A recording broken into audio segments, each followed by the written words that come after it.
Strange beasts and monsters, secret treasure hoards, undiscovered wealth, mystical places, unexplored frontiers. The mysterious unknown, there is magic and such words, for these captivated by its spells. They are called hunters. And that's all you need to know. We start on a very, very, very, very kind of jovial dock on Blue Island. Tonbo, you have been informed that one of the ships that leads people to the Hunter exam is departing on this day on Blue Island. And you have come to the docks to catch it. The scene is kind of like, think of like a carnival-esque boardwalk, but with like even more like crazy things, like people walking in the streets with like live tigers and a wide array of street performers like knife swallowers or flame belchers, and you arrive on the boardwalk and sitting on a bench waiting for your next ferry. Do you want to describe your character, Capel? So you see sitting on the bench, just happily swinging his feet back and forth, wide-eyed and smiling, a very short individual. He's got almost scarlety red hair, bright green eyes, and he's wearing very simple sort of clothes, just a sort of darker blue collared shirt and some dark gray shorts. The overall expression that's best to give off is like he's just glowing with excitement at this point as he looks around. Oh man, I knew this was gonna be great. Can't just happily swinging his feet. Tonbo, roll a perception check for the first roll of this campaign. Nat 1. 12. You see a girl walking up with very strange glasses. Noodle, do you want to describe your character? That I do. Koko is a little girl of 16. She is wearing what is essentially like a Indiana Jones style clothes. She's got the big old anime swirly glasses, and she's just got like the ginger swirly pigtails at her sides, and she just looks like a precious baby bean. Basically, you see Tonbo, Tonbo sees you. And you both look very unusual. Hello there. You waiting for the boat? Yep, waiting to go a sailing. Gonna become a hunter. Oh my gosh, you're so small. Why do people keep saying that? Uh, I am average height, thank you. It's my apologies, but you look very small for someone who's trying to take the hunter exam. I mean, I guess I'm not really one to say because I'm rather young myself. But you must be 10. What are you doing? I am. You know what? Not a good way to get off on foot with friends. I'm Tonbo. Nice to meet you. Just holds out his hand excitedly. Nice to meet you, small lad. My name is Koko Moto. That's fun to She's say. gonna proudly hold her shovel. Yeah. I'll just as proudly hold a bug catcher's net right against my side. So you dig, I assume. In a manner of speaking. I foresee us having fun later on. Sit with me. Okay.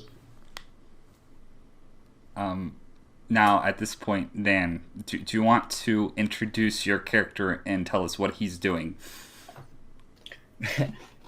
Casually making his way to the dock, we see, going by the name currently of Grifter, is like as passing by every single person that And he could possibly see like, hello, can I possibly interest you in my wares? No? Okay, move along, sir. You over there, you look like a sporting sort. Care for a bit of a game? No, another one passing by.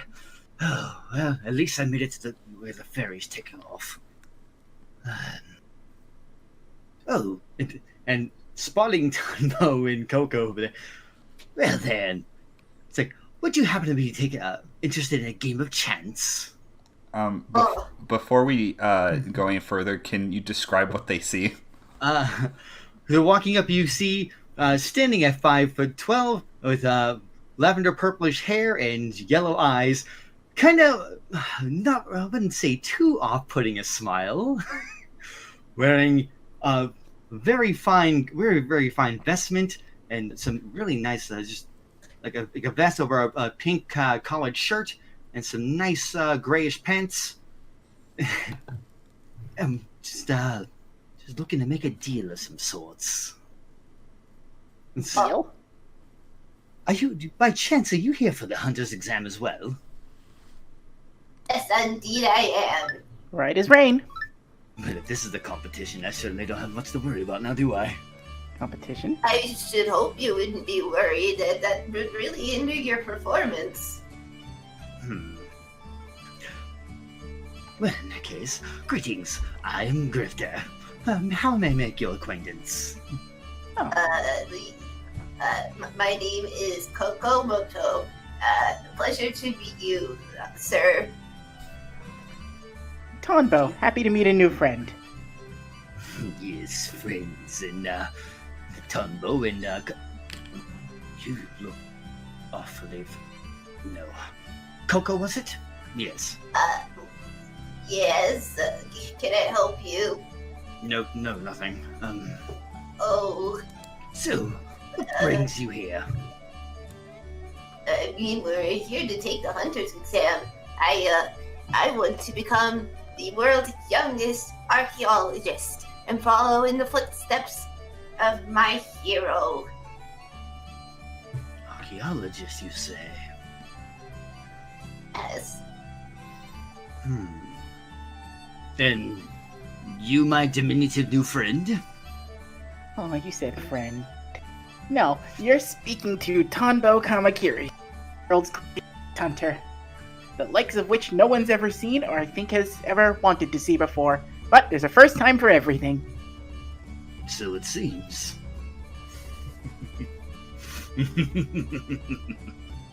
I don't know what the joke is, mister, but you care to fill me in?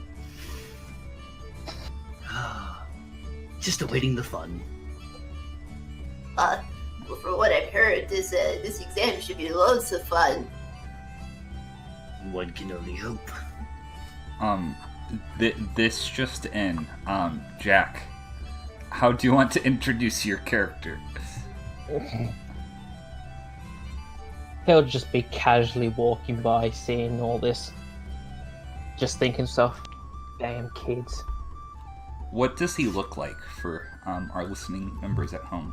Well, this is a 6 foot tall man with long dark hair and very tan skin with a few freckles, golden eyes, and his outfit is... It's an adventurous outfit, but it's well worn in places. He's seen some action with a gun strapped to his side.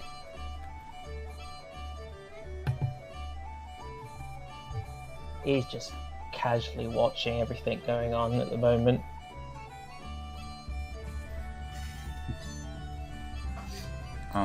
And finally, Luis, what is your character doing, and what does he look like? So, my character is a 5'7" foot tall man with, you will see more of a Japanese outfit, like traditional black underwear and a white cape that goes into a hoodie over his head with what seems like cat ears, and he's wearing a full mask over his head. You cannot see any of his facial features to it, and he's just cross-armed, looking at the sea, doing absolutely nothing. Tonbo, I'm going to say you see this with your perception check. You see both of these motherfuckers just in your general vicinity, also waiting for the boat. Okay, so just basically like the type of like when you see a kid get excited in public, just arm immediately up in the air, waving like, "Hi, you there? You, hi, you, hello." I don't think they can hear me. Hold on, I'll be right back, Koko. Watch this one. And I just saunter right over towards the man with the gun on his back. Oh, hi there, small person. Hi, Tonbo. Nice to meet you. He's looking up at you. You're significantly taller than him. Dustin. It's Dustin. a pleasure. Do you take Tonbo's hand? Yeah. Alright, I immediately Very lead you back over hesitantly. to where Koko's sitting. Oh, okay, I'm going over here now. Oh. I found a new friend. I'm gonna go get the other one. You guys get acquainted. And I walk off. Oh dear. Hello there, sir. What have I gotten myself into here? I don't know what you mean by that, but okay. A diminutive friend is quite the interesting one now, isn't he? I have never met this child before in my life. He's very chip, and that Annoyingly kind so. of scares me slightly. Also, Dustin, if you want to roll in either insight or perception check on Koko, just for yucks. What was it again? Insight or? Insight or perception. Your choice. I'll do perception because that was better. 17. You kind of can tell something about this girl is very familiar to you and somewhat reminds you of yourself. You can't say what, though. Okay, Tonbo, you're going to... how do you pronounce your character's name again, Luis? Seox. Okay, it's just how it looks. Tonbo, you're walking over to Seox, but you don't know his name yet, so... I just see him. I'm enamored by the ears, so I just walk up and... Hi! Are the Hi, ears kid. real? Why do people keep calling me a kid? I'm an adult. Whatever. Are the ears real? I prefer not to say. Can you show? No. Can you tell? No. We'll figure this out. Come on. And I hold out my hand. Where are you taking me? Don't worry about it. We're gonna go meet friends. Friends. Yeah.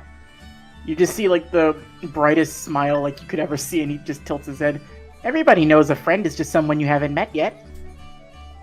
Insight.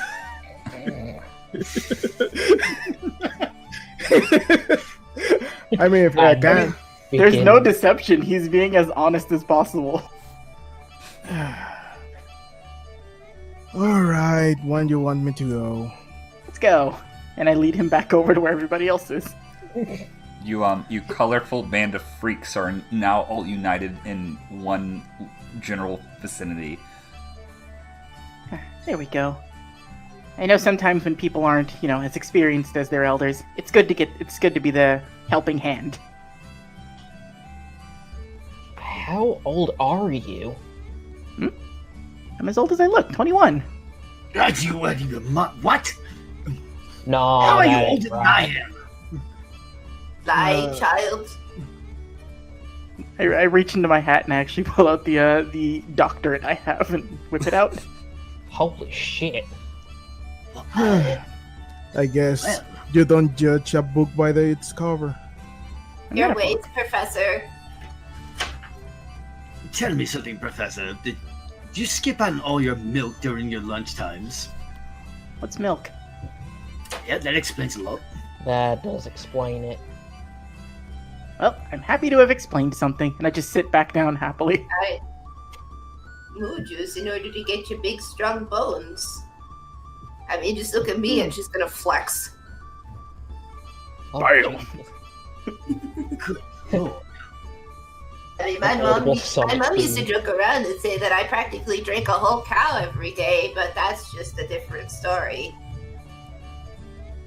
I wouldn't be surprised.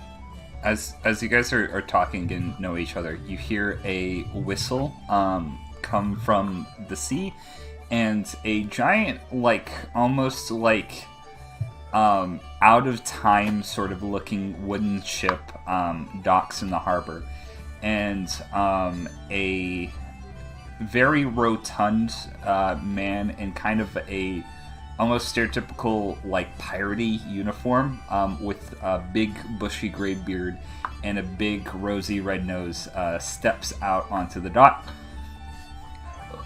Leaving for the hunter exam!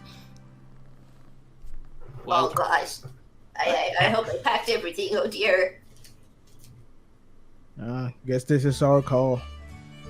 Let's go! Oh, do I have all my things? Oh, where are my treasures? Well, I have my maps. Oh gosh. Treasures? Treasures, yes. I'm an archaeologist. I want to learn about ancient cultures. Oh, really now? ancient cultures, you say? Why do you all sound suspicious? I don't understand. But think nothing of it. Nah, Nothing of it at all. Everything's absolutely Oh fine. gosh. I just pat Koko on the head. There. We'll make it through this. Let's go. Are you reaching me? You're so small. I am not that small. I am average height. Oh. If average is about the height of a Oompa Loompa, then Are you guys saying this as you walk to the ship? Yes. Okay, so you get on board. You don't really see many people of note. Everybody kind of looks somewhat, I guess, normal. Like, there's like a lot of people like taking the hunter exam that are literally just like 20-something guys just wearing like t-shirts and shorts. Like, not that like somebody like in that outfit couldn't be like a secret badass, but like compared to your group, you stand out a lot. The only other person on ship that kind of stands out in comparison to you guys is so I don't know how to describe it other than do you know like the outfit that people would wear in China during like the Industrial Revolution or the turn of the century, to where they had like the blazer kind of suits, but like the like traditional like Chinese shirt in the middle with the little dots. Yeah. Oh, and like a toggle jacket. Yeah, one of those. Like something you'd see like from Korra or something. And That's a fresh look. you see somebody wearing a red sort of like dress like that, about 5 foot. He has like a kind of a very short tied back black ponytail, but the most noticeable feature about this person is that he is wearing a black gas mask and you cannot see his face. Well, people around here just get stranger and stranger. another man of mystery. Well, Looking over the side of the ship. You see... I love. Oh, I'll get to you in a second. If anybody wants to roll casual initiative also, just so we can, like, establish who's doing what at this point. But I'll let Tonbo go first just because he was looking over the side of the ship.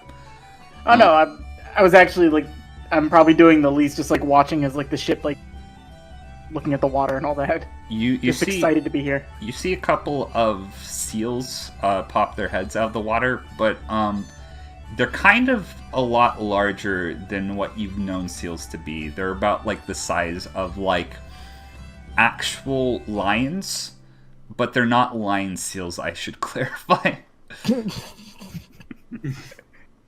Just are they like looking back, or are they just like not even noticing me there? They're like some of them like look to you, but they're mostly just like bobbing their heads in and out of the water for some undiscernible reason. All right, I'm just greeting them and waving hello. Okay. That's if all I'm doing. everybody wants me to roll casual initiative, we'll get to what you do on the ship. So, Dustin, you're on this kind of old ash pirate-esque ship. What are you doing right now as it is currently leaving the docks? I am taking a walk around as much of the ship as I can, making sure I can get a good feel of where all the rooms are and everything. So, Dustin, you look around. You notice there is a deck, a platform for navigating the ship, what you can assume to be the captain's quarters, a storehold, and kind of like this sort of big underneath area of the ship where you assume everybody sleeps, but it's weird because there's no like hammocks or there's no bedding either. And it's other than that, it's a pretty barren ship. There's not really much to it. Right. Okay, I'll probably just find somewhere to sit down and rest for a while, but still keeping an eye on everyone. Okay. Next it would be Tonbo. What are you doing? So, after I bring myself back over from the side of the ship, I sort of just, like, plop down right on the ground, like, probably still next to everyone, and just, like, put my bag in front of me and just kind of pull out a book. And just start looking through it as I write stuff down and just muttering to myself, really. Still very excited and happily just, like, shaking back and forth. I will say, before you sit down, you notice there are a couple of other contestants just kind of snickering to themselves looking at you. If you want to hear what they're saying, you can roll a perception. Would passive perception help with this? Yeah, you could just use your passive perception. Yeah, it's a 20. Yeah, I forgot your fucking passive perception's a 20. Tonbo sees everything and He's hears always all. fucking watching. They're laughing at the fact that they're basically placing bets on how long it's gonna take you to fail at finding the hunter exam. I immediately put my hand inside my hat and then pull out a small caterpillar, and I just look at it and go, "Oh, Megan, everyone here is so nice. Everyone's always happy. Yeah, you can rest up here today." And I just put her on top of my hat as I go back to writing. They're like expression from look at this scrub to oh, he's fucking talking to a caterpillar. They're very confused and don't know what to make of you at the current moment. Who would be next in the order? It would be Seox. What are you doing? I would actually be just sizing up everyone to see if there's someone I need to watch out myself for. Roll a general insight check, just to kind of get a feel for people.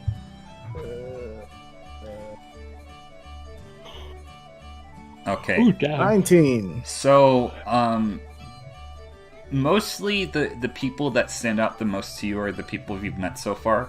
The only person carrying a actual concerning weapon would be Dustin with his pistol. You remember that Koko earlier, even though she looks like a very soft and sort of chubby girl, she flexed her muscles one time. And you realize she's probably a lot stronger than she looks. But other than that, the only cause for concern that you can see at the current moment is the mysterious man in the gas mask who hasn't really moved since the ship started. You can kind of see him breathing, but very, very carefully. But other than that, he has not said a single word. Okay. No, I'll be just there, not saying much, but just cross arm, looking at everyone. Okay.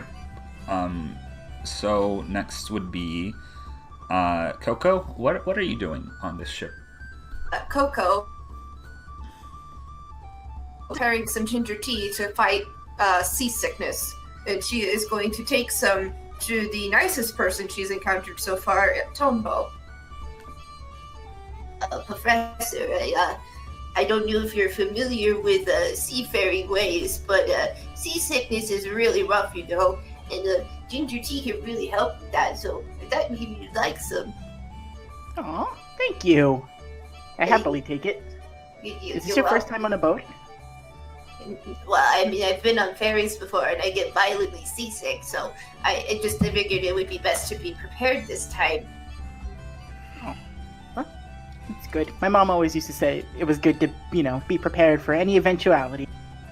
And also not to eat things I see on the ground. I just gotta keep my eyes on the horizon. That'll hurt your eyes. I just gotta stabilize my senses, or I'll probably just throw up everywhere. He sips the tea slowly as he's listening to you talk. Aside from that, she's just going to be taking inventory of all of her things. Okay, you look through all your things. Everything's there at the current moment, which is good.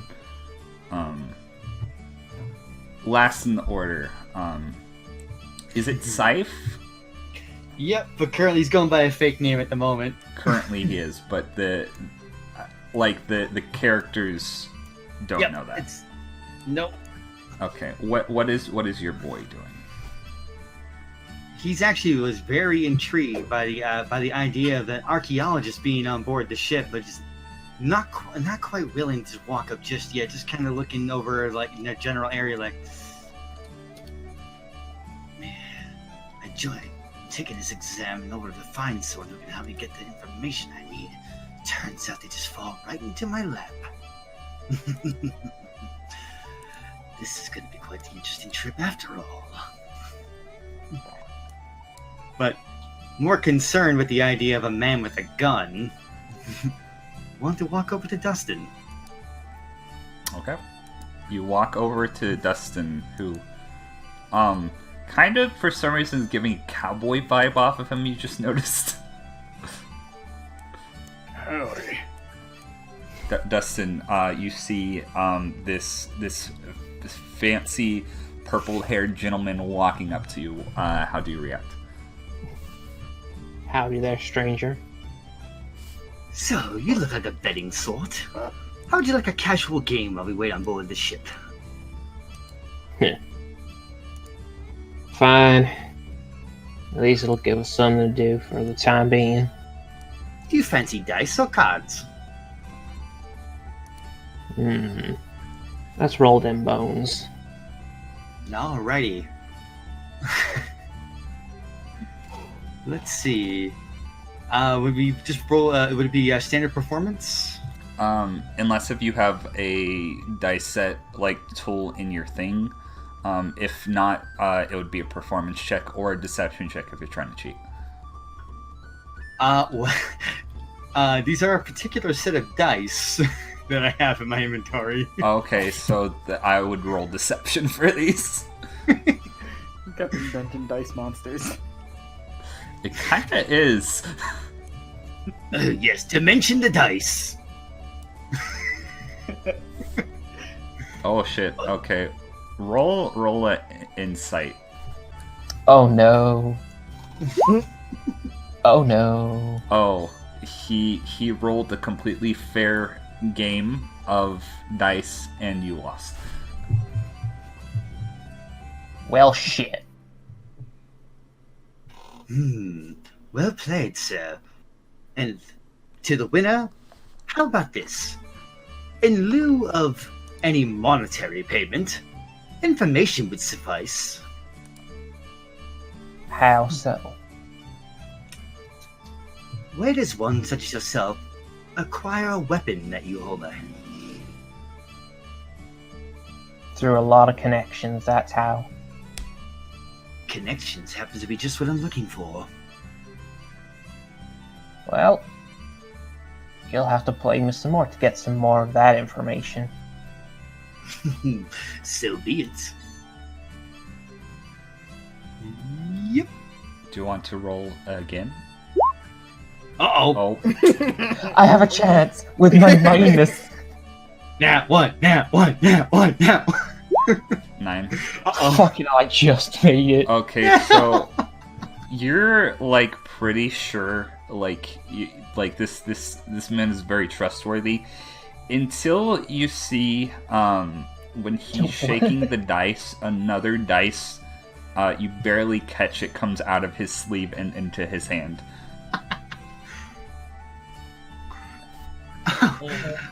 Wherever did that come from? I wouldn't say anything. I haven't said anything yet. Oh shit.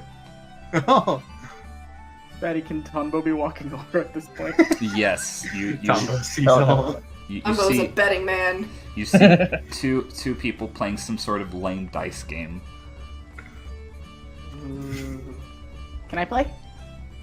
But of course, the more the merrier. If If you're you trying want. to, I'd say if you're expecting this person to do not I do? cheat How do I at do all, this? just roll a You general simply take these performance. dice in your hand, and you try to beat that General score. performance or perception? Or if you want to roll a perception, you could do that too, but that would be more along the lines of to decipher whether this individual is cheating or not. Oh, okay. Just one. All right. I'll do a general performance. Yeah. My best strat. Oh, dope. Oh. Okay. If anybody wants to roll anything against that, they can do so That now. was a mighty good throw there. And this time, like, having fumbled a bit last time because you're being more cautious. Yeah. Mhm. Oh, shit. evenly matched. Shit! I'm Well, afraid that's another fucking piece of dang it. information. So we just throw things. This is fun. I'm just like throwing the dice. I don't even understand what I'm winning. I It's gonna think be I another- shouldn't have to say anything after your little cheat last time. A cheat? So I never. I saw the extra die. As you're saying this, you see Tonbo has gone into your cheat dice, and he's rolling all matches. I think these are broken. They don't show any other number. Ah! Oh, someone must have given me some bad dice. Oh, lousy. Yeah, I think that lousy. someone was the person who sold them to you.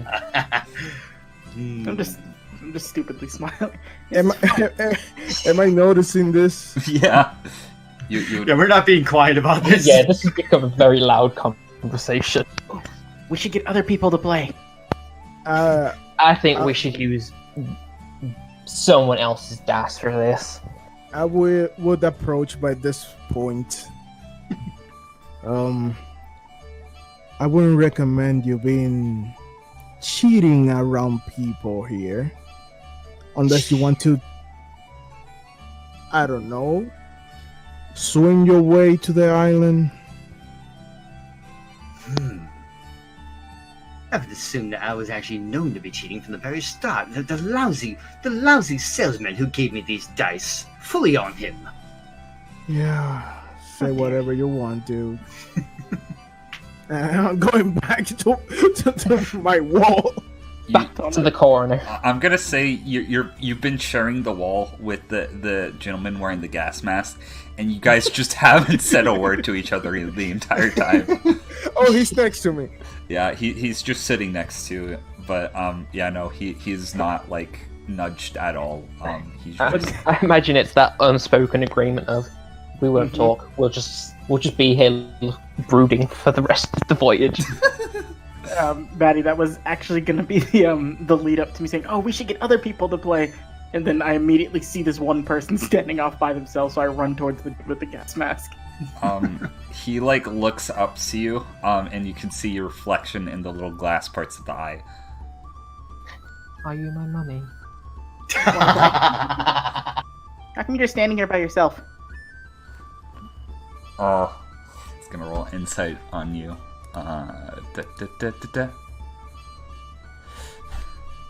Go away. Right, let's go away together. And then they immediately like grab his arm to pull him over. Okay, he's wearing like these kind of thin black gloves, but you do notice that it's weird. It seems like there's a padding on the top of his hand under the gloves, but he's gonna like realizing he's probably not going to win this battle, and you notice that you're actually kind of probably significantly stronger than him. He's just going to like I was actually walk. gonna see if I could pick him up and just like carry him over there. Oh, you can try that too if you want. What do do I make a strength check? Yeah, a strength or athletics, your choice. Let's go athletics. 21. Oh my god. You pick this man up. He's not really big. He's kind of like skinny, and he's short, but not as short as you are. And you're able just to easily kind of like pick him up. So Seox is right there too, right? Yeah. He's. I should have been walking with you back to my corner. You just see Tonbo, this small boy, just go and just lifts him up with like one arm, not a problem, and back over towards Grifter. Oh, he's kidnapping corner buddy. Yay, friends! I'm like looking back over my shoulder, like, what the? Out of character, Batty. If they see me pick up a whole human, those dudes still talking shit. They were for a second, and then they just see you lift them, and they're like going back to what they were doing. They're like, nope. That's a whole ass human he's got there. Don't make me friend the shit out of you. Well, goddamn. What? I just imagine like the guy looking back at me, like, oh, we were fine at our corner. he like reaches out to you, like My silent friend. But yeah, no, you drag this what's the word, introverted masked man over to the dice. I just plop him down there and just like, I'm gonna go look for more people and then run off. Okay. Is he real? Probably. I meant you. Oh. That's just what you hear as I walk off. There he goes. What is he? I don't even know. This kid's freaky. It's just some friend collecting machine.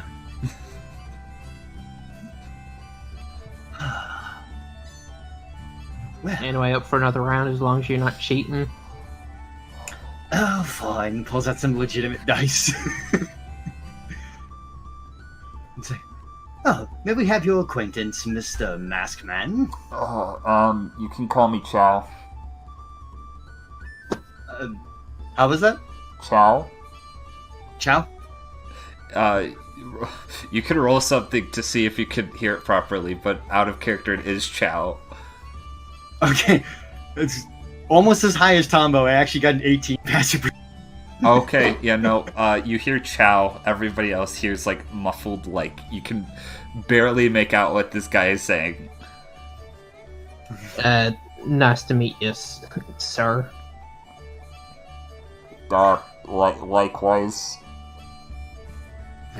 Alright. How would you like the first throw? He reaches out for the dice. You notice he has kind of, like, very, like, lanky arms is the best way to describe it. Like, not, like, abnormally so, but his arms, like, go longer down his body than, like, most people. But, he reaches for the dice, and he is going to roll a performance. And I am going to quickly pull up his character sheet and expand it so nobody sees it on stream. Oh, I can just do that. Okay, sweet. So he is going to roll a performance because he does not know how to play dice, and he is just going to assume that let's see, he rolled a nat 1. Oh, Lovely. He rolls the dice, and like they almost are like on the perfect number, but they catch a crack in the ship, spiral out of control, and land up a losing roll. Ooh, Did I bad win? luck. I'm afraid not. Oh, I don't have anything. Oh, that's fair. For now, it's pretty much just sport to pass the time. Oh, okay. I want everybody to roll me a perception check. Perception. Yay. 5.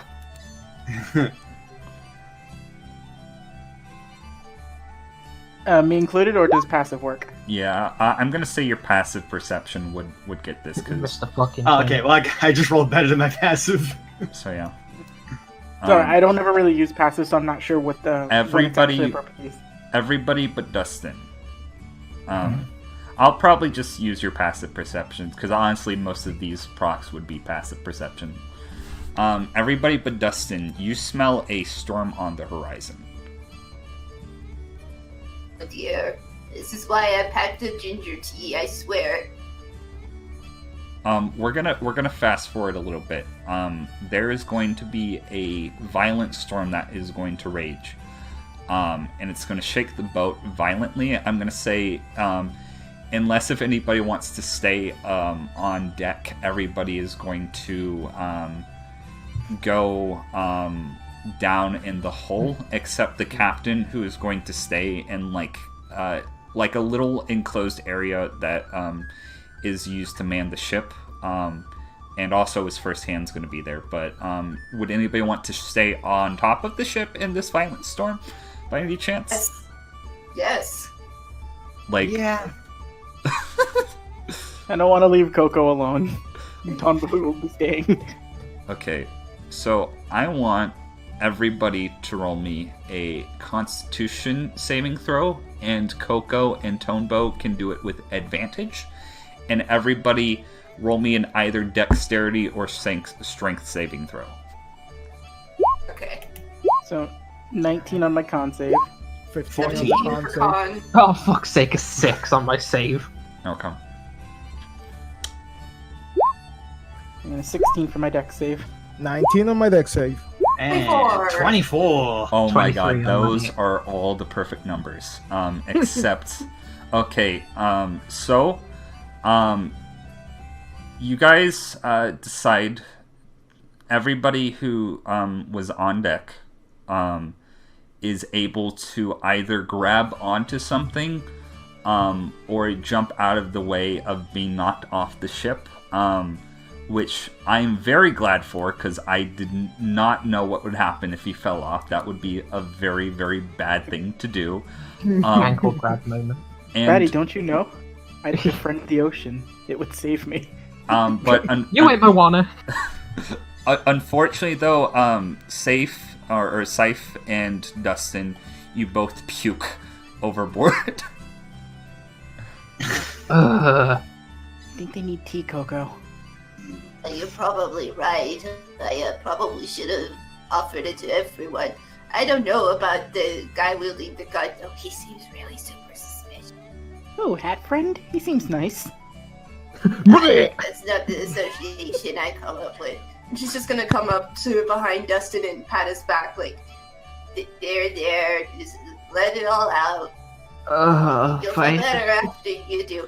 Also, when you're done throwing out your guts, I have tea if you're interested. Oh, why, thank you, little missy. Oh. Uh, Eh.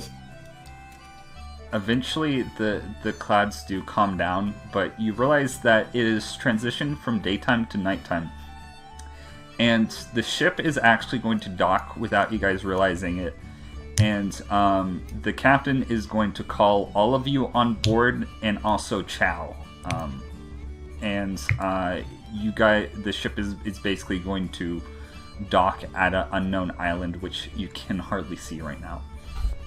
He's going to say, well, it looks like that you guys were the only people to not be completely useless in this situation. So I will let you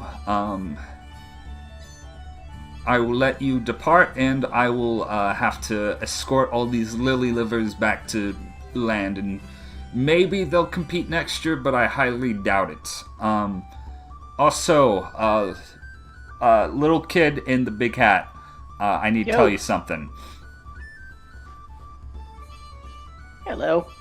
He's gonna pull you off to the side. If anybody wants to roll a perception, they can to listen overhear what he's saying. I guess. Not one. 18, Oh, thank God. 18 I'm passive. too worried. That 18 passive. I'll say this counts as passive for now, but well. I'm too worried with my corner. Yeah. No. Is my corner safe? So, this man is gonna come up to you and like whisper into your ear. And actually, he didn't really roll that good of a stealth check, so everybody is gonna hear him except Seox. Oh shit. Seox has tinnitus. If you wanna go to shore, you need to follow the direction of the waves. And he's going to pat you on the back and push you off, and you guys are going to land on this dock. Ooh. And then he's going, as you guys depart, he's going to be like, oh, I don't know why this is still here. This is a deserted island. You will find your pathway to the hunter exam here. Other than that, good luck. I trust that at least one of you will probably make it. And then he's just going to walk back on board, and the ship is going to depart. And for everybody watching at home, I'm going to take control of Dustin's thing for a second. This is all they can see. Oh right my now. God. And you guys are The Lord is moving me in mysterious ways. This is all you can see right now. And you're trapped on a deserted island that apparently has a pathway to the hunter exam. Ooh. Oh my gosh. This place is full of wonder. I probably should turn the music from the wondrous fun music to... I bet there's a bug and a half here to find. But you would find half a bug. That seems utterly useless. You know, for a second, for how that song started, I thought it was going to be the Pokemon battle song. Oh shit! Like, oh, no. Tonbo. Tonbo, use tackle! You didn't tell him what target to hit. He aims at you. No! You don't have enough badges for me. It was super effective. Safe and Tonbo, you would hear from this distance. You hear something going...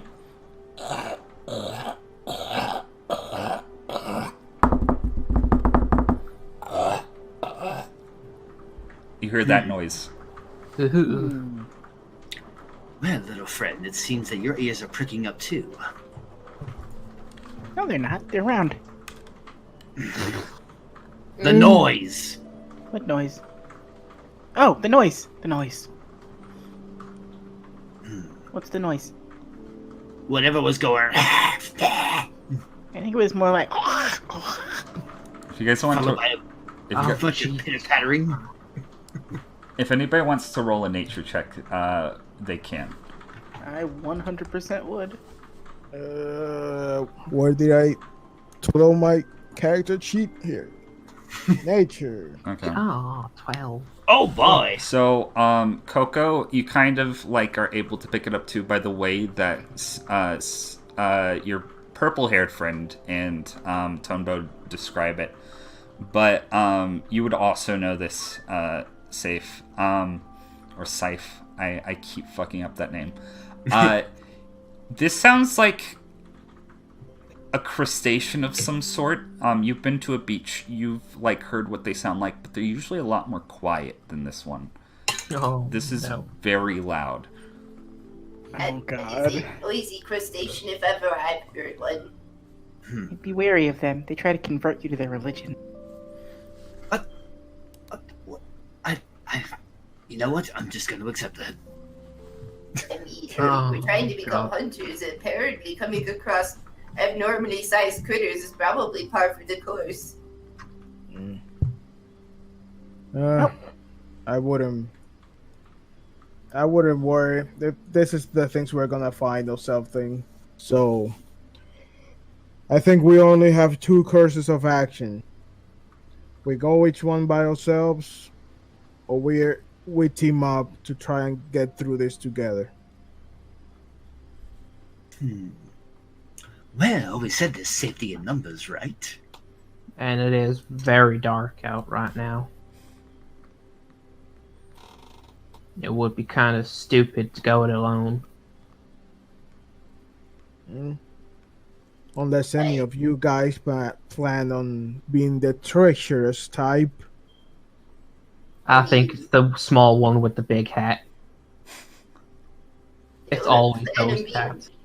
Treacherous to anyone, but I do think it would be best to stick together for now, at least. Then I think we should go, or at least find some place to spend the night, because we're here on the open. It's not gonna be a good idea. Koko's actually going to approach Tonbo as well. She's going to be like, I heard the captain tell you something. What was it he was talking about? He said if you want to go to shore, follow the direction of the wave. I wonder what that could mean. I mean, we're no longer in the water. You mean by the way the tide turns? Probably. Perhaps he means we ought to follow the crab. This could be the case. That's as good a lead as any.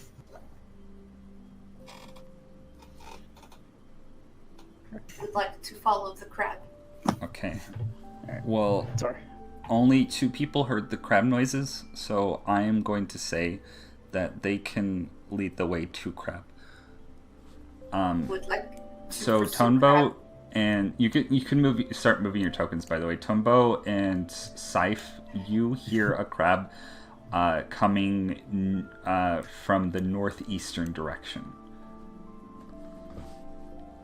Like around sorry, Like hold on. around like over here, kind of yonder. Yeah, somewhere in this direction, could say. Yeah. Move up a little bit. The skittering is somewhere around here, right? Approximately. I don't suppose you're equipped to handle any kind of large creature we run into. You see Tonbo do the as he like rubs underneath his nose with one finger and then immediately whips out a large aluminum bug catcher's net and just like sticks it in the ground next to him. Are you planning to add it to your collection? Possibly. But I mean, That's you know not what a they say, crabs really are just like sea bugs. his eyes like you just like did advanced algebra in front of Tonbo.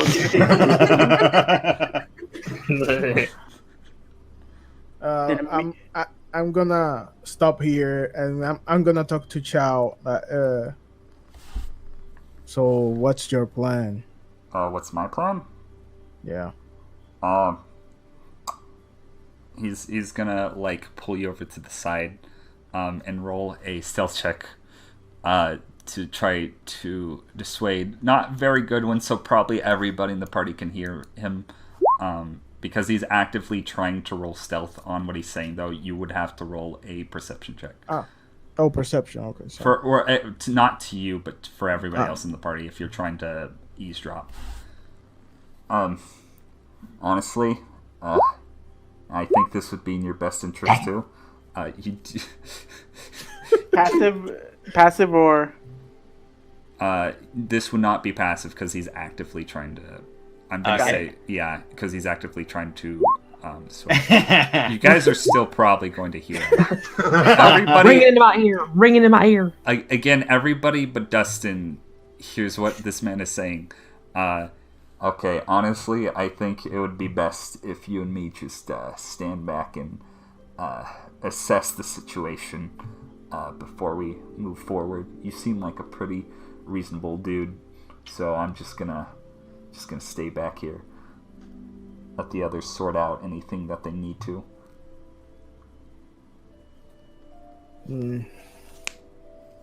I see no reason to not just go through this together. At least the friendly boy is not a. At least he's not gonna try something funny.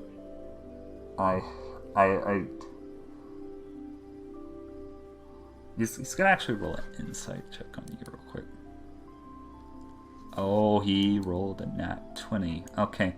What is your nature towards trusting people? Basically, this is hard to if you want to, because this was an NPC who rolled a nat 20 on insight, you can message me, or you can just tell me here. I'm gonna message you. Let's play the game. Okay, good. Okay. I like this. You will only hide your secrets from me for so long, you see. Always watching, Louise. Always watching. Oh, Mr. Cowboy, I think you just stepped in poo. You step in crab shit, Dustin. Do crab shit. Fucking god. That's what you get for your nat 1. I just messaged you on Discord. I learned that it's best to keep a weary mind of everybody, even if it... Crab shits on the beach and a Dustin isn't there to hear it. Does it actually fit? God damn it! I swear to God. He's gonna look to you and be like, never fully trust anybody. And that's all he's gonna say.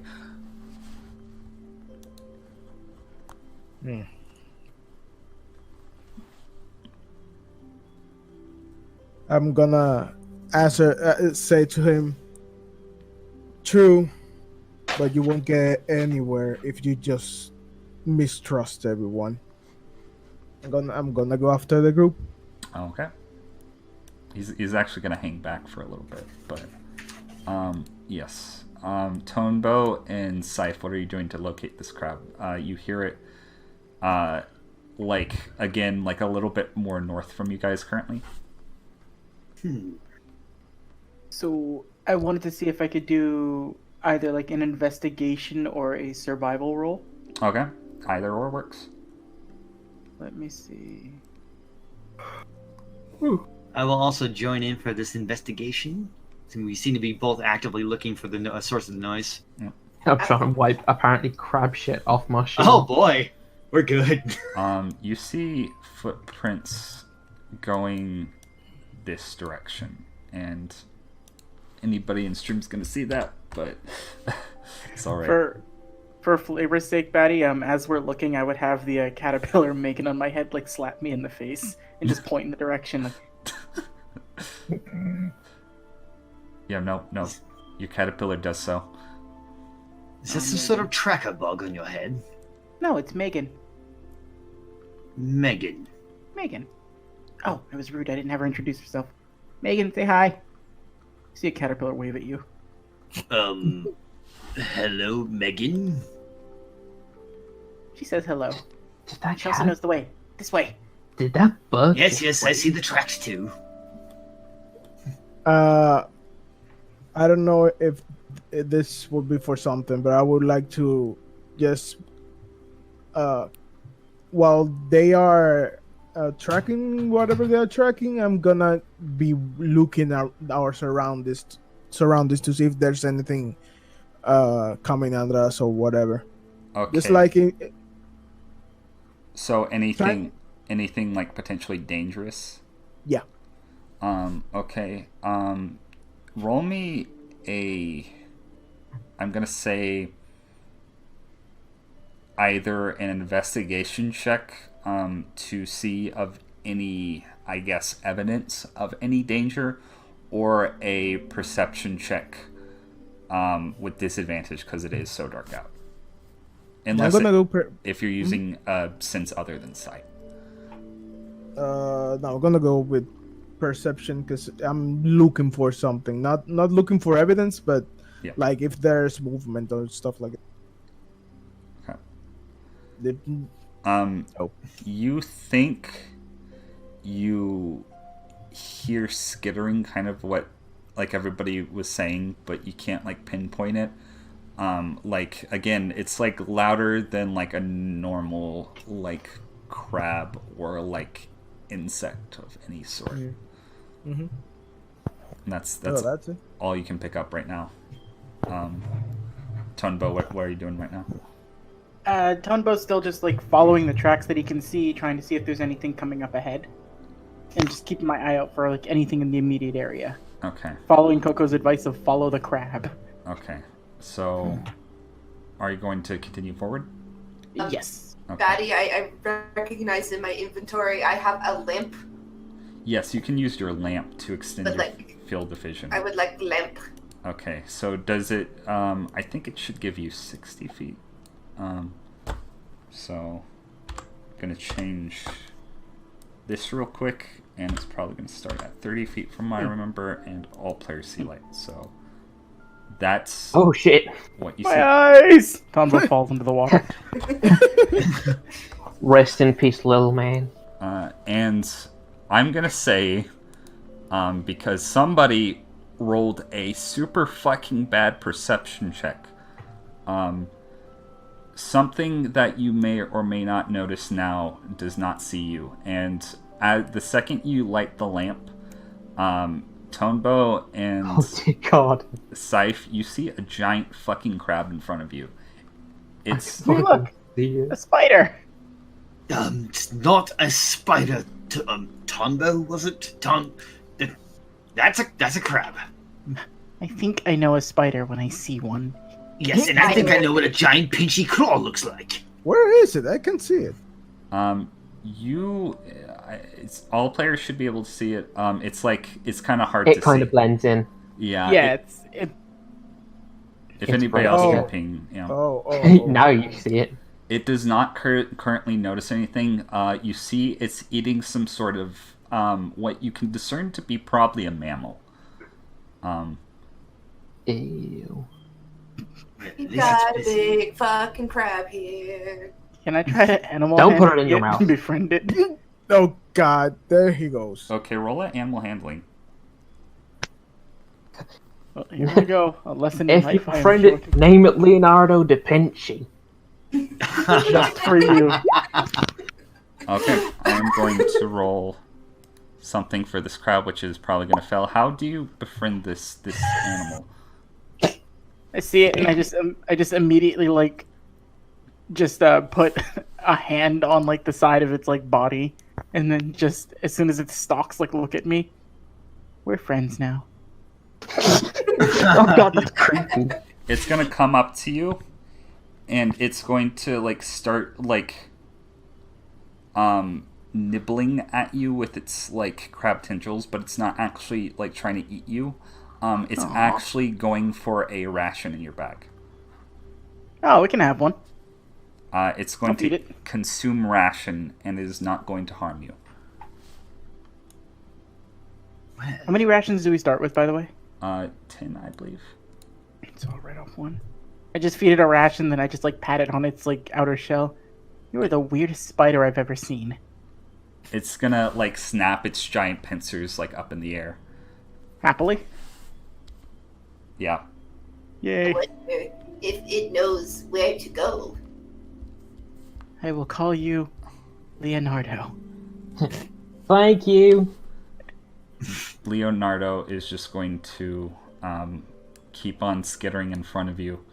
I have crab, son. Giant frenemy crab has appeared. I wish I wouldn't have called it a spider so that way I could run back and hold on real quick, I gotta just see the name. I'd love to just run back over and go, hey Grifter, look, I've got crabs! Leonardo da Vinci, that's such a good name. It's so wonderful. Yeah, but that's pretty great. Leonardo Do you think Tonbo here understands what he just said? I'm quite certain he does not. Professor, I don't know if you know what you just said. It comes across as quite scandalous, in fact. I know. I'm trying to make Mask Friend laugh. I'm pretty sure that's a statistical impossibility, Professor. Nothing's impossible. If that was the case, we wouldn't do anything. If he laughs, the mask will fall off. I think that's not something he wants. Oh no. So, Tonbo, you brought us out dinner, is it? Oh yeah. Immediately goes into my hat, pulls out a bag of what looks like chocolate. You want one? I would love one. Always been part of the sweets myself, sure. Dustin? Sure. Seox? Takes a bite with the huge sharp teeth. Ouch. Louise, do you take one too? Sorry. I'm on a strict diet. Oh. That's okay. These are nutritious anyway. They're natural. Hopefully. Natural, you say? Yeah. Well, what sort of ingredients is it? It's an interesting flavor. You see him sort of just like pop one in his mouth too. Cocoa, light milk. I think these ones were crickets. Might be beetles. I don't remember. Crickets and beetles, you say? And now I'm happy I didn't have one. Just mid chew, just going like crickets and beetles, just like eyes just dart at you like, huh? Coco is unfucking phased. She's like, I've roughed it in nature before. He just gives you like the wink and like finger guns, like, hey. Just swallows like. Well, at least they were chocolate covered this time. So you have now befriended Crab, who currently has like blood still on its face, and has stopped eating the creature that it was eating previously, and is now eating your ration, and is clipping its giant claws happily. Aw. How big is it? It's like it's probably like twice your size. So it's rideable. Maybe bigger. Oh, no. Yeah. It kind of is, but you can try to ride it if you want to. Not without its permission. It's not a beast, it's a friend. I'm gonna say you're gonna have to roll another animal handling if you want to try to ride it. 10. Oh no! And nat 20 because I gave it a ration. Yeah, I'll give you advantage on that.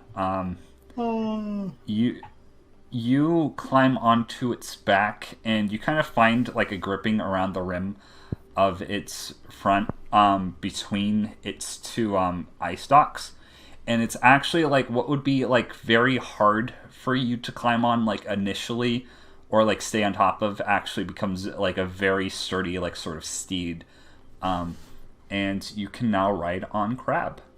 Yay! Well, this is my life now. So he really is able to make friends with everything, isn't he?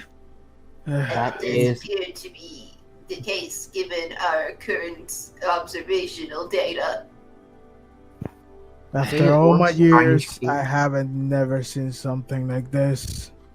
Well, based on what I've seen from Megan, Tonbo, is it able to show us a way out of here? I start like I lean down to it and I just try to communicate it. I'll check. Hold on. Snip, snip, snip, snip, snip, snip, snip, snip. It like twists its eye stalks to look at you. It picks up the dead thing that it was eating, which was like what you can now tell was probably some sort of wolf, and it's going to set it on the back of its shell for you to consume. Oh, okay. Now, large breakfast. I don't know how to speak crab, or land spider, or sea spider, whatever this is. How do I ask it, Batty? Tell it to mush. I don't really know. It cannot understand you. Make some bubbling noises. You can somewhat communicate with it, but it is still an animal with a very low intelligence. So it currently just thinks you're hungry. I feel attacked on Leonardo's behalf. Don't. Sorry he didn't go to college like all your big city crabs. He's trying his best. If what's everybody's passive perception, by the way? I know Tonba and Scythe are gonna Excuse you? instantly pass this. You called me Tonpa. Tonbo. Oh my god, I said Tonpa, didn't I? Tonbo and Scythe are instantly gonna pass this. Listen, What about Cable. This is what you get for making a character with a name that is adjacent to that fuckboy. Right. I apologize for nothing. So, I want everybody to roll me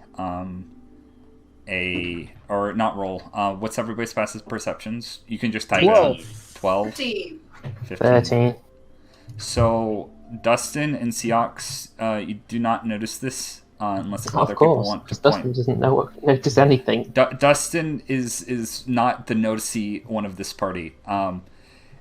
You all look to the north, and you see out at sea a giant blue beam of light erupt from the ocean, and you see another deserted island, and like a couple seconds later you see a farther blue beam of light on another separate farther deserted island erupt from the water, and then they both dissipate, and it goes dark again, and you can't see anything. Oh. That didn't look too good. Tonbo, does your crab friend know how to swim? He just looks down at it and then looks back up. Koko would like to take one of her rations and just yeet it into the ocean.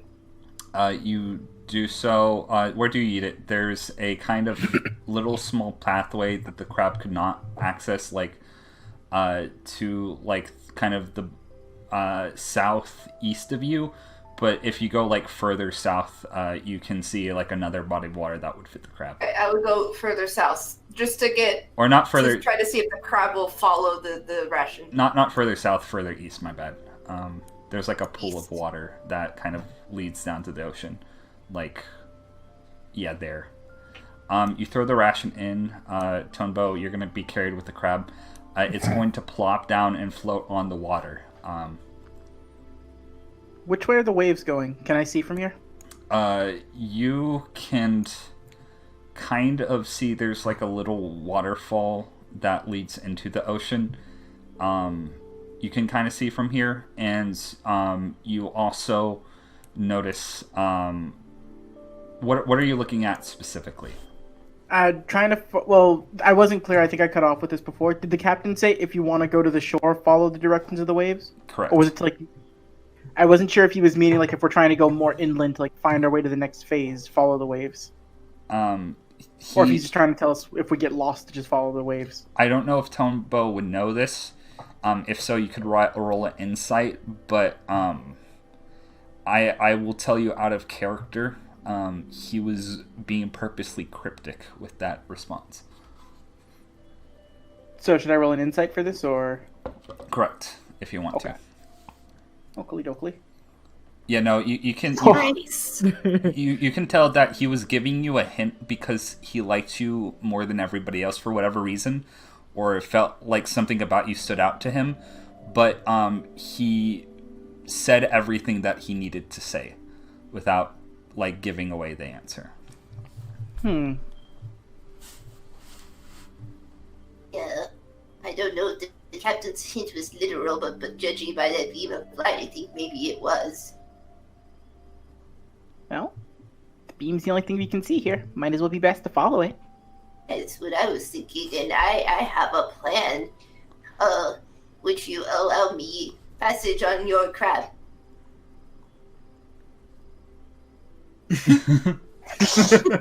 Cartoonishly scooped over.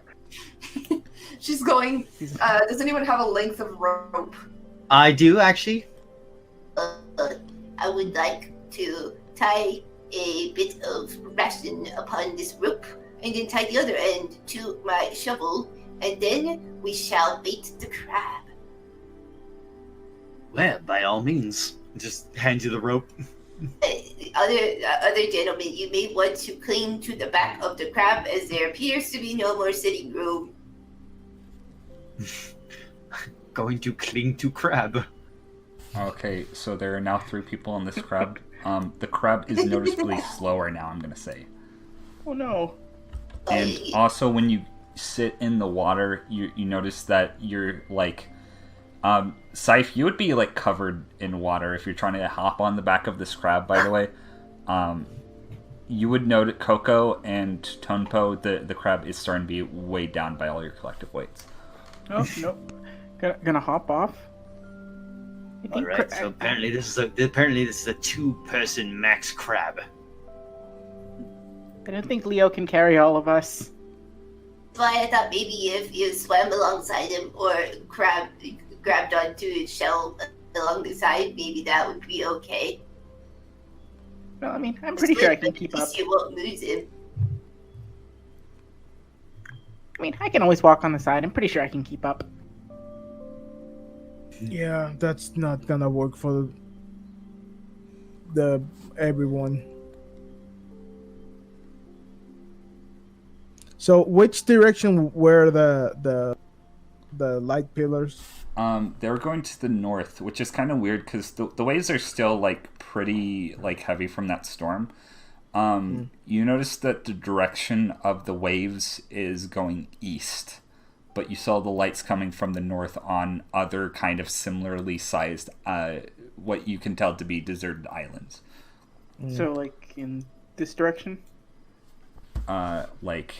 Yeah, just north. Like, I would click, like, but, like, almost, like, directly north versus the waves, which are going, like, directly east.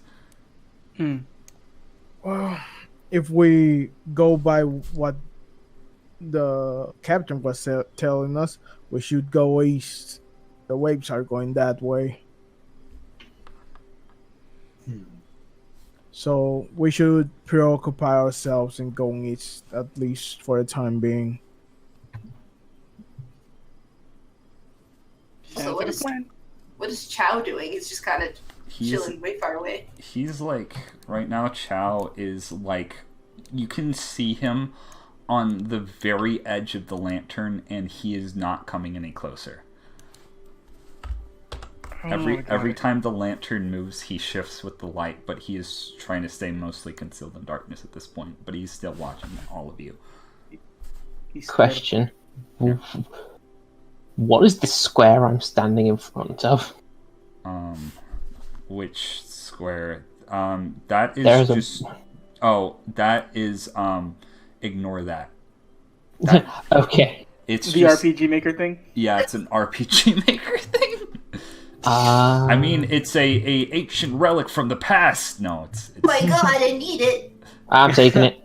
Okay. Wow, that square has given me the ability to use Nen. I'm specialist, apparently. God, You Oh, fucking God. weird.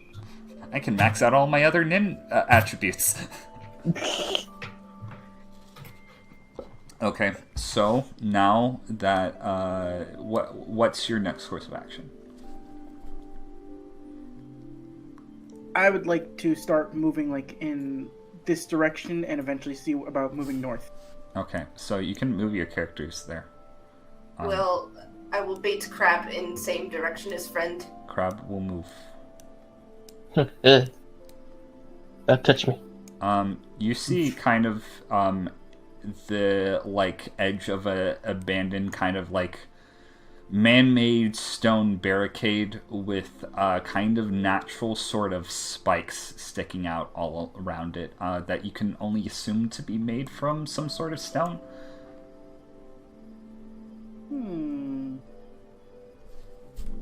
How high up is it? It's not that tall. It's only about 10 feet tall. Koko, come closer. I need bring that light with you. I need to see more. Onwards and forwards, Crab. Crab will move forwards and onwards. Leo! You can swear you see more pincers at the top of this tower. Oh dear God. It's Crabtopia. Damn it, Dan. Where I are was the trying. crabs? Do any one of you see like a way on top or something like a door? Hold on real quick. I don't see any way out. The bricks, I'm going to say, are protruding out enough to where it looks like you could potentially climb up here. But you need to roll something. Yeah. What are these actual spikes? There are like spikes, but a lot of them are broken. There are like kind of like, it's hard to tell if they're man-made or natural from your current disposition, but some of them are broken. I'm going to say if you were to walk along them, it would be considered difficult terrain. So, I'm asking this before Tonbo has the idea to do it. Is it possible for me to jump up there? You can try it's with like- the acrobatics check. No, Tonbo's not stupid. He's dumb, but he's not stupid. I think we should look around it to see if there's anything else. If not, climb it to see if there's anything on top of it. You said it's 10 feet up, right? Yeah. As this is happening, you see, you probably wouldn't notice this as it's happening. Chow is going to jump on your head, Dustin, and then on your head, Tonbo, and he's going to climb The double tap. onto the building and kind of like look up. Don't mess up my hair. Just gonna do the backwards wave and just kind of like climb up and look around on his own. Son of a... Koko would like to plant her shovel in the ground and use its extendiness to propel herself a bit upward. Okay. Follow suit. I'm gonna say roll a strength check with advantage if you're going to do that.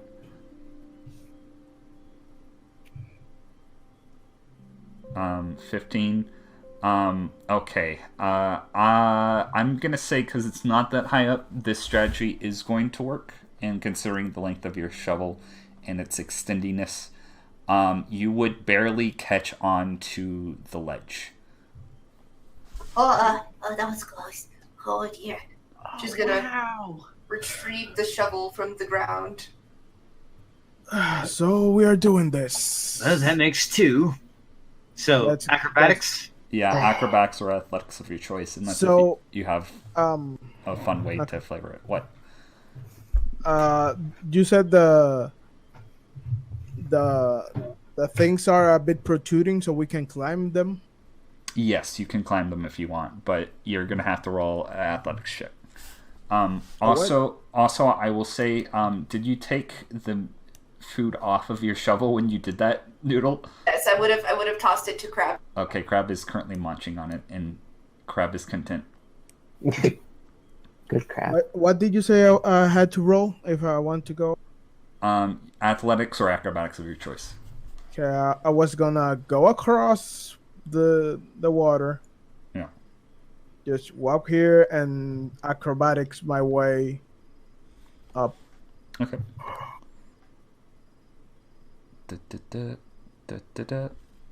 11. Okay, that's gonna pass the DC. This isn't a difficult wall to climb, and it's very short. You kind of like finagle your way like by the spikes, making sure not to step on any of them, and you're able to climb up. And you see more crab, and they all look to you and start like snipping in your direction. What do you do? Koko, I think they are not happy with us up here. I can't really tell the difference between a happy crab and an angry crab. This one doesn't seem particularly hostile yet. I don't know. If anybody wants to discern motivation of crab, make a roll. Motivation of crab. Motivation of What Crab. would be that? It would Animal be handling or Either Insight? insight or animal handling if you just want to outright try to Okay, you can't read crab. Crab is crab. Crab is crab. Crab is crab. I've spent a lot of time with these creatures. Crab is crab. Crab is crab. Crab is crab. Crab is crab. This one is going to take a swipe at Chow, but he's gonna just kick him in the face with its foot, and it's just gonna stand there not knowing, or the crab's just gonna sit there not knowing what to do, as Chow's just kind of kicking at it, and kind of slowly backing away. Does anybody else want to do anything? Curious if the way Koko used her shovel, can I use my net sort of like a pole vault to get up there?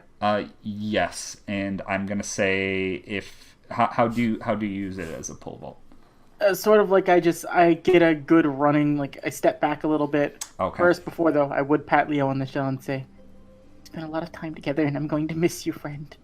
Be strong." It it starts It's foaming only been a bubbles in your couple minutes. direction. Leo foams bubbles in your direction, and it's very cute. Don't give me that face. I just start running, and is it like athletics check with advantage, or? Yes, it would be athletics for pole vaulting with advantage. 18, you are lucky. You just barely, well, you don't barely make it. You kind of just actually land up there and, Sorry. on the actual thing. It's pretty impressive. You see more crab, and they are looking not like Leo. Damn it, I forgot something I wanted to do. Can I shout something down to the people on the ground? Yes. Oh god, is it Grifter, Dan? Yes. I go, Grifter, favor. Favor?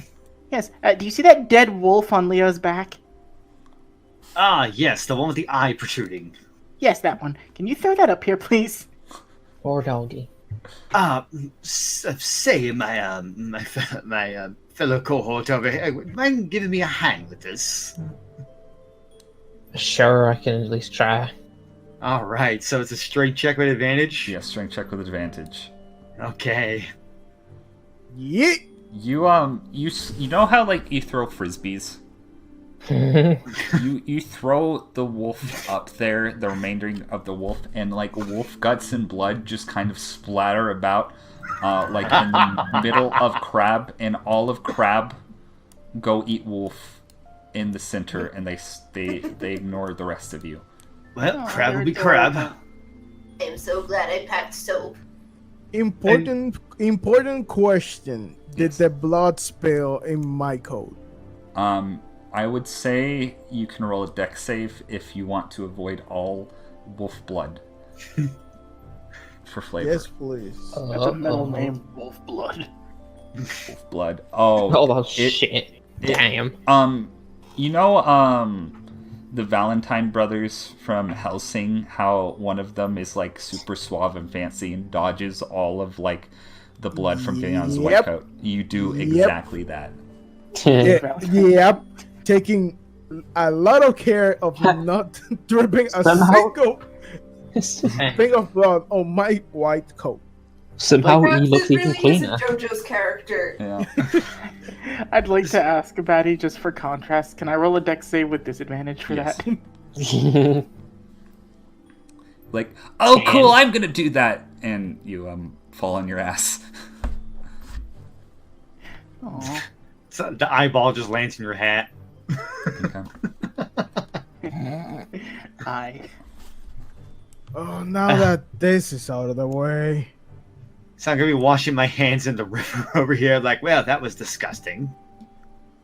It's like, no I- time like the present. If I put myself here, do the crab notice me or something? They're not. They know you're there, but they're not paying you any mind. They're currently eating wolf. You realize that crabs probably aren't the most intelligent creatures. These things seem to be a little bit more intelligent than the average crab, just purely based on their size. But they perceive you as no threat, so they already have subsistence, food, and they're just basically you're not existent to them right now. So, Sai's gonna do a couple stretches, and it's about to acrobatics its way up there. Okay. It's like, well, last one up there stepped in crab poo. Oh, come on. That's not fair. Already. Okay, 20. Okay, as you're jumping across, I want you to roll me a perception check. Ooh. Your passive perception would probably hear this, Tonbo and Scythe, but I want to give Scythe a chance to actually see what's going on. And you would be able to see it from both being in the air and also... So, oh my god, that's perfect. So you kind of are jumping in the air. How do you want to jump over? Just doing like a couple like arms up, just like stretching, do like the whole touch toes thing, and alley-oop, just like a flip, and just immediately grapple on and just kind of like flip my way back all the way up. Oh, that is anime as fuck. I love it. You, as you're doing this, and you're kind of like spinning in the air, you get a glimpse of this, and you do hear this. You see some people out at sea on a makeshift raft who do not notice you. By the way, the DC for seeing this was a 25. So, because this is at night and it's very dark and That's fair. not good. But basically, you hear them like saying like, "Oh, come on, we're almost at shore. We're almost there," and they're like, "This is to the south of you. They're about to reach the shore of your island." The raft breaks instantly, and they start flailing around. And the second that they do, a blue beam of light emerges right next to you guys, illuminates your entire island, and they're gone. Oh. What in the hell just happened? Yellow eyes glistening as I saw the whole thing, like, how unfortunate. I think No, they voted off the island, fellows. I mean, I guess we just saw the lights, or not. Yes. You would have seen the light, and you probably wouldn't have heard them with your passive perception or seen them.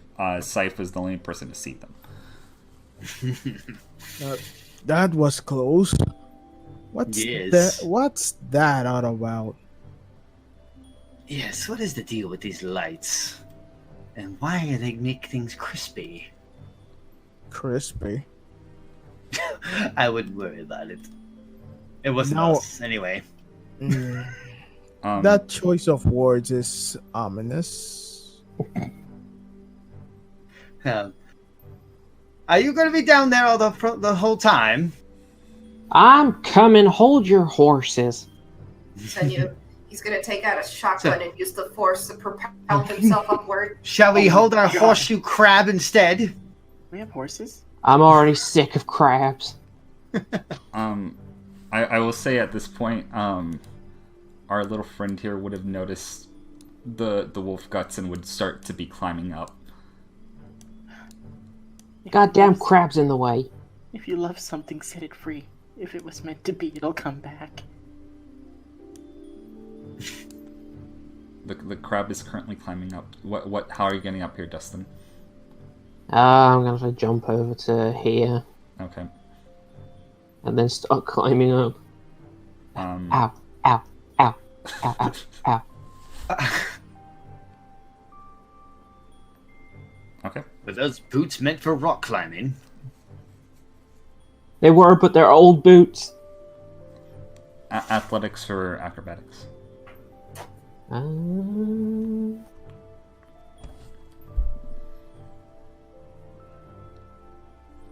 18.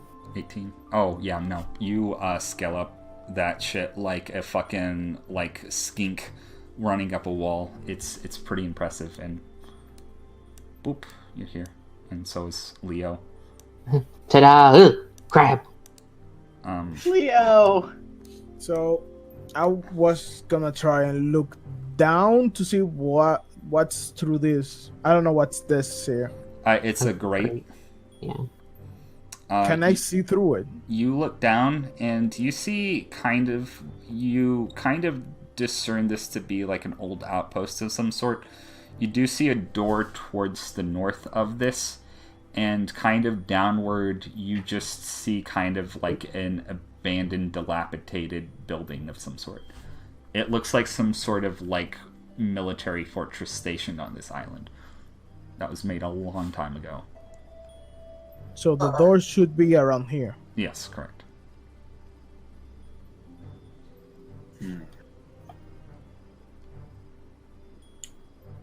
Where? So I think the door is to the north. Oh god. Who's going to knock first? Hey, look, more crabs. Oh dear God, there's more of them. Okay. If the door's right here, we don't know what lies beyond.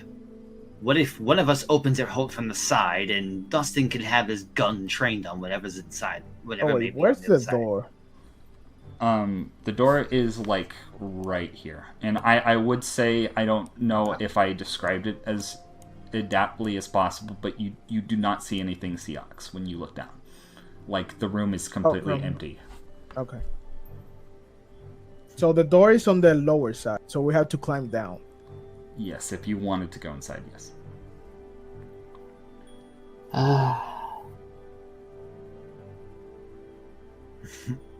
Fucking. Ow, What? ow, ow, What ow. if I if I look down? What's on this side?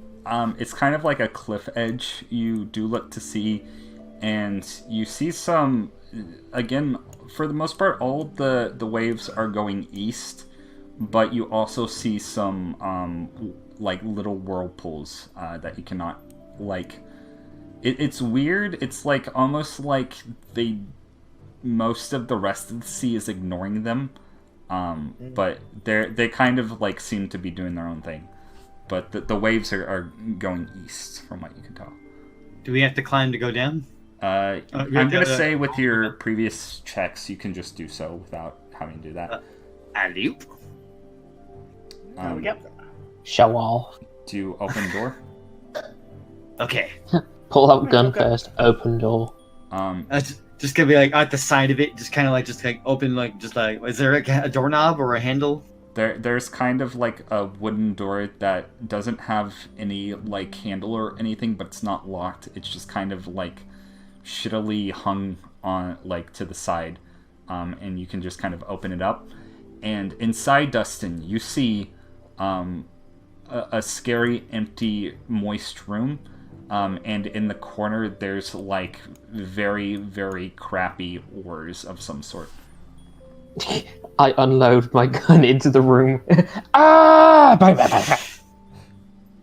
Yeah, no. Oh I gosh. don't. You got him, Deadeye. The room has been taken care of.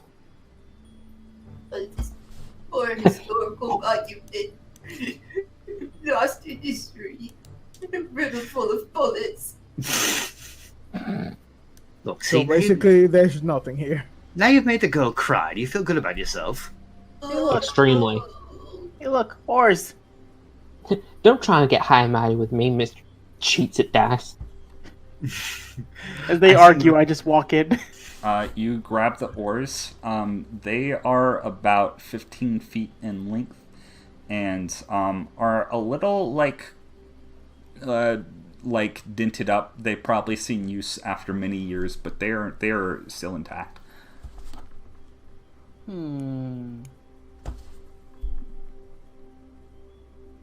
So there's nothing here that can help us unless you think you can do something with this. We can build a boat. But Is there a way? Because that would be a Why? good idea. Gotta find a tree. Koko, do you think you can break a tree down? Probably. I mean, I've broken stronger things. All right, we got a game plan. Is there any trees even nearby? You would recall on the from where you were earlier, you would have seen some trees on the way here. Gotta be a bit of a walk. I think that would be a good idea because, as you can see, the waves are going east. So I think that what we have to go is go east. The same Okay. way. Seox, I want you to roll me a perception check real quick. Oh god, I just saw that. It was like, As oh the shit. crab comes closer. Just wants a hug. Okay. Roll. Okay, what's your AC? My AC is 16. 16. Okay, let's do this shit. Oh my god, First here we attack go. roll of the game. Crab Don't- battle? Of Um, course it's Battle! You, out of the corner of your eye, you see a crab claw coming at you, and you barely manage to duck underneath as it almost snips your head off. Oh, hell no. How about we grab those oars and get out of here? You're currently engaged in initiative with a crab. Oh. Oh, roll initiative? Yeah, everybody roll initiative. The crab got a Oh, boy. surprise round, but Fucking crabs. it didn't Alright, manage so- to get you. I'm rolling twice, Batty. I have advantage on This crab was also floating in the water, but I don't think anybody would probably have noticed. I will take the 11. Gonna add crab. Oh shit! Oh, Add turn. This one's a So, sniper over here, Jesus. let's see. Crab rolled bad because crab is dumb and crab is crab. Crab is crab. I'm tired Crab of is crab! We need Crab that on a reference. shirt. Episode 1, Crab is Crab. Crab is crab. That is not bad. Do I have any battle music for this? I think I just have this. It's a menacing crab, and it's trying to eat you. Giant enemy crab has appeared. Okay. What do you do, Dustin? You saw a crab trying to snip at your friend. I'm gonna aim for its face and shoot. Okay.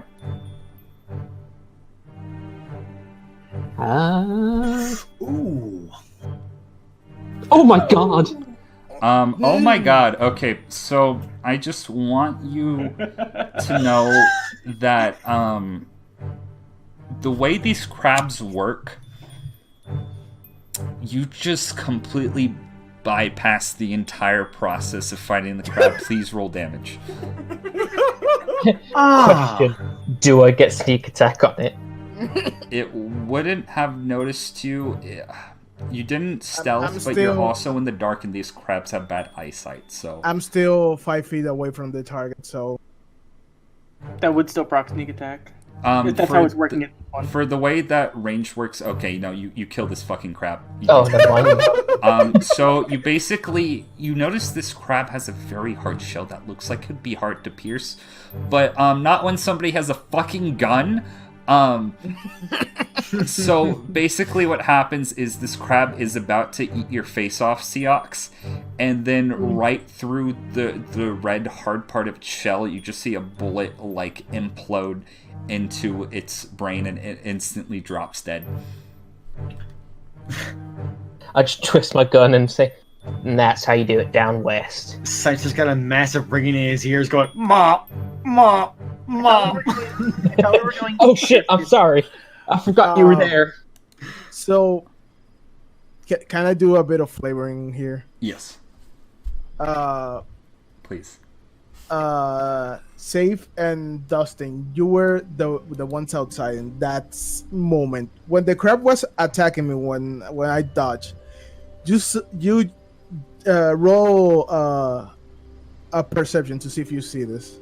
I really want to see if you see this, Ooh, character on character perception. I love it. because you see he turns his back toward he faces the crab and brings his hands to his back through the coat. Okay, Dustin. Say that or that. Yeah. I know test. No, Oh, nice. oh, Dustin.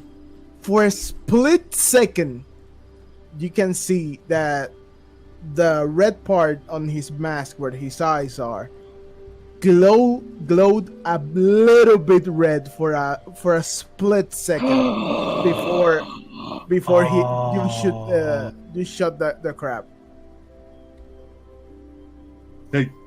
his roll makes sense for that critical, and mine makes sense for tinnitus. And he was tense as heck at that moment. We should hurry up because I think that may have alerted the other crabs. There's another crab that comes up to you, but he's not attacking you. He's currently eating the crab meat out of the other crab. Let's just go while it's distracted. Let's grab those horses and get out of here. I'm going away. Also, I had a thought. I don't know if it means anything though. Yes. Will it alarm us? Where the captain docked was considered the shore, right? Maybe. So if we follow the waves to get to the shore, wouldn't following the opposite way the waves go bring us where we need to be? Suppose you Roll may have a for point brain there. aneurysm trying to think. I mean, the waves are going east, so We go west. Go inland. I mean, I guess it can't hurt right now. I say this with crab parts all over me from that gun exploding it. I was gonna arrive at the test site just covered in Oh god, let's here go, come the let's rest. go, Let's let's go, go. let's You go. notice Leo also consuming crab meat, and it's kind of like Hey. pushing the other crab. It's like not fighting with the other crab, it's just kind of like pushing its face out of the way, like, no, this is mine. guys, let's go. Take the oars. Go, go. Okay. Bitch, I was running. I throw Leo one more ration and say, I love you, as I walk off. Oh, for God's sake. Leo's Oh, actually there's gonna, another one. like, start eating the ration and stop eating the crab meat. I hope he eats well. Alright, so there's 2 oars or just the one? I think I grabbed both of them. Oh. Or I don't know if I grabbed one and Koko took the other. I would have, yes. So there's one each. Onwards and forwards, I suppose. Mind the crab up there. Hey, crab. Jesus Christ, they're like vermin. Actually, need They're to everywhere. drag a token on here real quick. Jesus Christ Station. Oh. Shut up, kid. Okay. I think I'm older than you. I'm 30. Oh. Let's I'm gonna come here and I'm gonna say, Xiao, are you just gonna stay there or all somber and thing? let me... He's gonna be like, fine. He's just gonna roll an acrobatics check.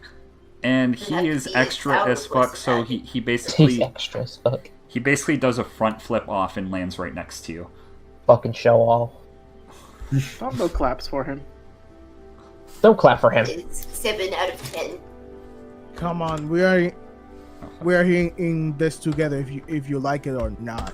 We're all in this Where? together. God damn it. See a tree over here. I mean, is this usable?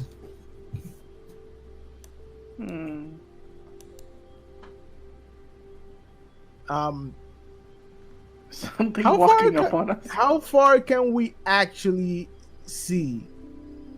As far as we can see on here. I want to ask the DM so that. basically, you can see as much as you can see with the darkness currently. This is currently like very dark, like normally that you're not aware. But with Koko's like light shining, you can, basically anything in her lantern radius you can also see. Okay, so for example, just still here. Well, you can see out here. You can see like further where there's dim light too. It's just like harder to make out. So what I want to roll for this? You don't need to roll for that. You see a person laying face down on the ground. Guys, I think there's someone there. Is this water passable? Yeah, no, it's very shallow. You can Okay. walk. What? My. You see a That's great. man with short ginger hair and like kind of like a scruffy face, wearing like a red kind of long sleeve shirt, just like oh thank God. He's like coughing up seawater. Were you the one in the raft? I was one of them. I don't know what happened to my friends. Is this where the hunter exam is? Well, we're currently investigating that ourselves. I was You out one of those other islands before? Yeah, I was from an island south of this one. Well, I'm glad we didn't go to one of those then. We tried coming to this one because we thought this is where the hunter exam was, and our raft got knocked against the waves, and it I don't know what happened to the rest of my friends. It kind of blew up, sorta. It like broke apart. Waves were too strong. I'd say they were blinded by the light. Well, no, the light happened after our raft fell in the water. So, question: do you were going in the direction of the waves or otherwise? I say we literally follow the waves.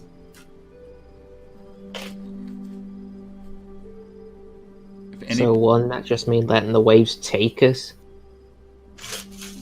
Yeah, pretty much. She's just gonna go over to a tree and punch it like it's Minecraft.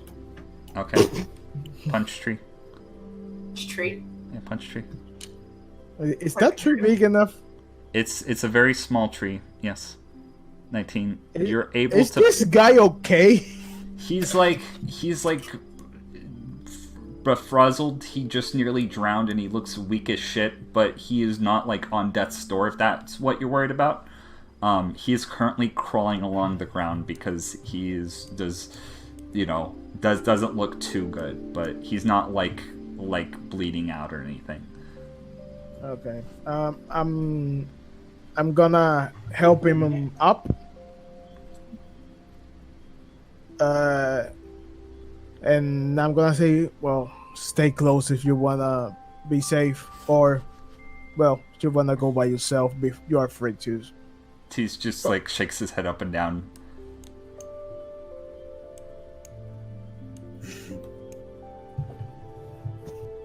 Okay, what is everybody else doing at this point? How many wood blocks did I get from punching the tree? You got a big stick that was this tiny palm tree. You have some tiny coconuts now. Add 2 tiny coconuts to your inventory. Yay! I think we're gonna need a bigger tree. Where'd you get the coconuts? Well, I found them, of course. Are you trying to tell me coconuts migrate? It's a statistical probability. You do see indeed bigger trees on the edge of Koko's lantern. They're literally right up here. Am I gonna have to go beat up some more nature? I can help. Alright, I'm gonna punch this tree like it owes me money. Can I assist? Okay, you punch the tree and you make a sizable dent into it, and you shake out any of the squirrels that weren't currently in this tree, and they all scurry off, but the tree does not fall down. Wildlife. This is a feisty one. Why is it the 2 smallest beings are the most superhuman? Are we surprised for what you can find in this world? Apparently so. I'd like to whack it with my shovel until it dies. Okay, attempting to chop a tree down with the sharp part of your shovel. Yup. Okay, It's already dead. roll me an athletics check and see how long it takes you to do this task. 18? Oh, that's actually not that bad. You're able to find kind of like... you could see like there was probably evidence of somebody trying to chop this tree down earlier. You're able to just like wedge your shovel in there and kind of use it as like a makeshift axe, and it actually does topple down this tree. It's a pretty sizable tree. It was more kind of long than it was like wide, so you could potentially make a boat out of this if you really wanted to. But as it like falls into the water, it seems pretty buoyant on its own too. It's kind of actually like starting to drift down the stream. After that dog. Better tie that one off. It's like 5 feet away from you. You can just grab it. Okay. So I think we can make a raft out of this if we get enough trees.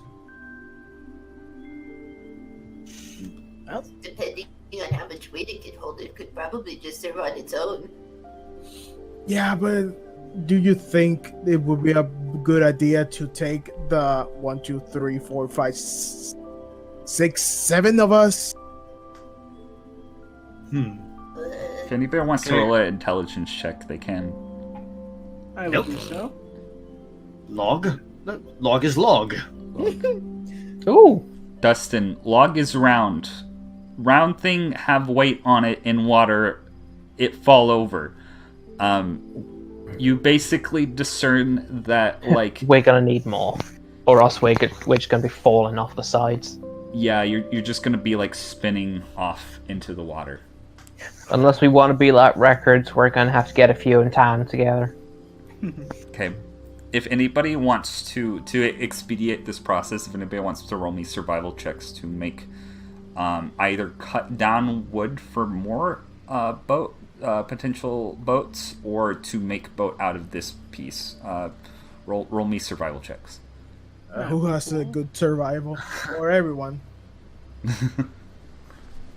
Do you need any more rolls? I'm gonna say, what are you doing with your rolls, Koko? Are you chopping down more trees, or are you making this boat into a tree? I'm gonna help make more boat. Okay. I will create the most ultimate of rafts. You create a super actually good boat. You realize what this man's problem with his raft, or how it was described. It was like made out of several different like twigs that were tied together. Oh no. You managed to make a makeshift raft out of one piece of tree, and you're able to kind of use your shovel to like scoop out an area for your friends to sit. And it's kind of weird how your shovel has become this multi-utility tool. But you don't mind because you've been using it for a while, but everybody else, this is kind of fucking weird. How The the most ultimate tools. That's not how you use one of those. Never mind. I'm not even gonna question these things anymore. I mean, if it works, it works. Tonbo, I'm going to say with that roll, you can either cut down 2 more trees, or you can cut down a tree and make a slightly less good boat. Then scooping out wood like it's an ice cream scoop. I would be trying to just cut down more trees to help Koko out. Okay. If possible, I would. It's very stupid how I would want to flavor this, but if you're fine with it, I'd like to go ahead. I love dumb flavoring. Please tell me. I immediately just walk over to the trees like, I think I know what to do here. I lift up the brim of my hat and just go, come on, we got work to do. And you just see a string of termites as they just come immediately out of that and begin to start like ripping parts of the trees down. I'm gonna say the termites, they don't get through the entire trees, but they're able to make just enough for me to knock them down. Yeah, they're basically able to make indents that are big enough to where, applied with enough pressure, either by a good kick from somebody or a swing from an object, they can be knocked down pretty easily. These trees aren't that like resilient, but like it seems like if you get them like from the right angle, they're able to come down a lot easier. Could offer leverage in knocking it down with my crowbar. Oh, yep. We'll flavor that you all help out with this. And if, Koko, if you want to roll another survival check with advantage because you're getting help making these boats, you can do so. 19. Oh, you make it even better boat. It's like so sexy. My masterpiece. And I'm going to say all of these boats are going to be able to hold 3 people each. Alright, so there's 7 of us total, so that means we have 2 empty spaces, so logically speaking, I should go grab 2 more crabs, right? No. You're not allowed to bring a giant crab. Should probably lead them to their natural environment, Tonbo. Okay, I'm gonna roll something for somebody. You can come back for it Who later. is currently holding on to the boats? I assume I would be because I'm the one who's making them. Okay, roll a strength saving throw. Oh. Oh no. This man who just got on shore pushes you out of the way, and he's gonna get in the boat, and he's gonna try to push off. How does everybody respond to this?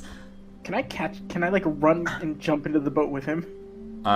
You can do so. I'm gonna say this is going to be like combat, but without combat. You can run your movement speed and perform an action and a bonus action if you wish to. I'm gonna do something different, and So I can do. Yeah. Sorry, Luis. I'll say. Okay. I'll say Tonbo because if you guys actually want to roll initiative, you can. No, let him go first. Okay, I'll let Tonbo and then Seox do what he's gonna do. What are you doing? So I can move my full movement speed? Yeah. Okay, so it's stupid. I would immediately bolt 20 feet directly towards him and be like, oh, you almost got lost. Can I make a strength saving throw or an athletics check to just like pick him up and bring him back? You can try. I'll do athletics and see if this works.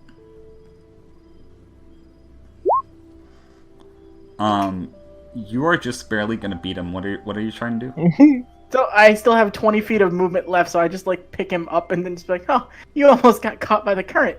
And just bring him right back over to the shore. He's trying to resist, and the boat kind of like turns over in the thing, and it starts drifting further down the stream. Well, we got plenty more trees. Please. Seox, do you want to try something? I was gonna do something first, but now the things change, and Okay. can I go after the boat? The boat is probably right here, right now, on this square. So that's 30 feet for me. Yep. You can. Okay, yeah, you can just walk up to and grab it. This man that tried to steal the boat is looking very nervous. Okay, first thing I'm gonna like bring the boat if I can up to the shore, so it doesn't keep drifting away, or just. Yes, you can do so.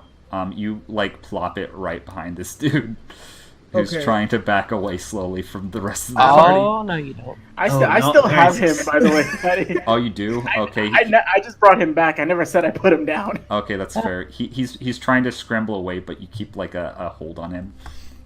So I'm gonna bring my hands behind my back.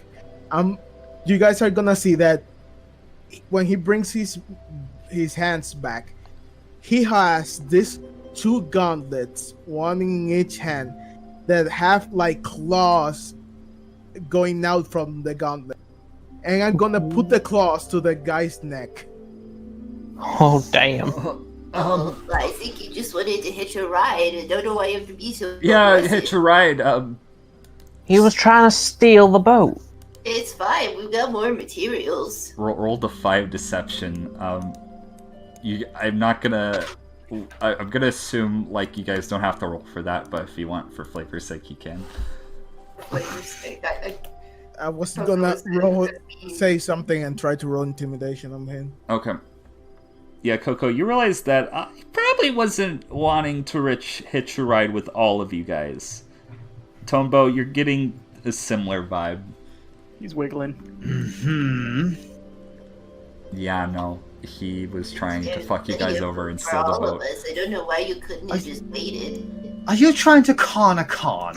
I was just, roll your intimidation, Seox. Okay, I'm gonna roll a charisma save with him for disadvantage because you're currently threatening his life. He's gonna narrow his eyes at you. You couldn't kill me. That would be illegal, right? Oh, I've never had an issue with that. This is the hunter exams. neither. People die all the time. What? You know what? No, I'm not going to kill you. Someone has a bit of rope? Oh, Koko, do you still have my rope?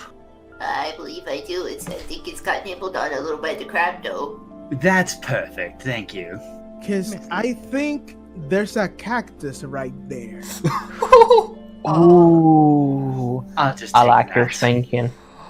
Hold on just a second there. I am a useful member for your team, and I will, what's my We do skill set? not know you. We have not even heard your name. I'm an optometrist. My name is Freddy. Koko, do you require an optometrist? I don't My care. eyes have been absolutely horrendous for years.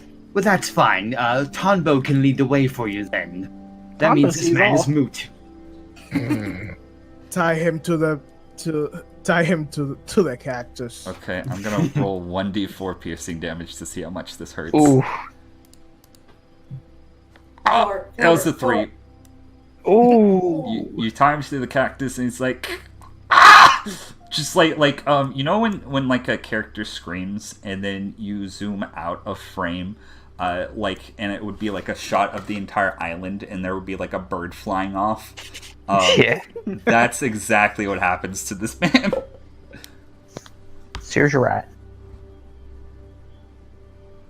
I hope you reconsider for next time. Guys, let's go. Okay. Does everybody hop in the boat? Chow's just gonna kick some dirt in his face and be like, better luck next year.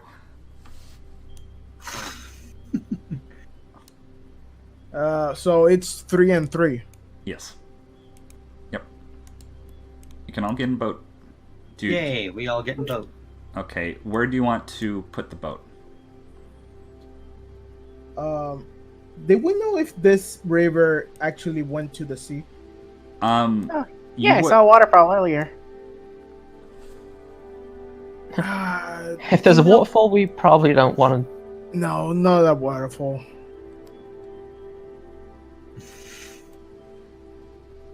So, I think we can go to the shore, or we can continue going. Maybe if it's the closest one, I'm not sure. Don't we need to pick up the other guy? No, he's done for this year's exam. Oh, look, Tombo, he's napping. He's quite comfortable. Oh, I'm not laughing, you asshole! I pistol whip him He's on quite the back of the neck. I'll pistol whip him on the back of the neck to knock him out. Or at least tempt him. He's just gonna sigh, and then right after you do that, you see a blue light start to emerge in a circle around him. It's like, wait, what the fuck's happening? What the fuck? And he Stepping back. disappears. And the rope. we get the rope? Yep, the rope. You can get the rope back. That's I grab it and then I bring it back to Koko. that's convenient. But what is Or- that light? I suppose that's what happens to the losers. The only shame is that he didn't suffer enough. I like the cut of your jib. I don't think I like any of the cutting of jibs. Tonbo just like stands in front of all you guys and you see like, almost like the most adorable angry face you'll ever see. Now, that is not appropriate behavior for friends, alright? We're here to be nice. I believe we heard him deliberately say, I don't want to be the short one's friend. I think I've made myself clear on this. I'm gonna roll one of my horrible intimidation checks. Natural 20, natural 20, natural 20. No. Now would be the time. Oh god. Well, Can I flavor this? Yes, you can. You turn around, you're doing like the angry pout face, but you're petting a giant tarantula as you're doing it. Oh, Courtney. When did you wake up? Chow's gonna like step back for a bit, but then he's gonna come up. Don't worry. Knowing this is the entrance to the hunter exam, odds are he's probably just disqualified.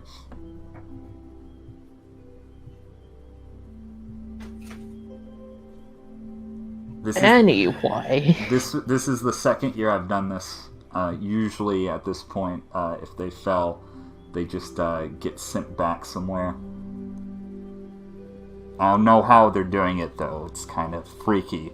Just looks to another blue light in the distance. Just appear Oh, on there the goes end. another one.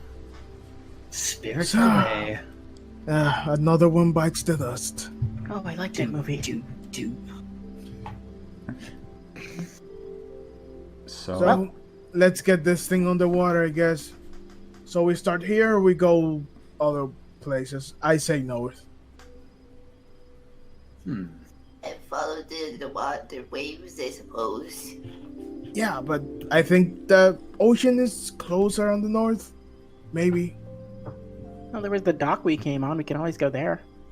It's like I right mean, down this way. Isn't that actually farther away? We have to carry these things. No. No, yeah. I mean, it's literally just here. Yeah. Let's take them there. Come on, guys. All right, let's haul it. Okay. So you put them. Heave-ho. Where are you putting them? We're gonna bring them here. Okay. Oh shit, there's a whirlpool there. You can there's like a little bit of a drop here. It's kind of hard to see. This is a little bit of cliffside, but it's easy enough to climb down. That you kind of just like plop them in the water and you're able to jump on. So which way is it going? The way of the water is currently going east. So since we don't have any way to control this, or I think the best option is just float west with them. As you say that, Tonbo goes, or do we? As he I think we ought to follow the waves. What did you This is my say, Cable? opinion. Oh, you say we don't have any way to control this. Tonbo just goes, or do we? And then he holds up the oar. Ooh. Did you pull that out of your hat? I keep things everywhere. Look on your That back. is disturbing. So how we make this work?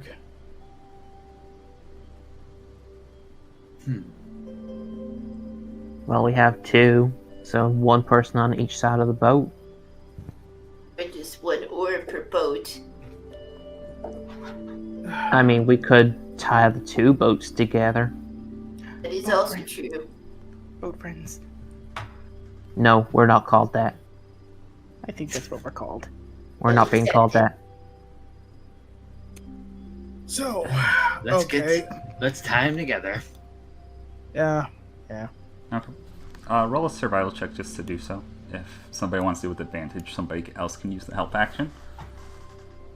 If anyone's got better for it, I'll Yeah, help. 'cause I'll mine's help. crap. I I'll got a help. 3 on survival. Okay. Roll it. As do I. The two better ones roll it. Yeah. Nat Nat 20. 20. Okay. You Nice. tie the perfect nets or the perfect knots together. And as I do so, I write friend boat on the end of it. I scratched it out. The friend boat. Okay. What is the order on everybody's boat? This is somewhat important. And it's sitting next to fucking Tonbo. You said like it's like a punishment. So like, should we have like a bigger person in the front of one with a smaller person in the middle and another bigger person in the back to kind of balance each one?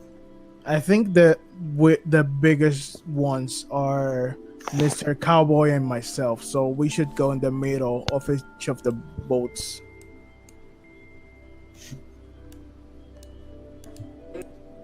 Yeah, that is right. Yeah. Actually, Chow's not very big. Oh, Chow is a small man. You basically have 3 small people, a medium-sized person, and 2 kind of.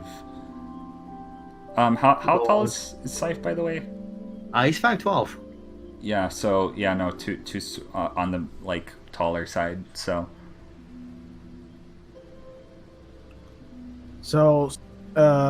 You take the right one, I take the left one. Tumbo in front of me. Joe, you can go wherever you want. okay. Roger, Dodger. So I would want Koko to be in the front of the second one. Just so we have apparently 2 guys who can see the most can go up front. I don't think Koko can see. I am visually impaired. So anyone can see better than her. Me and Tombo can see really well. Yeah.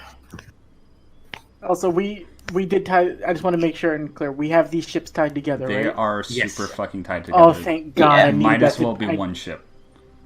Thank you. Okay. There's a very specific reason. I'll tell you guys that. Oh no. Do you guys get in the water? Yes. Yep. Okay. Yeah. Sail. You push off. You start rowing. About 5 seconds in, or not 5 seconds. About 20 seconds into you guys like leaving the shore, a whirlwind emerges underneath you, and oh, that's not the thing I wanted. Oh, I thought we just got the bad end. Oh, This was a one-shot campaign. all Fuck. fucking Time to die. reload our saves. You start going underwater in a jet stream. I want everybody to make me strength saving What? throws. What? Oh, Strength saving throw. Yeah. Ooh. oh boy. Oh boy. no, I have a 0 in this.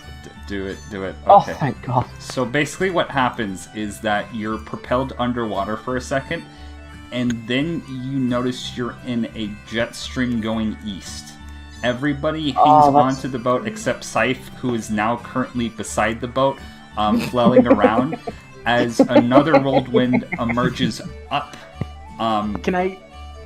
What do you want to I'd do? like to use my nat 20 to catch him. I actually want. Oh, go ahead. I'll let you do so. How do you Alright, flavor okay. catching him? Just by like grabbing his arm as he's being flailed around in the water and just yeeting him back onto a boat. Oh boy. Thank you, Koko. You guys like emerge from underwater, and you're like mid-air, like going a million miles per hour, as you like kind of like a dolphin, like keep going in and out of the water as this weird jet stream propels you, and you start to look forward and you notice some sort of shoreline approaching you with lights, numerous lights in the distance, as you keep going towards the sand, and one more either dexterity, strength saving, or constitution saving throw, just for giggles. Oh boy. Come on. Yes! Okay. Damn that duality, Dan. Do you see that Seox is hanging to his mask Ooh. for dear life? Okay. Do you want to use that nat 20 to save the embarrassment of one of your teammates, Scythe? In kind, I'm going to save Koko.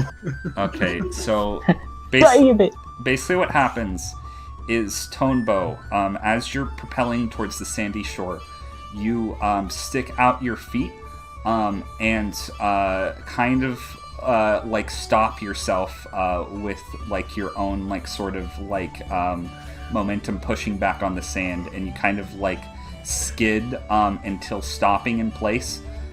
Scythe and Seox, you make it to shore, and you kind of like glide along the sand gracefully, and you, Scythe, are actually able to catch Koko. Finally, Dustin, you fly up in the air, Goofy style, and yeah, your hand, Goofy yell. your head lands in the sand with your ass up, and you're just kind of stuck there for now. I had an adorable way to flavor that, Batty. How so? As I was flying through the air, I just wanted to like lift up my hat so it would catch the air, and I gently float down towards the sand. God damn it. Yes. No. That's good. That's good. We'll go with that. Okay. That was fun. What the hell was that? Just kind of just like gently place Koko down on her feet, be like, "You'll stop, my lady." I thank you, Yeah. shady man. I hope we don't have to do Just- that again. Just returning the save. I got this. I pluck him I'm out like a gonna turnip. help him. Yeah. I think I got the sand lung. Cow Shit gets fucking man. everywhere. Cow man. You okay there? Yeah, I'm doing alright, I guess. So, where are we? You notice you're We're on. at our destination. You notice you're on a sandy shore of some sort, and you kind of see like a kind of road up ahead, Yes! and right in front of you, Tonbo, you see a very nice, happy-looking gentleman. He's wearing big old glasses. His hair is short but kind of messy, and he's wearing a nice dress shirt, but it's also kind of messy. And he's just smiling. And he holds out his hand to you, Tonbo. Immediately, just like imagine like the Studio Ghibli excited appear on Tonbo's, grabs the guy, and then it's just hi. Welcome. My name's Wing. Congratulations on finding the 286 Hunter exam. Oh, we were looking for that. Nice. I'm afraid you are among some of the only people to pass, or at least find the exam. Excuse me. My name's Wing. I am a very special hunter, but I'm afraid I am not an examiner this year, but I am here to see that you make it to the exam proper. Nice to meet you, Wing. What are all your names? My name is Koko Moto. Just call me Grifter. Nice to meet you. Seox. Tonbo Kamakiri. What about you, cowboy? Dustin. And then, ciao. Okay, the next part of this is going to be a little awkward. I'm going to need you to put on these. And he hands you all blindfolds. I mean, I guess I could just take my glasses off. As a giant SUV-esque van pulls up, and then he's like, get in the back. Can I put them over the mask? Yes, you can. noticing the van and the blindfold, just gonna be like, isn't it normal protocol to offer us candy first? No. This is for examining purposes. It's going official with it. So Right. I'm putting the blindfolds over the mask, over the hoodie. Oh my Not the- god, that's I'm- wonderful. I'm not Aw. taking the hoodie off. Who is taking off the glasses and putting on the blindfold just to be absolutely certain that she is blind as fuck. Okay, so She has that blind eyes, the little things. She has little raisins for eyes. Oh yeah. Yeah, She's little- got little Velma baby raised eyes. I forgot. And Wing is just going to also put a blindfold around himself. Don't want to incorporate my own bias into this. What a gentleman. Awfully sporting. I like I you, guess Wing. that's alright. I like me too, and he's gonna walk towards the van, and you're gonna hear a thud sound, and it's like, oh, ah, Oh. oh no, it's fine, just get in. I'll be fine. Don't worry. Are you Walk. sure? No, I'm good. I just trust me. So 5 we- inches to the right. So how do get in? How do we get in? Try to walk into van. I'm gonna say you all do it better than Wing, unfortunately. I mean, we could just wait till we're touching the van before we put blindfold on. I just kind of picture like Siphon Tombo and just like it's like as if they could all see anyway, even with the blindfolds on. Okay. Blindside motherfuckers. So the van is going to show. I want everybody to roll me an Arcana check for shits and giggles. Ooh. Damn, Oh, I have a 2 in that. my best stat. Oh, Hey, you know what? I didn't do too bad for a 0 modifier. oh. I have a 2 and I still got a 4. I'm gonna say, Oh my god! Ooh! Seox, you Wow. probably being one of the most dexterous people here, also accidentally hit your face into the side of the van. Ouch. Yep. So, Tonbo, you get like some sort of weird energy radiating off of this person. Like he has a presence that you cannot describe. Kokomoto, you feel that this man is like, you can tell that he's a lot more powerful than he makes himself out to be, or at least like you don't think he's. It's a weird thing to where he seems like he's super incompetent, but like there's something more there. And you start to feel your own like you kind of like are reassured that this guy is like I guess powerful wouldn't be the correct term for it, but there's something more to that. And Is competent. What? Is competent. Is competent, but also there's like something else there that you can't seem to put your finger on at the current moment. The doors are going to close, and he's going to say, okay, let's head to Meteor City. So, last session, I said you guys were blindfolded and went to a SUV. I got my notes mixed up, and I'm going to retcon that. Instead, you were not blindfolded, and you were put instead into an armored truck. And you were currently in the back of the armored truck with Wing. It's going to take you a few hours to get where you're going, but you've been informed that the 286th Hunter exam will take place in Meteor City, which, if anybody wants to roll a history check to know what the fuck Meteor City is, they can.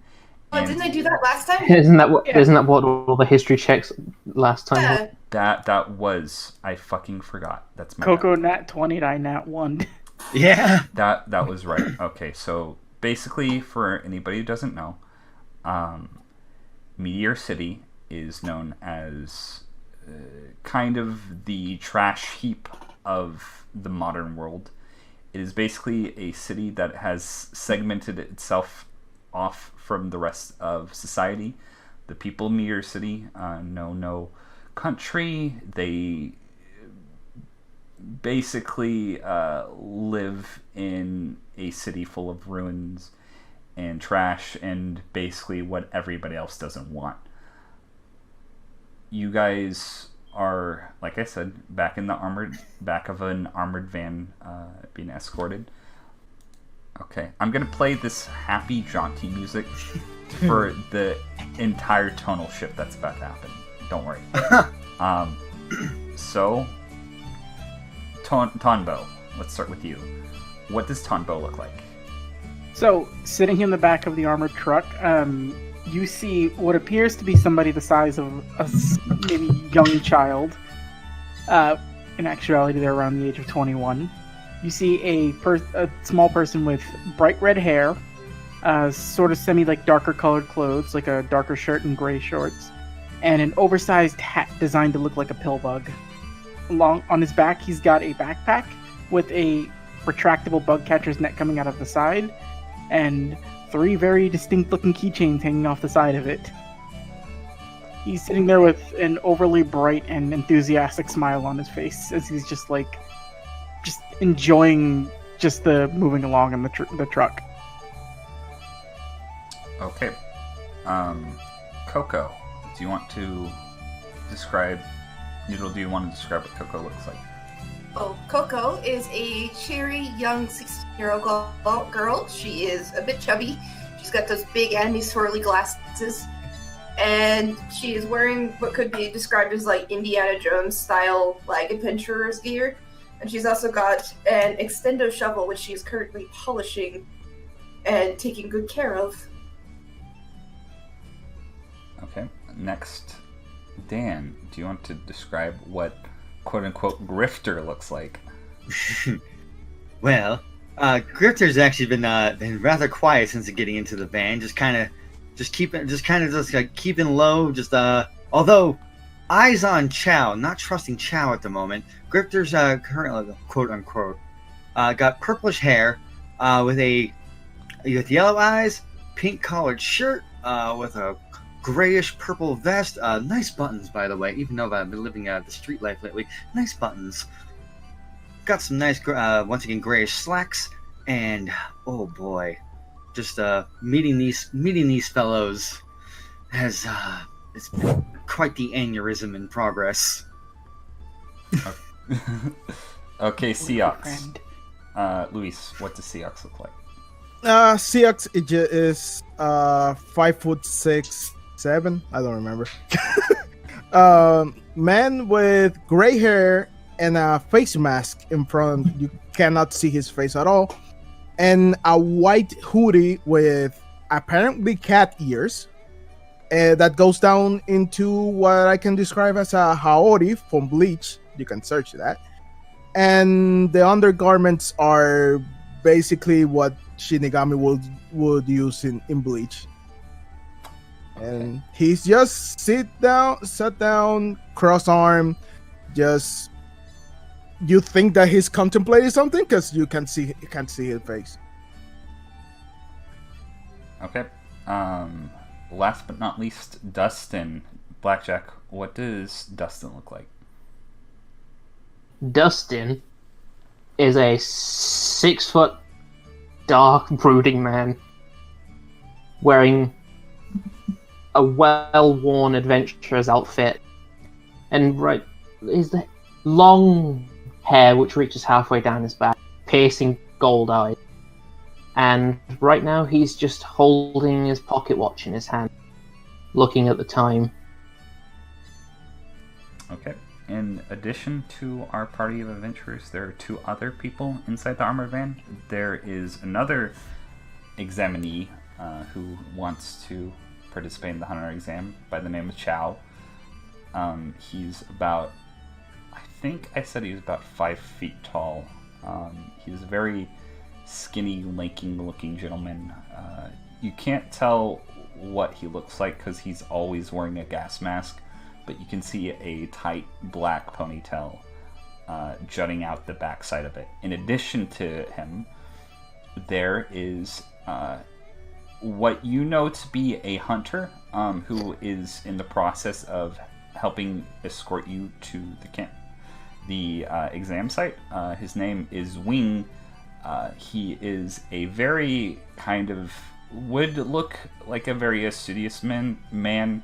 He has a button-up shirt, very kind of fine short hair, glasses, nice dress pants, but there's something off about him.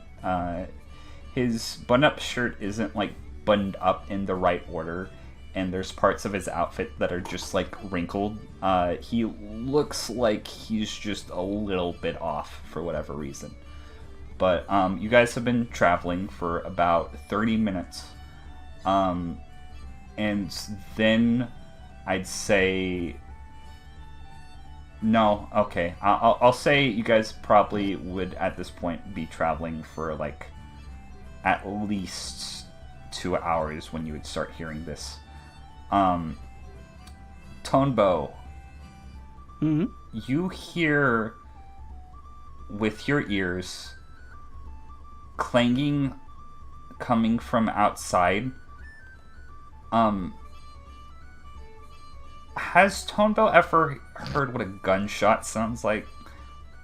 He heard Dustin obliterate a crab. Okay, so imagine that, but like hundreds of times over, and then you hear a very loud ding, like right next to your ear, and you look over and there's like a little dent in the side of the armored van. Wing, where are we? Looks like things are happening. Oh, my bad. And Wing kind of like, he up until this point he was just kind of like smiling, like you could tell he's probably daydreaming about something, but he kind of snaps to attention. Oh, sorry, I forgot to mention. So apparently, Meteor City has been having an issue recently. There was a group of raiders that tried to reclaim the city, thought it would be easy. Kind of was easy until they accidentally shot a kid's leg. And then the peaceful residents instantly turned on them, and the raiders are currently trying to retreat, I believe. But that's probably why we were instructed to bring you in this thing. Oh. Ironic. Uh-oh. Oh, damn. Mind you, we're only on the outskirts of the city. This is very, very, very large dominion. I have a question, Mr. Wing. Yes. Why would the hunter exam be being hosted in such a dangerous locale? It seems to me like they might have had enough time to plan ahead for this. Well, see, this particular exam has been kind of short notice. Netero, our chairman, said he had an important mission and had to leave unexpectedly, so he could not host this year's exam.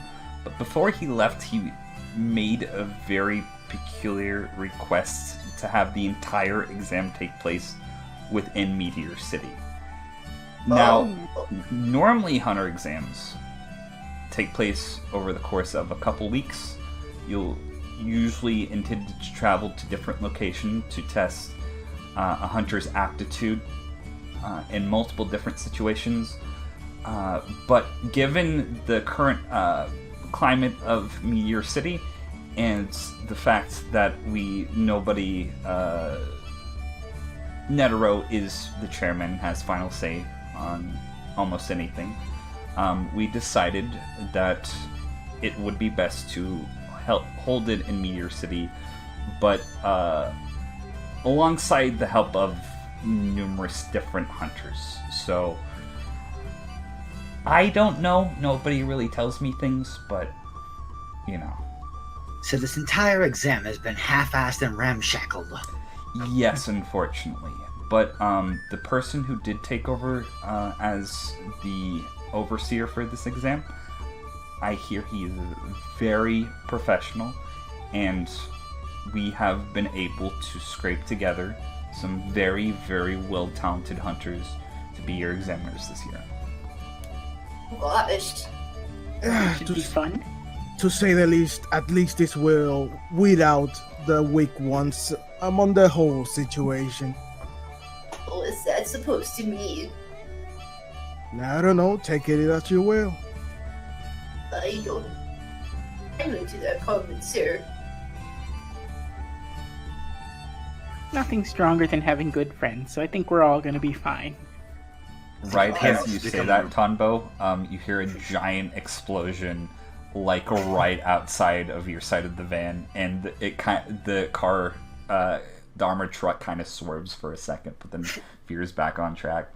Oh dear God, some of us ain't gonna make it out of this alive. Well, you know, Mr. Mask, it seems after what we saw back on the island, appearance pretty much just meaningless at this point. At least thank God we are in the armored truck. Hold on a second. Wing's gonna put his finger up, and pull out his cell phone. You kids keep on talking.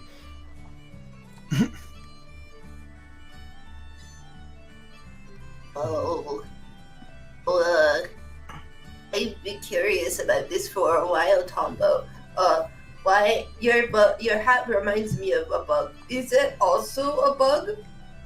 Not, but I can see how you'd make that mistake. Oh. He lifts up. You see him lift up the brim of his hat, and you see Megan the caterpillar just sitting on his head, and Courtney the tarantula. Oh my gosh. It keeps them safe. Oh, that's really nice, you professor. Aww. Well, It I have to brings keep to mind, how many do you have in your hat? leaving a whole lot of questions that don't need to be answered. Grifter's just sitting across, and you just like one eye just opens up, just looks on top of your head. Megan. It just goes back. Megan just looks at you and gives you the nod.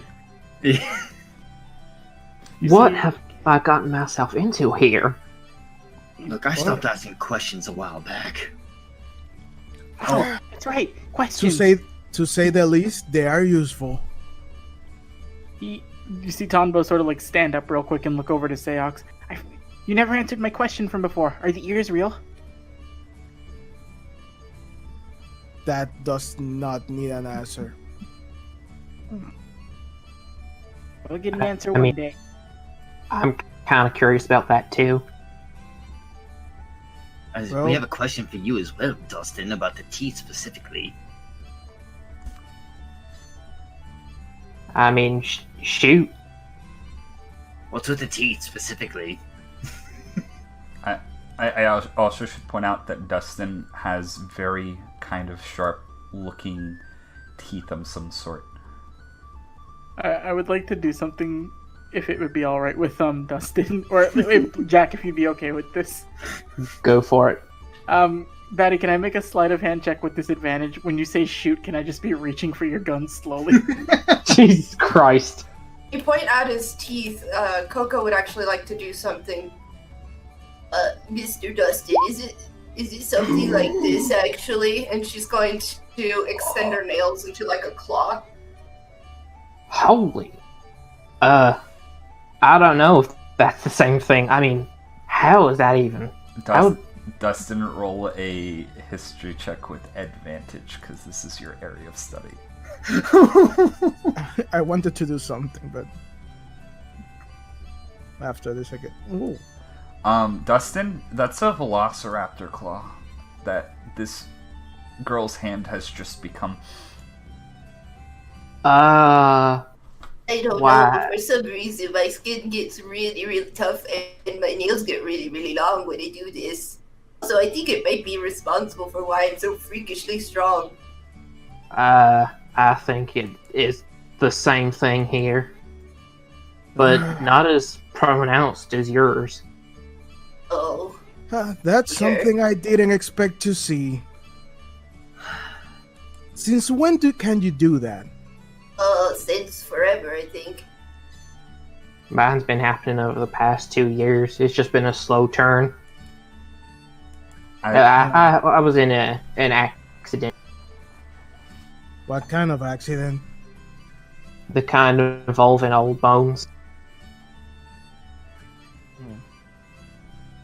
That kind of crushed me a little and scraped me up bad. I seen you two have seen some action. Well, sorta. I doubt you could call my last job action. We all have our stories.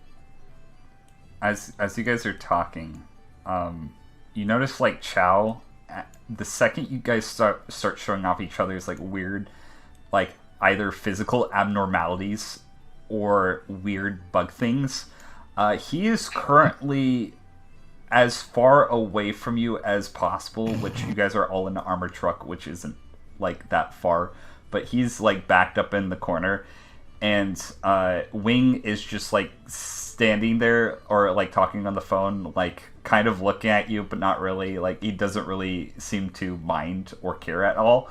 But then he's just gonna stand up and like and tap like the front of the truck.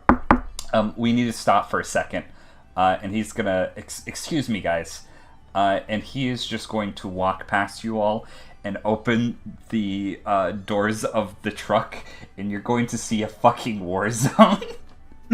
Oh my god. Of just explosions and debris, and there's like machine gun blast. We have a issue real quick. Just hold on a second, fellas. And he's gonna hop out the back, and he's just gonna be like talking on the cell phone. If anybody wants to look outside while this is happening, they can. Of What's your course. perception check? Yeah, Does passive get us anything? The passive would just get you the sounds of like gunfire. Actually, probably should change the music here too. Oh boy! Oh, that's perfect. Shit. So, yeah, no, it is fucking raining destruction outside. Fuck it, Grifter is what we're calling you for now. Dustin and Grifter, and you basically look out the back, and you see another armored van drive off, and an elderly-looking gentleman standing on the side of the road, like kind of like ducking under kind of like an incline, like trying to dodge gunfire.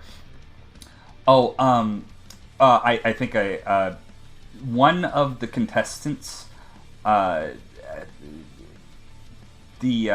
armored truck got damaged, so they're going to be riding with us for now. I hope you don't mind. I will say, Grifter and Dustin, as he's telling you guys this, he's not actually looking at the old man.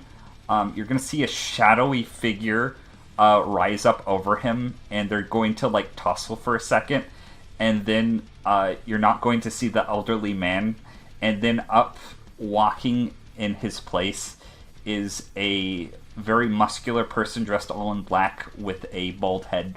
And then Wing's going to turn around. Oh, you must be the contestant, right? And it's like, oh yeah, name's Hanzo. And he holds out his hand to shake Wing. And this is going down as, like, you know, hellfire is raining everywhere, by the way. There's, like, bullets, there's explosions, there's just insanity all around. And, okay, well, just hop in the van. And Hanzo is going to hop in the van with the rest of you. And he's just going to talk on... Wing's going to talk on the cell phone for a second. You see a rocket-propelled grenade come at him. And this, like, clumsy man that kept bumping his head on, like, the top of the van earlier, just knocks it out of the air, like, almost like what seems to be, like, by accident, and explodes, like, way up above you guys. You can't really see it because you're all in the armored van. And then he's just going to get back in and close the doors. Sorry about that. We'll be on our way. Could I have made an Arcana check or something when he actually does that? Yes, you can. Please do. That We all did that? crazy. Yep. Hey, 17. 17. 13. Okay. Yucks. Okay. Koko. I don't do magic. Koko. You get like this weird tingly feeling on your skin every time you like make your hand like the big scary claw thing that you still don't know why you can fucking do that. It's like, but you're fine with it. You're Koko. You roll with the punches. The same sort of tingly feeling that you feel when you make your hand into like big scary claw is the same feeling you get when you see Wing just knock back the grenade. And I would say, Tonbo, you know there's something up at this point, but you can't tell what. It's not normal, but nothing's been normal so far, so you're probably also fine with it. Nothing makes sense right now for most people, I'm gonna say. It's a very weird day. Wing still on his phone? Wing just hung up, and the car is going to start back up, and you now have Wing and Hanzo in your vehicle. You mean to say that he heckin' obliterated a fucking missile while still on a phone call? He didn't obliterate it, he basically deflected it while on the phone, and it went straight up in the air and exploded. Nice. Tonbo would like excitedly go up to him and just start going, "Oh, Wing, what was that? What was that? It was all like, and you went, and just making like loud movements with his arms and explosions." What are you talking about? You knocked the thing back and it just went all explodey. The thing? Oh, the thing that was coming at me? Wasn't that like a rock or something? Yeah, that was. A Okay. rock that exploded. Oh, did they explode? I didn't notice. Okay. Can I incite him? Cause he's down playing things. Yep. You can insight him if you want. That's funny. Okay, so this man seems like a ditzy fuck, and he probably is. But there's probably a little more that he's not leading you guys on to at the moment. Also, the second he closes the door, it's the metal stops, and it's back to jaunty fiddle music. Dustin, did you happen to see what I saw out there? Oh, I'm pretty sure I saw everything. Just does like the arm around thing with a sly smile. Crimes everywhere. Oh, like the sound of that.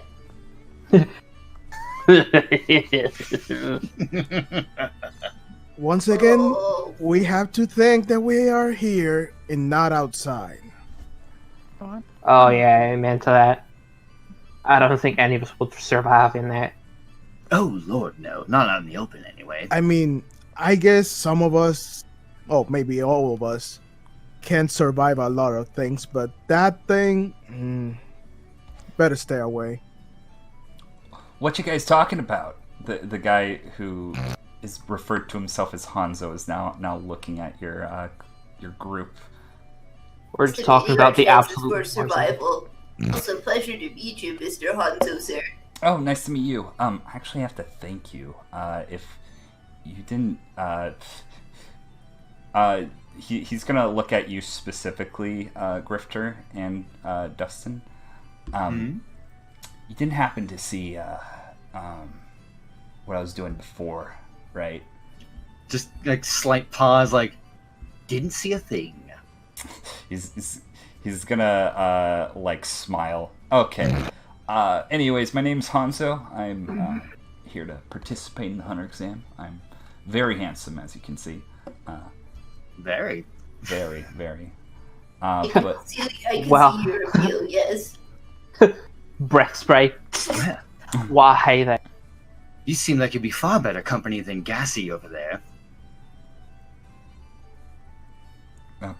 who's? Oh, hello there. And it's like Chow at this point is like, nope, don't touch me, don't touch me, don't fucking touch me, nobody touch me. Like he doesn't say that, but he looks like he is ready to fucking go apeshit at the next person that gets near him. He is very startled. I got right my eye on him still. now. Yeah. I'm just uncomfortably close to Chow at this point. Like, don't be afraid. We have new friends. Oh my god! Yes. It just Yes, jumps. Chow, embrace friendship. Why are you people like this? Why would you embrace... There's a fucking war going on outside! Professor, Personally, you respect your boundaries. I put my finger on like the part you breathe out of the gas mask. Just go shh. Just start swatting Professor, away your has fist. Chow met Courtney? Oh, that's right. I lift up the hat and the tarantula just immediately like, crawls down the He's just screaming at this point, trying like when in like shows when there's like a gag that happens in the background while other people are talking. That's Yeah. literally just him like trying to push you away and trying to get the tarantula off of him. Try all he wants. Chow, at this point, you know you have to accept it. I said it before in the island. Just let it go.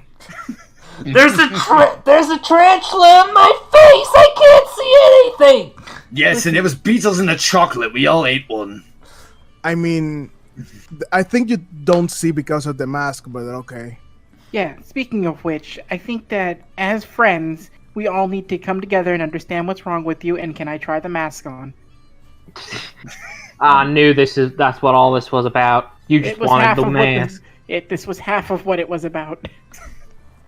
Friendship and mask, that was all it was, wasn't it? I mean, if you're gonna try on anyone's mask, why don't you bother Seox? Seox won't even tell me what the ears are. I'm working on one project at a time. Project? Oh, That's a bit. Just gonna say it once. Don't mess with my mask. What about the ears? But it just looks so cool. That's why it's on my face. Oh. Just I mean, I wasn't gonna go out. I wasn't gonna straight out ask why you're wearing a mask, but I thought it would be rude. Sometimes there are things you don't want to show. I mean, that's fair. He's horrible acne. Mask. I swear, it's like his face is just mostly acne. There's not even really any facial features anymore. That's actually terrifying. You can tell me about it. I don't understand how he has a girlfriend.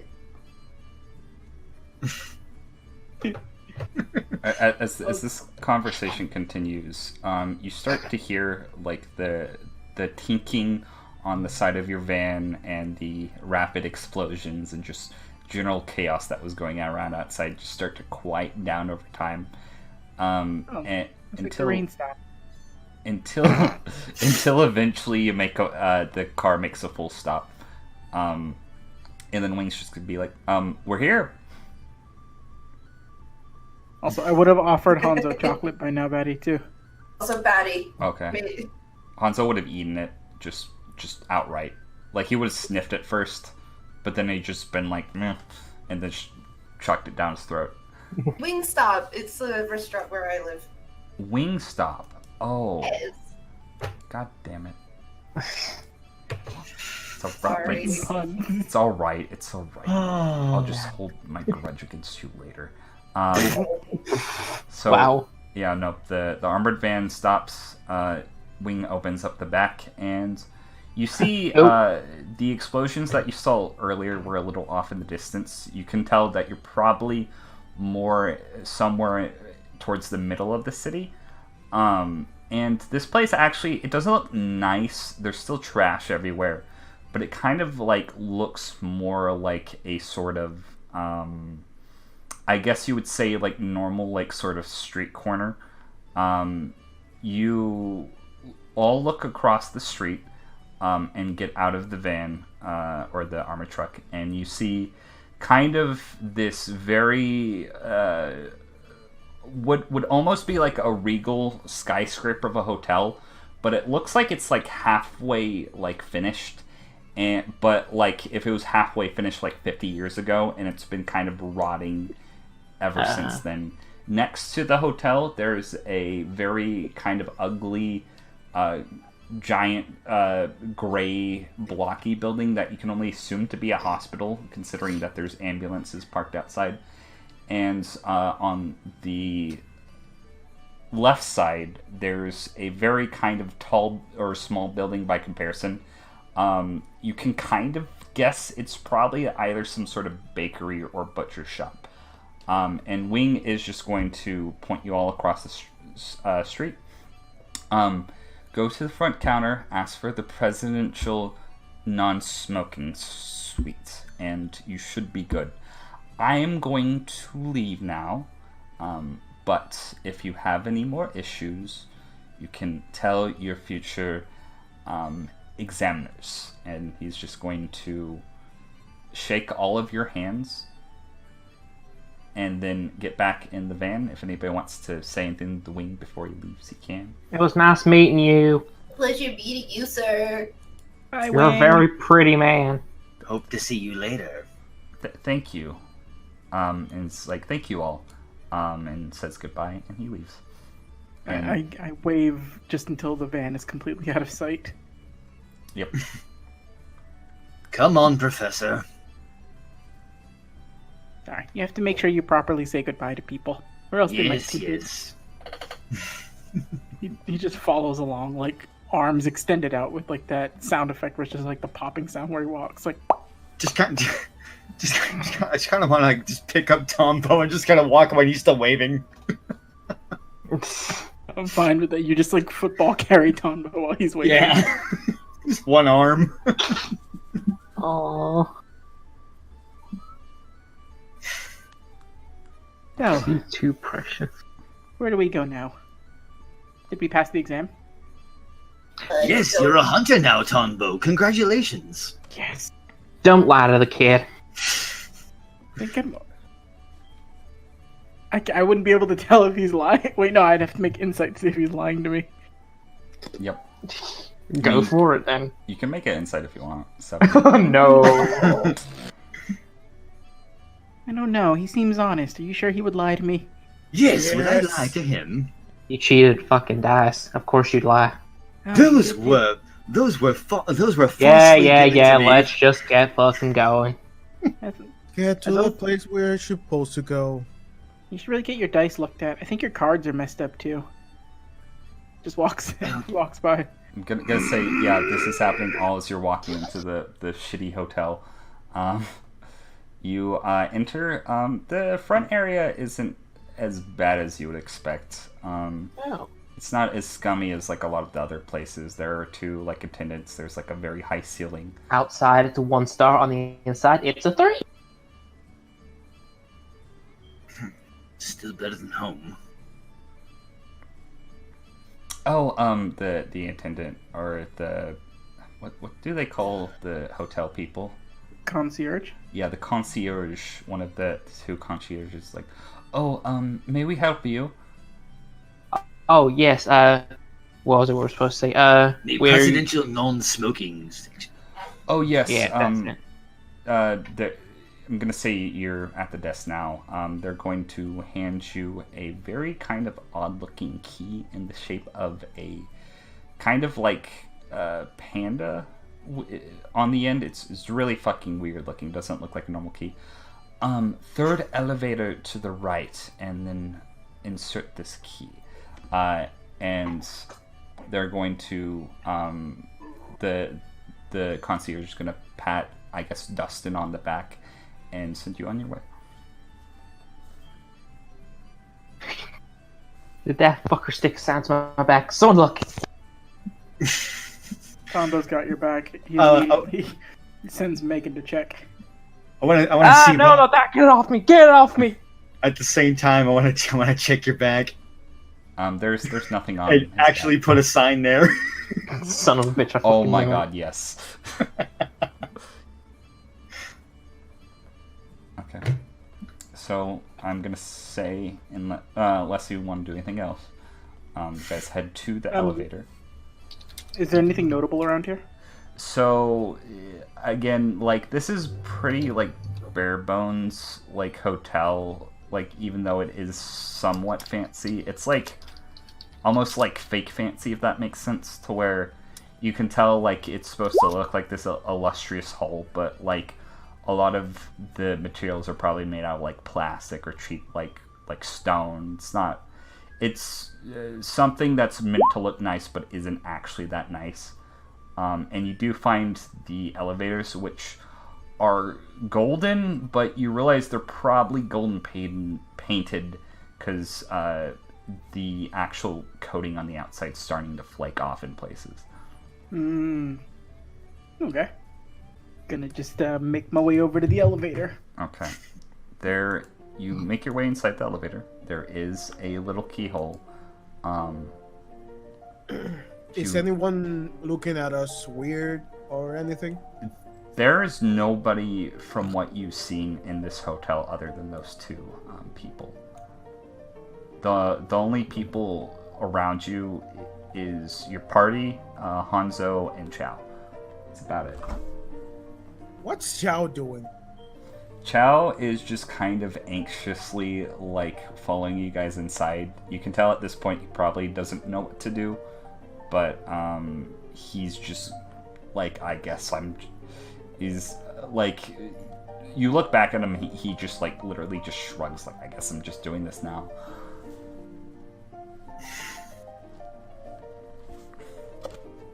So should we go in?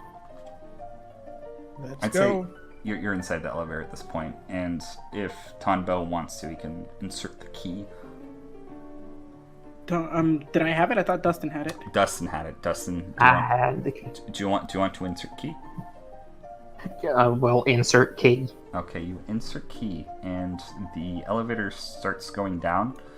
It doesn't like go down for that long of a time, but you can probably say you've descended like 3-ish stories. You... So we are going down. Interesting. Down to the underground. If we meet David Bowie down here, I'm not faint from starstruckness. Look, I have dibs on Bowie before anyone. Who's David Bowie? He's a fucking god. And that's all you need to know. I'm not religious.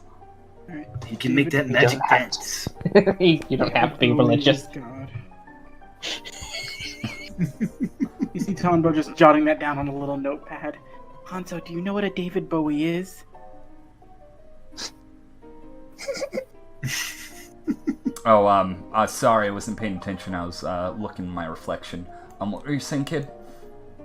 Do you know what a David Bowie is? David Bowie, afraid not. I'm been kind of sheltered off from the rest of the world for a little bit, but you know. Oh, me too. Yeah, it's part of my ninja training. It's part of my entomology training. Entomologist, is that kind of like ninjas? Like what weapons do you use? Specialize in. How big is the elevator that we're all standing in? It's it's kind of cluttered. Like it's like a normal sized elevator, but with 6 people in it, or actually 7 people. So yeah. Okay. No, it's So I awkwardly and in most of the people's way attempt to like pull out the bug catching net. Don't get that out in here. There's not enough space. He asked me a question. Right against my head. So anyway, Dustin, I hear David Bowie has a pack of diamond dogs. I hear he is actually the king of the goblins.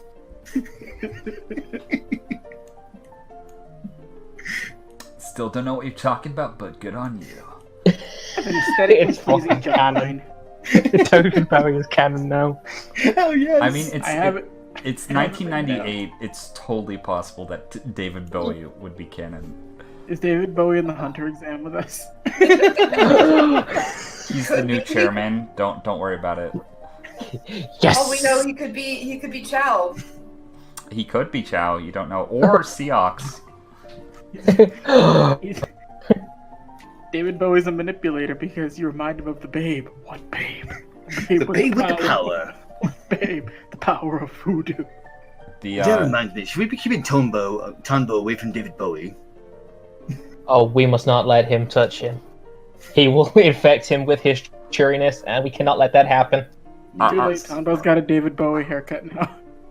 Oh shit! Man, Stop getting adorable. Is everybody in this elevator a cultist?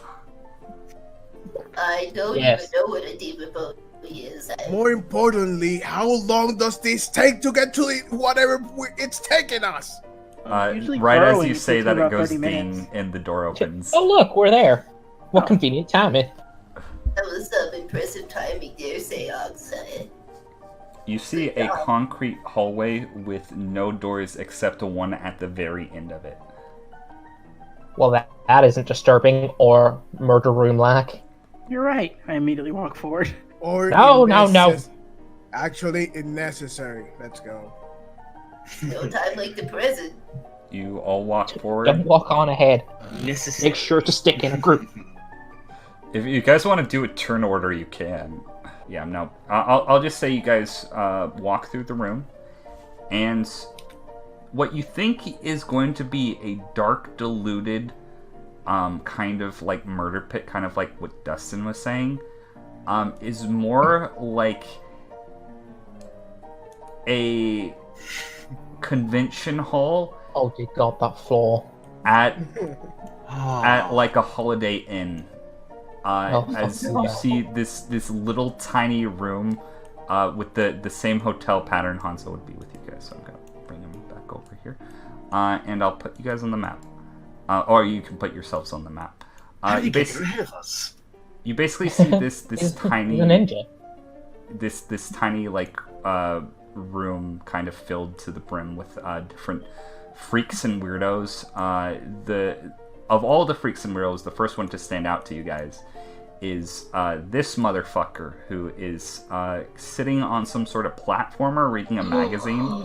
He looks like looks like his hair is almost like has some sort of weird tiger pattern. He's kind of short. He's wearing like almost like a baseball outfit. And he has like this very pissed off look about him. And he's just kind of thumbing through this magazine on this platform in front of all these different people. But everybody's just like talking to each other and minding their own fucking business, so yeah. Batty, Yeah. thank you. Thank you for including my favorite boy. Is he actually your favorite boy? He is, I love him. Okay, I'm gonna resize you guys up for shits and giggles. Giga Tonbo. Just Tom. It's still Quick. tinier than anyone else. quick question. Yep. Where the heck am I? No, You can drag and drop your own, but I'll do it for you. Oh, okay. accurate. You could have left Tombo the same size. Yeah. Yep. Yeah. So this is how I'm gonna do this. How dare you be tall as this? You walk up to this man, this very pissed off looking tiger man. He kind of grunts to you and points to a box that has like a little slit that looks like it's about hand sized. It's like, take one.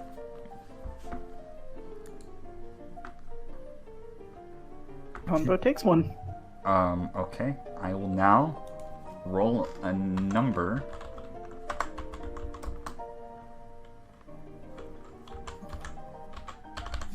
Okay. So you take out a pin with the number 334 on it. Ooh. Keep that on you at all times. That's your examinee number. Got it. It's getting pinned right on the side of my hat. Next. All right, let's see what we have here. Okay. 369. Yeah. Nice. Nice. Nice. Next. Seox comes in and just takes one. You have 383. Hey, you're Rayquaza. Haha. I think. I should know that. Ooh, And me he next. just Me goes next. Okay, Dustin, you pull out 436. Oh, it's Groudon. Sorry. I'm sorry. Still pretty damn good. Girly with the swirly glasses. Yes, Mr. Tiger Man. Pull a pin out of the box. Okay. Okay. Your number is 426. Thank Oh. you. Now, you stand around until the exam starts. I guess I don't give a fuck. Oh, okay. I Can we like stand you. anywhere? You're cool. Yeah, whatever. Okay. Oh. What was Tonbo trying to do? Oh, he was asking if it matters where they stand. Preferably not by me. Should be at least a 10-foot radius in between me and all examinees. You kind of like scare me because I'm gonna go over here. All right. There's plenty of other friend material here. There is. I imagine we just look and Tombo's just gone. Yeah. I'm gonna say there's probably like 50-ish people here. I know there's like not enough tokens to depict said thing, but There wouldn't be enough room if we did. yeah. Also, More than I had for the Genkai tournament. I also want Yeah. to point out this music is what's playing in the kind of like space that you're in. Hmm. Puke-inducing carpet, puke-inducing music. It sounds very vaudeville. Now, if everybody wants to roll me a casual initiative. So basically what I'm going to do is everybody is going to have the chance to talk to 2 people of their choice. We will go everybody in order and we'll go like a second round. So you can interact with any of these NPCs which you so choose. The ones that are not marked are just kind of like stand-ins for random like fucking people that are not important enough to have drawn tokens. And I will describe every single person that you look at or interact with. May I ask one question before we begin, Batty? Yes. I've noticed that you really did make... Well, it's not even a question, it's an observation. You really did make Hanzo the prettiest one in the room. Yeah. I have feelings for Hanzo. I don't have feelings for grass. Oh, no, I mean, grass is obviously, like, second tier. Grass is beautiful. I don't see the difference Fucking between grass grass. and Hanzo. But I'm That's going to shut up, Tombo's so... ultimate friend. Yeah. So we go in order. I Yeah. will be quiet for now. Seox, you see a room full of crowded people. There are some people talking to other people, some people that are loners, not talking to anybody. There's some seats. There's actually a punch bowl somewhere. You don't know. You see people like drinking punch, but you don't see a punch bowl at the current moment. What do you do? I'm gonna go over here to Hanzo and Chow. Hey, what's up? So, what did happen to you? What do you mean what happened to me? Like, why am I taking the hunter exam?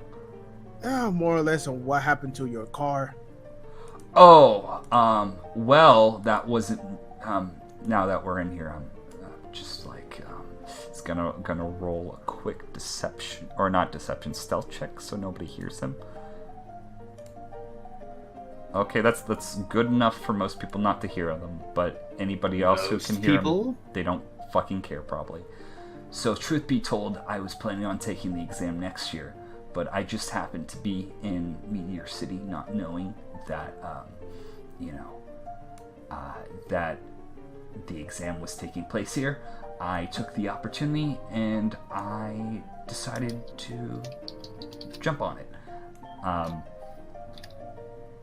That old man I beat the shit out of was actually supposed to be, participating this year, but, no harm, no foul. I just, sprained his leg at worst. It's fine. I mean, sometimes you have to do things to get what you want. Yeah, totally understand. But, that man is probably dead by now. If in that situation. Well, I guess, this is the hunter exam after all. Yeah, still, the dead are the lucky ones. We're still alive and suffering. Yeah, well, I guess the best thing we can hope to do is to pass it and, make things better. Even though, I just am in it for completely selfish reasons, but, it's beside the point. Aren't we all here for selfish reasons? I mean, your little peppy friend over there that likes bugs, he seems pretty, I mean, if we take to it, he's doing it for himself. Either way, because he just wants to catch bugs. I guess you're right. So we are very altruistic, to say the least. Yeah. Tonbo, hear any of that? Tonbo would hear all of that. Oh my. That was at least a 19 then, because I heard nothing. Yeah. So, uncharacteristically hearing it, he would not get excited or say anything. Something would happen. I don't know if anybody would have to if anybody would pick up on it or not, though. You would have to roll a stealth if you're trying to hide it. If you're not, it would just be like a perception or insight check. I would probably make it more of a deception check instead of like a stealth check. Oh, no, not stealth. Deception would also work. Excuse me. Alright. My bad. Deception 14. So if you're trying to hide it through deception, everybody would have to roll insight. Yeah, if anybody's interested, is all. Yeah. I don't give a damn.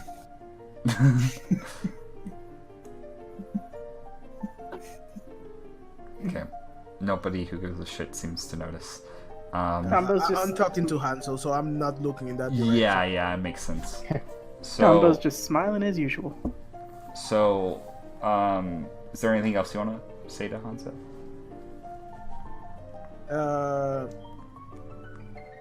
Nah, not really. Okay. I guess we'll go next person the turn order, who would be Dustin. Who do you want to talk to? Well, I would like to go down to the bottom left corner and speak to a certain Scraps. Oh my god. Okay. So yeah, you can drag your corner down there. Yeah, hold on, I have to zoom out so I can see the actual whole of the map. There we go. You had my idea. Okay. You see you see three people talking to one another. All of which, or two of which are wearing sunglasses. You notice the girl who has kind of like has this very like conflicting aesthetic. She's wearing this like badass like leather jacket, like sunglasses. She has like a fucking sniper rifle draped around her back, but she also has like this really cute bow holding her ponytail. And she just like is like stone faced, like looking at you. Other than her, you see a man looking like he like has like two big puffy like ponytail looking things coming out the back of his head. He is wearing what you can only describe probably to look like a William Shakespeare-esque outfit, and he has a giant, what you can assume to be a blowgun on his back. Other than that, there is a very mischievous looking, scabby, shorter gentleman. He has kind of hair that looks like he just got out of an explosion, and he has a bow and arrow taped around his back. Out of all of these, though, the woman with an actual fucking sniper rifle probably, you know, seems the most imposing. So he nearly got his hair fucking burnt off in this universe too. Don't worry about it. Let's not talk logistics. Yeah. If you want to roll a general intelligence check to discern why these people are talking to each other, you can. Okay. Intelligent. 12. Bow, gun, blow dart. They're probably some sort of collective of ranged weapon users. I found my people. Yeah, nope, you did find your people. And the mischievous looking one's going to look up towards you. What the fuck do you want? Nothing. I'm just here to make polite conversation. Well, it's gonna like kind of eye you up and down and then see your pistol and be like, oh, so you like us? Yeah. I could see from across the room it wasn't that hard. You're one of these two aren't like really like talking to you, but this one seems particularly interested to you. The name Scraps, and he holds out his little hand to you. Dustin, I'll shake. Okay. So, what caliber of a weapon do you use? It's a good old 45. Okay, I don't know anything about guns, so I was just like talking out. It's just a standard pistol. Oh, okay. No, I'm better with the bows and arrows, but you know they're not really as, you know, as he he does like a finger gun up to his head and then like pretends to shoot himself in the face. Yeah, they're not as lethal as what you use, fortunately. Oh, definitely not. I mean, you should have seen the last thing that met the barrel of my gun. Fucking exploded. Oh, I kind of want to see that. Like, well, not right here now, because, you know, if you explode somebody's brain, you'd probably get disqualified. But, you know, it's sounds pretty cool. If we make it through this, maybe I will. I'll take you up on that, Alpha. Oh, also here's Cypher. She doesn't really talk much. She's a little of a hot ass.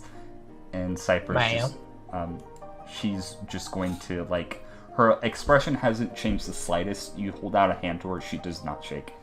Oh, and this is Greta. And Greta's just kind of smirking and, like, hold out his hand to you. So, Why you here? I'm here so I can get my license. Well, obviously, but I'm mostly in this for the adventure. Big air quotes. I'm in this for the money. Oh, so you're smart. Mm-hmm. Okay. Don't really have much else to say to you, but you know. I think he's kind of like looking you up and down. He I'm gonna say he's just gonna kind of like stare at you for a second, like uncomfortably so, to where there's just like dead silence, and then Scraps is just gonna pick up. So, yeah. I don't have anything else to add. You're kind of weird. I'm not gonna lie, you kind of look really fucking weird, but you know, I kind of like that. Oh, well, thank you. I've never seen a man with like you know, shark teeth or whatever the fuck you have. It was pretty much a shock to me when I woke up with them one day. Oh, okay. Well, I guess it's kind of a boring origin story, but you know, it's whatever. I mean, that's just one part of the story. There's more. Well, I wouldn't mind you like diverging your entire interesting life story, which is probably super interesting, by the way. You don't see like sharp teeth like gun wielders, cowboy men like roaming about usually, but maybe like save it for now. It's gonna kind of like. Oh, I wasn't gonna divulge it right now. Okay. We're a bit busy for that. I want you to like roll an insight on Scraps. Just for funsies. Ew, 13. It's been a gentle incline in rolls. He's trying to convey something to you, but you can't tell what it is. And he's bad at conveying things to people that you have discerned from that insight check. Could I borrow you over here for a minute, maybe out of earshot of everyone? Oh, sure. He's gonna follow you. What is it you were trying to tell me? I could not guess what it was. You're kind of like new here. I get that. You have the whole newbie air about you. Everybody here is looking to size you up. Me included, by the way, but you don't seem that much of a threat, even though I see you have the big scary pistol at your side. Most of the people here are fucking nuts, and any weakness that you show to them, they will fully exploit. Including those two, like, chuckle fucks. It's gonna roll. I mean, stealth. I could see that on them. Well, yeah, no. I enjoy your honesty. And your fucking weird face, but that's about it. Well, it doesn't hurt to make friends. I guess that's one thing that kid over there has taught me. What kid? Oh, that one with the big hat. The one with that's playing with the giant tarantula and like scaring the other guy with the gas mask? Yeah, don't ask to look under the hat. There's a lot of bugs under there. Oh, that's fucking terrifying. I know, it's weird, right? Anyway. Well, I'll leave you be, but it's good talking to you. What's your name? It's Dustin. Dustin. I'll be sure to not remember that, but I'll pretend I will anyways. Well, I'm not gonna lie. I hope to see you later on through this. I kind of want to see you make it through now. Oh, thank you. Scraps is just going to go back and talk to these other two individuals. Who would be next in the turn order? It would be... Okay, Grifter. What are you doing, Grifter? Well, certainly a lot of people around here. A bit more than I thought would actually make it. How to approach? Gotta be careful about these kind of things. So what's the perfect idea? Oh, Professor! Just Tonbo doesn't actually react right away. He's kind of like staring off. Well, it's the first seen you like this all whole trip. Anyway, what do you say we go make a friend? Okay. He just kind of follows you quietly. Okay. Gonna just lead you over to, let's see, who'd be pretty good. And looks like she's full of smiles. You see a girl, probably about 17. She has kind of purple hair and this big doofy sun hat. She is wearing these kind of over-exaggerated overalls, and she looks like some sort of, like, I guess, farmer of some sort, or gardener. You can't really tell at this point. And she's talking to a very hefty man with a ponytail that you can probably discern as some sort of athlete by the way he dresses, and a very muscular looking hairy dude that just like looks excited all the time, and that's all you need to know about him. The girl in the sun hat turns to look at you guys. Who might you be? Well, greetings. My name is Grifter. This here is Professor Tonbo. Professor? Hello. Yeah, he kind of like, not like, just a little just off for the normal energy Tonbo puts out. He just kind of holds up a hand, and it's almost like a forced smile you see. Well, she's gonna grab your hand and like shake it like violently. You know, in like Hanna-Barbera cartoons, when somebody shakes somebody's hand and they like physically go up and down. Nice to meet you. That literally happens to Tonbo. I'm dizzy. Roll a Constitution check to see if you puke. Check or save? Save, yeah, it would be save. That's my bad. Either one. Yeah. Oh no. You, Is that both of us or just Tombo? No, just Tonbo, because she Okay. shakes specifically his hand. You don't puke. You almost do, but you don't. You're fine. Megan's patting my back. Megan's patting your back. She's gonna actually roll an insight check on you. Are you still trying to hide it? What was... do you want to use your deception check from earlier? Yeah, the same one's fine. Okay, so she's gonna notice there's something a little off about you. You okay there? You see him just sort of like shake his head a little bit and just like he like closes his eyes and just like reopens them out. Yeah, doing fine. She's gonna like kind of punch you on the shoulder.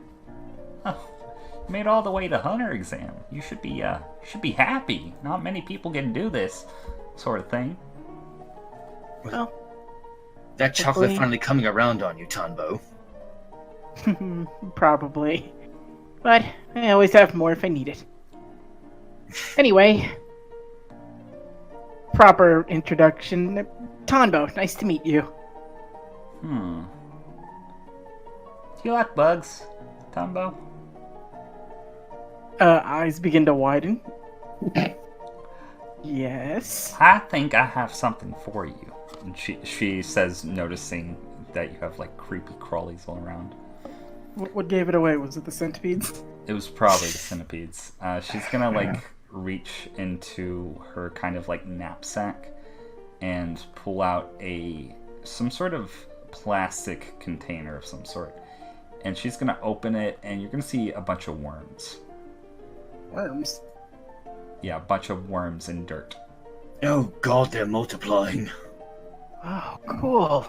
I was gonna go fishing with these later, but if you want some more friends, be happy. Just sorry, go ahead. I'll be happy to spare some of these things. No, but I don't need to take them. I wouldn't mind, logging them down, though. Okay. You notice that these worms don't look like normal worms, by the way.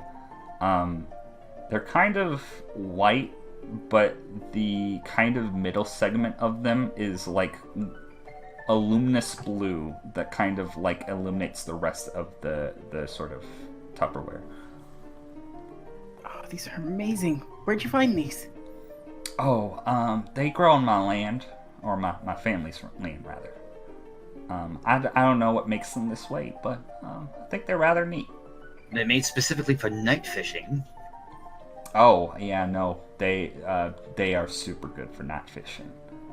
So, you see Tonbo pull out, his book from his bag, and Grifter in particular, beyond all the silly, randomness you'll see of Tonbo, you actually see an almost, reversed of a person, a serious expression across his face as he's, diligently documenting stuff down. No, I'm taking note of that. It's almost like a complete, tonal shift for him normally. So what's your story, fancy man? Oh, just another applicant here to get my exam. You know, the thrill of the adventures and the need for coin. You're here for the money, right? Yes, let's go with that. Okay, yeah. Most folks are here for the money. Yes, money. Money.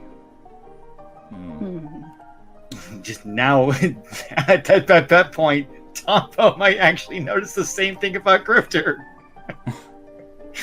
Can I do an insight check on him? Yes, you may. Oh boy. And I guess versus a deception. Tonbo sees everything! He knows everything. Tonbo just rolled double nat 20s. Oh, okay. Tonbo may have noticed then that when I talk about money, this Grifter actually has no interest about anything involving money. That's a complete bullshit lie. Tonbo would, as he's writing things down, catching that, he would, be obviously directing it towards, Grifter, but, trying not to, trying to be subtle about it. Just go, well, I think a lot of us are here for different reasons. It doesn't always have to be about the money. We all have something we need to do here. Yes, something in particular. And Grifter just kind of tightens the grip his hand on that rapier in his side just a little too tightly. Anne is going to kind of look to you kind of excitedly, you guys are interesting. And then Cora's gonna be like, wait, but you were talking to us, and she's just gonna push his face out of the way. Let's talk some more. Toto and Cora are just gonna awkwardly shift back to the corner. I would also give Grifter one look if I see him with his hand on the rapier and just say, and just look up and very friendly looking smile. Well, the important things about making a friend is we're here to help no matter what it is you need. Just kind of just not even head craning, just kind of eyes just turning down, and you're like, So anyway, Anne, what brings you here? Oh, well, should I be honest with you guys? I just need, all you need to know about me is that I also like making friends, and I'm here to improve the betterment of humanity. Can I put an insight on that? You I don't want to, I believe her. do an insight on that. All you fucking want, please do. Okay. I just want to roll something real quick. You meet. There's something that this girl isn't letting on, and she kind of feels like it would potentially ruin first impressions if she mentioned it, but that's all you can tell.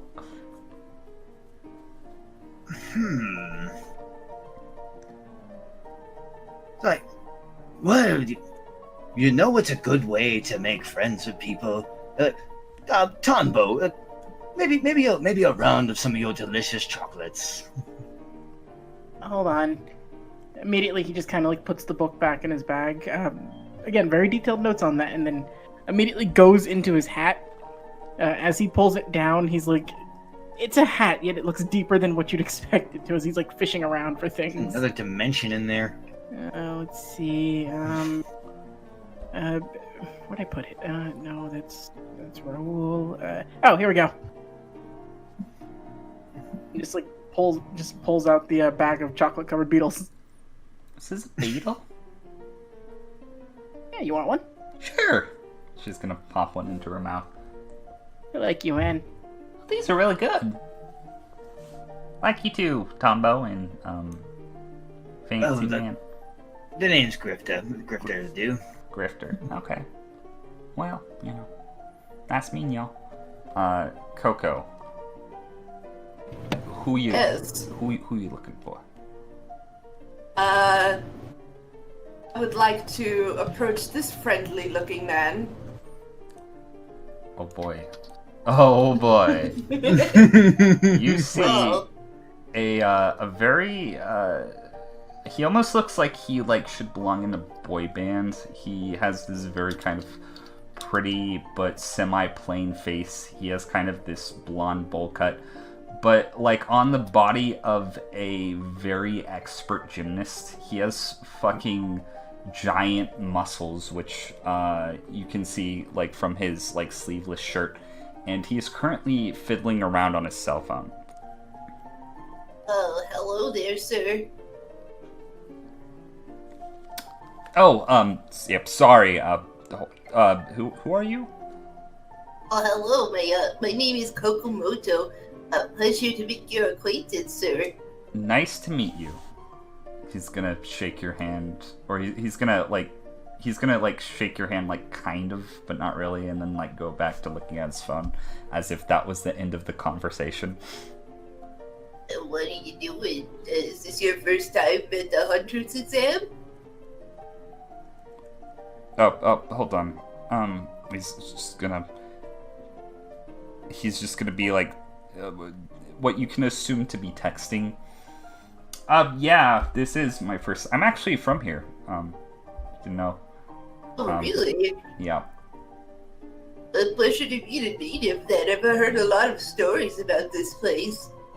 Pleasure to meet you. And he's gonna shake your hand almost as if he forgot he was shaking it the first time and go back to his phone. You sure like grabbing hands a lot, mister. Oh, sorry, I'm not paying attention right now. Oh, okay. wander off. Man seems very rude for some reason. He is very rude. I was just trying to make new friends. I was trying to take after the professor's example. Okay. So I guess this would round out the turn order. Unless if you wanted to do like a separate thing, Tonbo. There would be one thing I want to do real quick. You will get all a chance to talk to another, either group of NPCs or NPC of your choice. It would it'd be more just like seeing Koko walk off. I would like pop over and just be like, "Oh, what's wrong?" I guess I don't have the same charisma as you do, Professor. I guess it's really hard for this new examinees to the Hunter exam, right? Nonsense. We can help you make a friend.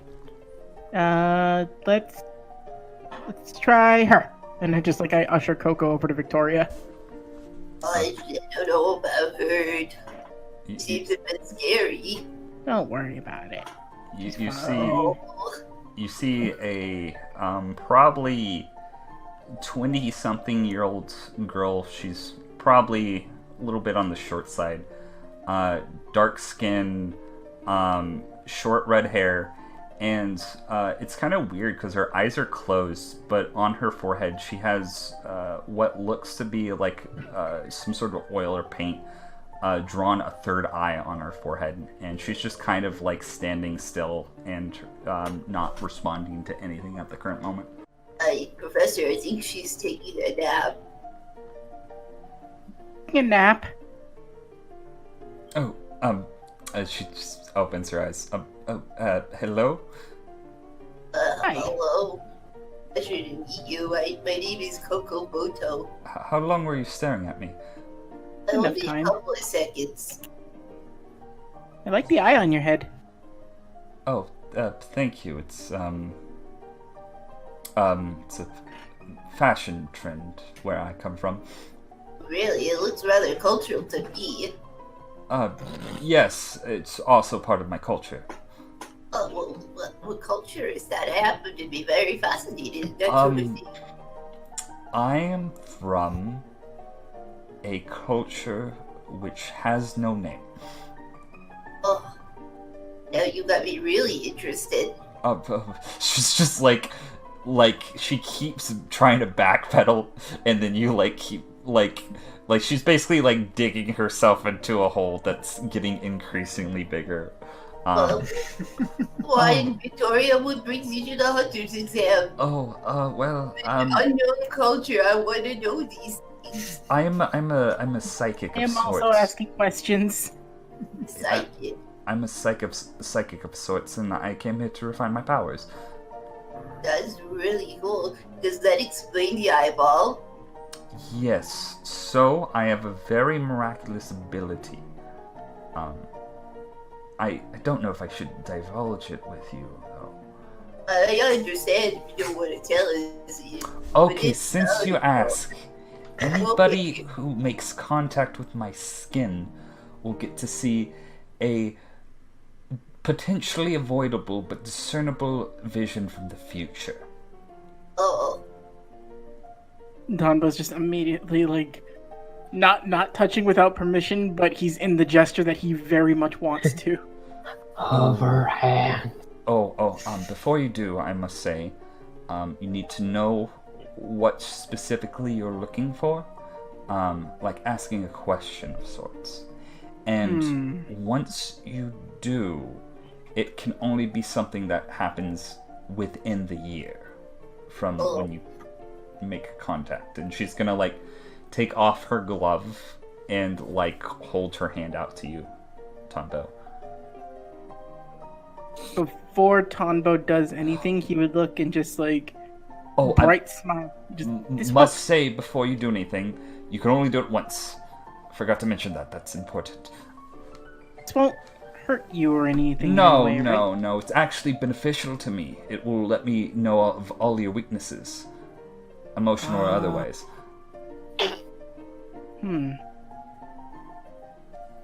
He's still just hovering. It's not a fact that deterred him from it. He's just trying to think of a question.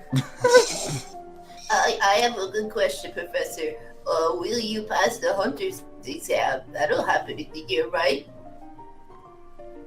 True. But I think I want to leave that one up to... There's no fun in knowing that. I guess that's true. There was somebody who brushed across me earlier. I didn't see their face, but they did ask a question. And it was the, basically what this first test was. Did you get an answer? The person who asked the question did. I don't actually see the future myself, unfortunately. What happens if you touch your own hand? Well, I've, probably touched my own skin, either clapping or doing other things ever since I was little. So I guess if I did have a vision, I would have already used it by now. I suppose that's Don't true. take the context of me touching myself. Don't go around saying that. I mean, you gotta wash your face, or you gotta Yes, exactly. Look at Washing my toenails and face. stuff like that. It's self-care. Yeah. But if I did give myself a vision in the past, I'm afraid I would not know of it. But what if it's a vision you weren't supposed to know? What if the whole act of you giving yourself a vision was so you could avoid getting a vision?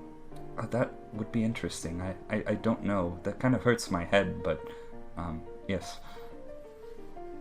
Would you like a Tonbo's touch? got, like, I'm gonna put a pin in that.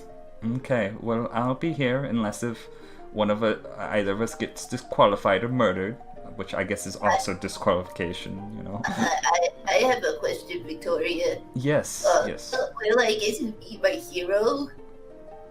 You can, see? Oh, She's going to give her a clasp on the hand. Okay. You see the world around you kind of shift in like a swirling motion, like almost like it's a 90s rap video of some sort. And it stops for a second, and you see an image of you and your idol standing in front of each other in front of some sort of glass building. And then it spins around and snaps back, and you're back in the hotel. Koko's just standing there, just like starry eyes, like, Oh, you really don't have many weaknesses, do you, Koko? I'm not really sure what you mean by that, Victoria. It's fine. She's just gonna, like, pat you on the head, like sort of, like, motherly. Oh, that's rather nice, Victoria. Well, if you ever need me again, I'm here. My name's Victoria. I have business cards if you want. Victoria the Psychic. Oh, I do too. That would really do me any good since I've used my thing already. You exchanged business cards. Yes, I get the Victoria. It just says, does it say like Victoria Psychic on it? Yep. She gets a card from me. It just says Tonbo, friend. Okay. That's wonderful. Okay. Friend, PhD. Seox. Who are you talking to? Let's see.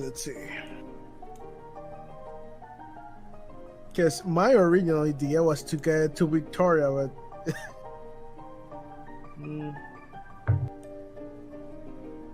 What about Aegon? I mean, Looks like a Muppet. He does.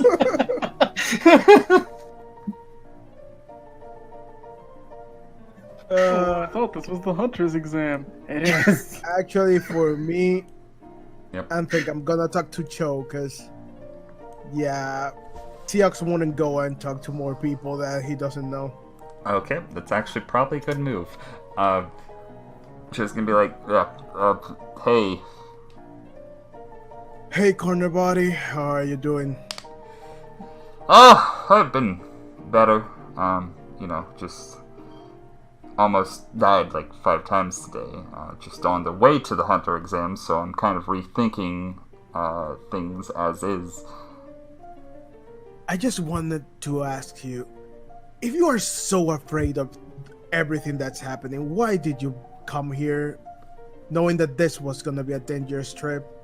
My hand was kind of forced. Something happened a while back that I don't think I can undo unless if I have the same clearance as hunters do. So you're forced to take the exam or not solve something in your past? I'm searching for answers of how to cure something. Something related to your mask? No. It's gonna be a deception check with disadvantage if you want to roll insight, even though you, out of character, would already know the answer. Please do.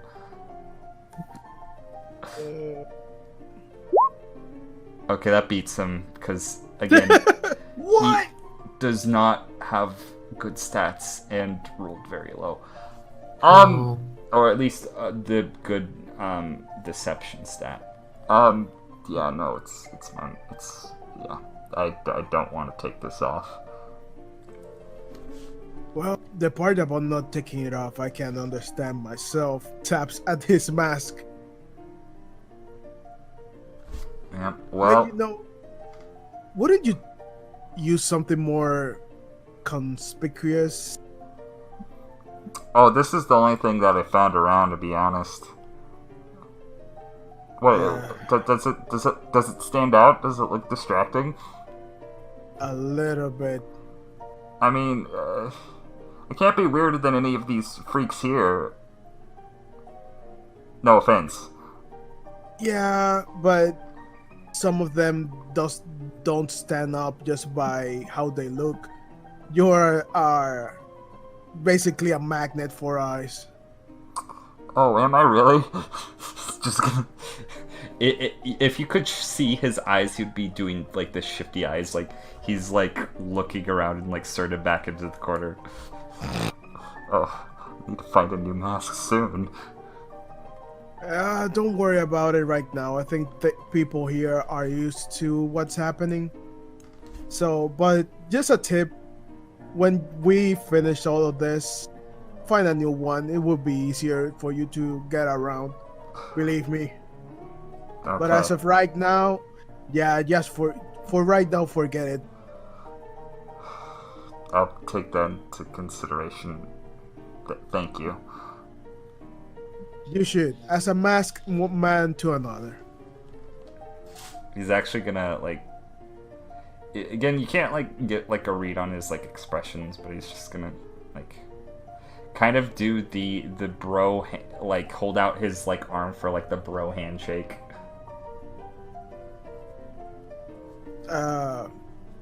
I extend my arm too. Yep. No, you guys shake each other. It's like from one masked man to another. Yeah. Now take it easy. Things are gonna get interesting from now on.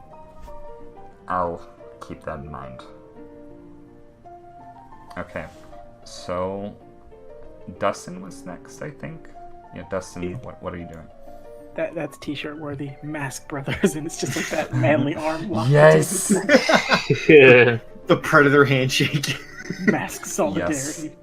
Yes.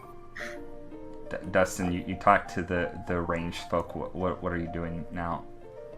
I'm gonna mosey on over to these people. Just climb over the chair, sit in it, stop. I'll take up my gun and start polishing it in front of them. Thank you, Jack. Okay, so this is who you see. You see a lot of people sitting around a sort of rounded couch area talking to each other.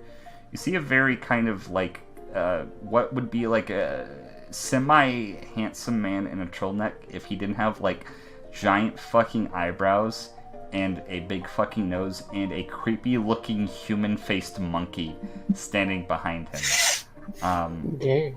In addition, there is a man who has very probably mid-50s scruffy facial hair, wearing a turban, and has snakes all around him. And then between the two is this scaby looking jackass that I can only describe as he's a very pale, slender man. Like, not slender man, but I know. A slender fellow who has like kind of like bumps all over his face. You can't tell if it's pimples or something worse. He has gray hair that's slicked back, very scummy. And you notice the most noticeable thing about this guy, other than he seems to be dressed in normal clothes, which is a lot different than many of the other people here. He has a shotgun handcuffed to his hand and is casually waving it around as he's speaking. Well, if you're not careful with that, you're gonna get someone's eye out, you know? Who are you? It's gonna like look to you. He doesn't look like he's a very healthy man, but he also looks like he's like not fucking around. Oh. The name's Dustin. Well, cowboy, what's your story? I'm just in this for the money. Aren't we all? Oh, come on, there's gotta be more than just that for you. Well, no, actually. Do I look like a very complicated person? I mean, do I?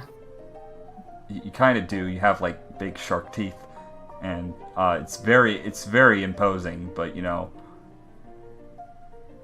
God, I'm gonna have to start covering my mouth again. People always look at the teeth first. it's really your most noticeable trait. I guess I should learn to accept it now, but oh well. Well, nice to meet you, I guess.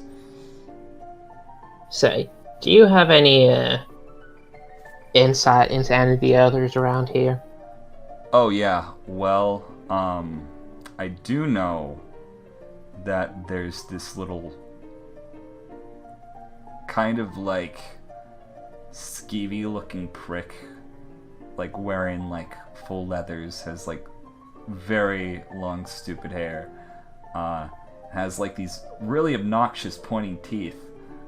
Alright, I get the idea. Keep your information to yourself, and I'll keep my information to me. I'll keep Sami's information to me also. And it's like Sami's like, what? Don't worry about it. Oh, come on. You can tell me. I mean, I'll get uncomfortably close with a big grin, still with a gun in hand. Just like pushing your face away with the shotgun barrel, like not like pointing the shotgun at you, but yeah, like sideways. Okay. Do you have any money, monetary value? Just anything to get me, you know. I say that's worth a fair trade. Alright, here. I'll flick him 2 gold. He catches it in his non-shotgun chained hand, and he's going to... Okay, so first thing you need to know, there's a lot of really scary fucks around here. That's why I brought this thing, and he like shakes his shotgun like for a second. See that fucking muscular twink over there, and he motions his head over to Shalnark, the one on his phone. Yeah. I think he's a Phantom Troop member. You can roll a history to see what a Phantom Troop is, but with advantage because of your specific class. Hippity. 17. You heard of the Phantom Troop. They're a group of elite thieves, and you know just not to deal with them at all. You've been told that they are very dangerous, which is weird because, you know, when you think of thieves, you don't think of like, oh my god, they're going to kill me, more, oh my god, they're going to steal something from me, but you know this guy means business. Other than that, I would watch out for, just gonna look around the room. See that greasy fat fuck over there with the Guido hair and the stubble? He points. Ah, yeah, the one that has the face that makes you just want to punch it for no reason whatsoever. That's Tonpa. He preys on people like you, rookies. He thrives. He gets off to making people's dreams at the Hunter exam die. He doesn't even compete to win. Stay away from that fucking guy, but, you know. Shoot him in the kneecap if he tries anything. Got it. Yeah, no, that's more power to you. Other than that, I don't think anybody else is worth mentioning. I don't recognize a lot of these people.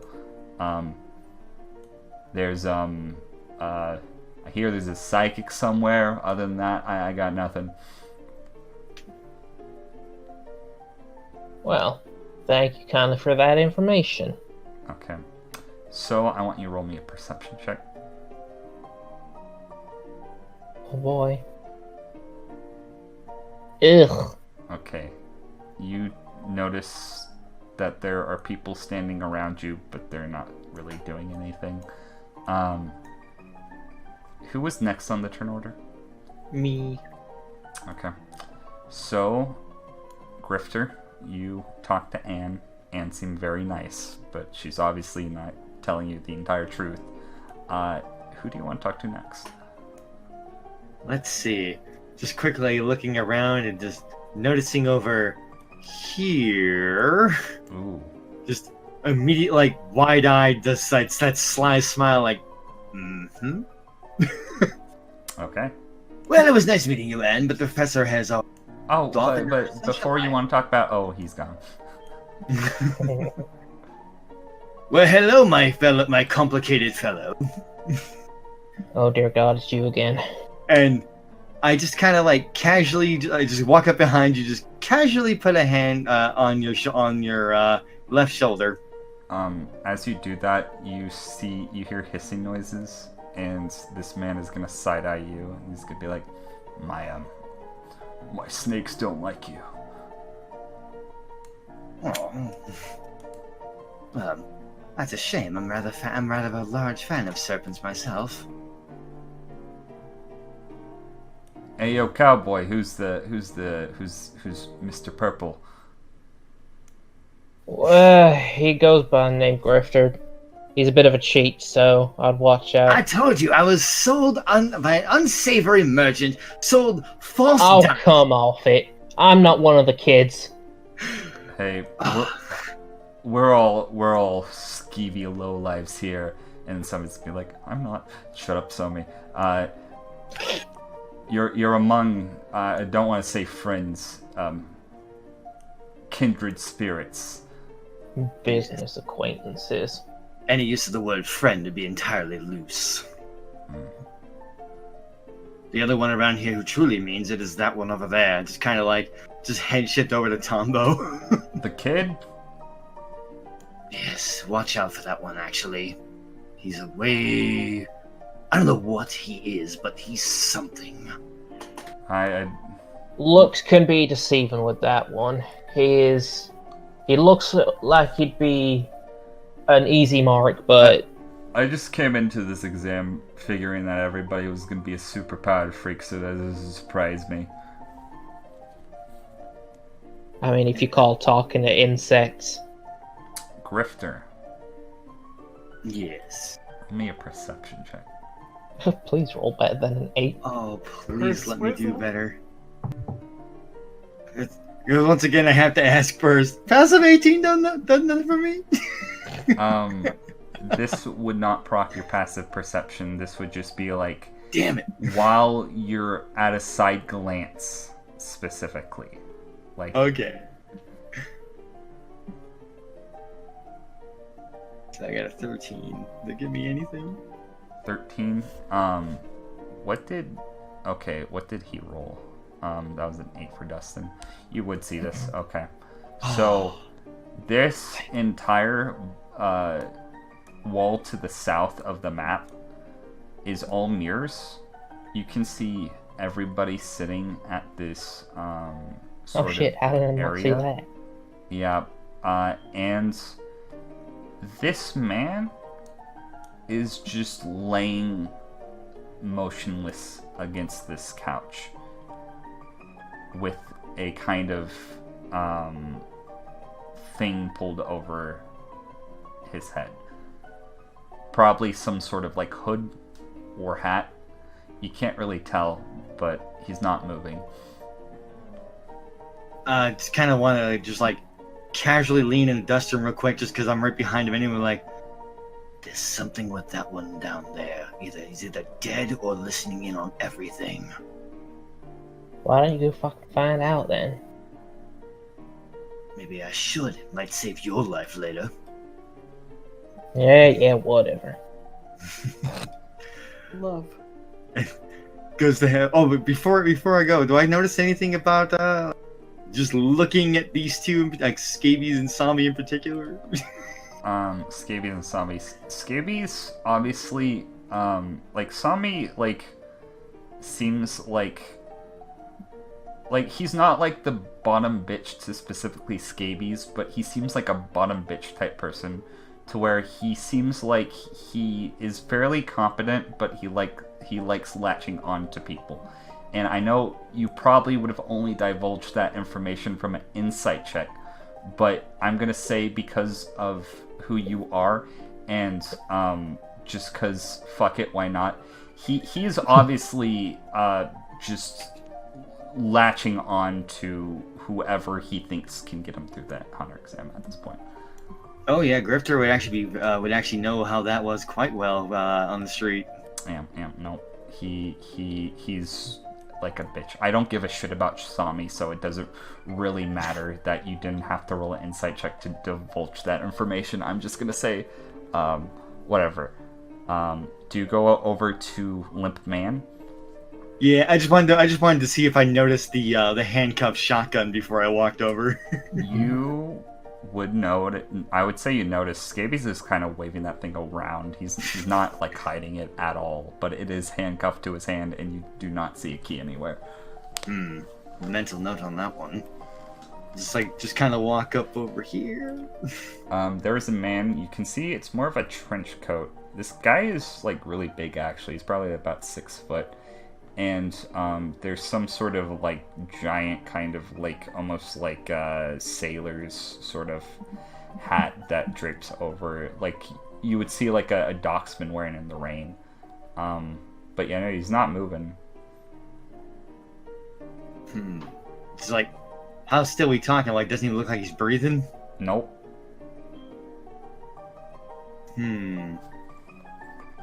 This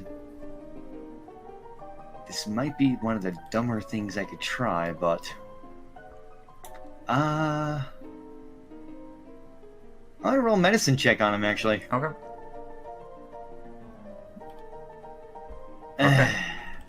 You would be very hard to fuck this up. You decide to analyze to see if this man's alive or dead or not. You lift up his little hat. You notice he doesn't have a head. Oh. Moving on! What? Oh. What? Don't worry about it. Who's next in the turn order? Son of Okay. That's a cock. So, Koko and Tonbo, who are you talking to next? Oh, who do you want to talk to? I mean, you're next in the turn order. You pick your victim. You pick your victim. He looks like he's smiling. Oh, I knew it! Yes! Hello, mister. A pleasure to meet you. My name is Koko Moto. Oh, he's gonna like be talking to this like weird fuck. You see a very short, very pudgy man with kind of like lightish brown skin. He has a big fucking square nose and kind of like short sort of hair that stands up. He looks to be about in his 40s, and he turns to you. Oh, hey there, Tonpa, and he's gonna hold out his hand to shake yours.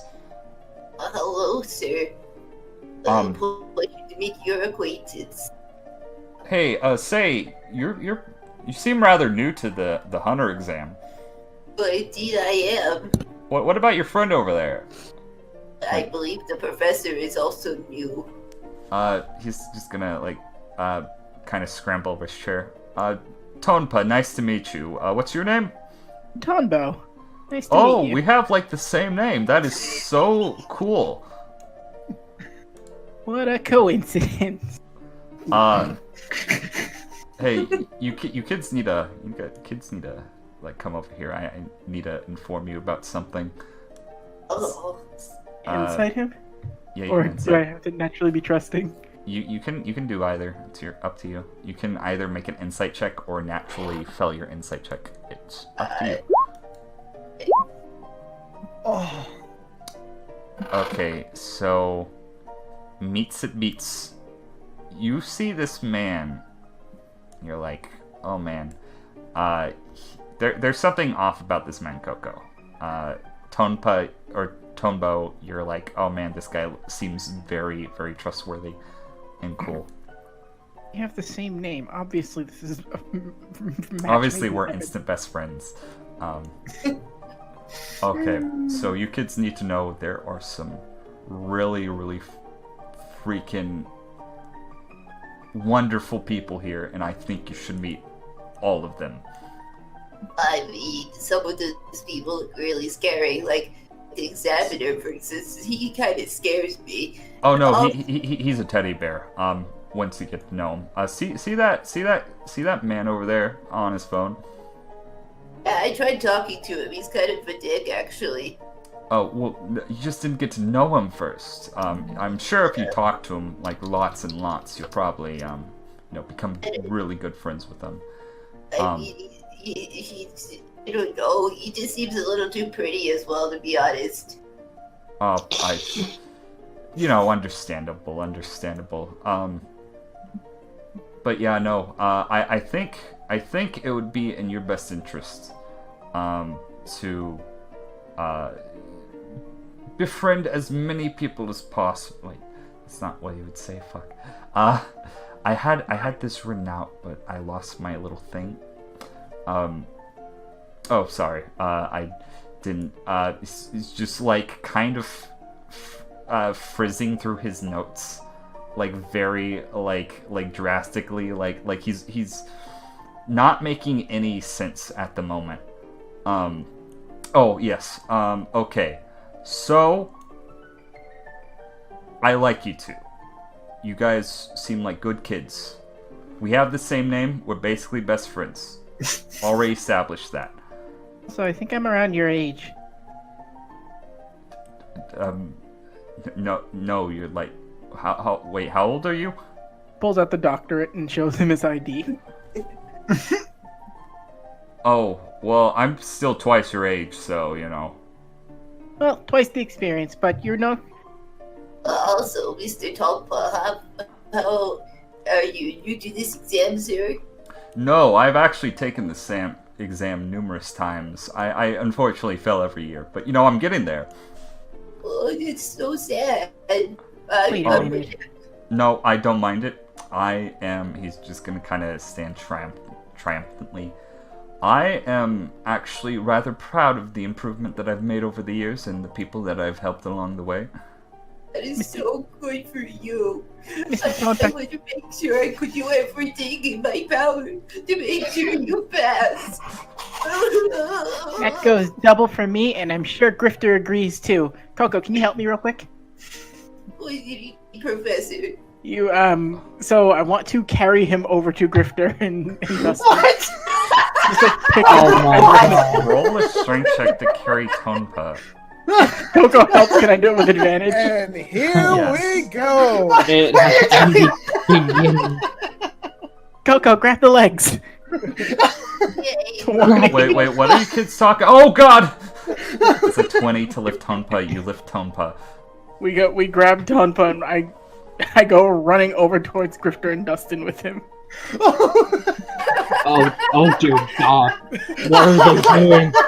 And I plop him down right here on the stool. You see, the man that Dustin you were told to stay away from, being dragged by your friends directly on the stool, while everybody, like, Grifter, you're, like, not even paying attention to them because you just found a dead body.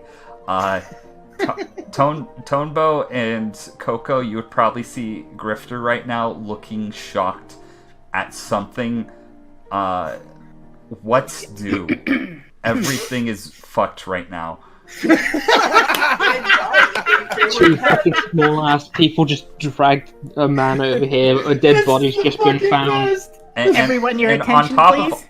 On top of all of this creepy looking short man with like his hair tied back in like this messy hand bun and like very like bushy eyebrows. He's very rotund also. This guy is probably like 4 foot. Like he's a gnome. He's gonna walk close to me. He's gonna walk over to you, Tonbo, and he's been like listening in to everybody's conversation, just like a creepy voyeur, and he's just gonna be like, "Hello, my name's Grass." So, do I see him getting close to me? Yes. Okay, so I immediately walk over to him and then just put an arm around him and I just pull him in closer. Hello. And I'm like petting his head gently. Bugs eat grass. You're petting his head gently. Yes. I just made many new friends today. Grass, or whatever your name is. My name's Grass. I like you, Grass. But pointy friend, purple friend. It's definitely just the face just on Grifter right now. Just look at the one I just saw. Like, what? What did you do here? This man right here, and I just gesture. I still have Grass like wrapped up in like a side hug too, as I'm pointing to Tonpa. My name's Grass. Yes, Grass. You'll be staying close to me from now on. This man, he has tried many, many times to pass this exam, and he uses everything at his disposal to help new people. This act of true friendship will not go unrewarded. He will pass this exam. Let's not get ahead of ourselves, kids. I'm just, you know. I'm speaking for you. You will pass this exam. Oh my god. Tombo, I think he can speak for himself. No. I'm very interested in hearing more. And just putting the hat back on over the body. Yes, very interested in hearing more. Do go on. You look a bit frazzled, friend. What happened? I was gonna do one more thing. And that's how I just noticed Grass. Like, what the hell is that? My name's Grass. I just look over my shoulder. Oh Jesus! This is Grass. Can I eat your hair? Not now. Can I feed him a chocolate beetle? You can stuff it in his mouth, but he's not going to resist or like take the initiative to eat the beetle. But you can put it in his mouth. As I'm talking, I just grab both of his lips and move his mouth up and down to help him chew. I'm gonna move seats. I'm gonna sit over here. Oh, perfect. We needed the space here. Excuse Not so me. close. And I start like pushing people over as I lift Grass over the couch and put him next to me. As this is all happening, like Scabies is just gonna like,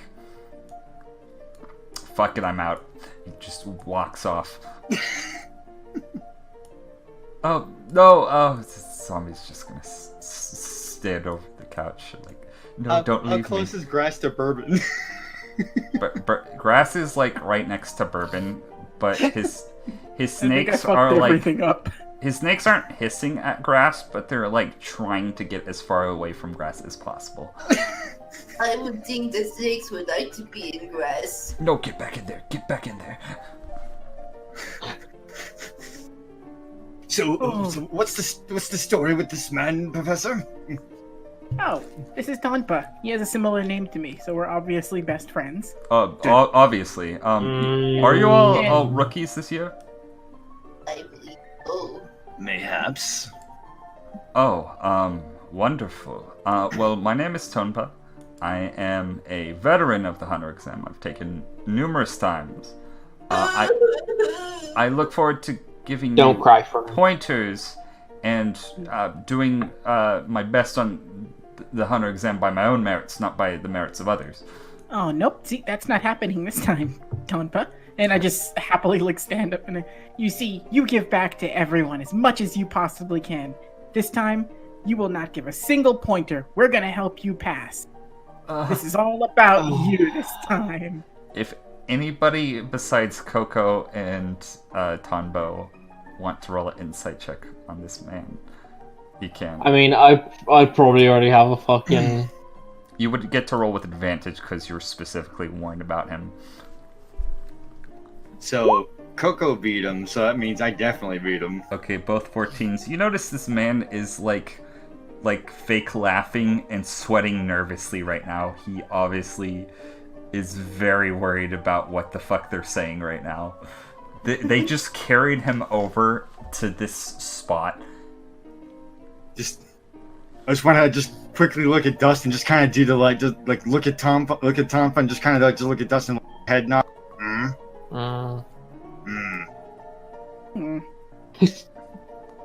I'm just making sounds. Yes, we're in agreement, Professor. We should help him as much as possible. Pulls out gun, fucking swivels the barrel of it. Yeah, we should help him. Running, like behind the seat. Oh, let's not be hasty now. Hey, Listen, our newfound friend. Bringing him back here. I don't want you to get lost. You sit next to Grass.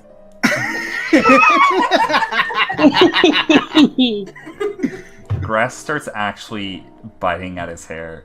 It's like, Oh, he likes you. Oh shit! Hold on. Has anyone got a hair tie or something? I don't want him biting mine. I'm gonna have to put up in a man bun. I'll hand you some of the string I'm carrying. Thanks. Koko is protectively grasping her swirly pigtails. As I probably look with my hair tied up. I probably look like that one substitute teacher that someone's gonna go into the bathroom and think about later. Grass is eyeing you both, by the way. No. You have the most visible hair. Also, that's it. It's going up in the hat. Tombo's got his. If you lift up Tombo's hat, Megan's got a tiny stick. Like, don't you fucking dare! I'm glad I'm behind you guys. As this chain of events is occurring, you hear it, like, "Oh, everybody, shut up!" It's gonna look. Kanzai, who's the tiger man in the baseball uniform from earlier. I love you. Shut the fuck up, newbie. And he's just going to.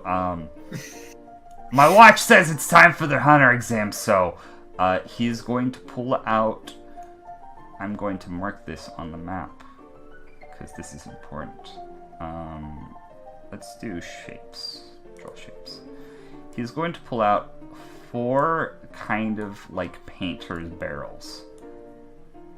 Well, he's not going to pull them out. They're actually, I should reiterate, they were already there, but they had like a tarp over them, and he lifts them up. You're going to see 3 painter's barrels. The first one's going to be closed. The other 3 are going to be open.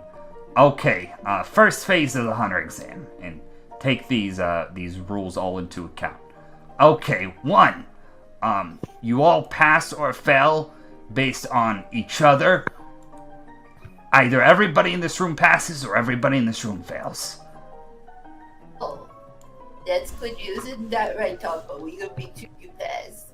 Rule number We're 2. all fucked. Rule number 2, you're supposed to fill these barrels with the specific item that is assigned to them before the timer runs out in 4 hours. The said items you need for these barrels are 1 brain, 1 heart, 1 liver, and 1 kidney. Next rule. If I see any of you involuntarily end another human being's life in this room, you'll be disqualified and handed over to, well, I guess this is Meteor City, there's not really any authorities here, but have a very stern talking to, and you won't get to take the exam till next year. Final rule, you may not leave this room. You may not step over this very nice orange carpet design. My name is Kanzai. I've spoken. I'm going to go back to reading my fucking magazines. I fucking love him so much. Wait, what the fuck? And he's gonna like look for a second. Why the fuck is he's gonna open up this jar? This wasn't supposed to be. He looks. Oh, somebody went ahead of schedule. I guess that's fine. You already have a brain. You don't need to find a brain. We're good. Yes. I think I know where it came from too. Just keep the hat closed over the back. Do you say that aloud to the entire room or to your party? Just in the vicinity of like Koko and Dustin. Why are you top? Wait, what? You all see a headless man. Oh God. Except Seox, who's chilling in the corner. They haven't broke arm pose this entire time. Nope. They've been freeze framed in arm pose. We could salvage the rest of them too. I mean, by using keyboard. Oh, you had the same idea I had. Time to rip and tear. I suppose. Just kind of open the vest, you just see a whole bunch of knives. Holy I shit. think I'm gonna actually stand over here a little bit. Hello, Bo. You might want to stay out of the splash zone. Listen, it's more surgical than anything else. Grass, cover your eyes. You don't need to see this. You're innocent.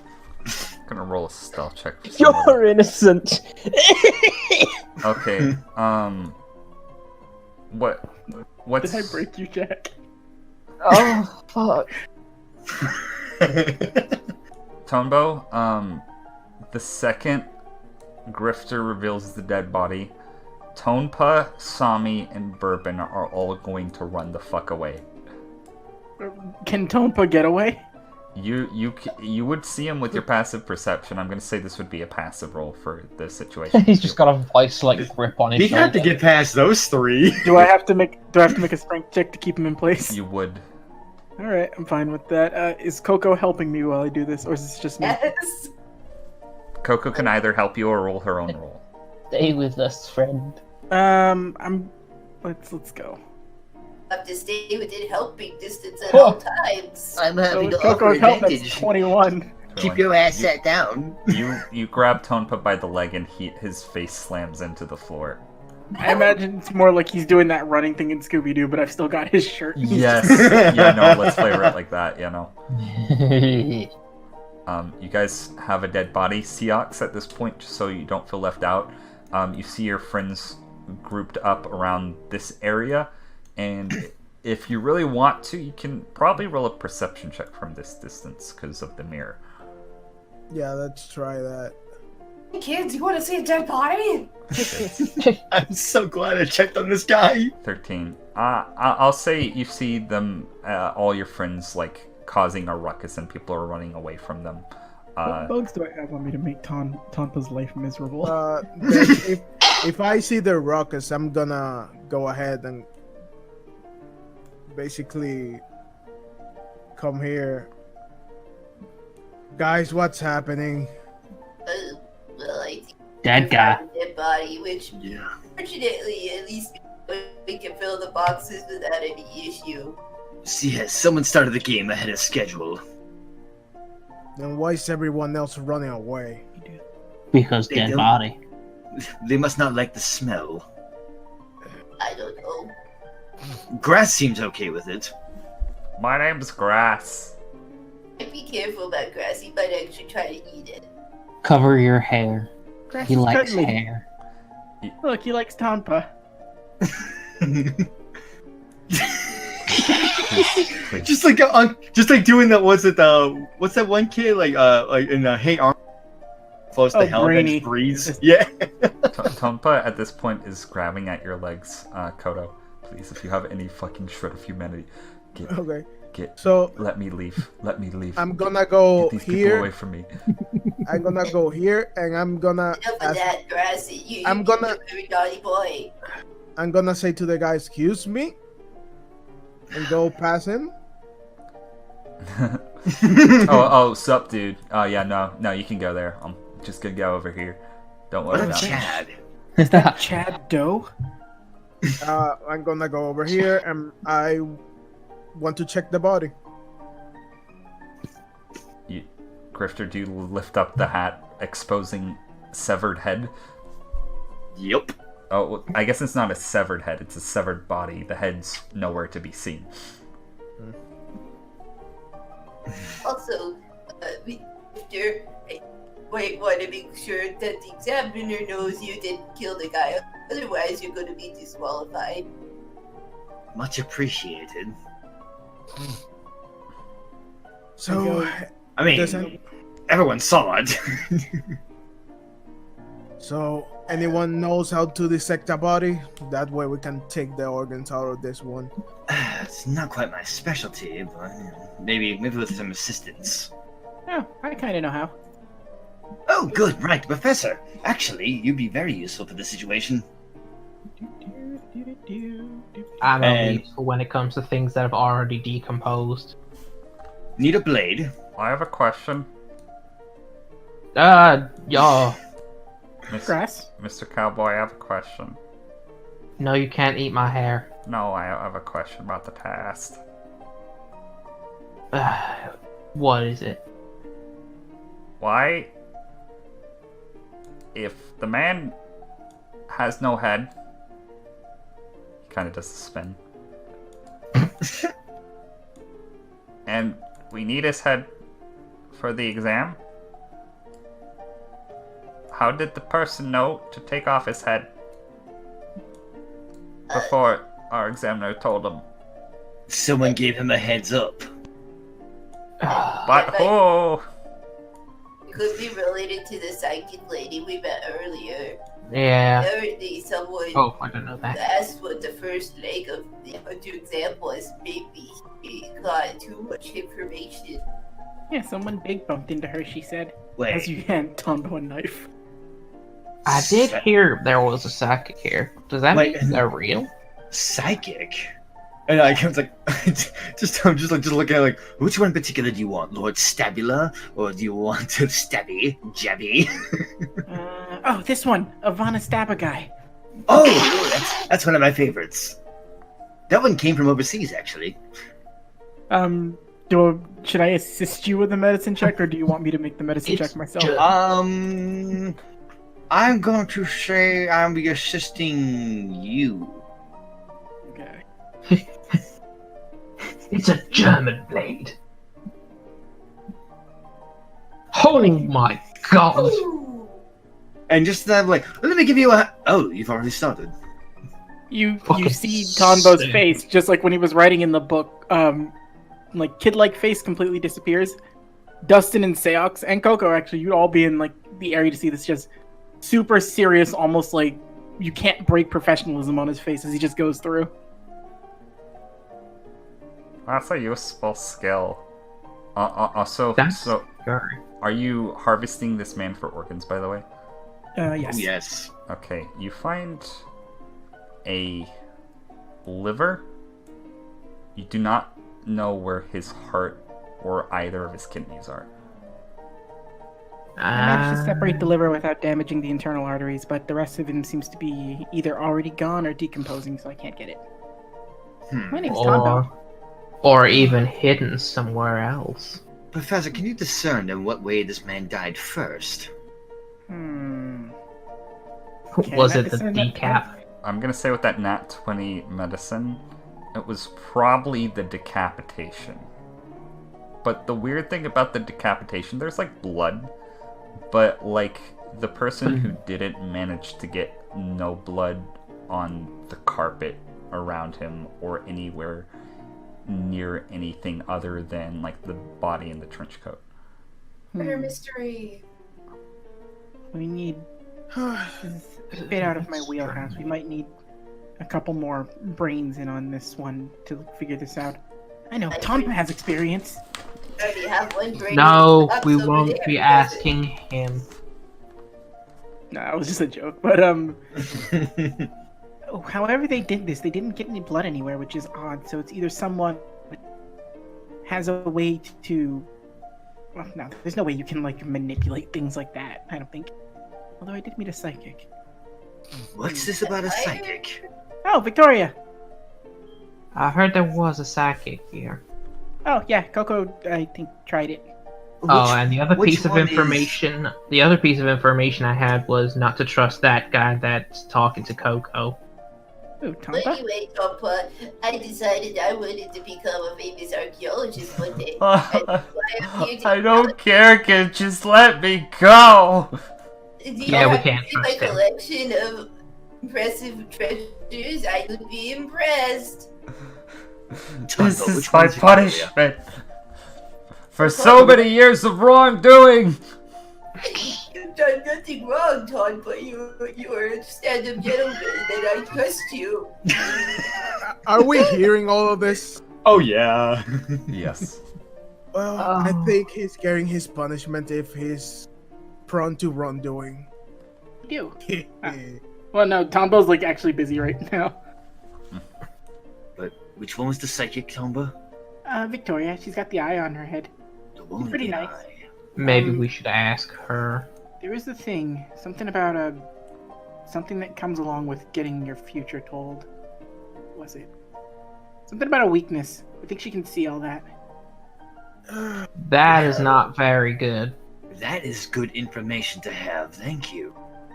In other situation, no problem. In this situation, Yeah. I mean, in my case, it's bad either way, so... Of course, there's always a price for information, isn't there? Well, duh. Still, how do you not... I guess if we needed an answer, though, I could go ask her. Just plan to ask her where the other organs are.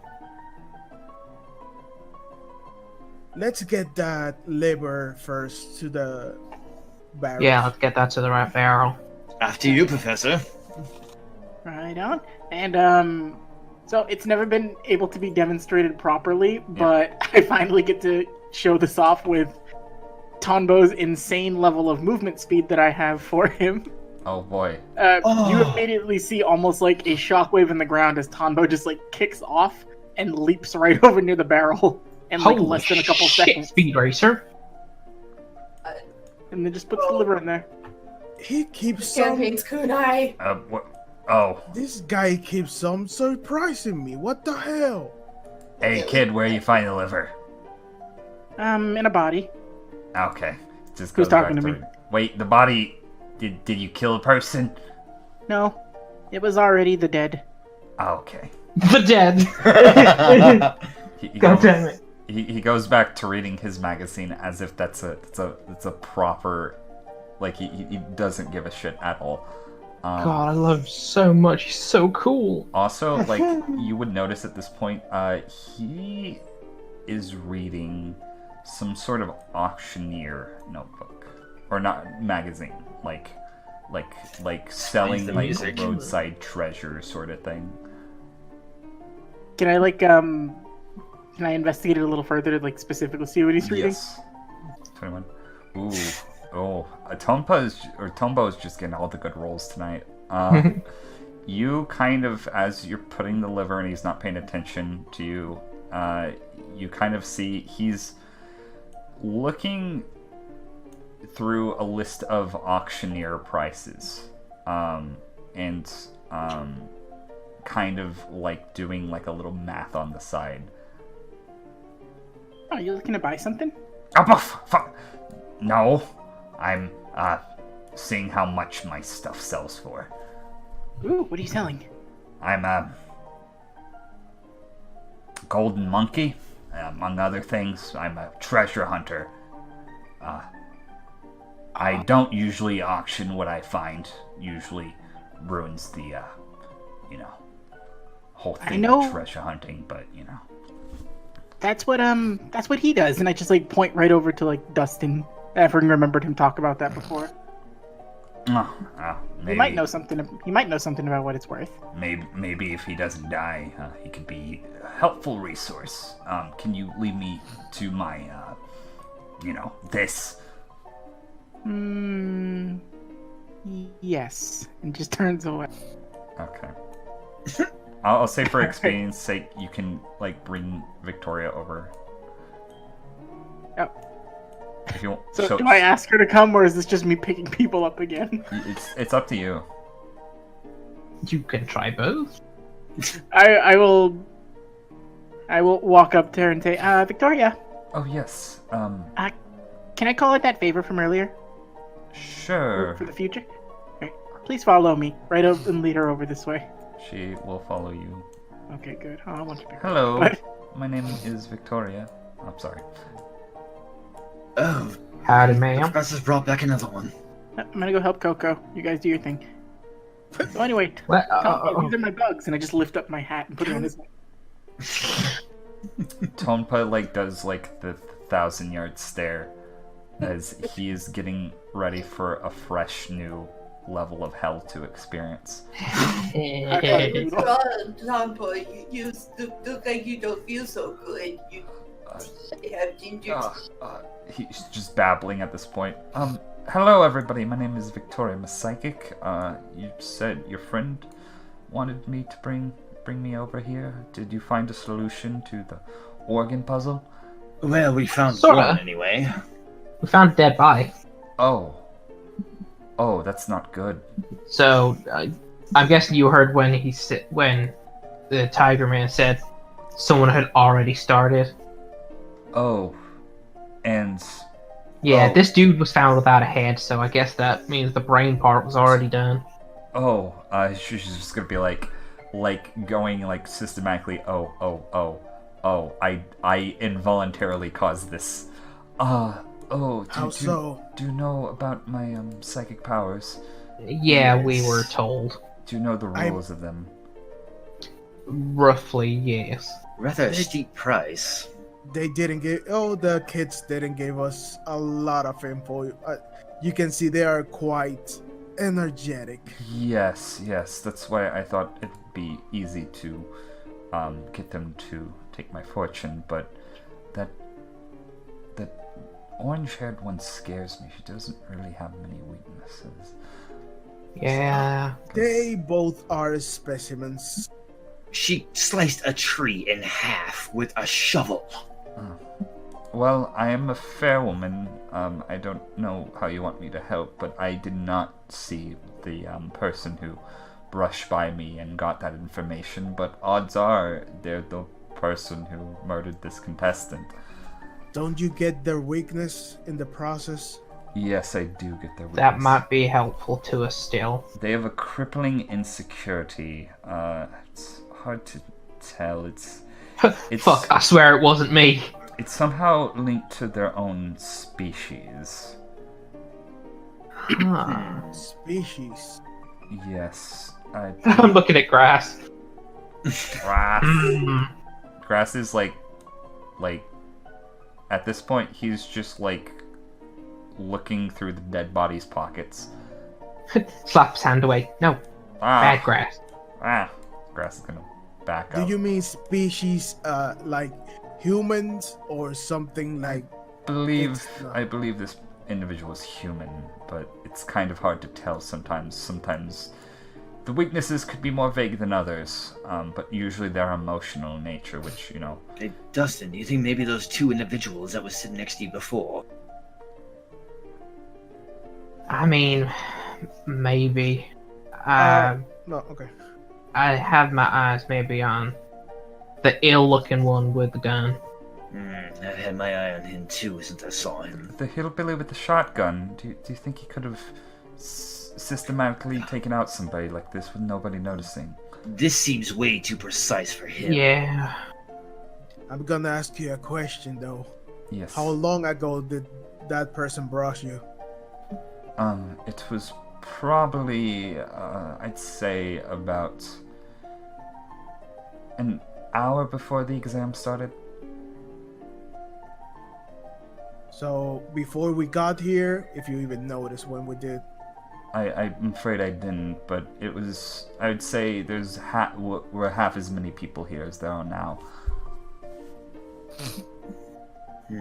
So it was. Did we establish how long this person had been dead for? With my nat 20 roll, would I have been able to know that? Yeah, they've been dead a little less than an hour. A little less than an hour. Sometimes it takes a little bit for rigor mortis to kick in, but they're still somewhat not at that stage just yet. So they're a little. They couldn't have been for dead too long.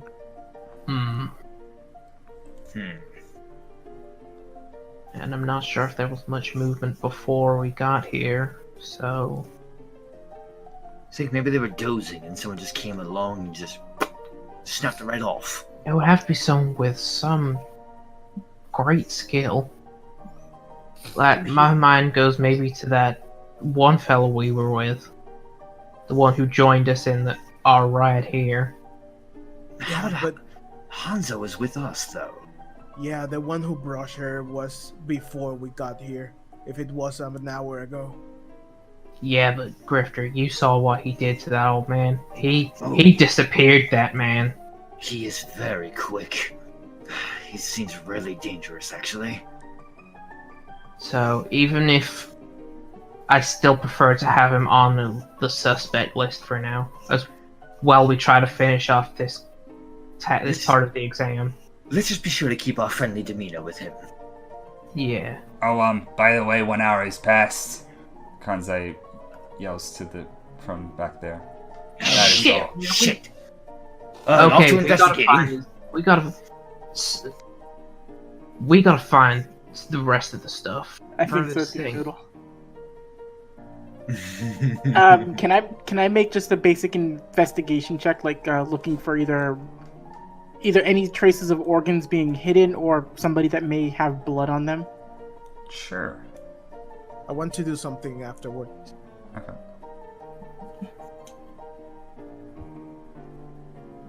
Ah, 10. Goodness. Wait a minute. Nope. If this is a site-based check, I have advantage on these.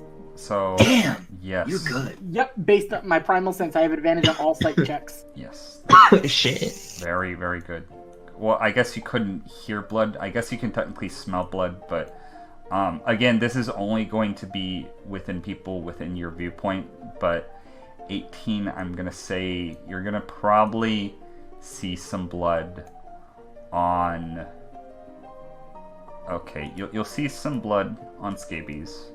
You'll see some blood on yourself because you know your blood. You'll see some blood on Tonpa because you've been carrying Tonpa after. You know. Yes, I've been dragging my hand across his face.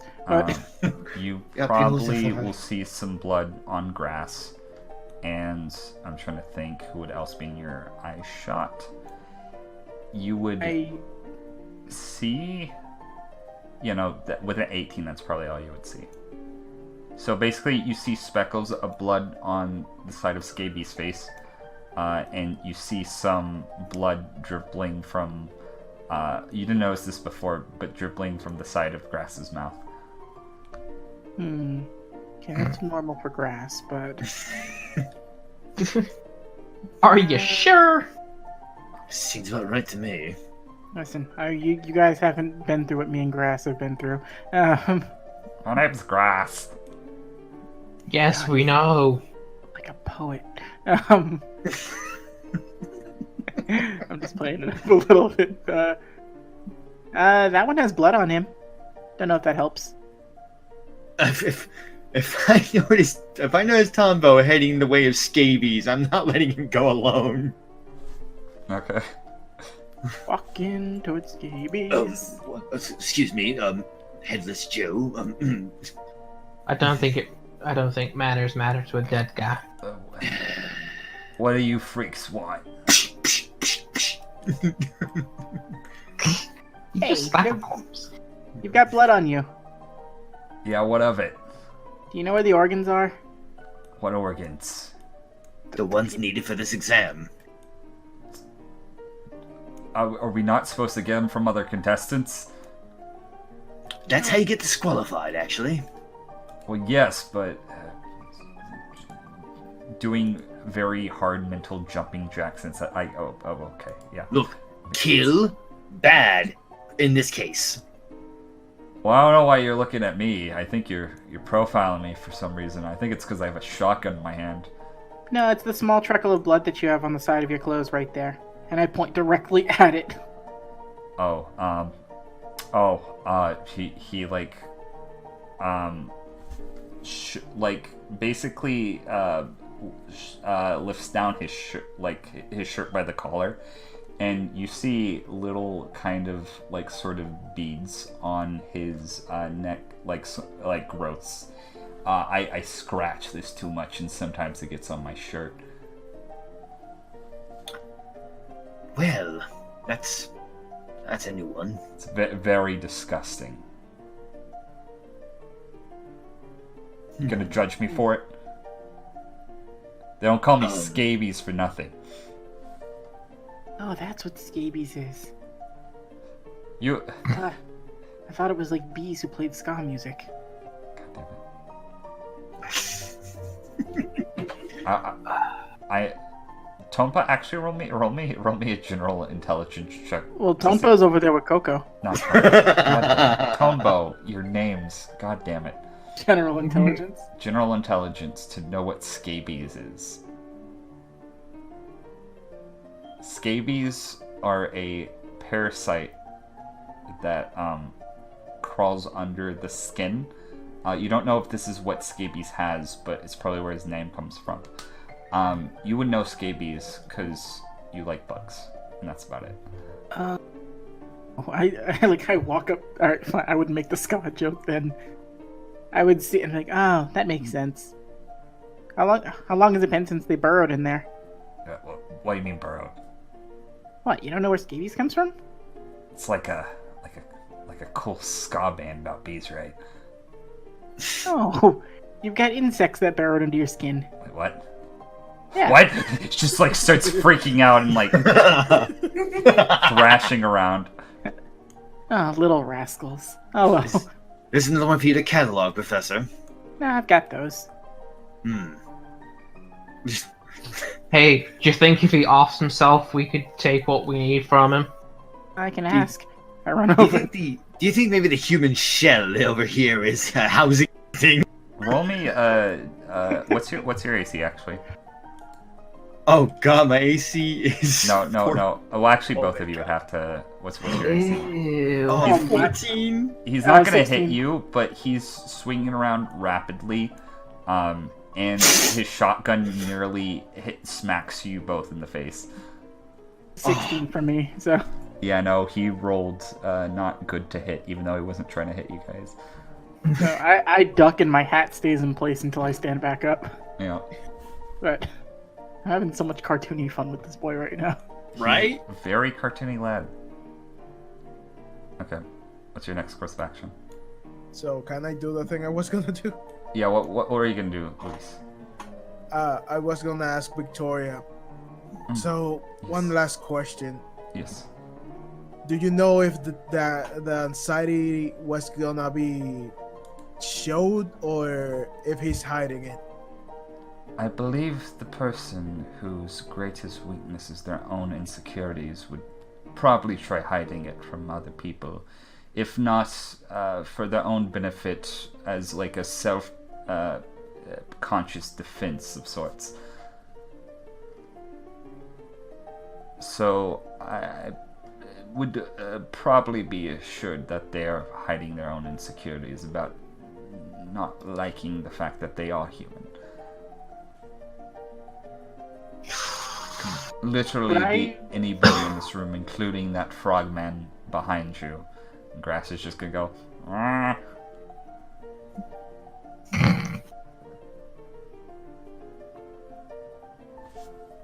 Can I insight Grass on he's been there, but I haven't gotten any interaction with him. Okay.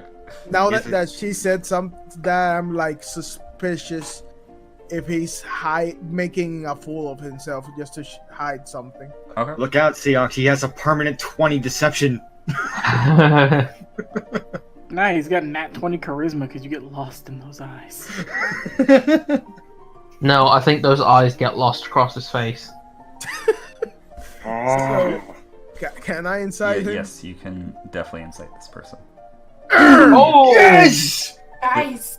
This man is a giant fucking idiot, but and he has some sort of like he's obviously insane to a certain degree and is disillusioned with the reality, but he is of somewhat competent nature. You don't know how he's competent, but it is not in terms of deception. This man probably doesn't even know he's in the Hunter exam right now. He is that fucking dense. Oh, Grass. Oh, He's my Grass. friend. You question how he's even here. Yeah. How did he get this? Just kind of far? walked in. You're pretty sure this man literally just walked in on accident. I'm thinking, because I think I have an idea. I have one too, and it would involve Grifter. Mine involves Grass. Oh, wow.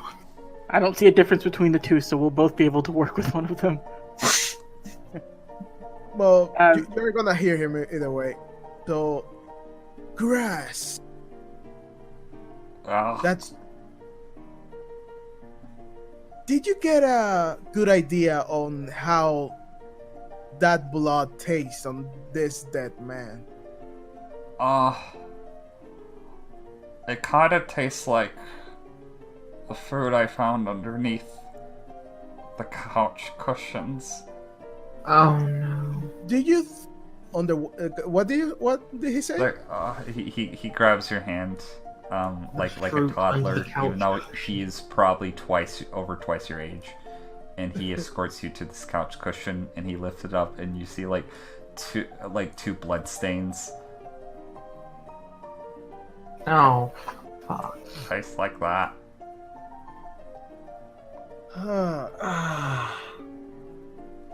Guys, did you see someone sitting down here?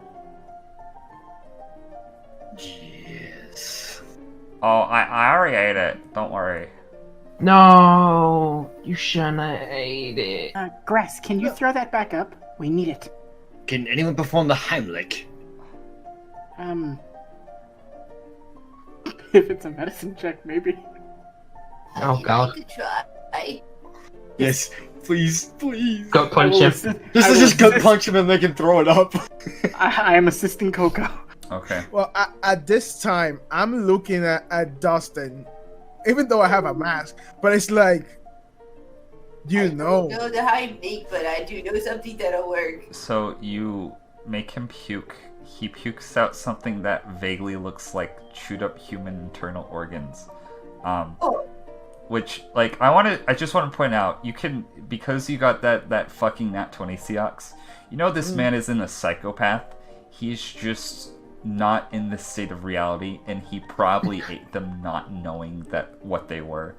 But yeah, no, he pukes them up, but they do not resemble, like, they're too kind of mangled to resemble what you would discern as what you would think they would look like. Okay, now, Grass. Do you think you can find more like this? I guess I could try to smell. You can try.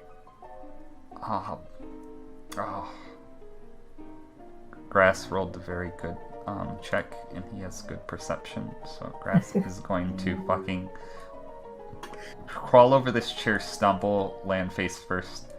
It's gonna walk over here. Excuse me, lady. While he's moving, I'm gonna say, Dustin, be prepared for anything. Pulls gun out, gets it ready. Yes, maim, don't kill. Kneecaps, got it. Right. Koko, you grab one half of Tonbo, I'll take the other half. Okay. Oh, for fuck's sake. Grass is going to step on this chair and like start sniffing the wall. It smells like the food earlier, but with glue and coldness. Hang on, I'm gonna go over and take a look as well. He is currently sniffing the wall. I'm gonna start tapping the wall with my gun, see if it sounds like hollow in places. It's like not that, like, you kind of like bash it and the cheap wallpaper of the hotel kind of like breaks through, and you can kind of see in the wall. You don't see anything like within the wall itself, but you see like the other end of the wall on the other side. And Grass is gonna actually hop inside the wall because he is small enough, and he is going. It's gonna. Okay. Grass, do not eat. Give to us. No, Yes. Share first. It's on the other side of this. Do you need some assistance in getting to it? Yes. Grass is just gonna look very disappointed. Be like, I'll try and do what I can. Are you going to be able to squeeze in there? you can like try to break a bigger hole. This is not a very sturdy. At least this end of the wall is not very sturdy. Come on, you lavender-haired fuck, help me out. Oh, very well. Okay, so are you basically ripping a bigger hole in this wall? Yeah. Okay. Strength check? Or one person roll strength with advantage? What's yours? My strength is at a whopping 0. Oh, then me for go then. 15. Like again, it's It's not really that difficult. You just Grifter was just doing the shave and a haircut, and it just kind of falls in. Yeah, no. It like literally just kind of collapses as you try to like apply force to it. And there is a U-sized hole in this wall. Well, Kanzai's gonna look over to you guys. Remember, if you step off the carpet, you're disqualified. Fucking dumbasses. Can you see it? That No, means just go poke head through.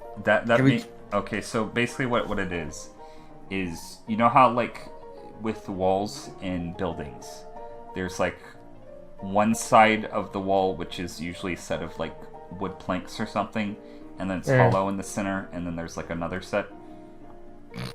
So you basically rip out all the wood, and you don't see anything in like the crawl space, but you do notice that grass is sniffing at the succeeding wall, which you think might be made out of some stone of some sort, or maybe plaster, some sort of like harder material than wood. So, other side of this. Is it outside our reach? The other. It's only about I think 1 foot, so you could theoretically break the wall and not step off the carpet. So it's normal wall thickness then. Just in case, though, Yeah. could I actually cut off a section of a carpet over here and place it in front? Yes, you can. That works. That works. You can do so. I also have a net if you want to borrow it. it's like, okay, just gonna remove some here, and we'll place it down Kansai is here. gonna look over to you and be like, "Fucking smartass." Just kind of looks at Grid, just kind of looks over, just points to his head and smiles like. Okay. Okay, just. Who wants to apply a bit more force to a harder substance? Oh, Koko here. 1 second. Papa, come on. Don't worry, Easy, guys. It's I'll just take dragging him by the collar again. Tompa is defeated, and you're just like dragging him. It's nice to see another man get his life ruined. Yeah, you go do your strength thing, Coco. I'll take care of this. Come on, you. Koko, we require your grace to be able to punch Rip a a hole through fucking this hole wall. in this wall. Tell me what it is. I know. Look, we just admire your guns, okay? Yeah, Listen, right, you do. I'm more speedy than strengthy. Right, what do I roll, Batty? Okay, you would roll a athletics or strength check of your choice, or I'm an gonna attack roll. assess. Okay, 19. Okay. I'm gonna say you. How do you want to flavor this? My bare fists. I just imagine like you're like take out your shovel. People think you're gonna use it, and you just put it on your back and you just like punch a hole straight through the wall. Like big eyes. Everyone like what? Like Get used to it. Shalnark like looks up from his phone for a second. He's like, oh, that's kind of cool. Meanwhile, Francis is like, Fucking millennial.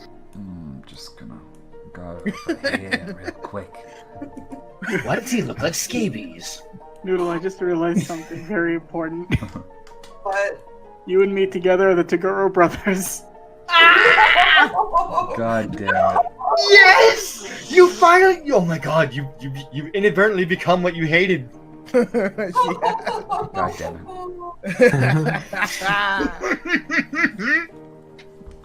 I guess I'll let Sister do what she needs to do. Coco's gonna grow tubes. Shut up, Tonbo. I don't like the mental imagery. Sorry, I was reading Yu Yu Hakusho. So So can you see anything? or younger Toguro breaks through the wall. The second Koko punches through this wall, by the way, there's like a brush of like cold breeze that brushes past all of you. Ew. Fucking Alright. chilly. I said coldness and glow. Yes, actually, you're surprisingly very helpful, Grass. Thank you. My name's Grass. Yes, it It is. sure is. So, can anyone see anything past there? Do we need to roll an investigation to be able to just take a pop in? Yes. Or you can like stick your head through. I'm gonna say the hole's gonna be big enough for that. I'll do it. I'm taller. I can see farther. Okay. How tall are you? 6 foot. You're just barely taller than me. Shut up! I'm still taller. Tonbo might be the tallest. Shut up! Here I have power. So Dustin, you remember seeing what you presume to be a hospital next to the hotel, skyscraper-y hotel that you are now in. You're in the basement. You presume what you're looking into is the morgue of the hospital that's right next door. You see cadavers on the table and the row of kind of like shelves that they keep bodies on. And there is a lot of them right now. Hey, we pass. Huh, this is a nice development. Hey, Grifter, Grifter, you know that trick you did with the carpet? Maybe we My should do that but exact attach them idea. to shoes. And shing shing doo You're just cutting bits. Actually, Mark, this guy, Matthew, with the big nose. There's a man with a big nose named Matthew. He has like fucking noobish hair. Is just gonna walk over, and then step on the area of the carpet that you cut out, not realizing, and Kanzai's gonna be like, nope, and throw him out the fucking door. Oh shit! First disqualification in this room. Oh no, not Matthew Perry. Yep. For anybody who doesn't know, Matthew is the character that, in the original series, the gang, Gon and his friends, on the way to the Hunter exam, he tries to trick them and then fails. He doesn't have a name except in 1999 where for some reason he's named Matthew. But now he's not in the Hunter exam anymore, so it doesn't matter. A shame. His arc would have been the greatest of all. Yeah. Make sure not to step on that patio. I was Land. playing a bad character. I would have taken this asshole on his phone and threw him on that part. Oh, But he would have killed you. with that being said, I'm gonna say you grab exactly enough carpet to get to the first table, and you see a kind of middle-aged corpse of a man, like with the markings like he's about to be autopsied but hasn't yet. Well, time to get someone who's better at this to go to work on her. As much as I hate to admit it, the professor's skills are quite handy. Sorry. Oh, Professor! And just hands him the knife. There. Oh, hey, hold this, please. Passes you, Tonpa. Oh, yes, don't mind if I do. Oh, Seox, You have see- you met our friend Tonpa here? Oh, you two seem like rational fellows. Can you talk some sense into the... Oh, we are quite rational indeed. Oh, we know no. when someone's trying to con a con. Oh, Give me a hand with this. I don't know what you're talking about. I see you want You- friends. Hey, Dustin, can you give me a hand with this? I mean, I could try my best. What'd you say, Noodle? Whatever you mean, Grifter, he's a good man. Yes, I believe you entirely, Koko. You know, you are quite right. We should help him as best we can. Yeah, we should help him. I take my mask really close to him. Now, Tonpa, you wouldn't want to upset the little lady, would you? Of course not. Yes, that's the right decision. I'm flavoring you helping me, Dustin. Tonbo's too short to reach the table, so you're picking him up. Aw. Oh, that's adorable. 15. Tonbo ain't the littlest professor. So, with your somewhat okay-ish idea of human anatomy, you're more of a butt person. You think you find the kidneys, you're not for sure. You're still unsure. You know where the hurt is, but it's gonna probably take a little bit more oomph to get that part out. Troublesome. It might be here a minute. That's fine. Take all the we time have a you lot need. more. We have a lot more bodies. We could Well, try. by that time, I mean like as much time as we needed within the time limit. Oh, about an hour and a half left. I forgot to announce the timer. We should have this done by then. Do I make another medicine check? Yes. Professor, that I'm actually fairly decent with medicine. Oh. Do you want to do this one then, Noodle? No, I will lend you the assist. Ah. Right. 13. 13? Okay. It ain't gonna be pretty. You botched the heart. But they didn't say we needed an intact heart. They just needed a heart. That's true. Yeah, we could try it anyway. We still have a lot of time left. I tossed the heart to Grifter. Grifter. Oh god! It just kind of accidentally, accidentally smeared on Tonbo. Oh! Ew, that's nasty. And then, do I get the kidneys as well? You dissect one of the kidneys. Do we need two or just one? You just need one. Or just one. I think that'll about do it. Yeah. Why didn't nobody else help us? I I don't know. It's almost don't like know what it's almost I'm like they're doing. just blank cards, just standing around. What? It's Kidneys like is they not a have no blank card. personality unless we talk to them. Actually, everybody who's not dissecting a body, roll me a perception check. God damn it. Oh, come on. Oh, I'm supposed to be good at this. Can I at least hear anything? Koko? I thought I was assisting the professor. Oh, I thought Yeah, she was Dustin lending. Okay. Dustin- Yeah, it's just those two that weren't actually. Okay, then if Dustin wasn't, Dustin would kind of notice this with his 13. You know, Grifter, you don't notice because you're holding a human heart. But Dustin, everybody else is kind of like forming groups and deciding, like, you assume they're deciding kind of like how to proceed. And you actually overhear some of them talking about, like, somebody taking one for the team.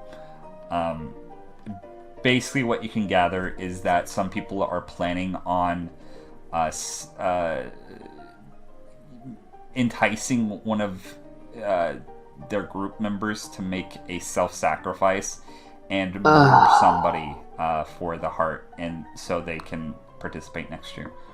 I'm just gonna shoot a round up into the air to get everyone's attention. Holy shit! Just like everybody, instant attention. Got one.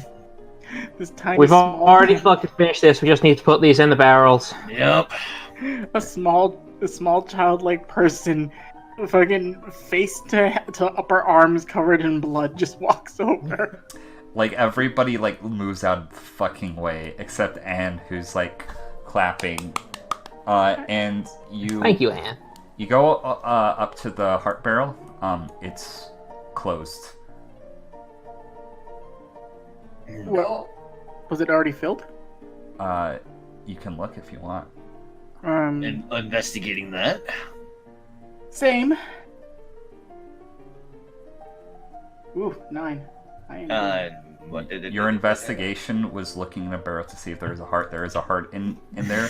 I mean, you don't need that much to open the lid of a barrel. I'm too short to see in it. And right You know what? That's absolutely fair. right as you look in the barrel to see if the heart, you see a heart, and you hear a thud as the person behind you falls to the floor dead. Oh no! Yeah. Not Blinky. Oh no, background character B. His name was David, and he had a loving family. Thank you very fucking much. No, he fucking didn't. And now they don't have a David. So by that time, I'm dragging by the collar Tompa here. Seeing the guy fall off, I just says, another one bites the dust. Do. Actually, okay. So, Tonbo would try something right now. Are you holding on to him? Yeah, I'm dragging him by the collar of the Roll shirt. an athletics check for me. Topa's gonna roll a contesting athletics check. Oh, I was gonna try to do some stupid thing, actually. Oh. If only somebody I was- assisted. I actually wanted to do something stupid after I dropped off the heart. Okay. Probably So would've. what were you gonna do beforehand? I actually wanted to wipe off my hands on Tonbo. Well, you will get the chance to Yeah. have this thing.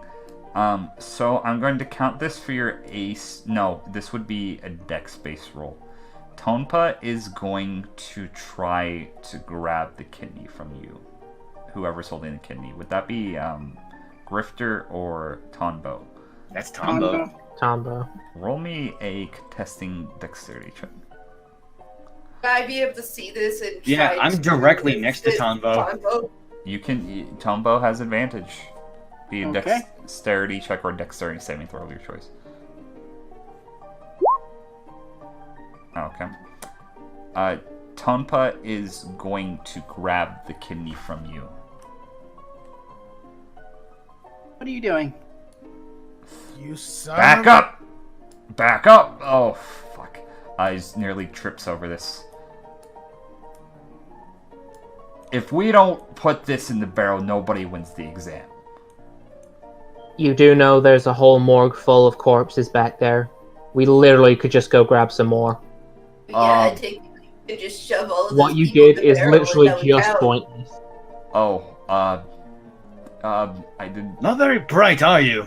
Nah, Can some people grab him and hold him down? Because he's a fucking moron. Amori and Amori, the Amori brothers, just like walk behind him and Tonpa is a very competent and strong man, but he knows when he's beat. He's just like sighs like fucking fine. Put them in the barrel. Puts think them in it's the time for kidney this. barrel. Timer Thank you. timer stops. Bzzz. I got a 0 on it. You got a 0 on intimidation. I have a -2 to it. That is adorable. Congratulations, you passed the first fucking phase of the hunter exam. I'm wiping my hands off on this fat ass. There you go. To humor me, Mr. Tiger Man, we found a morgue. If we just shoved all the bodies from the morgue in the barrels, would that take the Oh, I'm out? sure it's fine. I think that was the purpose of the test. I didn't actually plan this one, if I'm going to be perfectly honest with you. I mean, as long as all the body parts were where they should have been. I guess it doesn't really fucking matter. Well, suppose everybody passes for the next phase who isn't either that man or... Oh, does that guy have a missing head or something? Or... Oh yeah, he was the one that, well, his head's in that barrel. Well, I didn't see it, so it doesn't... Nah, I think this happened way before this part started, so... Yeah, no, I don't give a shit at this point. You're I wonder who he was. Oh well. you're the next examiner's problem now. Well, everybody, shovel back into the elevator, I guess, and he gives you all a key card with a panda on it instead of an actual key. Just put this in the elevator and you'll be escorted to the next phase of the hunter exam. I want to just like gently poke a knife behind Tombo's like, and you better not fuck up the next one. Roll an intimidation check. What was that about, Tonbo? I wanted to help you. You help people. What was that about?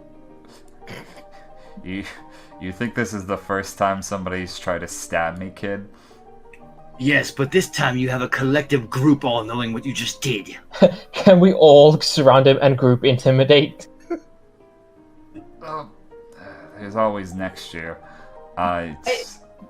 My intimidation is basically guilt tripping at this point. Yeah, he's probably not going to beat him for intimidation, but you can try if you want.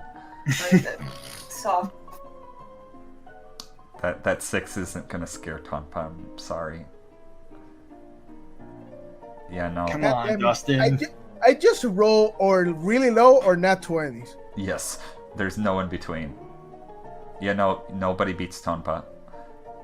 Oh, come on, give me advantage. We're all fucking intimidating. He's like off-put by the fact that Koko and maybe Tonbo are physically stronger than him, but he is not threatened by any of you. What about our new group here, the Amori brothers? He kind of like, he doesn't really seem that worried about them either. I think I know what to no do. one ever did. I go and grab Grass and bring him over. Are you intimidated now? I'm gonna roll intimidation for Grass. Grass. Sick him. You know, Grass, Does Grass get advantage because he's still got blood on his mouth? Oh god, he does. He with advantage with his Constitution modifier and the blood on his mouth, he rolls a 6. Oh my god! So You know what? It makes sense. He's too goddamn charming. not Constitution, Charisma. That's my bad. You hold Grass up to Tonpa, and kind of like when you're holding a potato, but you're not like gripping it. It just kind of falls out of your hand and plops to the floor. You call him Tonpa. Did I call Grass Tonpa? He called Tonbo Tonpa. Again. They have so fucking similar names. What am I supposed to do? Yes, and similar personalities. We're both good guys. Exactly. Okay. Uh-huh. So, for the next phase of the Hunter exam, do you proceed upstairs? Of course. Okay. Walking out the room. Kaza, I love you. Okay, time for your next examiner. And he's going to open the door, and you're going to see what you assume to be a probably like 12 or 13-year-old girl with big magical girl-esque blonde pigtails, very frilly dress. Yes. Your second examiner, fucking Biscuit Kruger. And she's gonna be like, "Hello, everyone!" And that's where we're gonna end. Immediately so happy. Like, all the information on Wing has just left Tonbo's head. Wing who? You guys all passed the first phase of the Hunter exam, and upon entering the second phase, you were greeted with your new examiner, what looks to be a 12-year-old blonde-headed girl in a very poofy, almost Victorian-esque dress with giant blonde pigtails and a very, very menacing, happy grin that has not left her face. She is currently sitting in the front of the room talking to your previous examiner. That was a very apt description. Kanzai, and you guys are now waiting in a line to go to an elevator to arrive at the next phase. You were all given a specific key card with a panda face on it upon completing the first phase, and also a little discrepancy. I know this is the room where you took the first phase on the map, but for visual sake, we're going to say that you are currently in the hotel lobby area waiting in line to use the elevator. What is everybody doing at the current moment? You guys are currently towards the sail on carp. This shit's everywhere. How did they manage to even create this much of the same pattern without throwing up? I like it. It looks fun. You like I'm it. getting some creepy vibes from this thing. How many people are does it look like the line's moving yet, or are we still waiting to be ushered out? From what you can tell, the line is moving very, very slowly, and you don't know why. You guys are currently at the back of the line. And actually, as you guys are standing there talking, you feel a chill run down your back. I want everybody to make me either a perception or an arcana check of their choice. Passive or normal perception, would that be okay? Would passive work? Passive would... I'd say passive would work. I'll take my 20. 7. Okay. That would be a 11.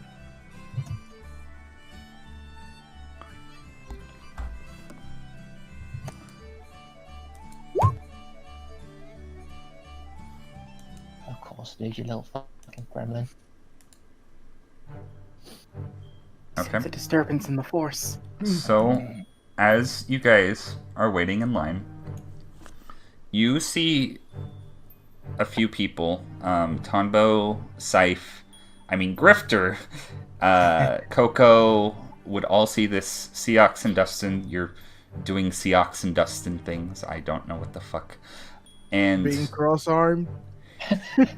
you see a man scrambling from across the hallway.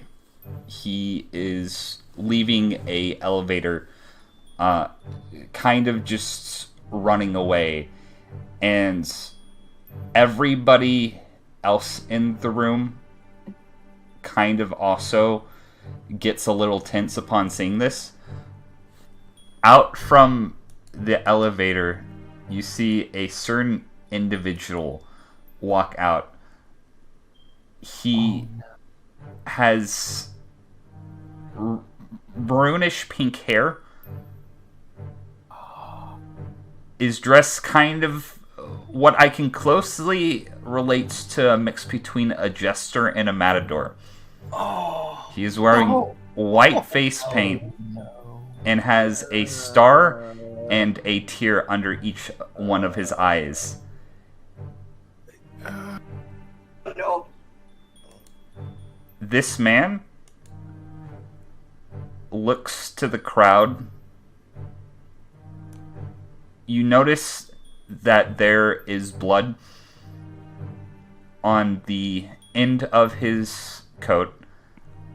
Not much anywhere else. And he is going to walk out of the building.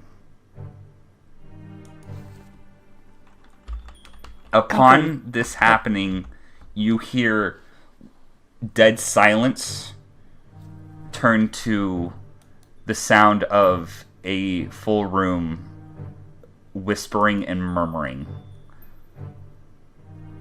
as everybody is trying to make sense of what just transpired. I'll bite you, fuck. What does everybody do in response to seeing this man? What's I was staring at? What did I miss this time?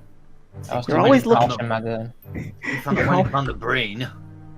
You're always looking in the opposite direction, Dustin. I seem to be. Tonbo frantically pats Koko on the shoulder, Koko, did you see that? I did. He seemed rather intimidating, if I'm being quite honest. What are you talking about? There's clowns! A circus is in town! I don't know, but I think the blood on his coat. But I think that's a bit scary. I do think clowns are supposed to have blood on their outfits. You don't know that wasn't. You don't know that wasn't paint. We shouldn't assume. You're probably right, or at least I hope you're right, Professor. Do you think that stain was fresh, or maybe from before? I can't really be sure. Because of what we have been seeing here, I wouldn't be impressed. Oh, hell, I'm near grass. Ugh. Yeah, why the fuck am I stood next to grass? I hug grass as I hear them saying this. Don't let them dim your sunshine. By the way, I still have Grandpa in tow because I forgive you. You're probably just afraid of success. He'll be right by it. It's you're probably just afraid of success. I want to make sure you make it through this time. Okay, so if you want to find Tonpa, you're going to have to roll a perception check. He's trying to fucking hide from us now. This isn't passive perception. Oh no. Can I assist her in looking? Actively looking at this point. By letting her climb on my shoulders. You can help around. her and give her advantage, or you can roll your own separate perception roll. No, I wanted to let her climb on my shoulders so she could look around, just to give her advantage. Okay, Are you yeah. sure about that, Professor? I'm rather chubby if you haven't noticed. Oh, pat, and just lift her up.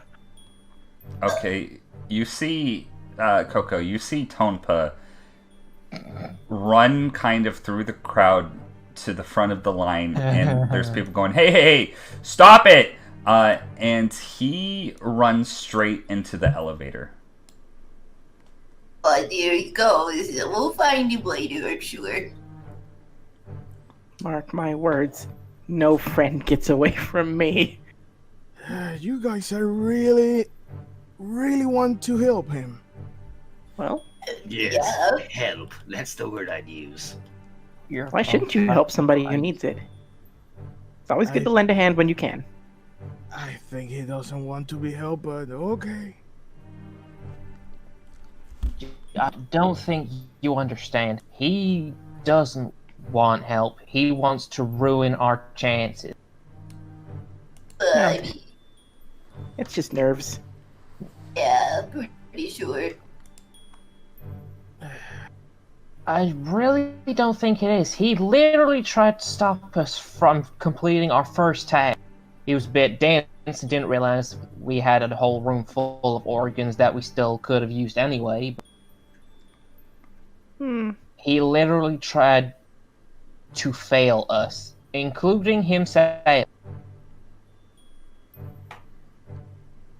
I mean, even if You that may is not the case, You may not You think it's all understand the- it yet, but do you think it's all of a reason he can pass as if he really is a bad guy, and I hope he isn't? Doesn't that mean we should stop him from doing this again in the future?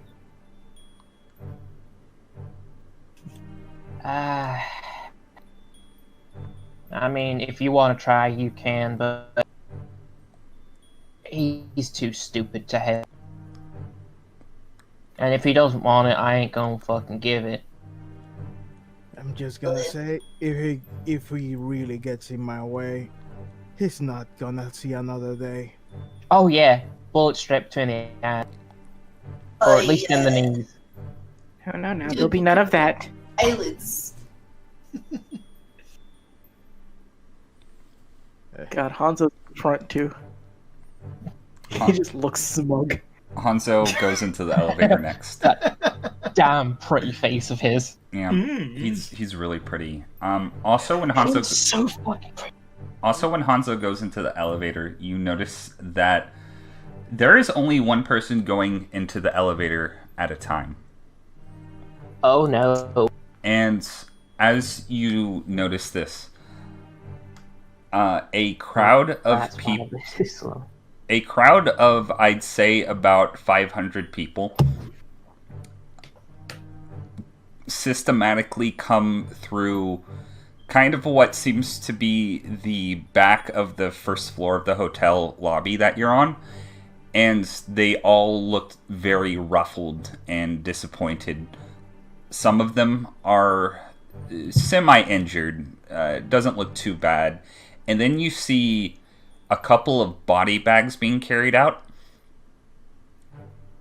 and then another group of people from what you can tell came from a different section of the hotel, about 50 or so people, join you at the back of the line while the other original group of people walk out.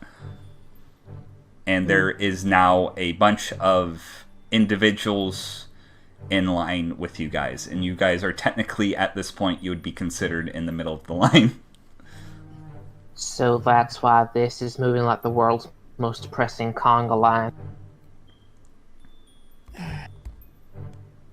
I don't have So, much faith in this. So, apparently this wasn't the only exam. Yeah, I mean, we were told the next phase would happen soon. No, I was telling more that apparently the first phase, there was other trials in parallel, since there are more people behind us. I wonder if they all had to find organs too. Well, if you look at those body bags, it looks like they have more volunteers to help out. No, I thought that was laundry. I was Either gonna say that- there wasn't that much people in the room we were in. Are you guys whispering this? Don't It- see I personally don't see any reason to. Yeah, there's probably nothing to keep quiet about. Yeah. Tombo follows the flow of conversation. If they're whispering, he is. If they're not, he's not. Okay. I don't Look at think what I Aegon would- has to say about this. So the person the person Aegon just like looks at you and then like looks away. He gives you like a dirty look for no reason. Like he's a Oh, real don't fucking... be like that, Beaker.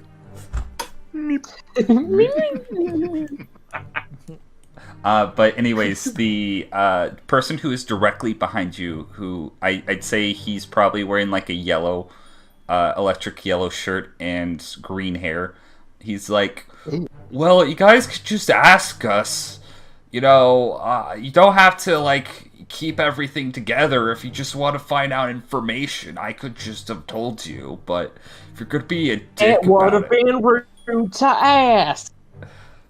of course it wouldn't.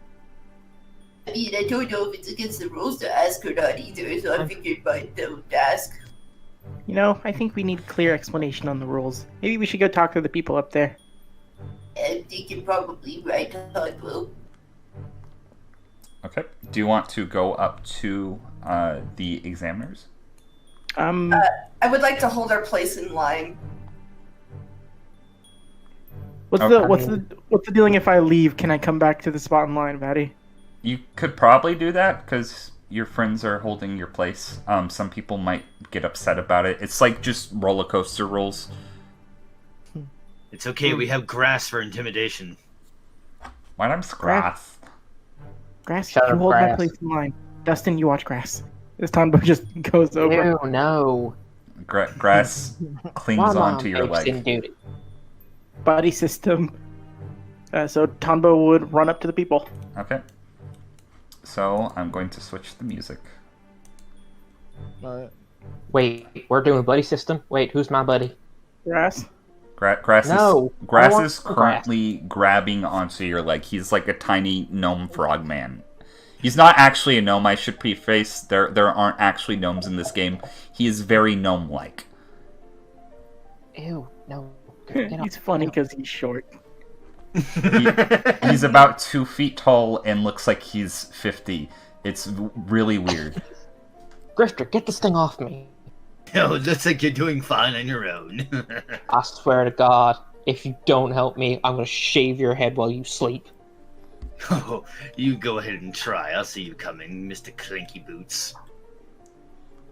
So, Tonbo, as you run up to the platform, you see your old examiner, your new examiner, and what looks to be about a 3-foot man who has a head in the shape of a lima bean, whose skin is also green, and also he has a name tag with the word beans on it. Okay, They're we're gonna. currently all talking to each other, and you notice Biscuit is doing rock, paper, scissors with Kanzai, and then she chooses scissors, he chooses paper, he gets mad and frustrated, and gives her what you can discern to be a pearl, and then she takes it very excitedly, and then she looks to you. Oh, why yes, hello? Hi, Tonbo. Nice to meet you. Biscuit Kruger, but you can call me Bisky. And she holds out her hand. She's I wearing immediately- very fine gloves. I immediately grab her hand and shake it enthusiastically and smile. Are you one of the examinees? Yeah.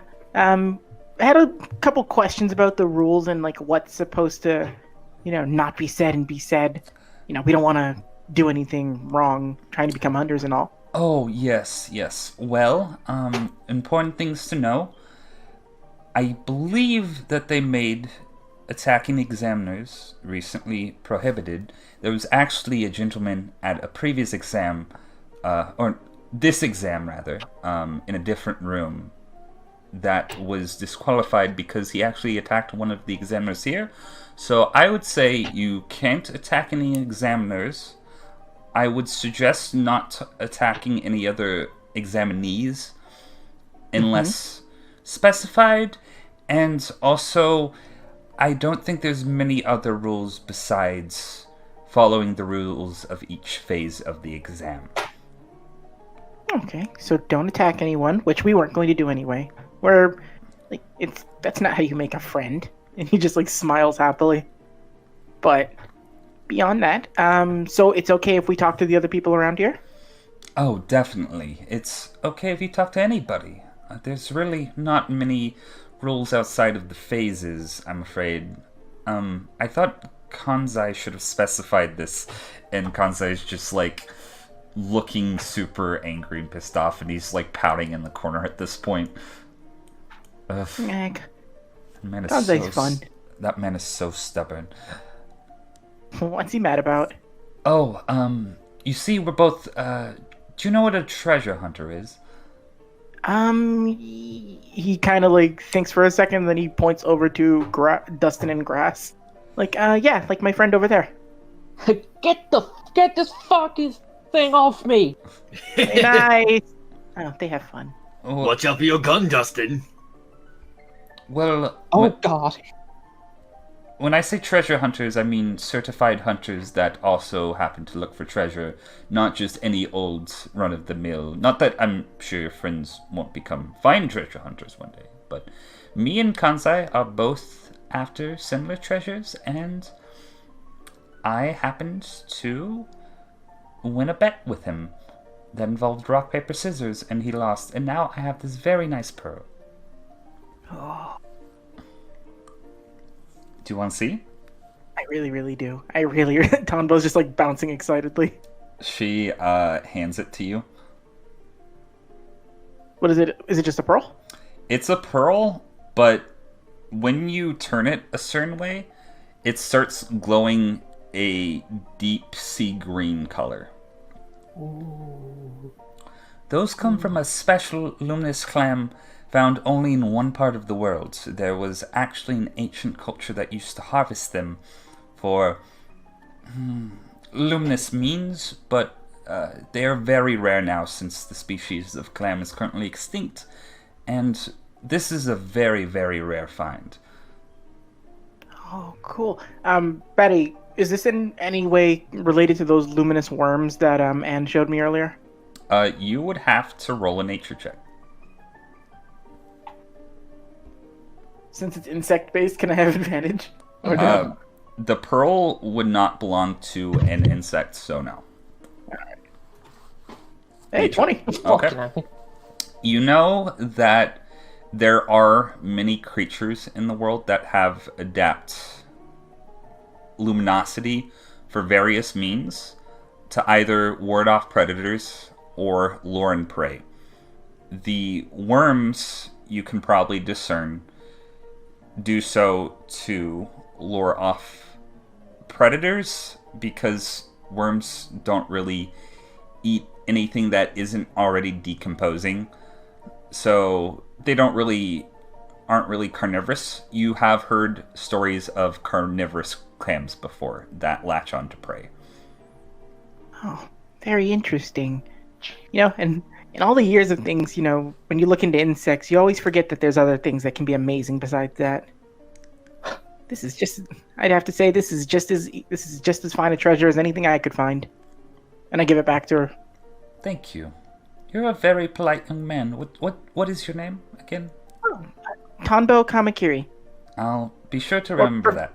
Professor Tonbo Kamakiri, I guess is the better way of stating it. She's gonna roll an insight check on that. It is so fun to play pretend when at your young age, and she pats you on the head. I immediately pull out the ID in the document and just show, like, no. Why does everybody always think I'm playing pretend? Oh. Everyone always thinks this, like, I'm not a child. Question, young man. Your card with the panda on it, does it have purple eyes or blue eyes? You never specified. Did you look at your card? I look at my card. It has purple eyes. Oh, purple. What the fuck? Oh, this is interesting. Okay. Why? So, do you want to know a secret? Yeah. Okay. She's gonna drag you over to the side and kind of like put an arm around your shoulder. Mhm. And she's going to roll a stealth check that anybody can contest if they so choose. Sure, I'm gonna forego Perception that. again? I'm too busy dealing with grass. If you want to make a perception check to hear what Biscuit is saying to Tonbo, you can do so. I look over as we move and I see you and Grass. Oh, they're having fun. Way far away. Yeah. I would say because of the noise in this room, it would be disadvantage, but You get disadvantage at 20. oh my god. So Koko and Scythe, somehow you're able to hear this, but Biscuit is a very loud lady. She leans into Tonbo. You've already passed the second phase. Wait, what? What did I do? I can't speak about it now, but you have just passed the second phase of the Hunter exam. Congratulations. Oh, it's because I have a doctorate, right? No, Oh my fucking. let's go with that. Just know that to keep this secret for the time being, I wouldn't want any other individuals to get jealous. Gotcha. Won't say a word. Okay. She. Also, you're very nice, Biscuit. Or Thank- Bisky. Thank you so much. And he holds out a hand and just like before he goes, he says, if I find any treasures, I'd be happy to show them off to you. I'll keep that in mind. Nice to meet you, Tonbo. I hope you don't die.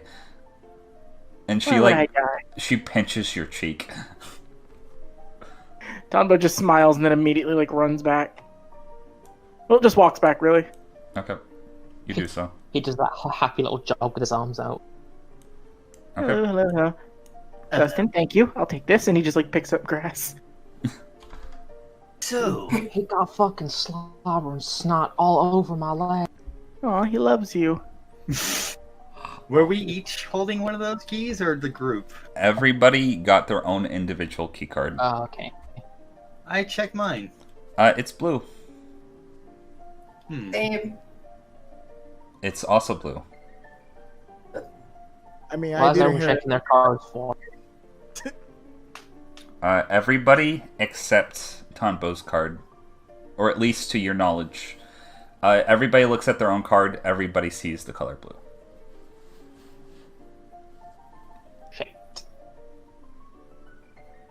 Personally, I know what that's gonna fucking mean, but so Tonbo taking a shine to that one, I hear. Yeah, I love Grass. I think we're gonna be best friends. Talking about the examiner. Ooh, Bisky? Yes, heard the Tombo's got a girlfriend. Tombo's got a girlfriend. Tonbo just like looks at you and does like the angry like, shut up! Aww. He's in love. Don't listen to them, Grass. Grass is just like doing the thing where one eye is blinking more slowly than the other, and they're just only slightly out of sync. Oh, before I forget though, and he just looks angrily at you, Dustin, you should talk to her too. What? Wow. She's a treasure hunter. Oh. So's the Really? other guy too, the angry yellow one. Oh, the cute one. Yeah, they're both treasure hunters, and she showed me this really cool thing that I guess she got from him in a bet. He's mad about it. Maybe I will. I mean, She's nice.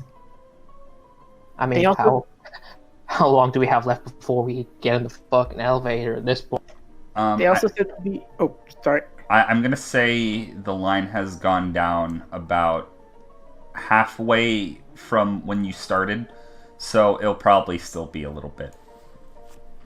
Maybe I will go talk to them in a minute. And just out of character, I would relay what they said, just like the, oh, it's cool to talk to people, just don't attack examiners and don't attack other people. I mean, I think that goes without saying.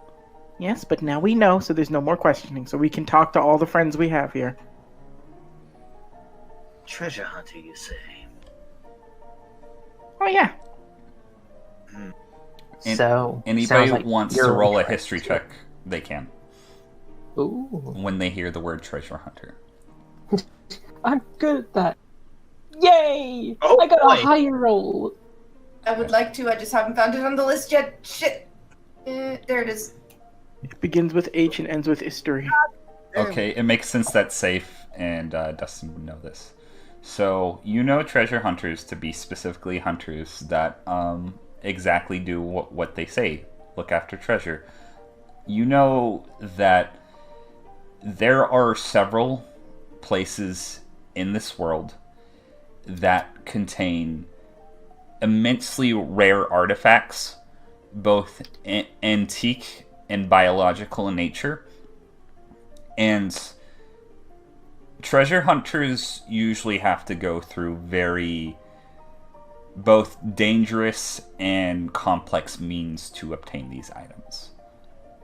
I'm not sure if your characters would wish to become treasure hunters themselves upon completing the exam, but it's a specific type of hunter that people feel the need to categorize and draw attention to. Yeah, draw. Attention. You're playing the cowboy, so you should be saying draw, you son of a bitch.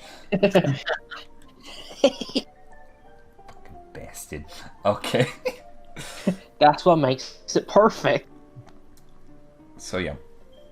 And I'd say the line is probably going to go down to a significant point to where you're probably... the first person in your group will probably get to the elevator within the minute. Well, it looks like we're out of time. I gotta step away for just a second. I'll be right back. Okay. Oh, okay. Does anybody want to do anything else in this dingy hotel lobby before continuing? I actually wanted to talk to Dustin. Ooh, you can do so. Hey, Dustin. Yes. I'm gonna whisper to him because I don't want anyone else to hear this. Okay, roll a stealth check. Yep. 18. Oh, well, Scythe actually has no interest. Okay. What would be the perception check for? The perception, Seox is going to talk to Dustin, and Seox is whispering. Oh, nah, none of my business. Yep. Okay. Grass is going... No, Grass isn't. Grass is currently licking the floor. No, Grass, go play with Tonbo. I put my hands over Grass's ears like it's rude to eavesdrop. Grass. I bring him over to Grifter and I just say, "Here, you stay with Grifter for a second." Joe, have you met Grass? Who's... Oh, that... Okay. Chow is now trying to walk the other way. Okay, what is Seox saying to Dustin as these antics transpire? Dustin, I wanted to talk to you. What about, partner? Apparently, you have an idea of who was the responsible of the mayhem downstairs with the organs disappearing and stuff. I have no earthly idea who it might have been. I was sure I saw you think something down there. Nah, I'm afraid my head's empty on this one. I hope we could find it, because that's someone we don't want to mess with. And I prefer knowing who the hell was it. The fact that they did that without anyone else noticing, that is someone to be very, very afraid of. Exactly. If we could avoid him, the better. Or her. Exactly. Well, keep your eyes peeled, because we are up to some surprises, I guess. Let's just see if we can make it through this next part alive. Dustin, as this conversation ends, you hear a ding, and the elevator opens behind you. You notice this elevator is actually smaller than all the others, and it doesn't look as... It looks like it's only half finished, if that makes sense. There are parts of it that you can see directly into the elevator shaft, Oh no. It looks like it can hold you, but it's not. It looks like somebody gave up halfway making this elevator. Oh no. I don't like this. This scares me. Do you go into the elevator? Well, guess I'm up. Do you want to See take you guys Megan? on the other side. Do you want Megan for company? You look afraid. I mean, if he doesn't take Megan, I'll take Megan. No, I want Megan. She can help. And let the caterpillar crawl under like the brim of your hat. She like pats you with a tiny caterpillar leg. Hey there, level 1. She makes Koko, caterpillar do not noises. good luck charm through there. She makes caterpillar noises, but caterpillar noises are quiet, so you can't hear what she's saying. I hope that was encouragement.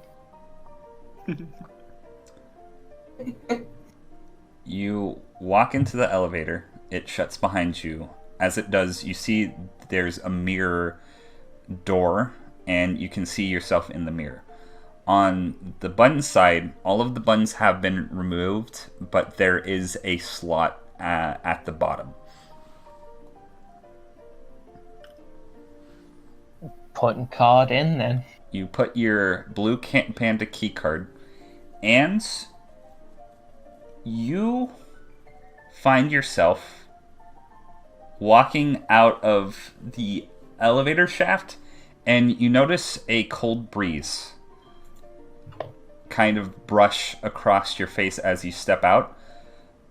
You arrived here at this hotel kind of just before the afternoon. You slept in the armored van on the way here, so it's been about little over a day probably since you first arrived on the deserted island from session 0. And you walk out and you notice it's nighttime, and you're in a hotel, and you're wondering why can you tell it's nighttime. And you notice you are on the top of the hotel, the roof of it, so to speak, but there isn't a roof because this hotel is very incompleted, and it's just kind of a series of different girders and floors that lead to different levels, and you're just on the top of this hotel currently with everybody else. It is very chilly right now. This is, I'd say, probably around the 1st of January currently, and you are on the top of this building.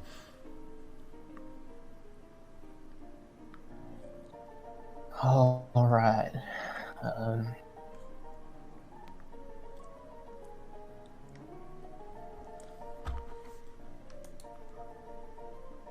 Does it look like anyone else is well, what are other people doing at the moment? So you see Hanzo. He is currently looking directly over the edge. He is literally standing on a railing, and you're wondering what the fuck would possess somebody to do such a thing. But it's not like, I guess it's semi-surprising. You see other people just kind of talking. Tonpa is currently hiding in a trash can, and you can only see that because he lifts his head up out of the trash can and then sees you and instantly goes back down.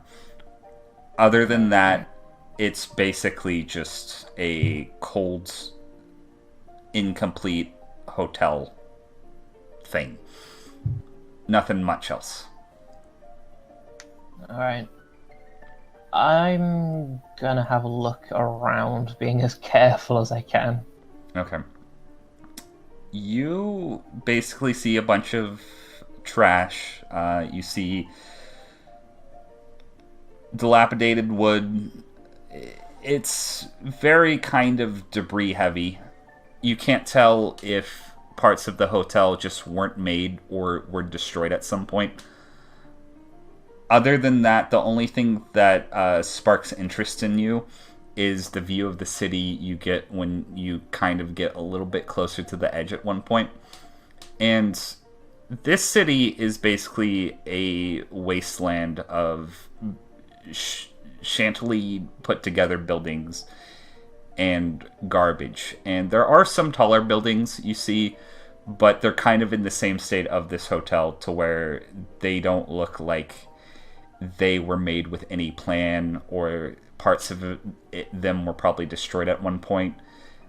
You see smog kind of fill the air from what you can only discern to be a potential factory. This does not look like any city you have ever seen before in your life. But you do notice some lights speckled throughout. But the thing that is most concerning about this city, it kind of goes on for miles also. This is probably one of the biggest cities you've ever seen.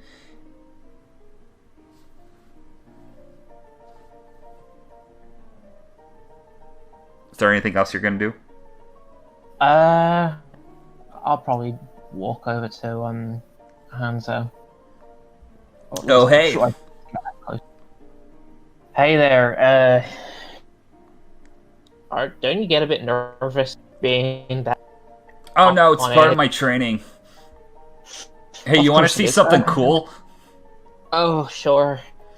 He is going to kind of shakily but accurately do a backflip on the pole, and he is going to put 5 fingers down, and he is going to stand on one hand and then start systematically, slowly but carefully closing all his fingers until he is standing upright by 1 finger on this pole.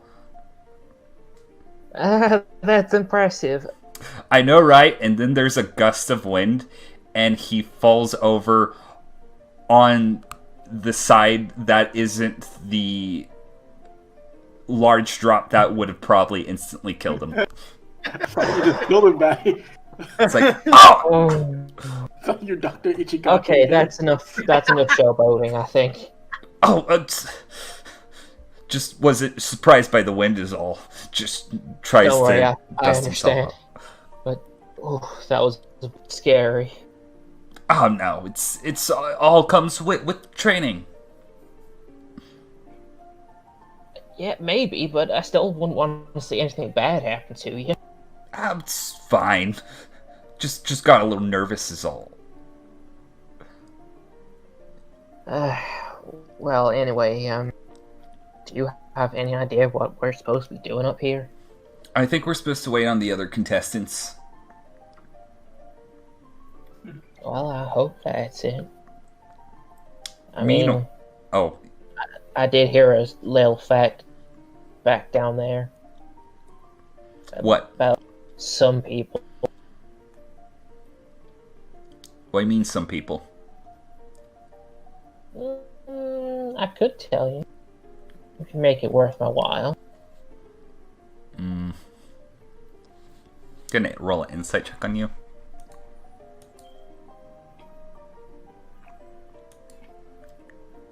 He's gonna go up to you. And he is...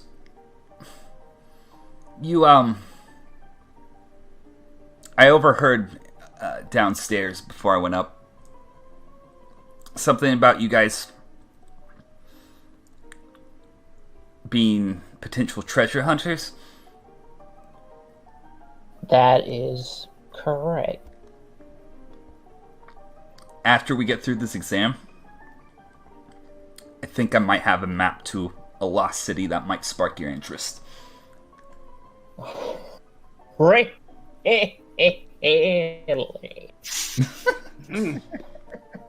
It's from my homeland. Okay, that's more than good enough. Okay. Okay, so I heard that those key cards we were given. Yeah. some people had ones with different colored eyes. And the ones who had purple ones may have already passed the second part of the exam. What, really? He looks at his key cards like, oh. No, it's because we're already up here. I think that means we have to continue on. Oh, that sucks. Yeah. Well, out of our whole group, only one of us had that purple card, so... Wait, who was it? The shirt kid. Really now? Yeah. What's so special about that little runt? Have you seen him? He talks to insects. I guess that's pretty weird. Megan scolds you for talking about that. I mean, you get used to it. It's kind of... I mean, I understand. Sorta. Well... Literally bug Dustin. Maybe this test is about talking to bugs. Well, if that's the case, then he sure got it in the bag. This was a very awkward conversation. He pats you on the shoulder. I respect that. Listen, I'm not much of a talker. Even in my old job, I wasn't a talker. I just wrote facts and looked at bugs all day. Oh, you're a paleontologist? Or a coroner?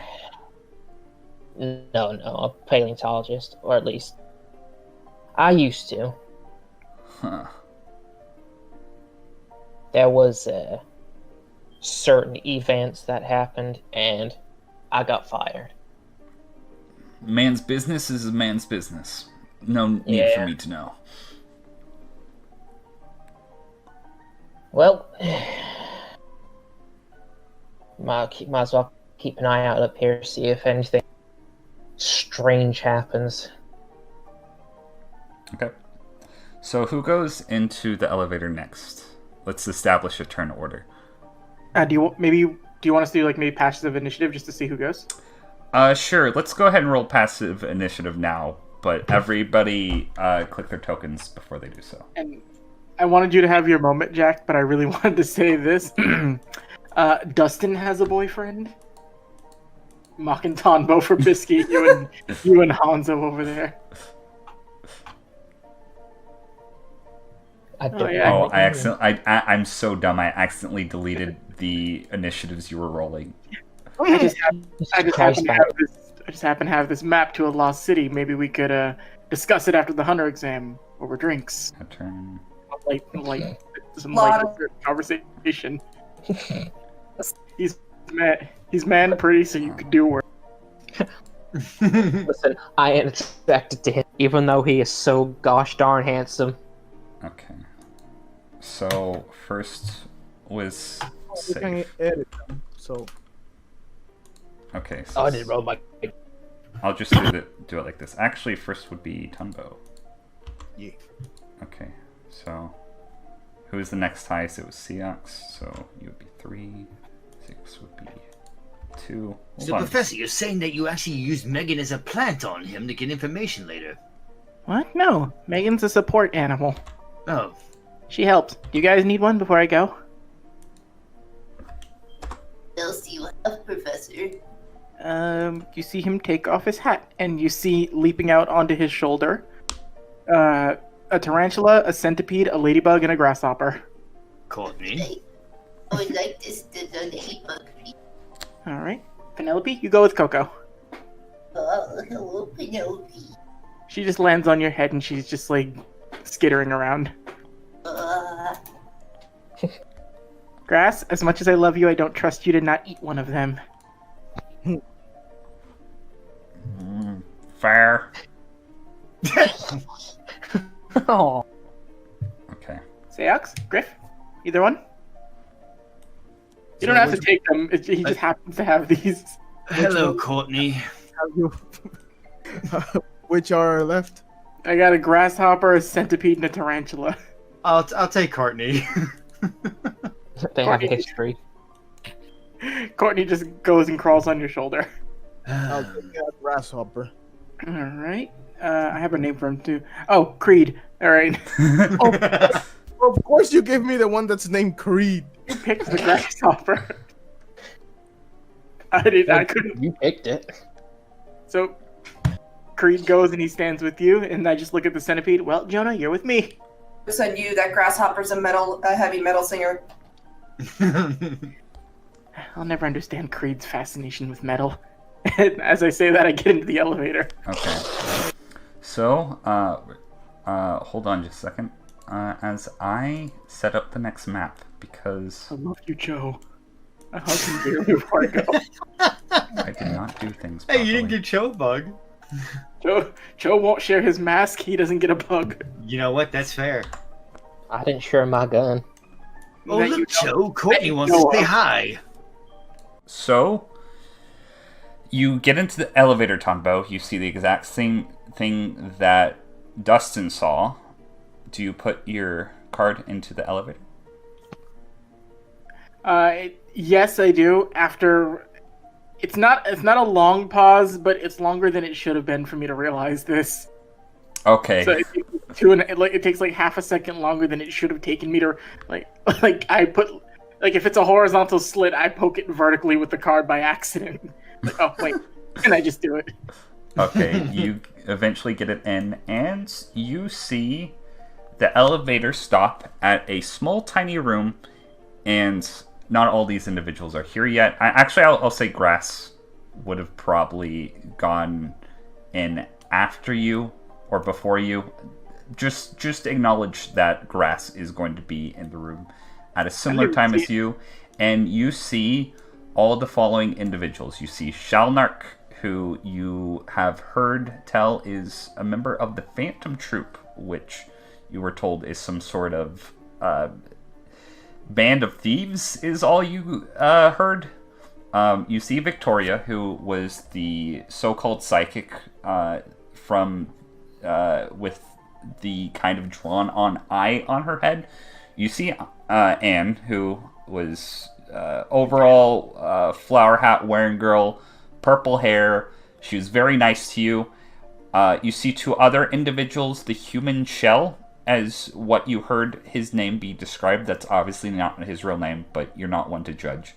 He currently is wearing a very stupid looking jacket, metal helmet, and very over the top glasses. And he is talking to another lady who is wearing kind of like this kind of dingy strapless dress. She is covered in head to toe with various piercings and tattoos, and she kind of has this wavy, like sort of dulled red hair color that is obviously either dyed or, people are born with weird hair in this world. So, is it a token on the map, or is he talking to somebody we can't see? So you, my friend, are in the bottom right corner of this map. No, I mean, I can see the human shell, but I can't see I didn't hear who he's talking to.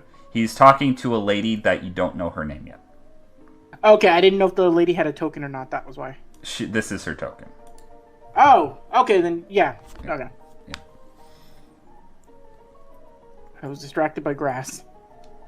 You notice that there's also a table in here with a punch bowl and hors d'oeuvres of sorts. Ooh, food. Grass, I'm so happy to see you here. Grass is already, drinking directly out of the punch bowl. Damn it. Grass made it through. Oh my god. The human shell's about to lose his falcon lunch. Tonbo just tears up watching Grass drink out of the punch bowl, and he's just like... I never thought I'd see the day angels walk among men. Oh my god. Right as you say...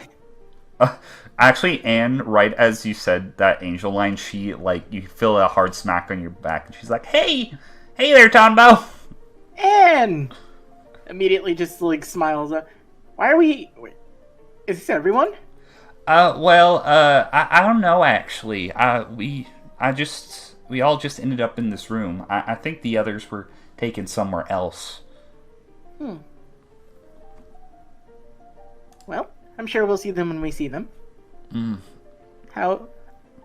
Other than that, I say we just sit back and wait to see what we do next. Hey, say, I heard some discrepancies with the cards, and everybody's card is purple, right? I guess this would be a deception check from Tonbo, because he's not good at lying, but he's not. But he doesn't want to break the promise he made to Bisky. Okay. I'm imagining the going beady eyes with the steam coming out of his ears. Nat 1, which is a negative. Oh. Okay, what do you... What... She, looks to you for a second. Her smile instantly goes away. And then it pops back up. Alright, you don't have to tell me if you don't want to. I really, really want to, but I can't. I made a promise. Oh, no, it's understandable, Tonbo. You don't have to tell me if you don't need to. Can I try to convey that she shouldn't be worried without outright saying something? Yes. You would probably have to roll a perception. Or not perception, persuasion, my bad. Oh god, great, my other bad stat. Yep, this is Christmas shit. And you're a weird bug boy. She's a bug lady, can't this be with advantage? She's weird. You already established a friendship with her. This won't affect every charisma roll with her, but I'll say persuasion because she seems to have taken a liking to you for whatever reason. Persuasion. Well, easy to believe. Do I get the 5 or the 11? You get the 11. So I look up and I go, oh, I really can't tell you, man. I'm super sorry, but... And he tries to look as, sly as he can, but he's, extremely obvious about it. This is my centipede, Jonah, and he says that we shouldn't be worried about it. Wink. I saw Grifter do that before. I don't know. It might be fun to tell some others. Find out what's going on here. Don't tell. She, gives, a sly little look, and then she punches you on the shoulder. I'm just messing with you. I won't tell anybody. Thank you, Han. I knew we'd be good friends. You're a very, very nice person. Why, thank you. You are too. You want another chocolate beetle? Sure, why not? Alright, and I pull out the bag of beetles and I hand her one, and I open Grass's mouth and put it on his tongue and then close his head. Grass does so. He is like an open vessel that you can freely move his mouth up and down. I will take him as far as you allow me to take him, Batty. It's gonna kill me when I have to leave Grass behind somewhere. But I swear to God, don't make me old yeller Grass at any point in this campaign. I can't do it. It's for his own good. Dustin, put him down. Bang! I'm sorry, what did you say? No, Dustin, he's my friend. I'll do it. I mean, he's already down. This is Tonbo and Koko's shovel just repeatedly hitting him. Just go down. Just die, you creeper. Just have it cover her mouth. I don't think I can watch this anymore. This is too sad. This is great. I wish it were me. I wish it were me. We do too. I was about to say too dark, but for the Hunter world, this is pretty on point. This is tame. For everybody else, you arrive at the top of this building, and for chat, I might have a token selected the entire time, but let's use Dustin as an example. This is all the players can currently see right now. It is very dark outside, and you all find your way to the top of the building, except Tonbo, who is in a completely different room. Let me go back and see if I can find somebody's token real quick that I uploaded recently. The last person to come up the elevator is Bisky herself, and she walks out. There's two of her. And this little girl is going to... polite little girl is going to kind of get up on the tallest sort of platform she can find and then look out to all of you. For the second phase of the Hunter exam, I'd like to introduce myself, if you haven't already met me. Again, my name is Bisky Kruger. I'm a treasure hunter. What we are doing today has nothing to do with treasure hunting, unfortunately, but it is a test of my own device. And she's going to snap her fingers. I can't snap, somebody snap for me. Good. Okay, cannon. You see a helicopter fly overhead, and it kind of like illuminates this entire, I guess, platform momentarily, and you see 4 individuals climb from a ladder, and the helicopter flies off. And I will mark their tokens real quick. So hold on as I copy and paste some tokens. Some nameless clones. Oh, they all have names and faces. I just didn't draw them. I'll have to describe them in detail, but I'll mark them all. So I'm genuinely scared. So clone red, clone yellow, and clone brown. We'll give this one. Okay, so No, they're a Sentai group! That last one. Shadow Sentai. actually, yeah, no, they're not at all a Sentai group. You see 4 individuals. This is going to be very confusing, so you might have to listen carefully. There are 4 individuals in front of you. 2 look to be about 15, 2 look to be about 25. There is a 15-year-old boy, a 15-year-old girl, a 25-year-old boy, and a 25-year-old girl. The 15-year-old boy is wearing a suit and has orange hair. The 15-year-old girl has blonde hair and a ponytail, and she is wearing a dress, a very basic black dress. 15-year-old or 25-year-old girl is also wearing a black dress.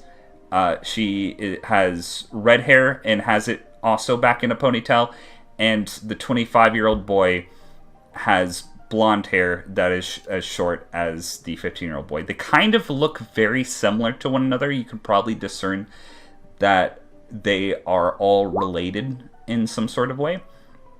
And Bisky is going to wave over to all of them.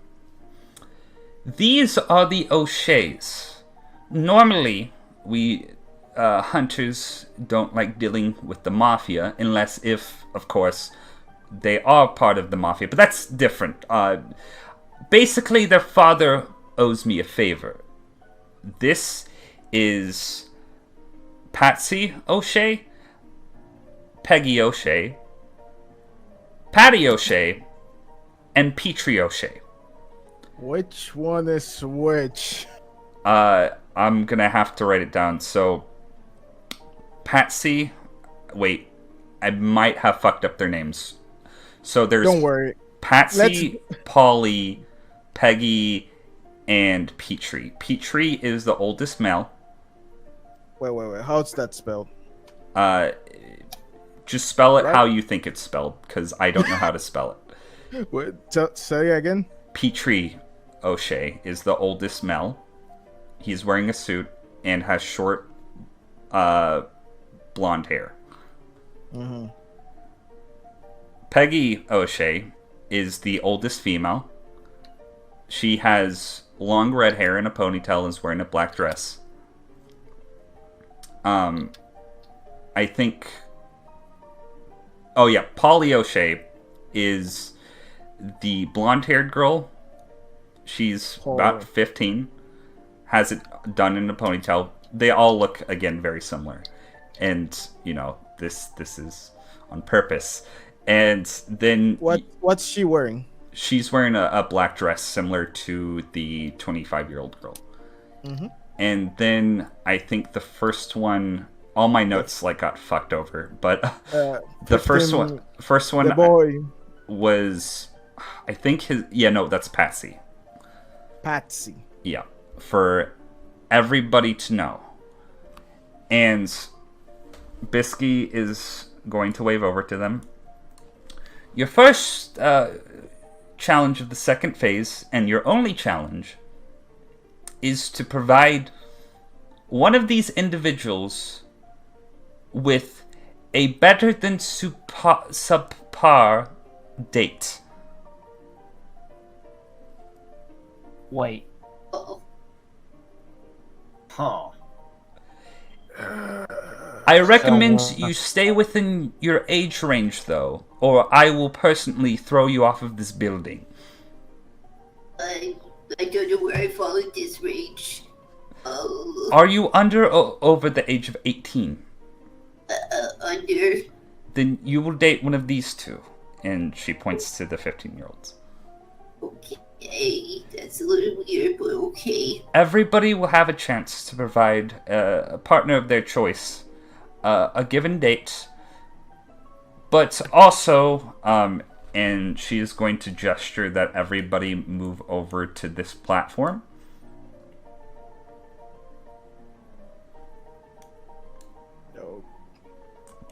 Does everybody do so? Yeah. Okay, so move over to this platform so you can see. When she's or down here?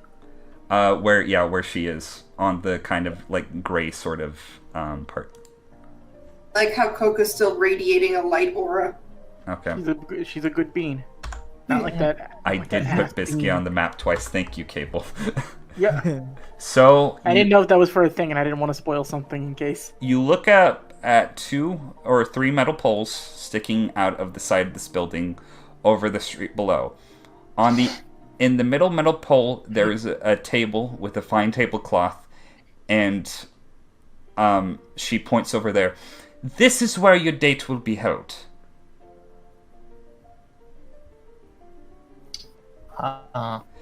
Question, do I have time to change?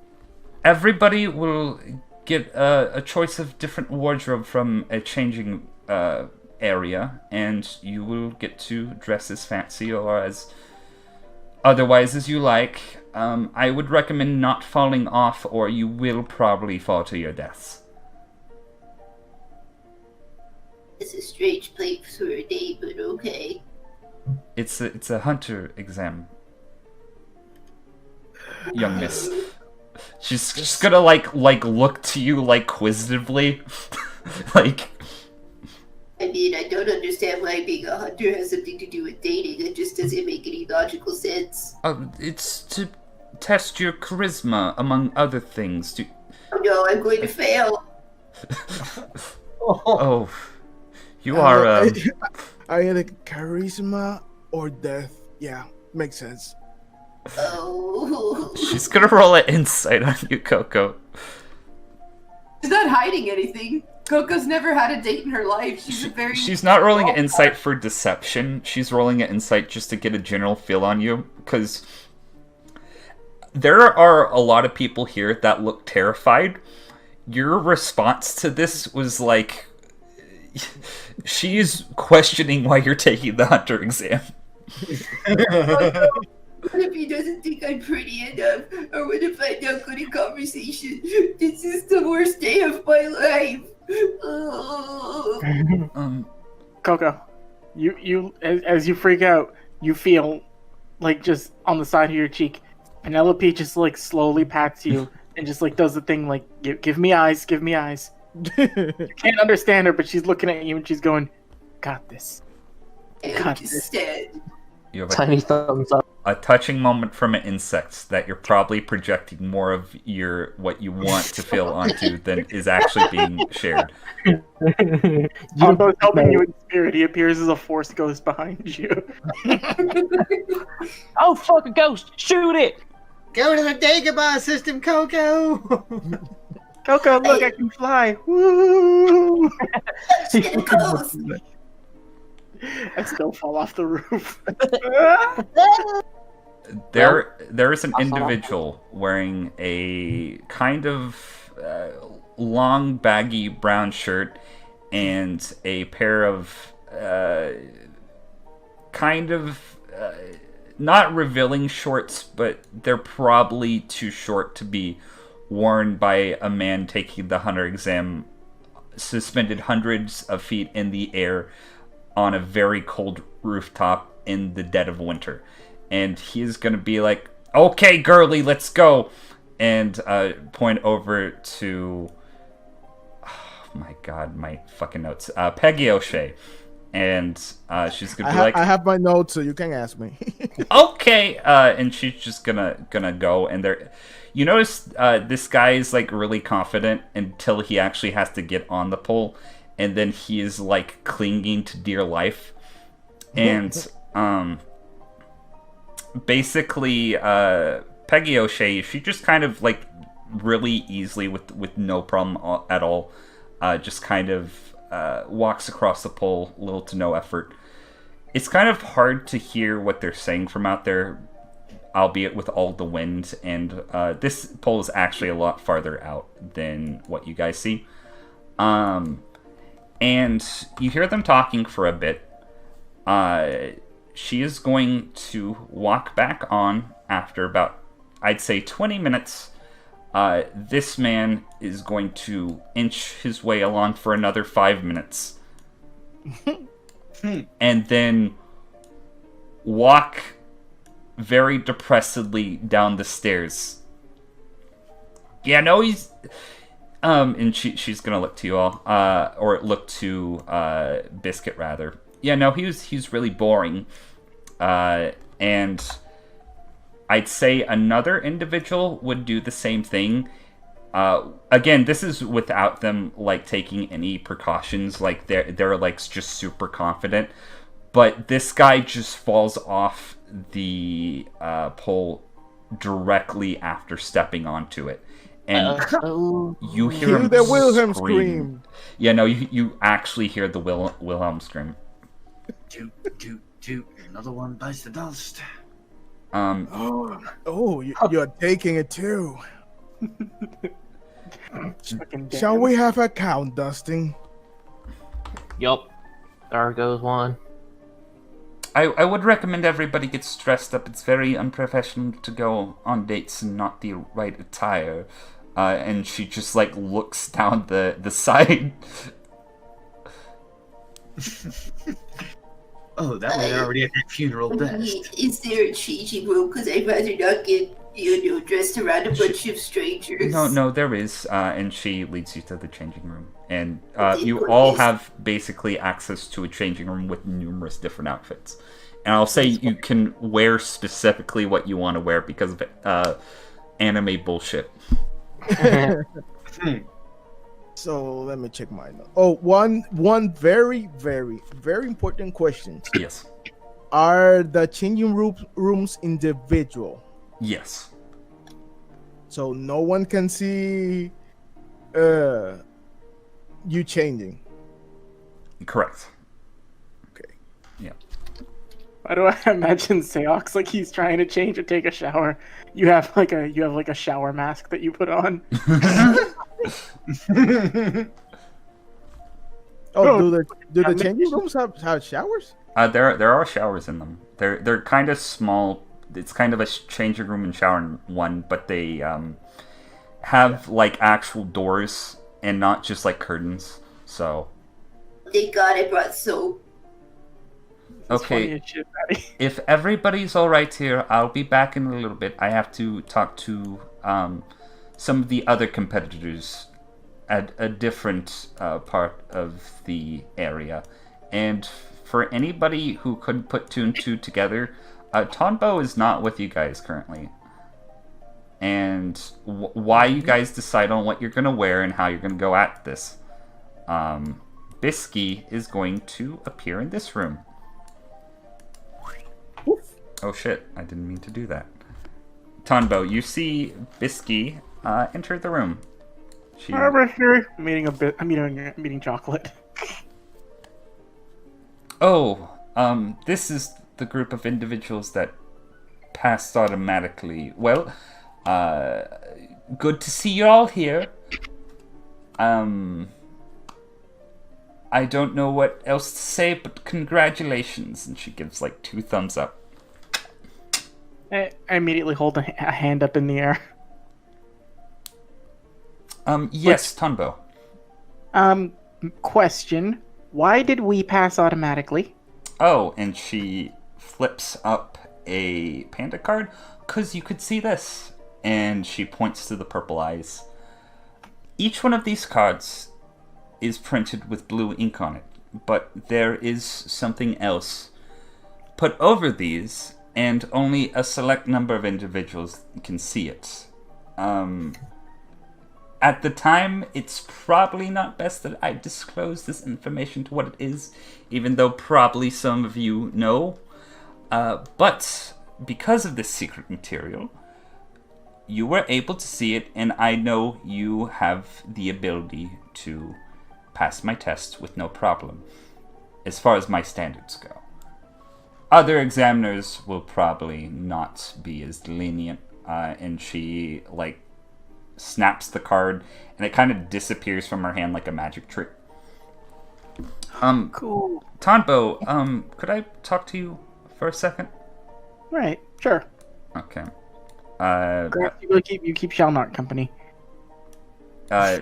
He's gonna actually like walk over to Shalnark, and like Shalnark, like not taking his eyes off of his phone, is just going to like put his foot like over grass, not as like to be a dick, but to keep him from getting closer to him, and he's just gonna keep looking at his phone.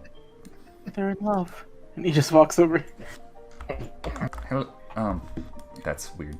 Hello, Tonbo. I probably shouldn't be telling you this, but I have kind of taken a liking to you, and I might want to pursue you as one of my pupils in the future. Do you know what Nin is? Nen. History check? Yeah, history check. Do it. Disadvantage, I assume? Yes. Well, actually, no. It's going to be normally, but the DC is going to be absurdly high, so... Yep. You don't know what Nin is. Can't say that I do. There are many individuals who possess very supernatural powers. I'm sure you've seen 1 or 2 or more things in your life that have been yet to be explained, and certainly twice as many since you started this test. There's been little things here and there I've noticed, and I mean, Dustin has weird teeth. Is that Nen? That, I believe, is spurred on by Nin, but I don't think that is specifically... Individuals, almost any individual, given the right training, can produce a moniker of life energy. And she holds out her hands, and you notice there's like this weird pink aura that's kind of glowing around them. And you kind of like, she kind of grabs your hands, and you feel like this kind of weird sort of energy pulsing out from you, and also her. With enough practice, one can develop one's Nin to produce certain powers or effects. There are different stages of Nin, and there are many individuals, how should I say this, who are born gifted with Nin at a very early age, and unlike many other people who have to go through years of rigorous training, they just know it instantly. This is a very rare occurrence, but I believe you are one of such individuals. Oh, well, what makes me different? I'm just your average, everyday grown-up doing what he has to do. It's really unusual. You know how I appear as a cute, wondrous little magical girl? Mm-hmm. I'm actually 50, and she like stops like saying what she's gonna say. 32 years old. Oh. Oh, and he just Tonbo just like gives her a look like, I see. Some Deal with this. Oh, We're two sides of the same coin. Precisely. I get mistaken for a kid too. Well, I kind of do on purpose, you see. Nin can actually slow down or reduce aging, or if you're skilled enough in it, it can make you appear as though you're younger. I use my Nin for selfish purposes, to be honest, because I like to look like a little pretty girl, because, you know, not that my other form isn't beautiful in its own right, but she just kind of like does like the deadpan stare off into the distance. Anyways, I believe that you have been aging normally, and with the right practice, if you so choose, you could probably return to what should be your normal state, if that makes sense. Like Tonbo just wide-eyed, like, and all the like, with how Bisky goes deadpan when she's thinking about it. This Tonbo at the sound of can return to like your normal state, hands on both of her shoulders. Teach me. That could be wait till after the hunter exam, but I'm very, very excited. Isn't there one thing I can do right now, at least to just get a head start? I don't like looking this small. I'm tired of being looked at as a child. So I went to school. You are have what we call the first phase of Nin, or the first stage of Nin, called In. Basically, the life force energy that has been radiating from your pores, you have somehow managed to bring back to your body and kind of adhere to your skin, thus giving you your youthful appearance. To learn the next stage of N would be Zetsu, but that would require some training in itself. I'm afraid I cannot teach you the entire thing at this time, but I will be accompanying you for the rest of the exam, and I might be able to do something. Well, this sounds like it's something that's going to require time, and he looks like flustered. No. If I'm gonna do this, I want to do it right, so I can't be impatient. Nin is all about learning patience. And she kind of like puts her hand on your shoulder and kind of smiles a bit. Oh, not that I'm pretty sure most of the other people in this room know, but please don't tell them that they're Nin aware if they are. Again, I believe you're a special case, and I really want you to do your best. I do like the zippering of the mouth closed, like, I won't say a word. I trust you. And with Tonbo, that, what's Tonbo gonna do before we transition? Tonbo's just like sitting there excited and like just thinking about everything. Okay. And actually, he would pull out his book and start like just not like he's just jotting down little things, but he's not writing anything that would outwardly, like, if anybody peeked over his shoulder, give anything away. He's just jotting down that he's excited and that good things are gonna happen soon. Okay, sweet. Okay, so with everybody else, what is everybody else currently wearing? Koko is wearing a very tasteful black dress, just a regular A-line dress with pearls, and then maroon-colored flats because she doesn't trust herself in heels. Okay. Oh, that's fucking adorable. You're stumbling out of the room with heels. Oh no, I thought I got flats. This is the worst time of my life. Okay, what's everybody else wearing? So, yeah, Grifter just kind of looking through the different outfits, and he grabs one real quick, and he's already just like really nice. So what you see is that he just goes in, and instead of because like the suit he's currently wearing is currently got some dust and stuff from our adventure that we already had just getting here. It's like so he walks in and walks out looking like he's wearing the exact same snazzy outfit but clean. Just slightly cleaner. That's amazing. Okay. Dustin, what are you wearing? Dustin is wearing a nice dark brown pinstripe suit with a bolo tie, and his hair. He's not wearing his hat right now. He's got his hair tied back with a dark orange ribbon. Thank you. That I fucking love that. That's mad as shit. Okay, finally, Seox. What is the masked man wearing? Okay, Seox comes out. He's still wearing his mask. He's still wearing the hoodie vest on. Yeah. But he's now wearing a white shirt, black formal pants, and a vest with a white bow tie. Okay. So, based on the initiative turn order that you rolled previously, Seox, you would go first. Do you choose Peggy O'Shea or Petrie O'Shea? Petrie. Okay. Petrie's the 25-year-old. No, that's not. Sorry, no. Yeah. Peggy and Polly with two. Peggy, sorry. Peggy. Okay. I read it wrong. So Peggy comes up. She kind of like doesn't talk to you, and she walks out onto the little pole. She went. Okay.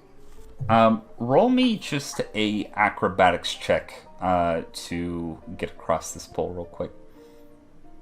Acrobatics. 15? Okay. You do so with no trouble at all.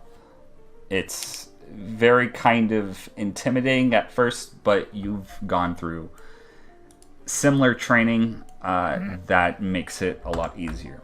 You look across the table and you see Peggy, and she is kind of just sitting there looking very bored out at the rest of the city. What do you do? Okay, is she looking to me or to my side or towards other place? She is currently not paying attention to you. Okay.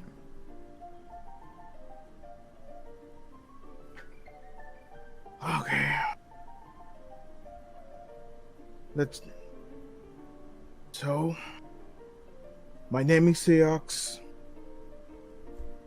I wish to know your name if you would introduce yourself formally. Oh, my name's Peggy.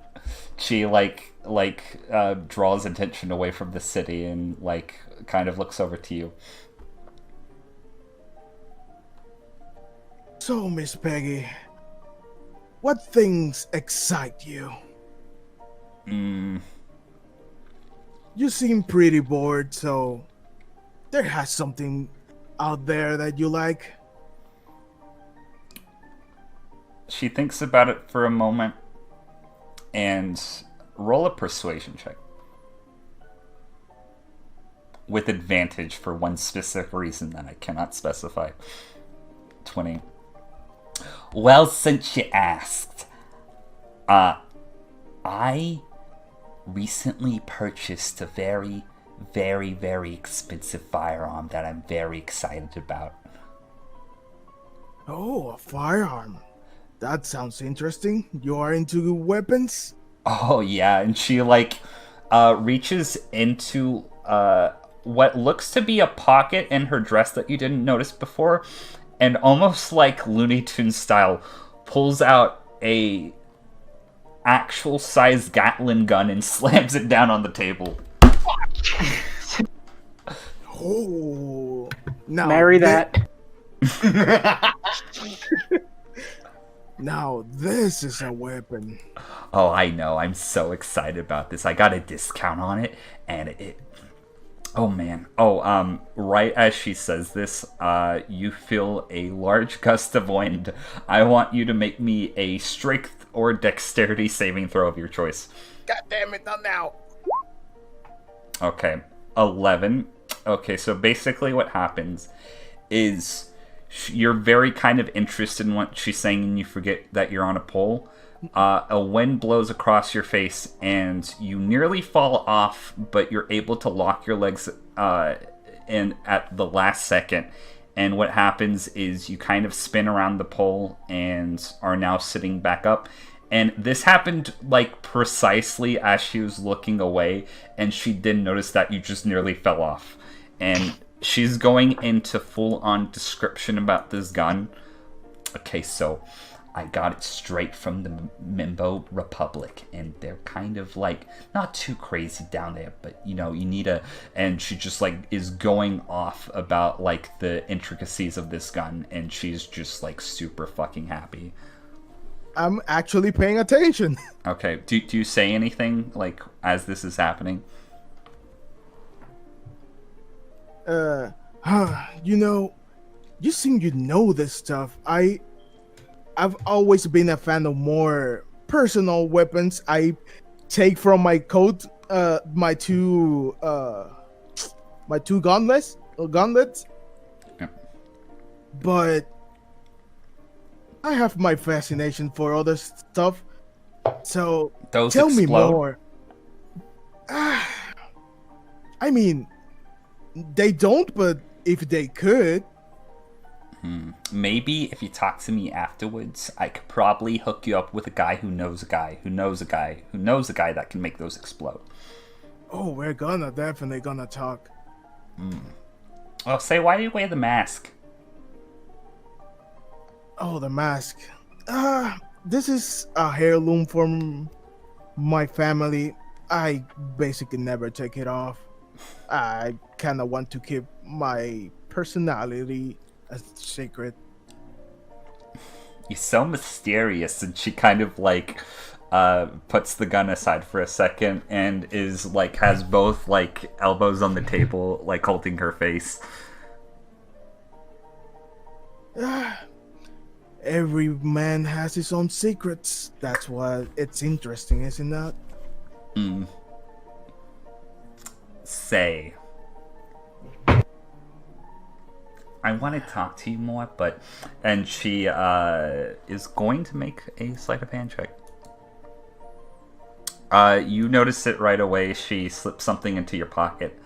I'm afraid that the exam is over, but see you around. And she is going to walk back to the end. You now have her phone number. Wow. God damn. Yeah. Like butter, Louise. Clap, clap, clap. I make myself back? Okay. Question mark? Bravo. Bravo. She likes mysterious guys. Oh shit, we're gonna get another wedding episode for our campaign. God damn it. Yes! I was a shoo-in. Okay. Next in line, it is Grifter. Alright, so while Seox was up there, at the same time I was getting changed, also found a little evening dress for Courtney somehow. Somehow, some way. Somehow, some way. You found a pink tissue that you form-fitted into a form-fitting dress for a caterpillar. Congratulations. This one's having to be tarantula sized. One little thing. Yep. While Grifter is going there, I'm like, oh shit, the grasshopper. Yeah, I look for the grasshopper. The grasshopper was actually hiding like in your hair. Oh my god. But I don't know if you've realized this, but you just had a Mulan moment. Yeah, no, yep, straight up Mulan moment. You okay up there, bud? You see as the grasshopper pops out of here, and he has a tiny camera, and he shows you a picture of Peggy, and he's like, "Look at this photograph." That doesn't happen, but it happens in the alternate universe where that can happen. I was trying to find a way to implement some Creed lyrics. God damn it! Well, That's not even Creed. That's not Creed. Not Creed, Nickelback! Wait, it's not Nickelback, is it? Yeah, Yes, that's it is! Oh god, they did like the same thing to me. No, Creed is with arms wide open! Oh shit. Oh, I've made myself a fool. All right. Next. The grasshopper is now Chad. That way I look less. You played yourself, Cable. I have. God, I'm dying. Grifter, you going with Peggy or With Peggy. Okay. So Peggy is going to go out on the edge. Roll me a general acrobatics check. Well, all right, Courtney, let's have ourselves a date. Oh boy. Okay, so you kind of stumble at first, but not too badly. You're able to MacGyver your way. That wouldn't be MacGyvering. You're able to Jackie Chan your way across this pole and get to the other side. And you see Peggy just kind of doing her own thing, not pretending like she's not paying attention to anybody. Well, good evening, miss. Name is Grifter. Grifter. It's sort of chosen for the profession I chose for myself. Well, not so much chose as was forced upon myself. What would that be? Oh, the regular old swindling, thieving, lying, importing. Are you just saying that because I'm a mob boss's daughter? No, I'm saying this because, like, literally because I was pretty much forced in the way of the streets and had to fend for myself. Although, a mob boss's daughter would provide quite a bit of information now, wouldn't she? She'd be privy to quite a bit of information now, wouldn't she? You're looking for information? Well, this just happens to be a fortuitous moment for myself. Perhaps you might know of the Bayer family. Bayer family. Let me... Out of character, don't they bake drugs? I've heard of them, but no. Can't really give you much information if, kind of like gestures to a empty wallet, or not empty wallet, but she pulls out her wallet and like points down to it. Information's usually expensive. Yes, I do catch your drift. And popping in 200 Jenny. Okay. Officer Jenny. Roll a persuasion check with advantage. 21. She slides it, basically reaches her arm out, slides it into her wallet. Okay, I assume this is good enough.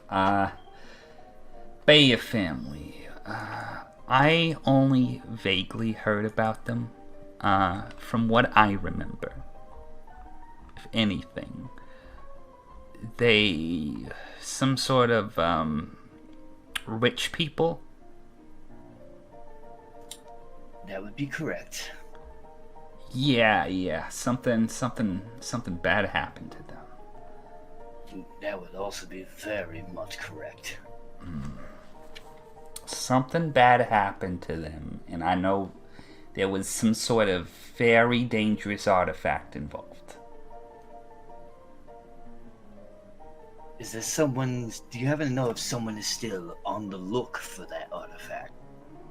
There are numerous people on the look for that artifact. Would you happen to know where it is?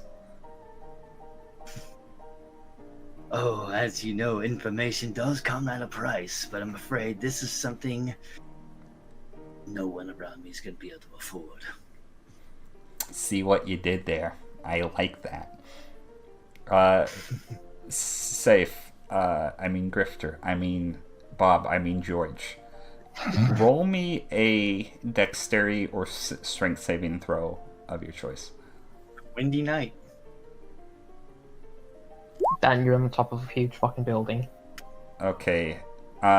You basically feel a giant gust of wind kind of blow against you as you're standing on this pole. You are able to wrap one of your legs around the pole with kind of little ease and avoid falling off. And making sure a hand over Courtney so nothing happens to her. Courtney is like very violently grasping at you, despite being a caterpillar with little caterpillar peats. This would be the big old tarantula. Yeah. Oh no. Oh fuck. That's right. The cat. Okay, I forgot. Yeah. No. Courtney she's able to stick onto pretty well because she has the big, hairy tarantula legs with the spikes. She the lady. God damn it. So, I suppose that's good enough. But what got you? How did they get you to come to this exam anyway? Oh, my dad, he's one of the 10 Dons. Might owe a favor to the little prima donna. Of course, family favors. Yeah, I don't mind though. I like doing dangerous things like this. It's a lot more exciting than what I normally have to do. You do get to meet a lot of peculiar people this way. Yeah. It's nice to get out of your own bubble every once in a while. And plus the occasional, show on the way to the bottom floor. Direct route is a little bit amusing at times. Yeah, there's been a couple of fall-offs. They didn't look like they were fit to become hunters anyway, so I guess it's fine. Easy come, easy go, I suppose. Yep. But yeah, so, in the interest for any more information, I gave your little masked buddy my phone number, so... Well... Have him call me. Oh, that's gonna be fun. Will do, and thank you very much for letting me know there was apparently more than one. Toodaloo, and she does the finger wave. Have a good night. Okay, you're able to get back on the platform with little to no problems. Seox, call her.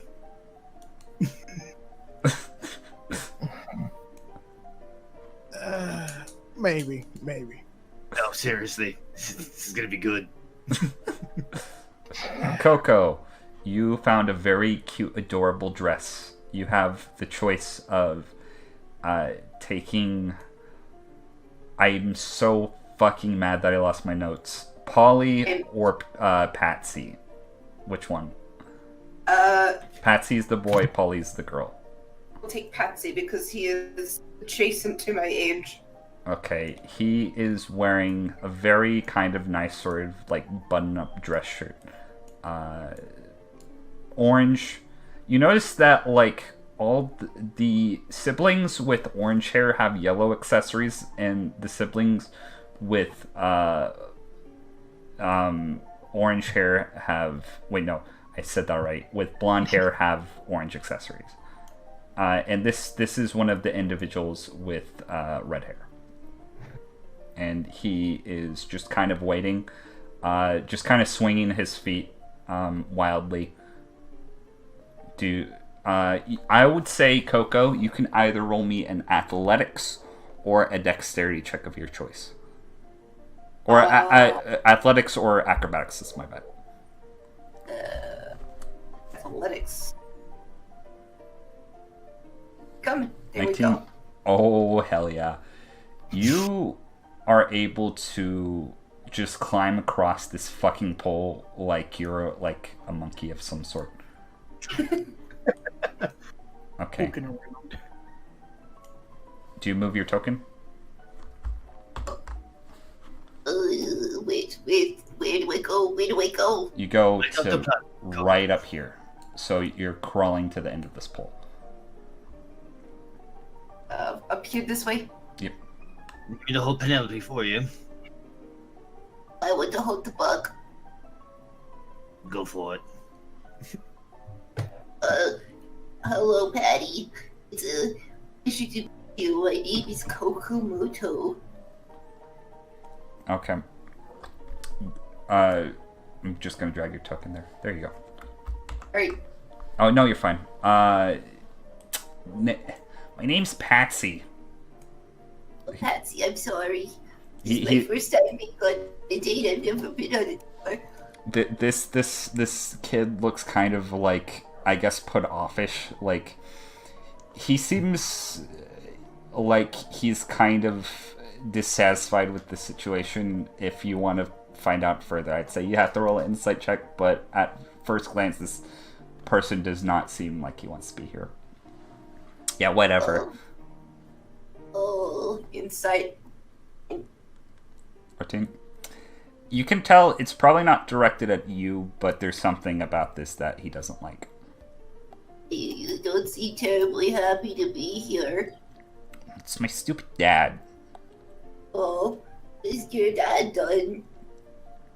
Well, first of all, I told him that I was going to be busy tonight, but then he's like, nope, you're not going to be busy. You're going to do what I want to do because I'm your dad and I'm the authority figure and I'm a big imposing mafia boss, but it's yeah, your parents could suck sometimes. I understand that. Anything you would have wanted to do if you had the choice.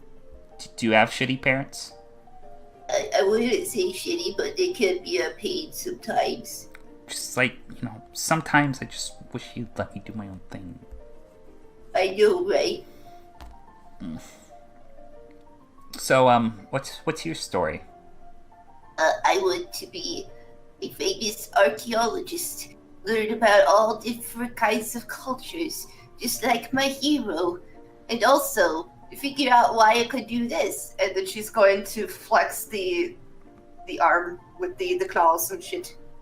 Okay, so basically you kind of like flick your arm and it goes from being a normal human hand to a fuck off weird velociraptor claw, and he's like, his eyes instantly go like bright and he's like,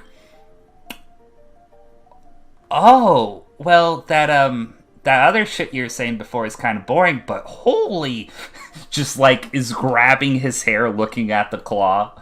What? How can you do that? Be sweet, right? I honestly don't know. I want to find out though. Oh, it's so cool. Can you cut something with it? Sure. She's gonna something on the table.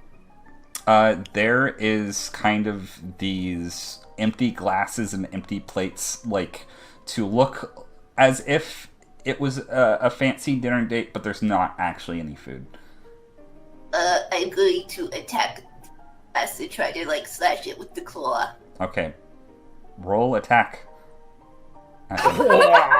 Oh my. So normally wow. Koko, I was going to, if anything other than natural 20, that would have hit this cup, would have instantly smashed it, and it would have just looked like you just exploded a glass cup.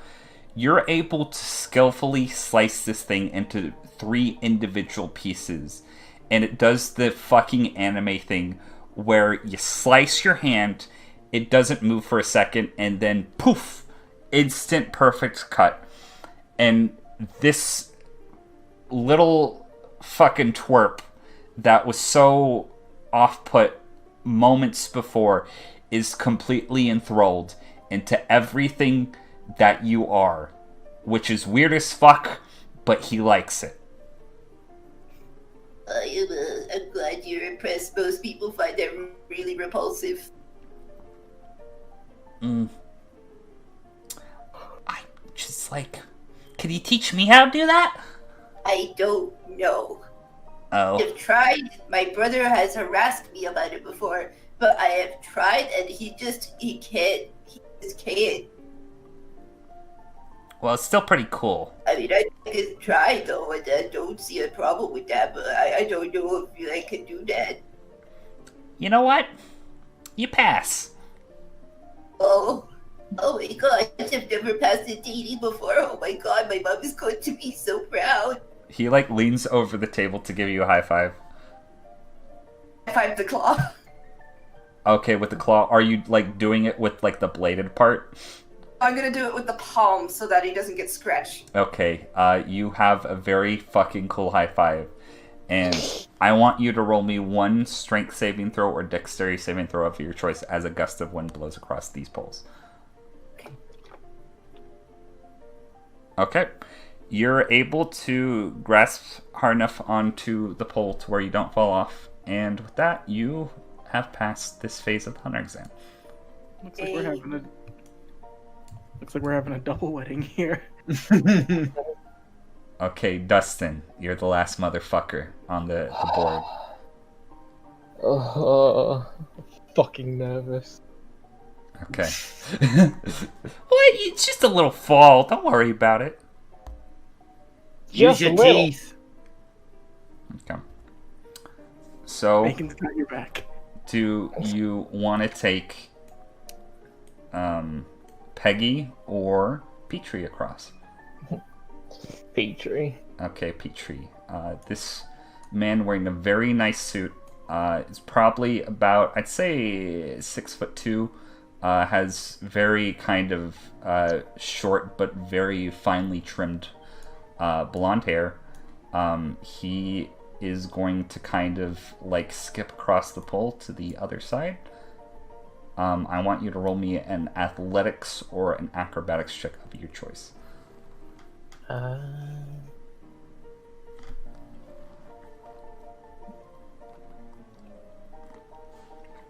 Okay. So you kind of like are able to fucking nail this first initial challenge of climbing across this pole. You kind of like wait a moment for the wind to stop, and then you kind of gallop to the other end with little to no problem.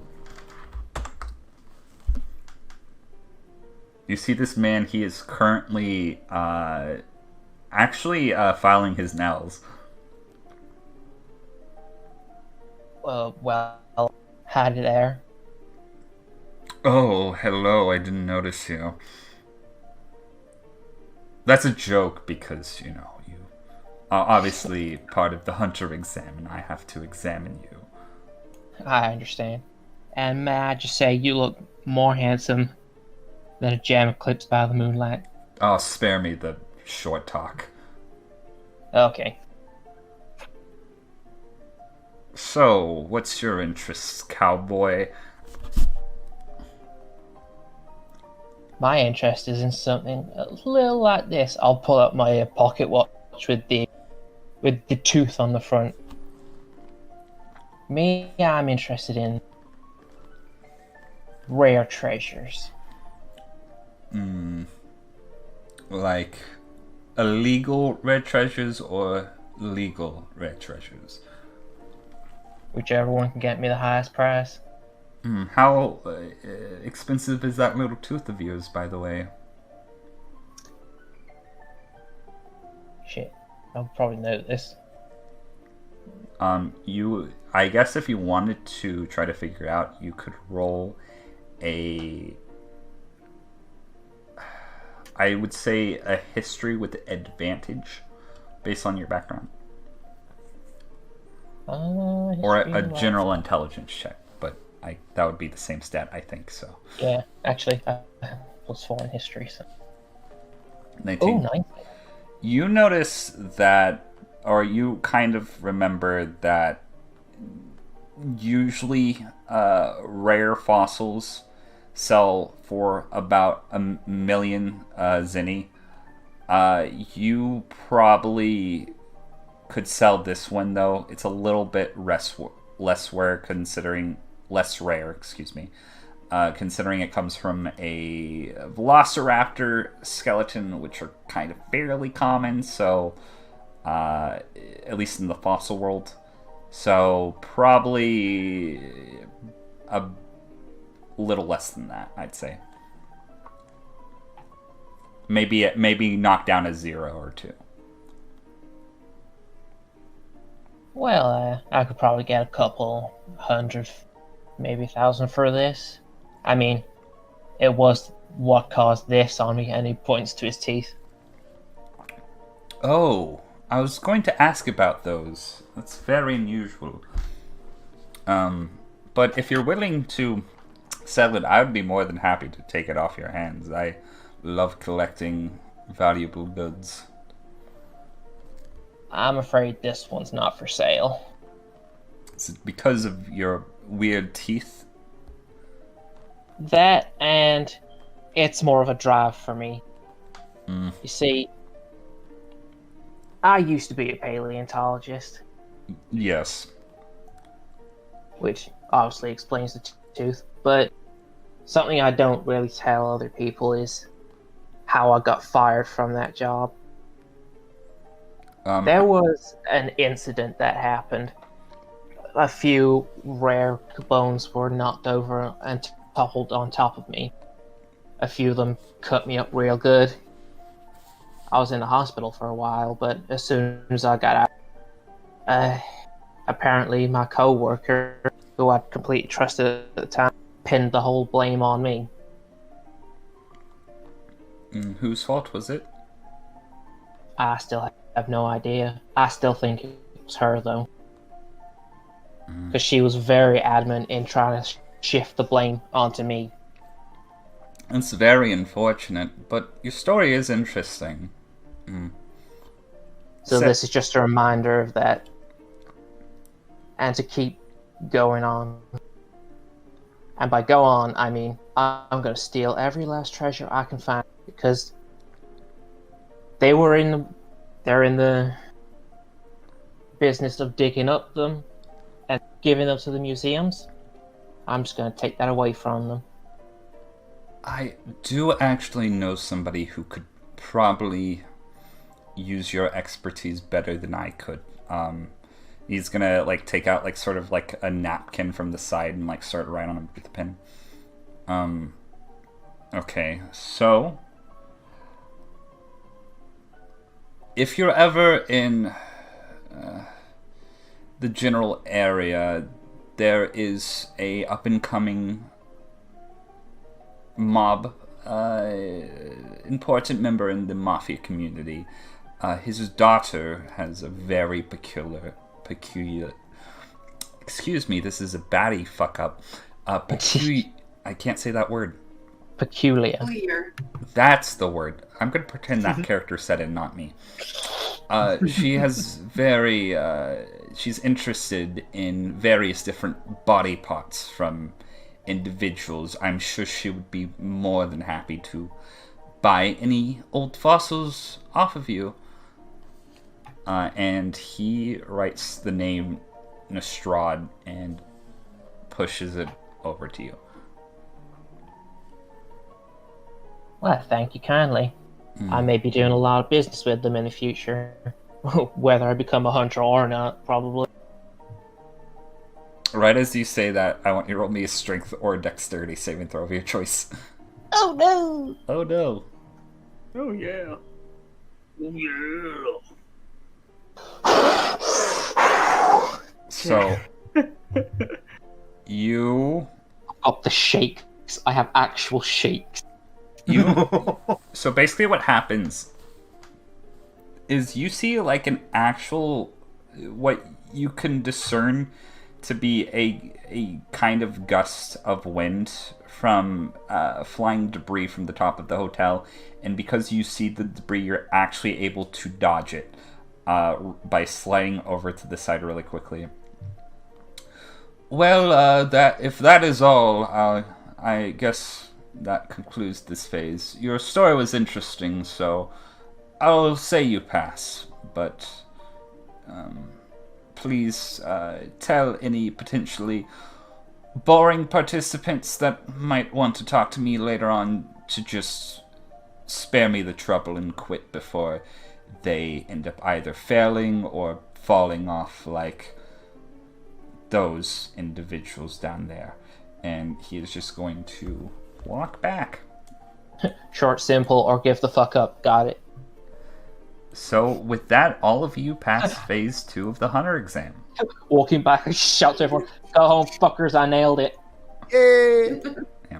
You missed the opportunity to use Dustin's famous pickup line, Jack. Spend one night with me, I'll leave you dinosaur.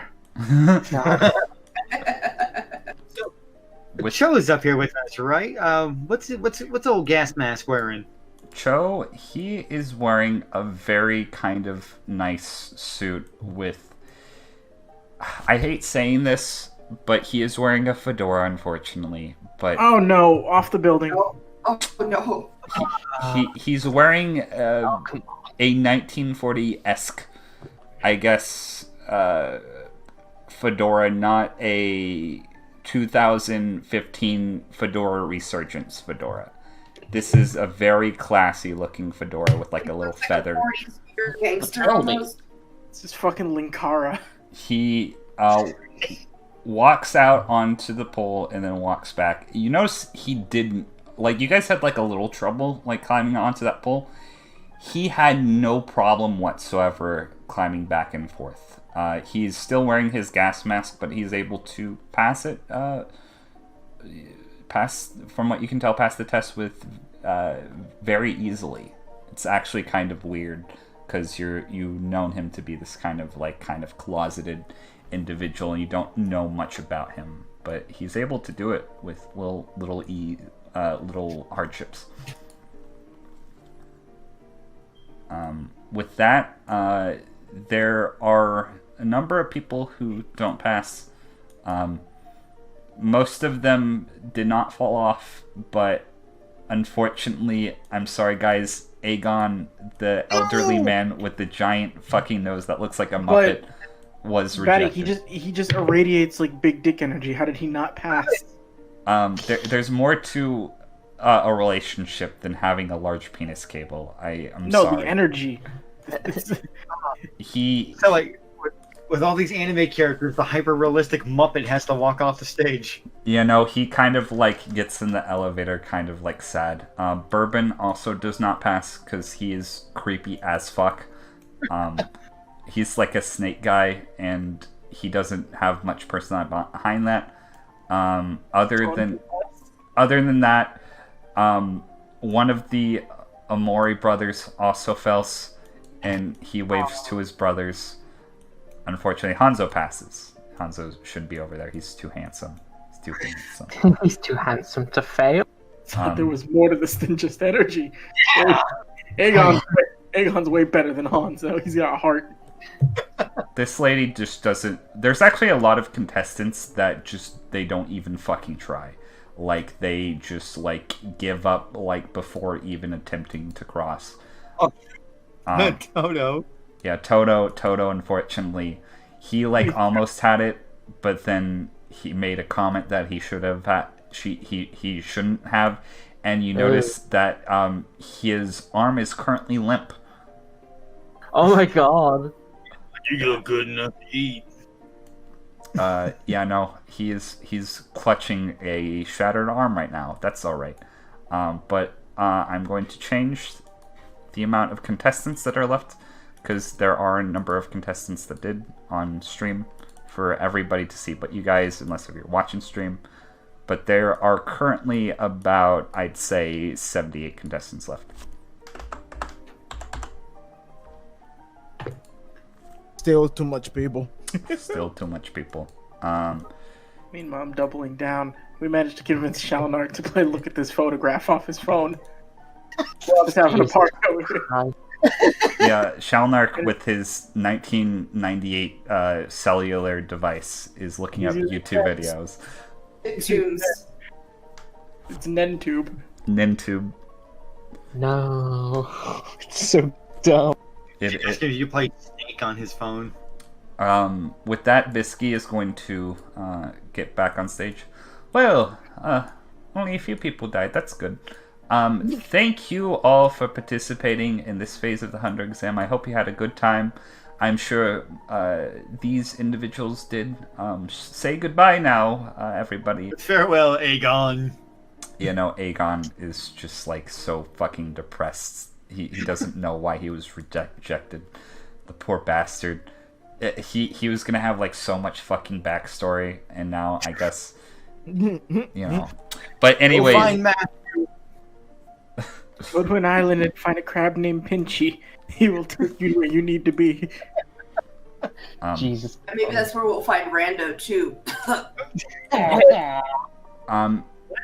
As Bisky's concluding this phase, you see a elderly man, very muscular, with a kind of mustache, long gray hair, very kind of pronounced jawline, is literally climbing up the side of the building. Anybody can roll me a history check with advantage. He is climbing right over here, and I'll get a token for him. Oh, I'm not there, so I can't. 20. History. Oh, 10. Okay. Finally, I've made it to this phase of the hunter exam. Oh. He's very, like, kind of disheveled and weird looking, and Biscuits would be like, wait, who are you? Oh, my name is Botro. I was supposed to take this hunter exam. I was on my way, and then I was assaulted by a bald gentleman, and you all recognize this as the guy that Hanzo beat the shit out of earlier. Oh. This is interesting. Shit, he kimonoed him. Yeah. I don't believe that's what happened. Please get off of this building, or I will escort you off personally. It's like, no, I'm supposed to take this phase. You have to understand me. Those four saw me, and he points to you guys. You guys can vouch for me, right? Right? I'm looking at my watch. The bud. I mean, I didn't see, so I don't know who it is. The other ones you saw were me and Dustin. Oh, it's just you and Dustin. I'm just grabbing everyone's attention. Does anyone else here have the right tab? I think my watch is off. That's a very fancy hat you have there, Dustin. Well, thank you. I've had it for quite a while. Oh, do tell. Just not even paying they Botro any mind. He just, like, looks, like, so, like, distraught, and then is angry. It's like, you wait here! And then, like, Biscuit just, like, grabs him by the shoulder. And, okay, I believe that's enough. Follow me. And she is going to actually grab him by the ear and escort him off of the exam site. Anyway, sorry about that. Congratulations on all completing this phase of the exam. I am very appreciated in all of you who passed, considering that some of you are, not to be rude, but I looks lackluster. Looks to scabies and is like, oh, anyways, just snaps back out. Your next phase will be a little bit away from here, but until then, everybody will get to ride in the big fancy blimp that is owned by the Hunter Association, which is currently over our heads right now, if you look up. What? You look up and there is actually a giant blimp above you that none of you noticed. How the fuck did we miss that? They put a little mustache on it. It was hidden.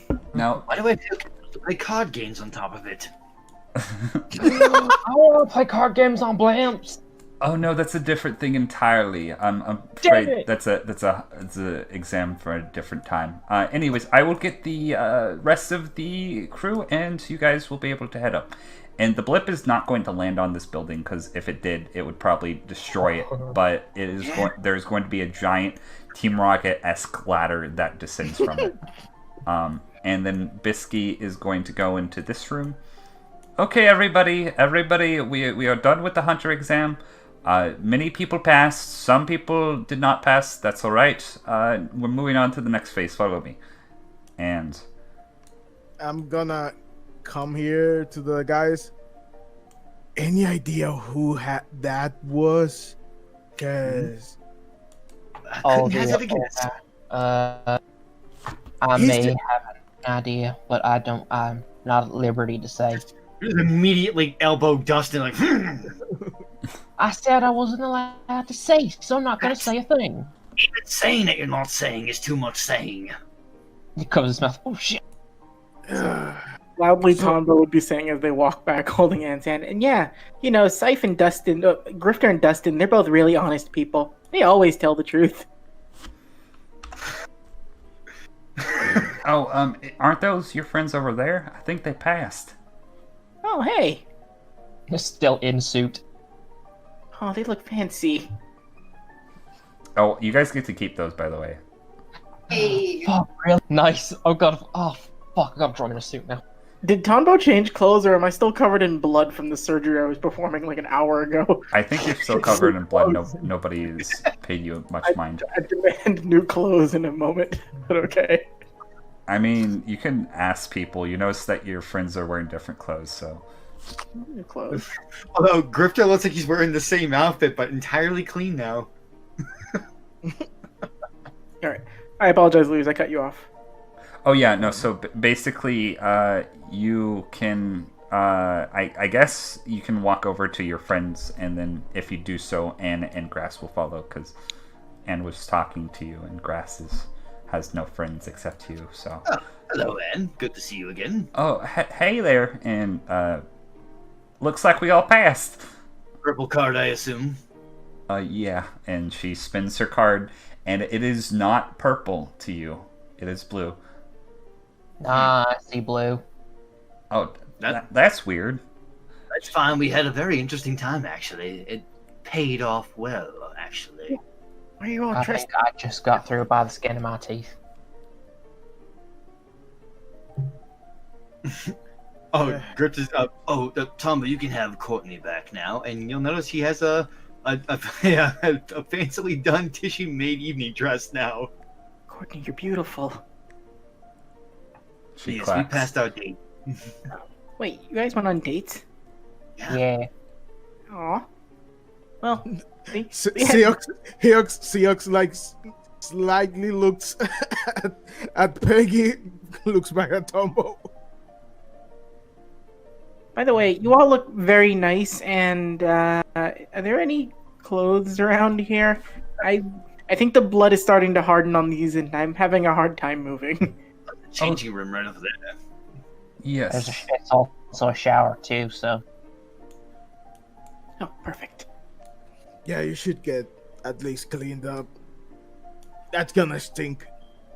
So, for the sake of it, just for time, real quick, Batty, it'll be that yellow outfit I drew Tonbo in. Oh shit. Okay, sweet.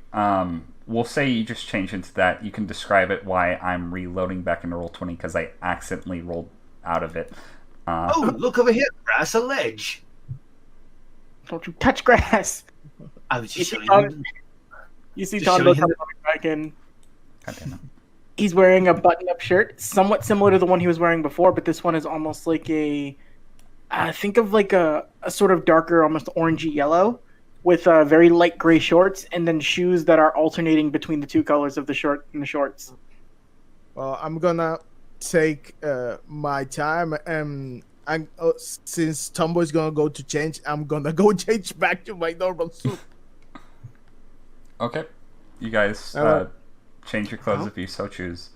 I assume I would collect my bugs back too under the hat. Yes, all your bugs return. This is not meant for combat. Bye.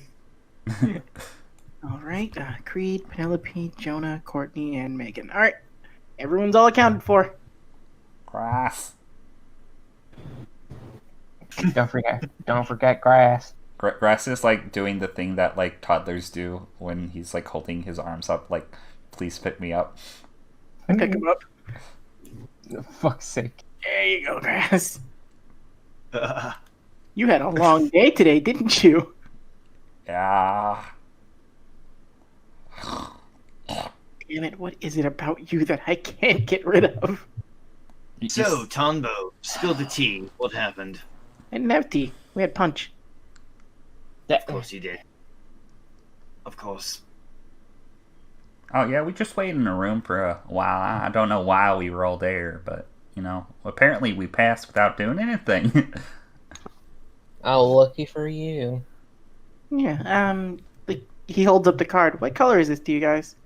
Blue. It's blue to Guessing it's everybody. supposed to be purple for you. Yeah, Well- we see purple. Grass, what color do you see? He points to Grifter's hair. Well, yes, that's purple. Just odd, I guess.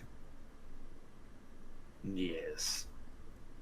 Also, Speaking of odd, Grifter, how do you get your hair that color? What are you talking about? I've never seen anyone with purple hair. I've seen people with blue hair. I have purple hair. Can't you tell by her token that she has purple hair? She takes off her sun hat. We both have purple hair. You see more than one person with purple hair. Do you not notice? I mean, this is the first time I've met you. Purple hair bro fisting in. She doesn't know how to bro fist somebody, so she high fives the end of your fist. That'll work. I give her a thumbs up, like, good job. Seox has lavender hair. It's more like gray, but okay. I was gonna say, that looks more great. Are you colorblind? Who, me? No. No, Grifter. What are you talking about, Grey Woman? I want Grifter to roll me a dexterity saving throw. Oh no. The rope ladder finally reaches the platform, and you barely dodge out of the way as it nearly smacks you in the face. Oh, that would be fucking funny. Oh, well, all aboard. Ladies first. Okay,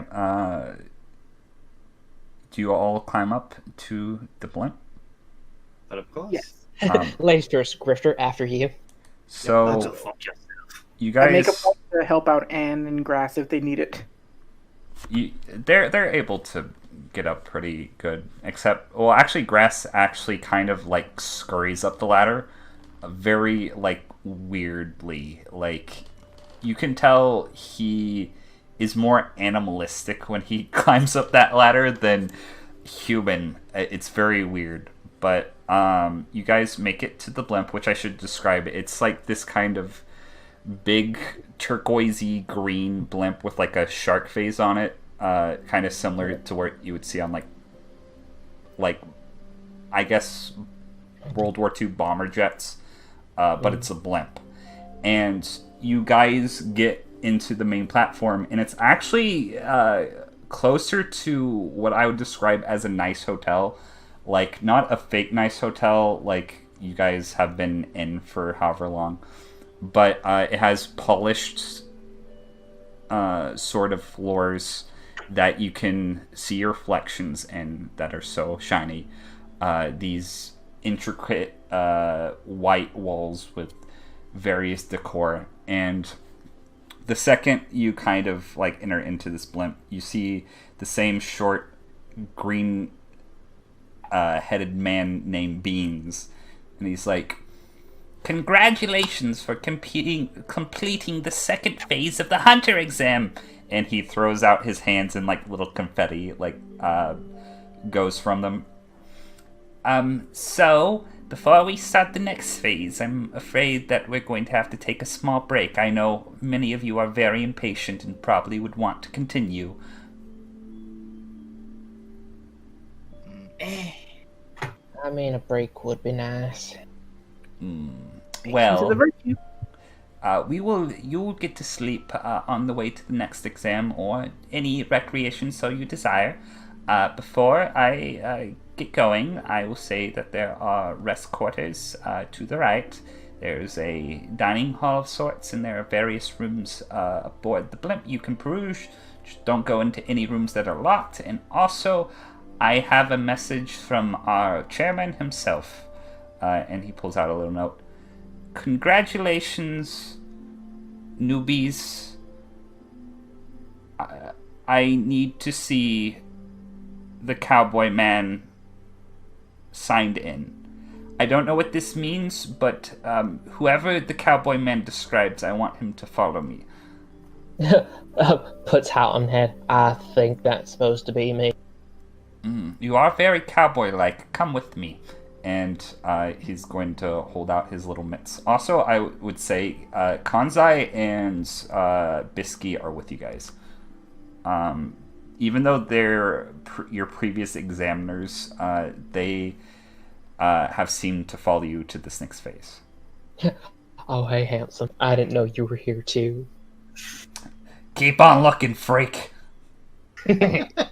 He says to the person with very sharp teeth, as he is also a person with very sharp teeth.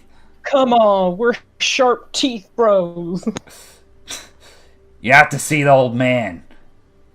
I'm going. Okay. What is? I guess we'll do you guys want to roll casual initiative or use the same rolls from earlier?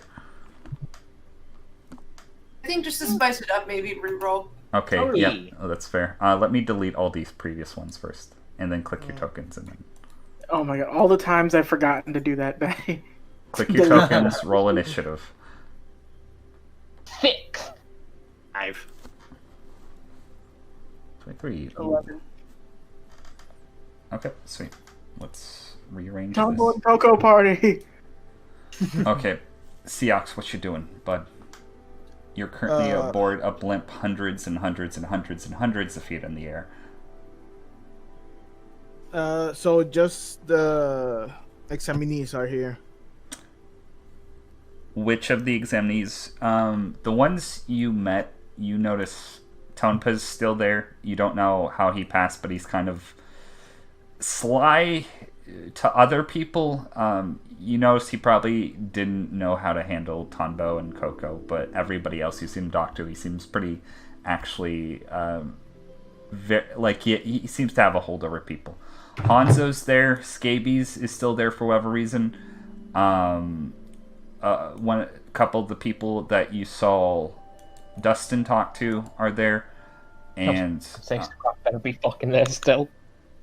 Other than that, you see other familiar faces, but none that left enough of an impression to you didn't either talk to them directly or you just didn't interact with them. So you recognize them, but you don't know much about them. Okay. I'm gonna go over to Cho. Sup? So, how you holding up? Last phase wasn't hard. I don't know why everybody was having such a problem with it. I mean, not everyone is good at talking out of a situation. Oh, I was talking more about the climbing on the pole part. That surprised some people actually fell off that. It's not really that. You think people taking the hunter exam know how to handle their heights? I guess people are just naive. I guess so. Well, at least there were some people who just decided that they'd rather not take it, and they'll have a chance to participate next year, but probably not the poor bastards that took a little spill. Yeah. Anyways, who you went with? Oh, I went with forgot his name. He was the little red-haired twerp. He was very very easy to talk to. I just had to show him these, and he seemed pretty interested. And he pulls out two kind of what you could tell are sticks. You'd have to roll me a history check to discern, I guess. So he went with Patsy. Yes, he went with Patsy. That's right. History. Yeah. Okay. You know that they're weapons of some sort. They're kind of... like a quarterstaff is one long stick?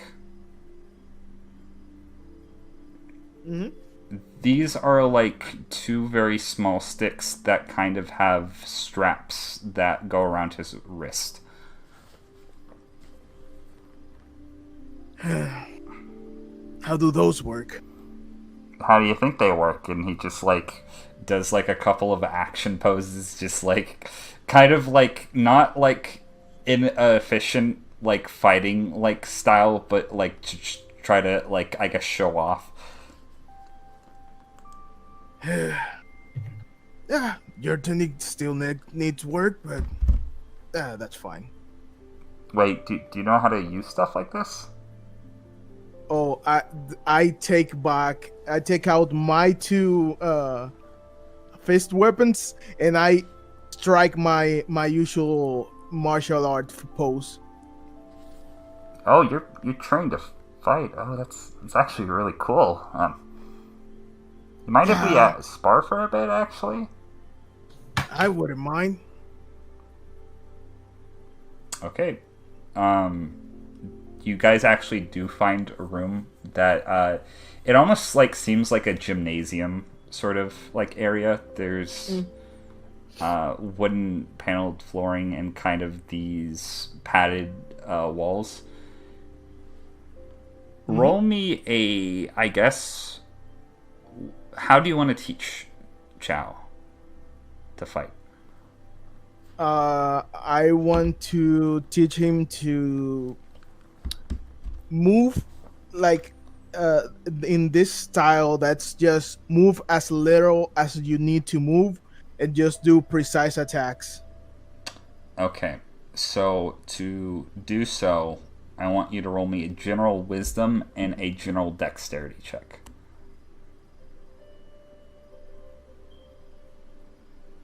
Okay. 7 wisdom, 10 dexterity. God damn it, I roll bad sometimes. You're not used to teaching people, and Chow's kind of confused at first.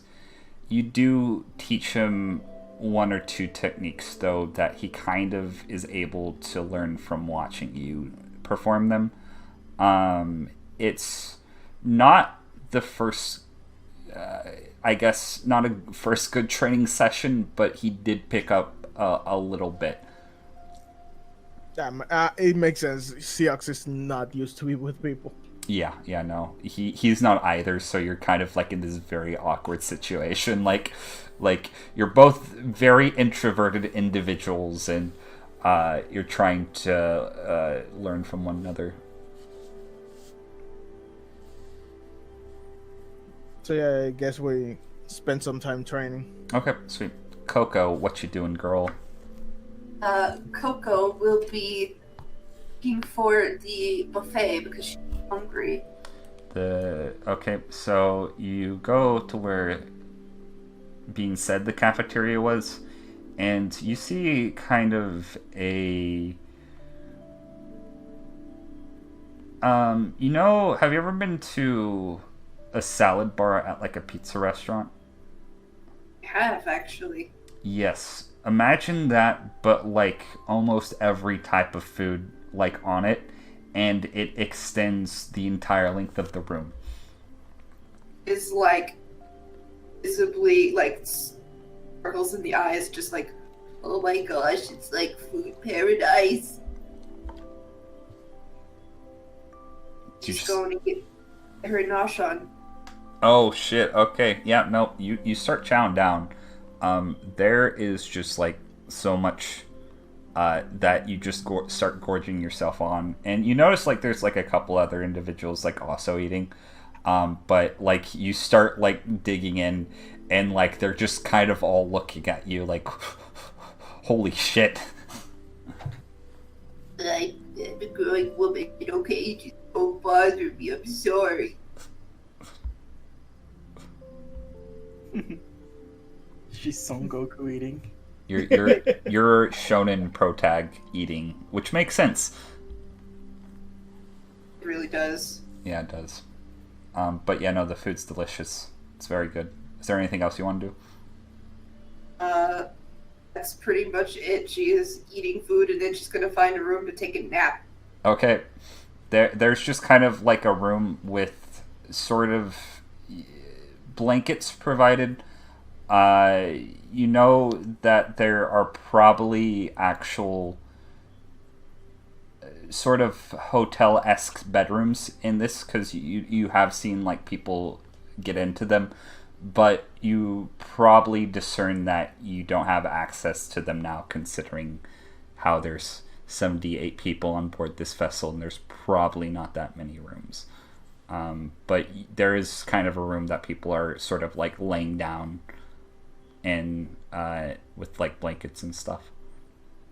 We'll take her pack, and she will just press up against the wall. Okay. Tonbo, what you doing, boy? So this would sort of depend. Like once Tonbo would sort of like find a spot to like post his bag up just real quick and like look around. As he's like looking, who would I immediately see where we all are, Batty? Like, who's within like the general area of where you are currently? Where did he go again? Just anywhere near sort of like the like where we first go in. Like, I just want to know who's like around so I can make a decision on what I do. You, Anne's still with you. Grass is still with you. Grifter's still with you. And I think Bisky would still be talking to Kanzai, like in the general area, but they look like they're about to go someplace. Everybody else is like kind of left to do their own devices. Tonbo resists the urge to be sort of like impatient and learn a little bit more to like go talk to Bisky, and he actually he posts up and he just kind of like sits down and like begins to talk to Anne. Okay. Oh, hey there. Hey, Anne, I was curious. Just you don't have to say it if you don't want to. I'm just wondering. What do you want to be a hunter of? She's gonna like think about it for a second. Honestly, I kind of don't know what kind of hunter I want to be. I just I have my own reasons for doing it, but I don't really have a set goal in mind. Now that you mention it, I think that's nice.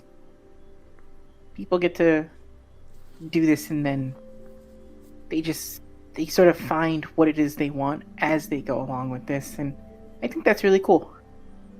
Wait, what do you want to do, Tonbo? Tonbo would look around, and he does genuinely like trust Anne a bit more. So he would go into his bag and he would like pull out that book that Grifter saw him writing in earlier and like hand it to her. Huh. My mom and dad, they used to, when we were little, when I was little anyway, we traveled around a whole lot, all over the place. Seeing lots of different like things in nature and just exploring and learning as much as we possibly could. They never got to finish doing it before they died. So, and he just kind of like puffs out his chest and he's got a little bit of like tears in his eyes. I'm gonna do it for him. She's gonna kind of look at you for a second and gonna roll something real quick. She's gonna like thumb through the book and then after a minute probably give it back to you. I think they'd be really proud of you. I hope so. I don't know if I'll make a good hunter or not, but this is the only thing I could think of to even kind of do the right thing. It feels odd sometimes. I'm not used to being around this many people who actually will, talk to me. Is it because you're a weird bug guy? Yeah, they don't.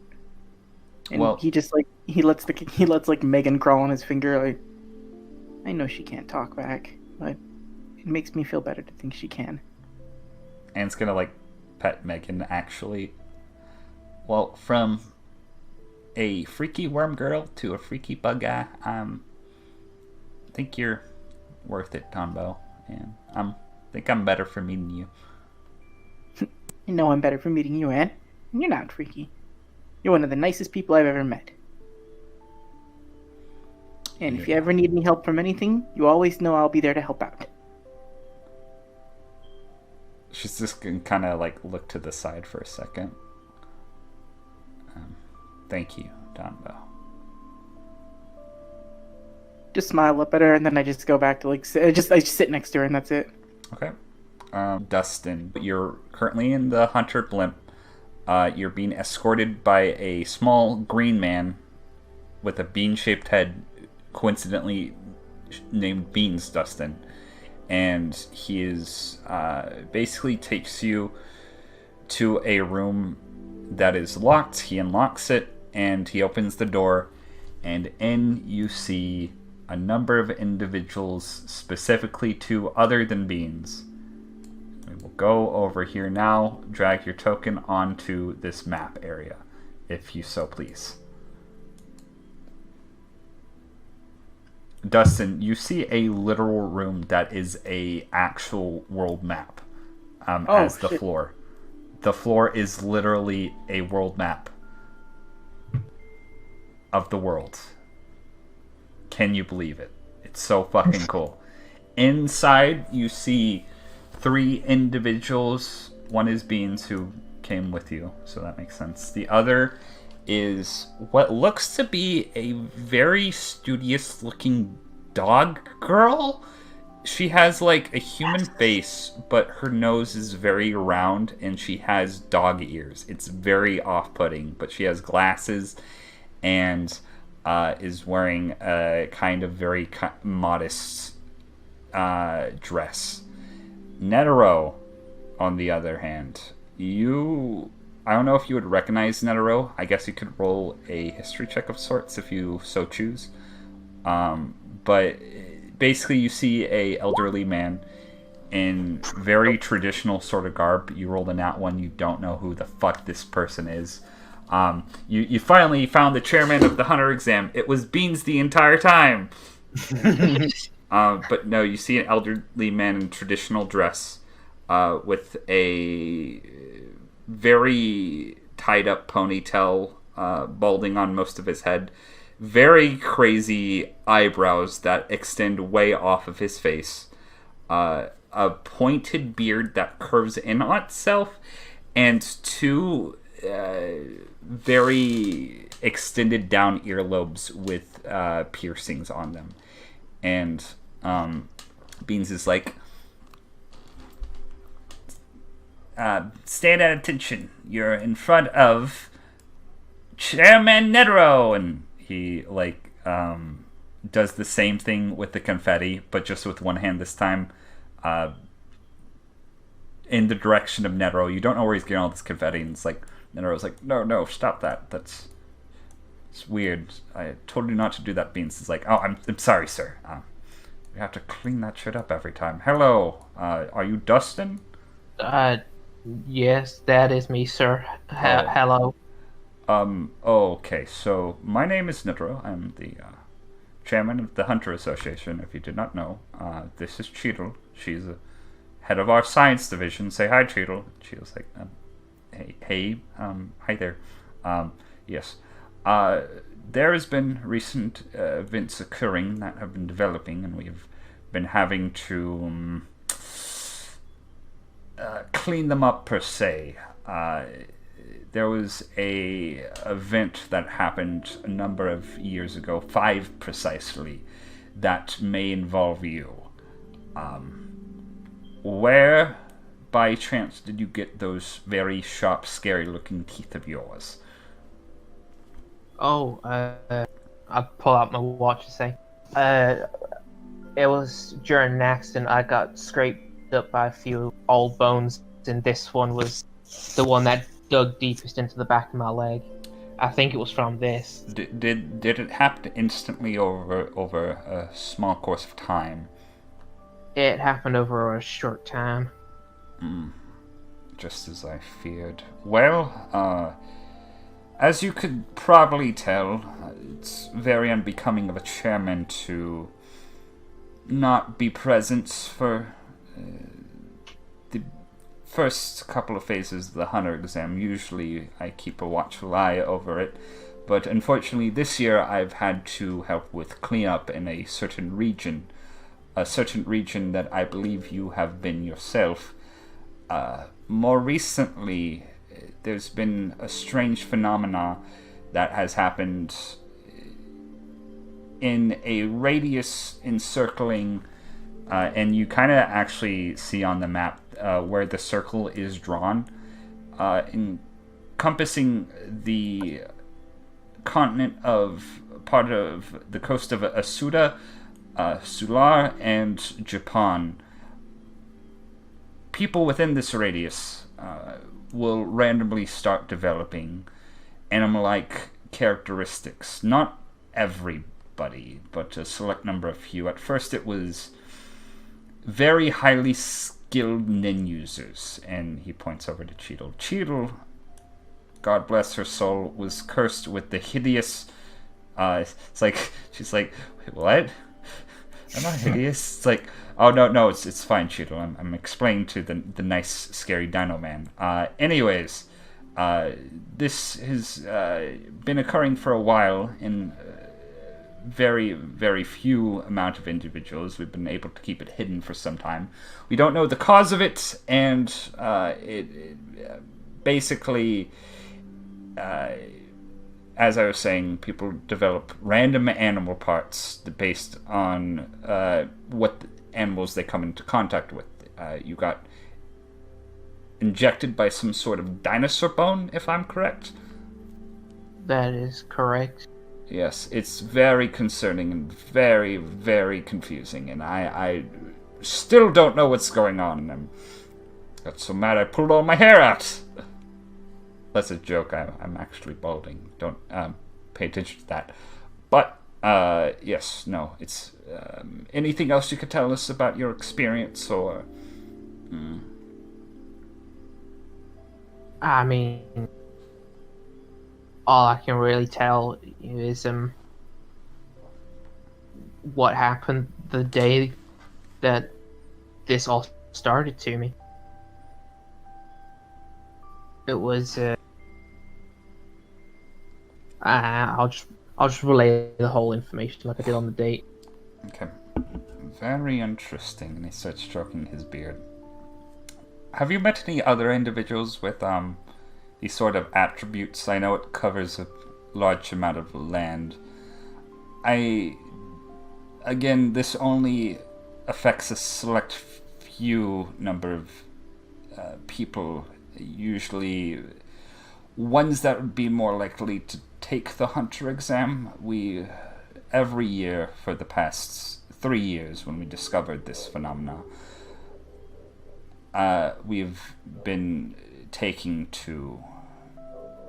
It's like, he looks like he really wants to fucking tell you something, but he can't for whatever reason. Like, he's holding back information on purpose. Like, have you seen anybody at this exam that matches that description? Having abnormal animal parts of sorts, or animal-esque additions to their person? Well, I'm not entirely sure, but there is maybe one person. Go on. The young girl, Koko, I think her name was. The one that, with the red hair and the swirly glasses. She can transform her arm, but I'm not sure if that's what you're looking for. I haven't heard about transformation, but that does sound closer to what... He's gonna, like, think about it for a second. I don't know if it's similar to this situation, or if it's just something she may have picked up how to do. I doubt it, because she wasn't registered as a... he like starts to say something, and then Cheadle like freaks out, and then she like covers his mouth. He's like, I'm sorry. I'm sorry, what? Oh, nothing. Don't worry about it. Going to roll a very bad deception check with disadvantage because he just started to say it, and yeah, it's not good. Fuck. Let's see if Dustin gets any worse. Oh no, I've got a -1 in insight. 3. Oh! That's versus his roll, which I probably should have gave him better charisma, but he's Netero and he's kind of like weird, so that's all right. Yeah, no, you beat him actually. Oh my god!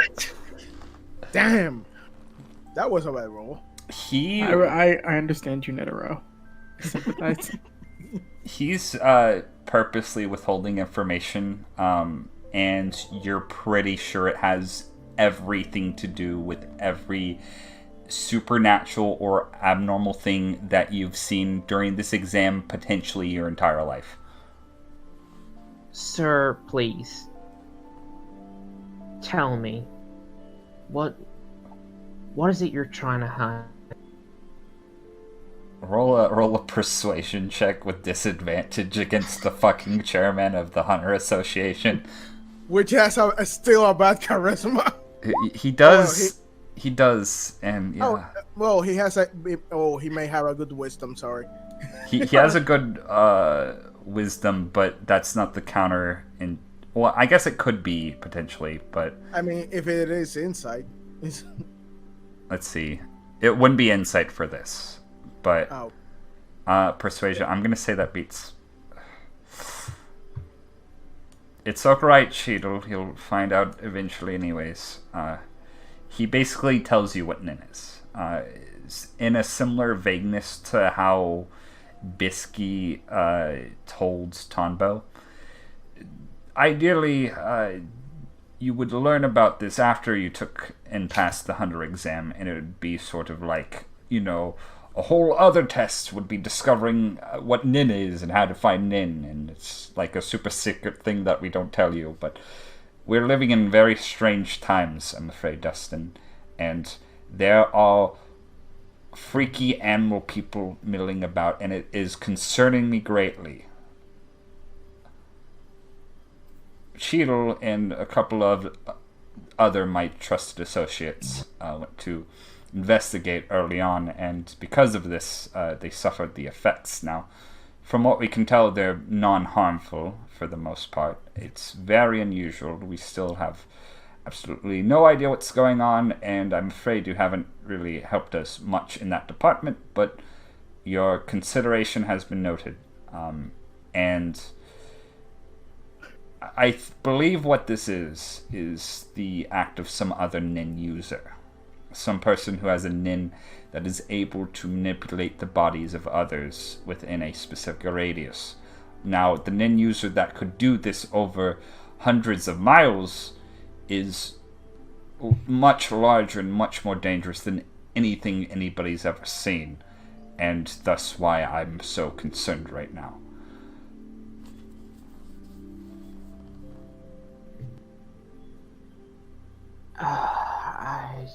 This is a lot to take in. I'm sorry. It's fine. I ask you keep this information confidential. Of course. Yes, I would have to kill you otherwise. Yeah, I don't. That's a joke. I don't That's a joke, so I would do that. Just putting it out. I mean, something tells me you could. So obviously I could, but being a responsible Nin user is knowing when not to kill an entire room full of people, like one of your fellow individuals taking the exam, from what I heard. Just like thinks back to a specific motherfucker, maybe in a different room that you guys may have saw at the beginning of the session. I have no idea who you're talking about. Yeah, no, it's fine. I probably have divulged way too much information. I will probably get an earful from Cheadle once this meeting is over, but I hope you're able to help us in the future, Dustin. You seem like a very skilled paleontologist. Ex-paleontologist. Yes, ex-paleontologist. Keep an eye out for people with animal parts. Well, will do, sir. Okay, the girl with the raptor claw. Might need to talk to her later, but it's for a different time. Oh, forgot to mention, because of recent events, I will not be able to stay for the remainder of this exam, but I will leave you in the good hands of my trusted butler, Beans. And then Beans, the short man with the green head's like, hi there. Every time Dustin looks at Beans, he has a slight bit of drool inside his mouth, thinking, I wonder what he'd taste like. I don't like how he's like, no, don't worry, Beans, it's fine. And he kind of puts his hand on his face and pushes him back a little. Beans is a very skilled individual, and I'm sure he will make a good temporary replacement for myself for the time being. Yes. I don't know how to end conversations well with weird. It's fine. And he's just gonna smack you on, like, not hard, but he's just gonna smack you on the side cheek. Hope you do well and join our ranks. Bye. Okay, bye. Apologies for our chairman. He's a bit eccentric.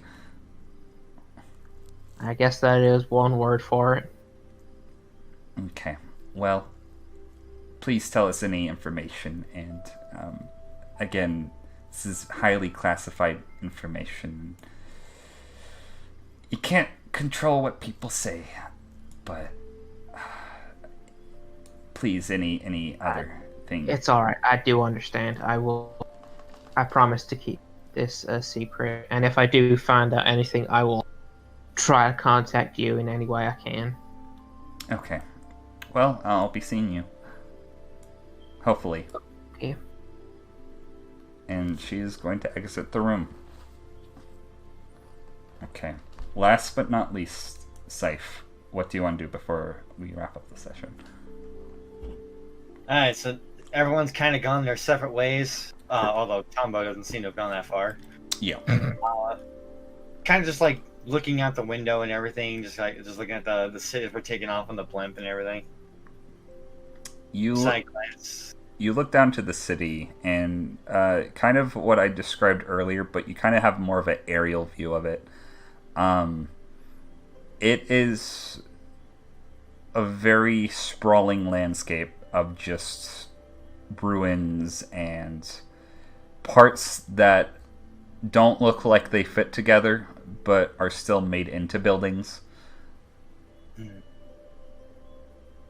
Kind of just pulls out the card with the number on it, just like looking it over. Like, well, one small step forward, I suppose. Just immediately just start when a character gets hit really hard and their vision just kind of goes like a bit wonky for a bit. Yeah. Just like many fitful nights of sleep are somewhat catching up to Saif. See if I can find one of those rooms. Just tries to find somewhere just to lay down for a bit. Again, you probably would not find any actual bedrooms because they would be locked at this point. But you do find the kind of area that the other contestants are sleeping in, and you see Koko just snoozing in the side. And do I notice her immediately? Yeah, she's snoring. Someone had the same idea. Is there any like blankets in the room or anything? There are blankets that are kind of just like on a shelving unit that's on the side. They're kind of just provided to examinees. Gonna grab 2 of those. Actually going to see if I can make a stealth walk up to Koko, actually. Okay. That's not very good. Koko, what's your passive perception? 13. Okay, so Saif, you walk up to Koko. You're not used to these floors.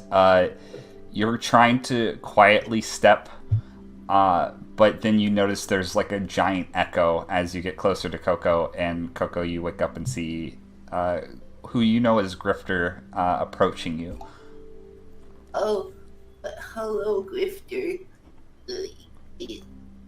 I just was trying to get some sleep. It seems like we're gonna have a long. Just tosses Koko the blanket. I was feeling a little chilly. Don't worry about it. And goes to find an opposite corner to sit down. Okay. to go to sleep. With one eye open, as per usual. As per usual. I want you to roll me just a general wisdom. Oh, no. Ooh.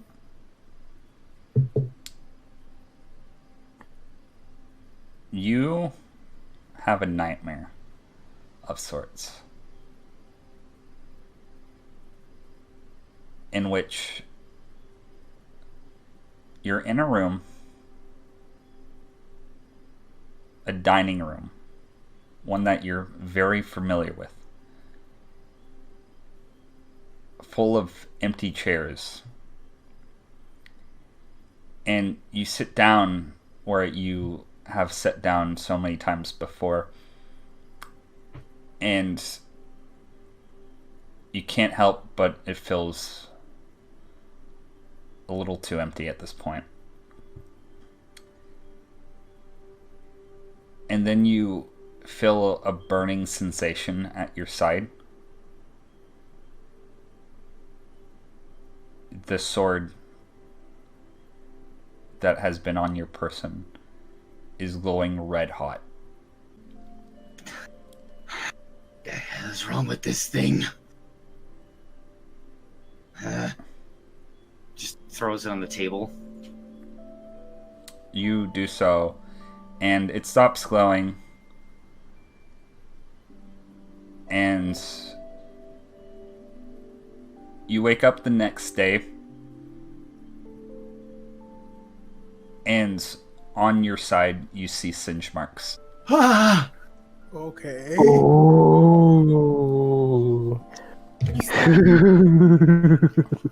Oh no! Oh, you had nocturnal What combustion. kind of freaky ass sword are you carrying?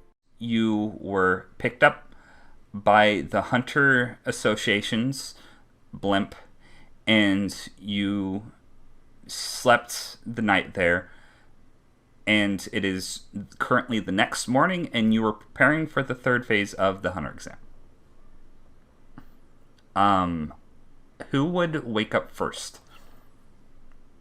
Probably me, because I'd been sleeping prior. Okay. I'm on a mission. I am going to find Tonbo and stick to his side, because But before you Koko do, remembers.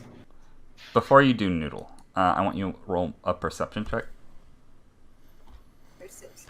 Okay. That's persuasion. No. You convince yourself to get up. They look so much. They look so similar. I mean, if you roll below 10, that's technically classed as... Okay. You do not find Tonpa. You, however, find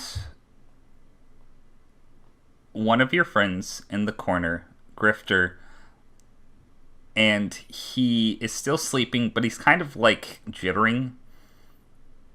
He's not sleeping like a normal person currently. He's sort of has these weird muscle spasms, but he's still obviously asleep to what you can tell. Okay, gently shake him awake. Grifter, you don't look like you're doing so good.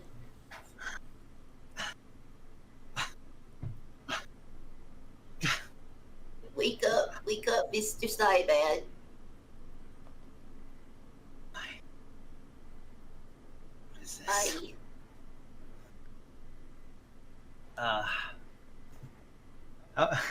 Am I still feeling the effects of that nightmare? You do. When you wake up, you notice kind of what we went over last session, the singe marks on your side, and they hurt. They're probably not as bad as a third-degree burn or anything like catastrophic like that, but they don't not hurt either. It's burning. As you're trying to nudge Grifter awake, it just immediately jolt eyes open. Bellatrix! Batty, would I be able to see the singe marks? You probably would when he pops up. What the heck happened to your arm? I thought I had weird stuff going on with my arms. Hold on a second. I think I have something for this. And she's gonna roll a medicine check because she has a kit for healing and stuff. Okay, sweet. Roll a medicine check. 7. Okay. Let's just slap about 15 band-aids out of it, we'll be fine. Dings. You apply the medicine. The pain arises for a second in the form of stinging. It slightly starts to go down, but you can tell it probably didn't help much. You did not take any damage from your sword, but you still kind of feel a sort of stinging sensation going across your arm and your side. Well, thank you for the assistance, Koko. No problem. Have you seen Mr. Tonbo around? I'm trying to get him to pass this time around because he deserves to pass, and also maybe not, mess anyone else up over anymore. Tonbo, was that the sly, chubby one? I believe so. Can I roll a perception to see if I see him around? Sure. Yeah.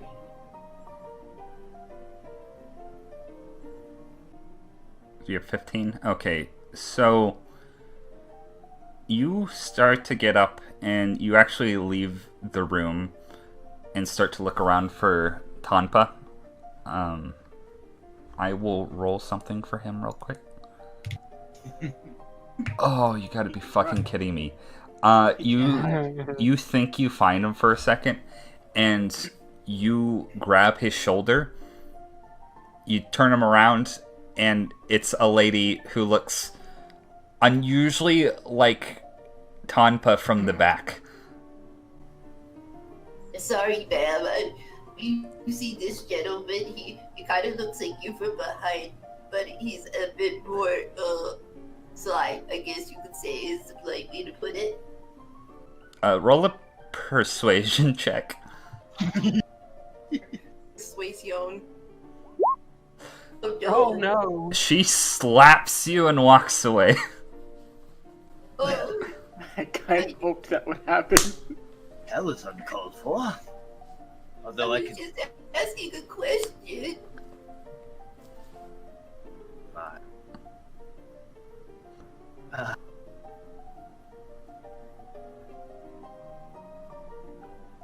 Well, I mean, this is a flip. You can't have gotten too far away. It's bound to be on here somewhere. Koko, could I ask you something? Sure. Is there anyone around us currently? Roll a general perception check. 20. Both of us? So, no, that will do. So, Grifter, you look around and there are some people, but you're able to kind of move around a corner and talk in private. Let me ask you one thing. And still in its sheath, I just kind of like just show Koko the rapier. What do you see when you look at this? What do I see, Batty? So, you see a very ornate looking rapier. It is coated in not rare gemstones, but actual sort of gemstones, assorted glass inlays, and a very nice sort of metallic trim in the shape of a variety of different flowers. I want you to roll me a history check with advantage because this directly relates to your area of study. 20. Okay. That's some nice craftsmanship. Honestly, not high quality gems in here, but it has some very interesting enamel work in it. My goodness. Okay. So you would recognize this sword having the same sort of iconography of a ancient civilization known as the Bulo Empire, Bulo. They were known for basically conquering nearby civilizations and inducting them into their own. They were wiped out due to an unknown reason, and why they do make weapons like this rapier that are similar to other sorts of, I guess, more modern types of weaponry. This actually is completely unrelated to what you would normally see in like swords made in this style. It functions the same way, but it's of a different craft altogether. That is... Would I be able to tell from that roll what its purpose was? You know, from these swords were typically used by nobility specifically within the empire. They were not something that would be wielded by a soldier or a commoner. This is something that belonged to some sort of prince or princess, or king maybe. Are you familiar with an ancient culture called the Bulo Empire? You'd have to roll a history check with disadvantage if you wanted to know. Yeah. Let's see. 5. Oh boy. Nope. So basically, they're a very super advanced ancient civilization. Long story short, this sword would have belonged to some kind of high-ranking official, or maybe a prince or princess even. Aside from that, its purpose doesn't seem to be truly that apparent, but it is very high quality. I doubt that much, I know for sure. All the years I spent trying to research this blade. Never. I have to admit, I'm a pretty big history nerd.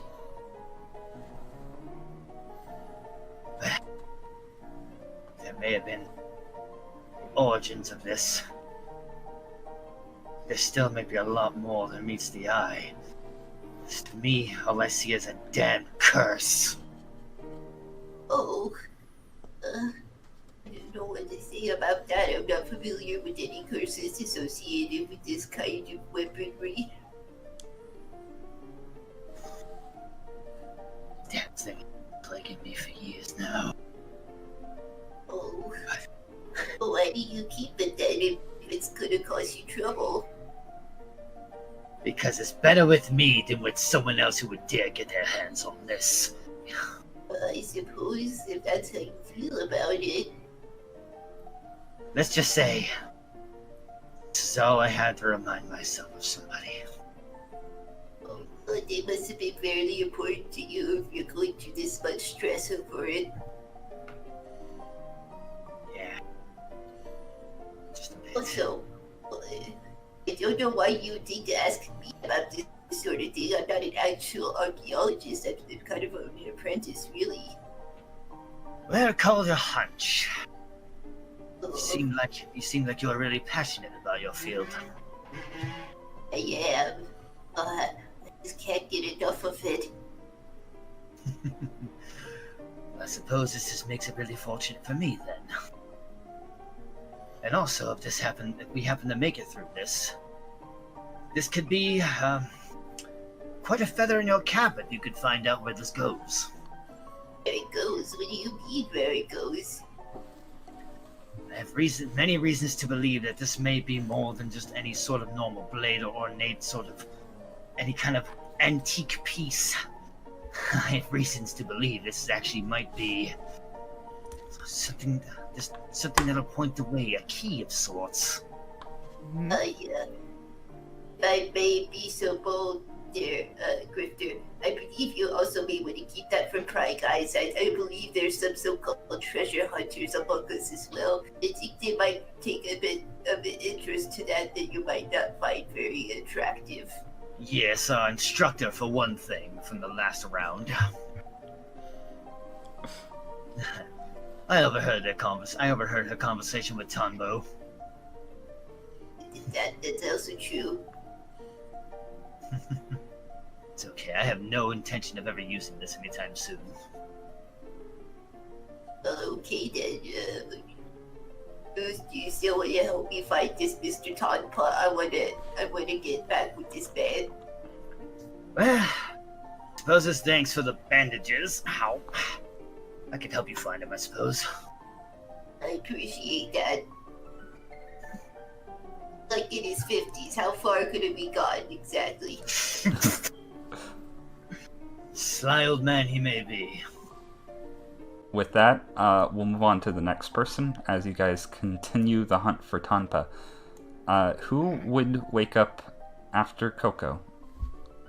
I think that would be me. Okay, Seox, you open your eyes to a message over the intercom telling you that breakfast will be served in the dining quarters. Other than that, you have just woken up in what you were basically the sleeping quarters to this blimp, or at least for examinees. It was basically just a big auditorium where they handed out blankets and nothing else. And most people just kind of slept on the floor or up against the wall or something like that.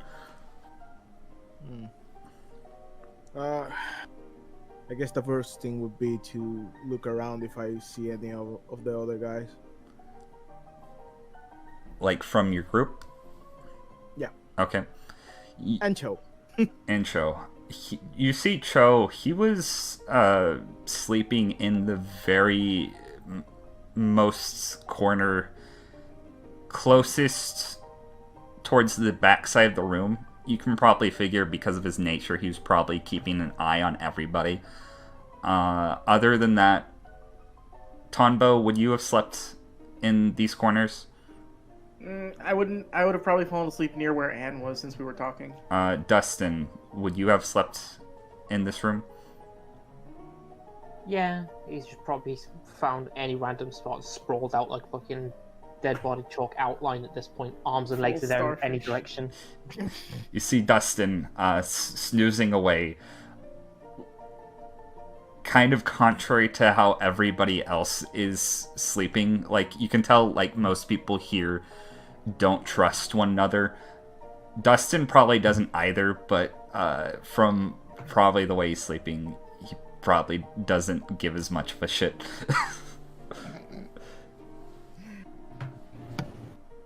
I go over to Dustin and I just, with one foot, like tap him in one of his foot.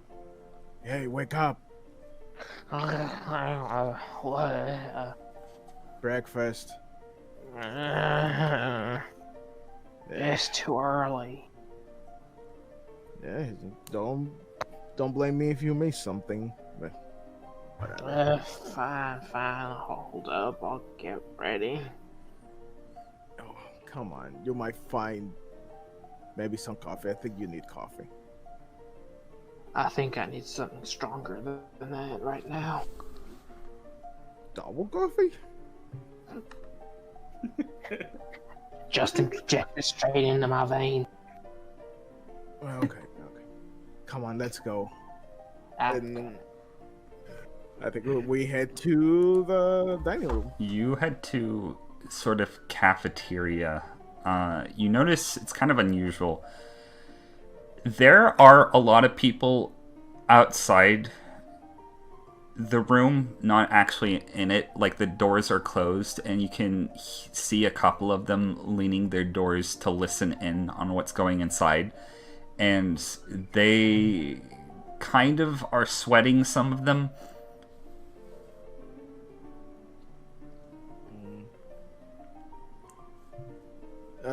The guys leaning on are sweating?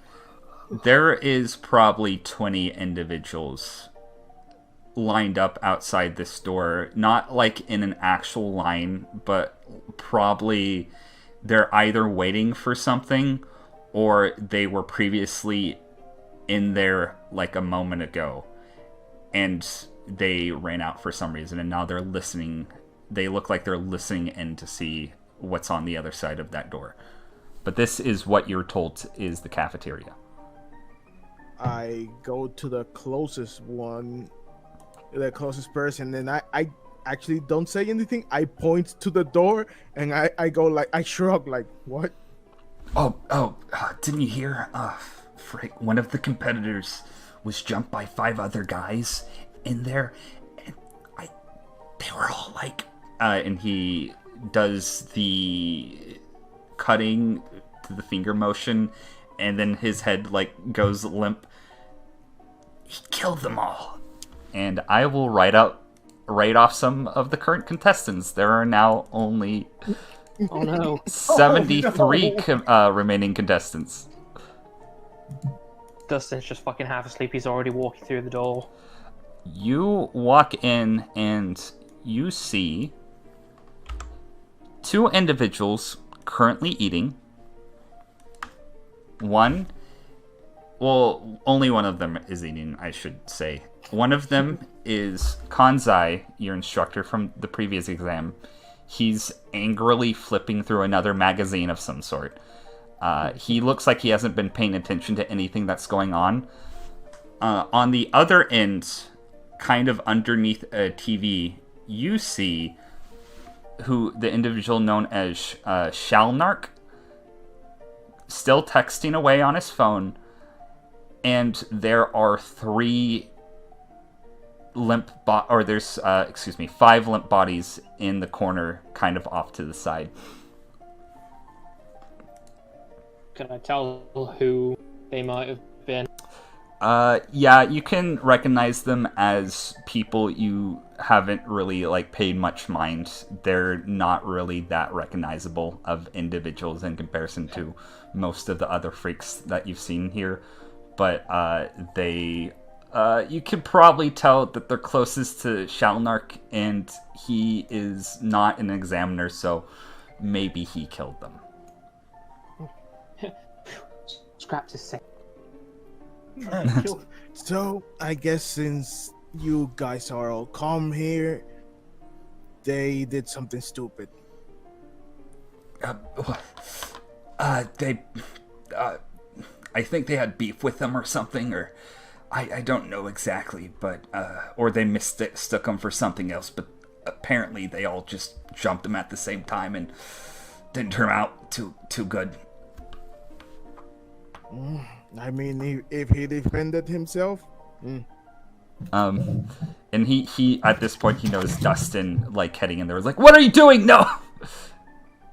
I need coffee. She's already fucking in there now. Come on, Dustin, let's get the coffee. Whatever. Coffee will be served after the meeting. No. I'm not a heartless god, unlike somebody. Keep talking. I got prep time coming. Y'all want to fight coffee? How about you fight a coffee demon? So, Please, at least we get to drink its fluids. Noodle, don't ever say that again. There are various breakfast type goods, including bagels and donuts and croissants and coffee and tea and also coffee. You can get some coffee if you want. I'm getting a big mug of coffee. You get a fuck ton of coffee. I actually will take some croissants and tea. Okay. Where do you guys want to sit down? There are currently an entire room full of mostly empty tables. Again, in the bottom left sort of corner is Shalnark, who is obviously just eating by himself. In the other corner, it's Kanzai. And there is literally nothing but free space in between. By the way, is there any... Go ahead. Let's go in the Kanzai corner. You're gonna pester Kanzai? Yep. Okay. What are you doing, Seox? Is there any small table? Like those for one table, kind of? So there are actually a series of 1 to 2 people person tables, but they are at the end that Shalnark is currently at, and they're also kind of semi-close to the now decaying corpses. Is any of those that are unoccupied that can be moved? Yeah. Okay. Oh, how am I gonna do this? Oh, they're squared ones, right? Yeah. No, fuck this. I'm taking two chairs. Yep. I'm putting one chair in the corner to put my plate, and I'm gonna sit in front of that chair. In the very corner, facing the corner. I don't want anyone to look at me. As you're The chair is the table. As you're doing the Seox, you notice a really kind of unusual thing happen. You see Shalnark, after all this time, for the first time, you see him actually put down his phone and stretch, be like, "That's a good day's work." And then on the TV, there's like a special report. This just in, update in Meteor City. The bandit siege has just been stopped by a rogue agent. And it's basically all that happens. I'm gonna actually roll a perception for him for a second. His phone vibrates. He looks at you for a second, but then like pays you no mind. Hey yo, girl, how you is? But yeah, so I assume you just eat. Yeah. With your mask on. If anyone wants to see how the hell I'm eating, go ahead. And hinges the bottom of the mask like a I was gonna snake. say the mask actually hinges open. It does look like it'll do that. It know does. what, I It don't- looks like it operates on hinges. I wanna just not see. I like to imagine it's like how Magnemite eats. I don't wanna know. Oh my god, how do they? It metabolizes into his face. It doesn't even get chewed. It just disappears. He puts his finger into the tea and drinks it through osmosis. God damn it. Anyway, I'm actively trying not to show my face. Okay. I mean, if you do that, I'm not gonna. Dustin, what you doing? I'm actually gonna get like a second cup of coffee and bring it over with me to come. You are getting the flirt on already. Hey. He is not paying any sort of attention to you. He is invested in whatever the fuck he's reading. Well, hey there. What you reading? He looks up, gives you like kind of a death glare, goes back to reading, flips I'll the start page. sliding the coffee over as well. He just like grabs it and chugs it. You drink this shit? Only to fucking wake me up. Fair enough. So come on, what you reading? It's gonna be like, none of your business. Oh, come on. Pretty please. If I show you, will you get the fuck away from me? Depends on if it's interesting. He like rolls his eyes and kind of flips the magazine to where you can see it. There's a rare artifact of a ancient civilization that I've been looking for a while now. He basically turns it over to you and roll me a history check, just in general. Pretty please, with cherries on top. 7. It's some sort of sword. It looks kind of familiar, but you can't place the name on it. Oh no!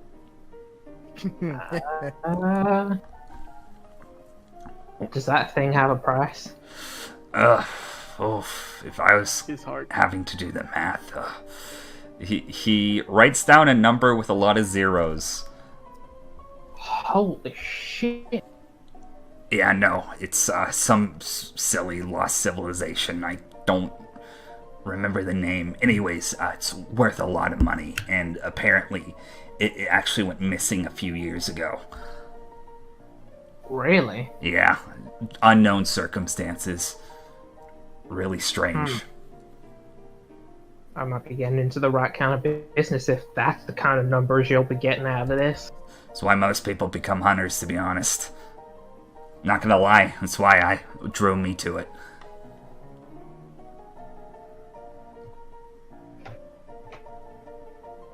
Is that the only reason? There's other reasons, but it's the only really one that matters. Alright. I won't press much more. Hey, say, why is there nobody in here? Oh, wait.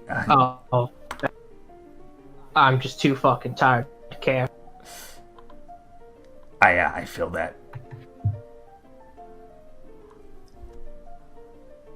Goes back to drinking his coffee and doing whatever he was doing. Down silence, looking over every now and then, seeing what else is in the magazine. You see a couple things. A dried mermaid corpse. A sort of inlaid monkey's paw of sorts that looks like it was kind of like decorated with this golden strand that has been pierced through the skin. You see a array of various crowns and jewels and ancient artifacts of sorts, all of which look extremely valuable. If that's everybody's gonna do, last but not least, it's Tonbo. You fell asleep next to Anne, just laying in the hallway. I assume Grass has wandered off since he's been unsupervised all night. Oh yeah, you don't know where the fuck Grass is currently. Well, if you love something, let it go. If it's meant to be, it'll come back to you. I get up. Did I hear the announcement for breakfast? I assume you probably would have. Alright, so I just kind of like wake up, like kind of put my hat back on. Tonbo's hair is just like a mess right now, and he was like just sort of like curled up. And I look over. Is Anne still there? Yep, she's snoozing. Alright, I start to just like shake her. Anne, Oh, what? Anne. What? Oh. Food. Oh. They're serving food. Oh, yeah, she kind of shakes her head, just to kind of wake up. Oh, okay. Stands up, dusts off her overalls. Lead the way. I begin walking. I'm keeping an eye out just if I happen to see Grass anywhere. Roll a perception. Alrighty. Ooh. Apologies, I forgot to pull the sheet up. Perception, right? Yep. You see a man screaming and running around, and you realize that Grass is biting the top of his head. So Grass is biting the top of this dude's head? Yeah, and he is running the fuck around. He does not know how to handle whatever the fuck's going on. Okay, I just go, excuse me, I'll take this. Just pop him right off of his head and just start walking back. You kind of jump off, and the guy's still running, and he bumps into the wall, and Grass is easy enough to retrieve. Good morning, Grass. Oh, hi. Don't bite people, it's not nice. He was mean. Well, being mean doesn't... You don't be mean to someone just because they're mean to you. Said your hair was stupid. We'll let that one slide. But thank you, I appreciate that, Grass. You're a good friend. The guy, is, reeling back currently, and he, looks over the Grass, and Grass just, opens his mouth, and, his tongue, kind of strikes out, real quick, and the guy's like, "Oh, God!" And he just scrambles away. Jesus Christ, Grass is free. He's precious. Okay, so you take your very tiny middle-aged frogman. Yep, I've got my frog, I've got my friend, and I go to find some food. Okay. You see a bunch of people peeking through the cracks in the cafeteria. do you just walk all on in, ignoring them? I mean, I say hello to every single one of them as I walk in. Wait, no, kid, don't do that! Hey, how's it going? Don't, kid, stop, get back here. There's a psycho killer in there. Oh, somebody should stop that kid before they go in there. Hey, I'll go see if I find them and just run in. No, what? Oh, God damn it. You open the door and you see Shalnark. You probably would see a couple of people probably just sleeping in the corner. You know, nothing too unusual. You see your two friends, Dustin and Seox, and you see Kanzai, your first examiner from the Hunter exam. They're all sitting at tables eating breakfast items. Oh, well, I turn to Anna and I say, well, let's grab something to eat and go post up. I don't know what this third phase is going to be, but I expect it's not going to be easy. I'm assuming it's probably not going to be as lenient as the other parts of the exam. I heard once you get to the third, that's when they stop pulling on the brake, so to speak. Tonbo looks up at her and just does the thing where he's got both hands on his sides, his fists on his side, and looks up well, don't worry, you're with Tonbo, which means we'll do just fine. Just pounds his fist into his chest. She's gonna crack, she's gonna just stare at you dead-eyed for a second, and then start cracking a smile, and she's actually gonna go in for a nuggie.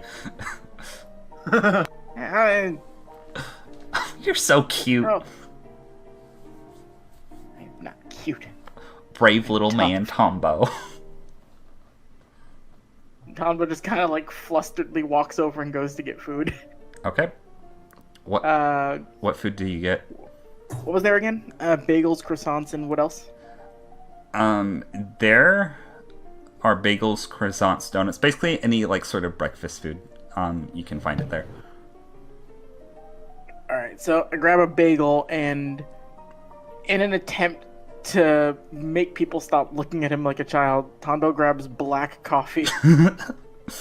Okay. Oh no, he's gonna grow up to be a psychopath.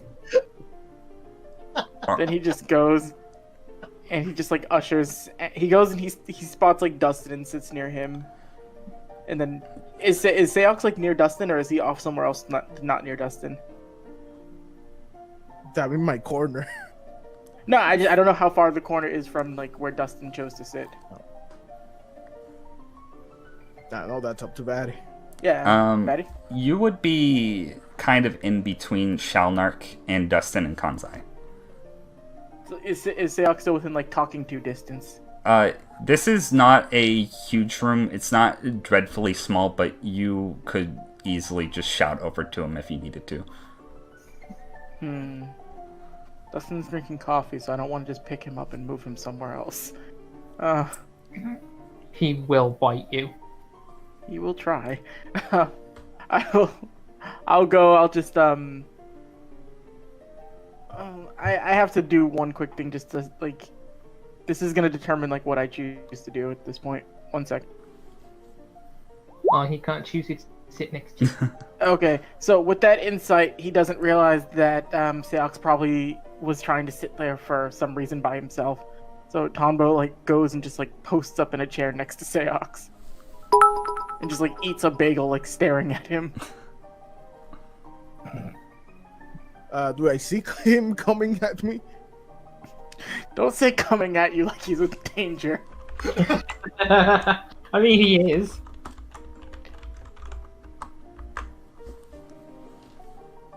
Get Jaws, it? Adult problems, am I right? And I go to take a sip of black coffee and immediately just Excalibur face. Yeah, I'm oh fuck!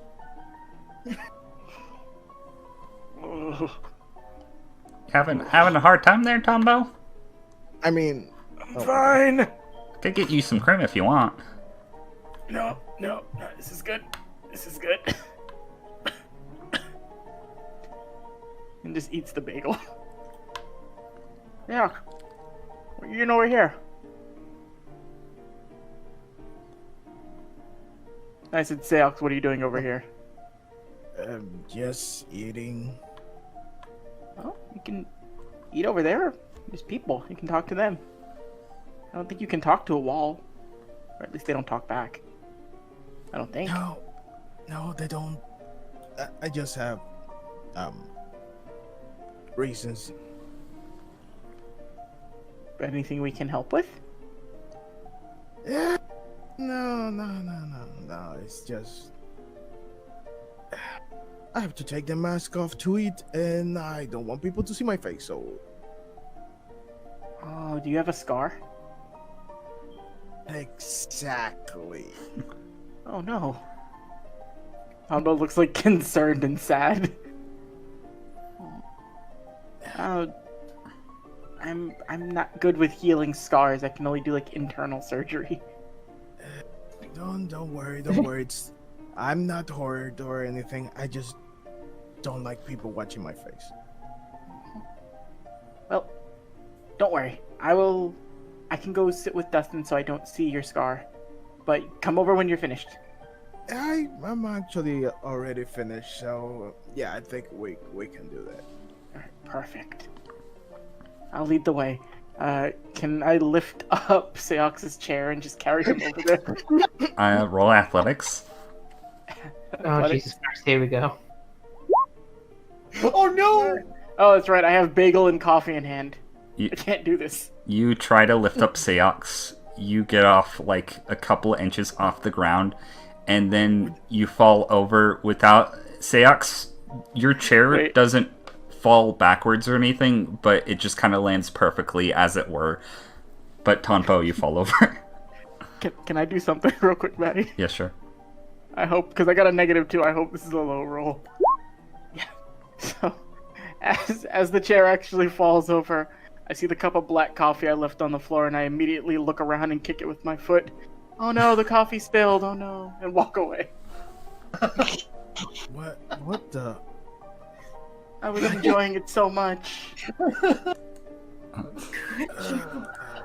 Anne's going to lean down and whisper to you, Seox. Just let him have this. I can't have a read on that guy.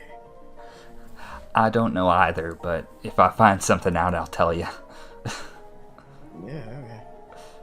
And if you sit down with Dustin, the second Kanzai noticed that there is more than one person sitting next to him, he's just be like, "Oh, all the rookies are here to ruin everything yet again," and he just rolls up his magazine and heads out. Oh, you didn't find anything good in that one, Kanzai? God damn it.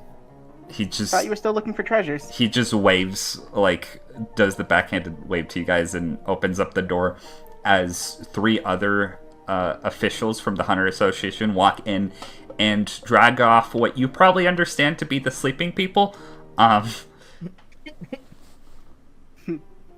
and Kanzai are friends. I sit there and I just look at Dustin and just eat my bagel like, "So how's your morning going?" Well, it was going fine. Oh, did you do something? Just stone grinding sound effect as he turns his head. Oh, your neck is stiff. I can pick that.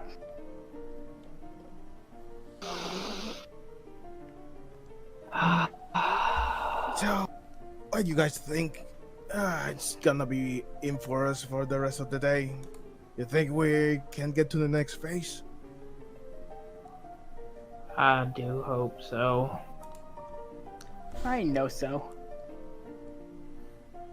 By the way, where are the other guys?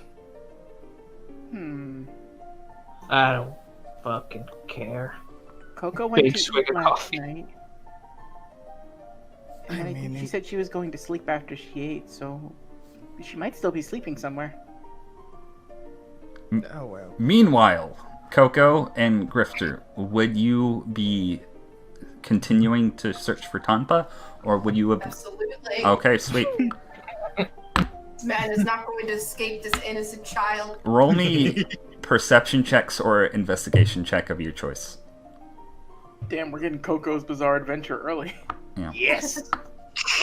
I'm a proficient in investigation, so there we go. Okay, so Miss Koko, you are having a hard time locating this man.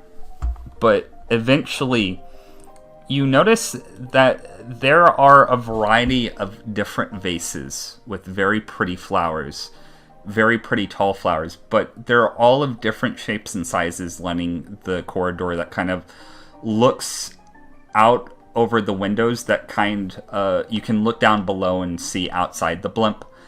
And you notice that there are a very small, short pot.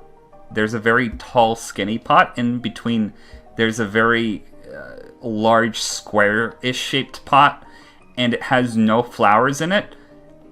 And you're like, hey, if I was somebody of Tonpa's size and stature, that would be a fantastic hiding place. And then you hear a oof from it. I found you, mister. Oh god, the pot instantly falls over and cracks, and you see Tonpa just covered in dirt. Ooh, how'd I get it? The odd sleeping place there, sir. I can't be very comfortable in that position. Oh yeah, I didn't mean to get in here. Why don't we go get some breakfast, okay? Oh well, I was just going to, I had a meeting with somebody, real quick. Oh no, Mr. Tonbo, please. Let's go You get some insist- breakfast. I can't. I'm sorry. It's very important. And you notice at this point, he is hiding something behind his back. I'm going to say you're going to see this with that perception check, Mr. Grifter. What you got there? Oh, it's nothing. I wouldn't worry about it. Oh, if it's so important, I'm gonna try to roll a sleight of hand. Okay, roll a sleight of hand. No. You're meant to have that. Okay, Yes. so basically what happens is he's trying desperately to hide it behind his back so much that you kind of use like your misdirection to swipe it from behind his back. Look over here, now back to me. Over there, now back to me. You found a bottle of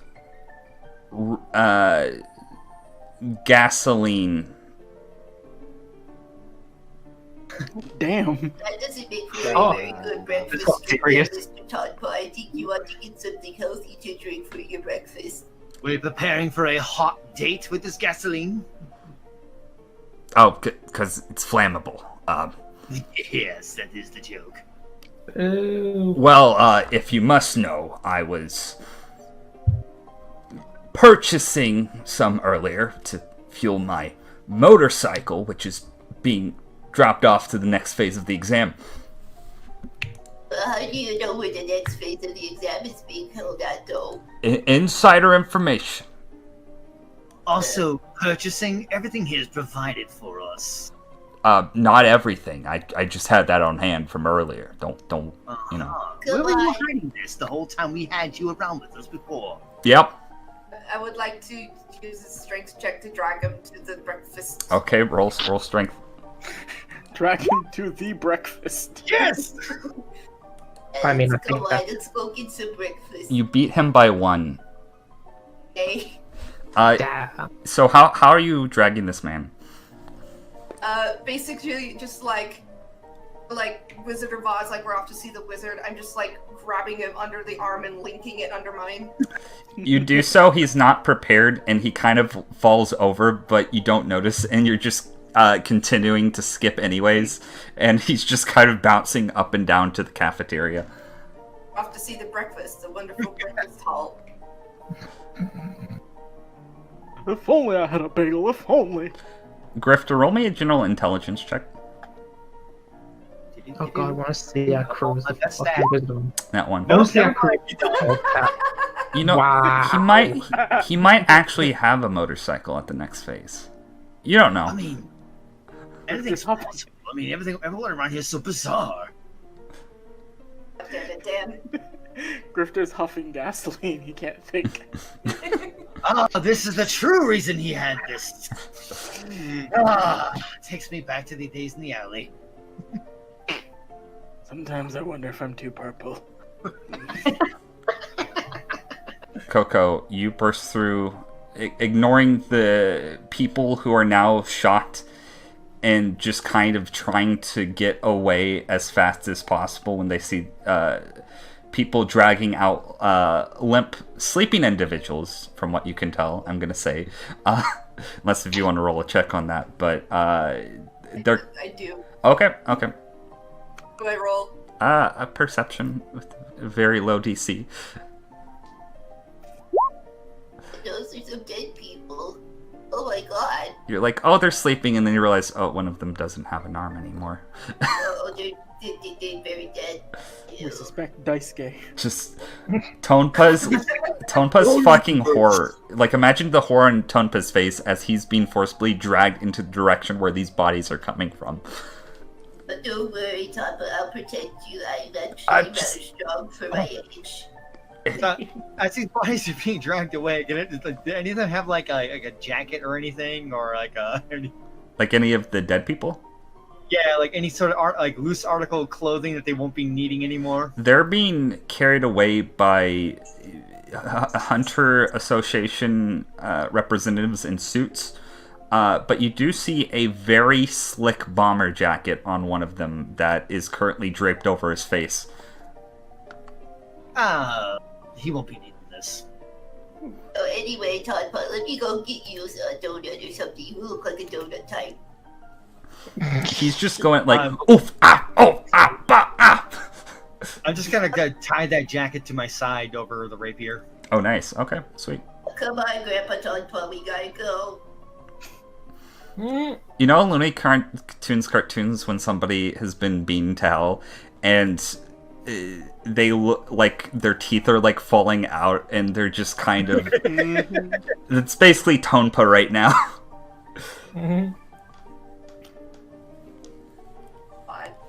Bobby, I don't want to crush rookies this year. I mean, why would you have a crush on me? I'm like half your age. Oh no, that's shakes his head. That's not what I'm talking about, you little brat! For shame, Mr. Tonpa! No, it's not like that. It's very flustered and freaking out.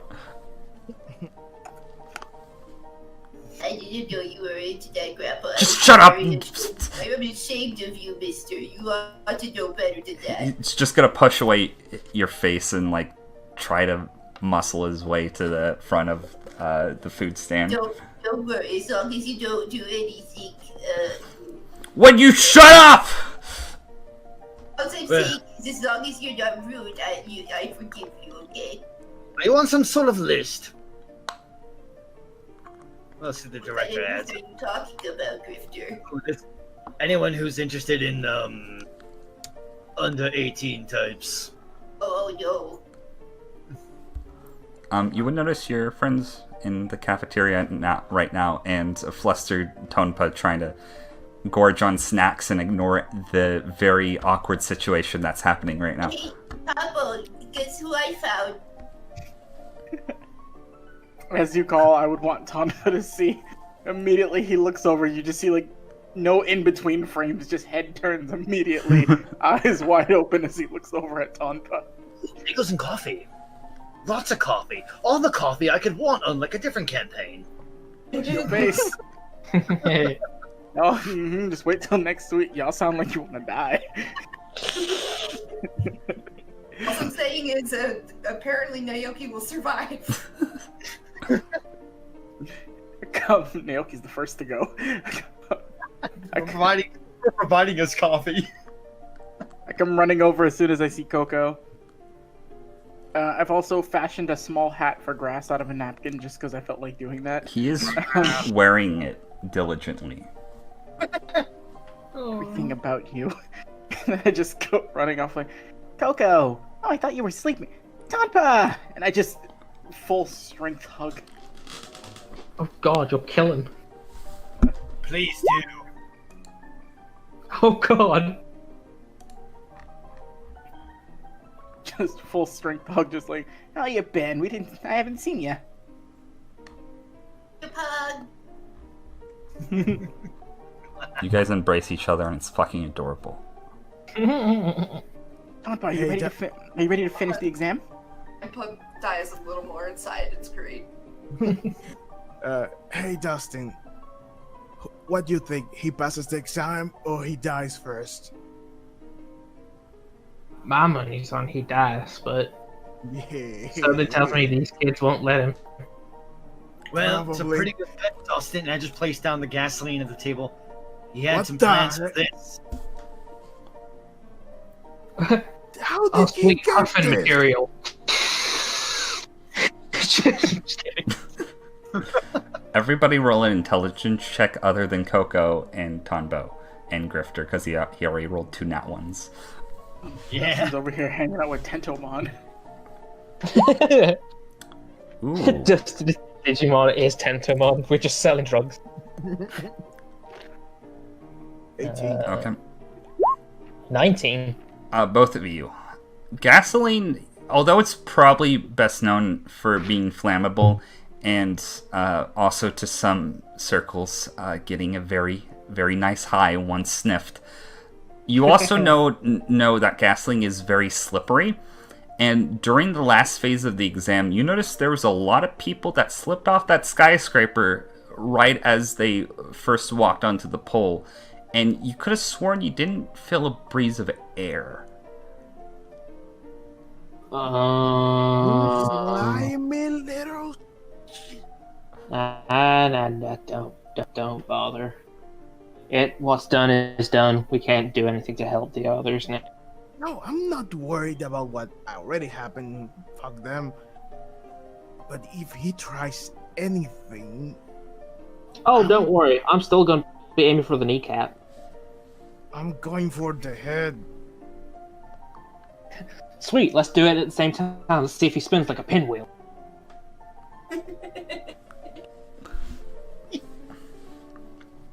My objective is to make him pass so that he must suffer as a hunter and never ever crush rookies again. That would be the worst thing for him.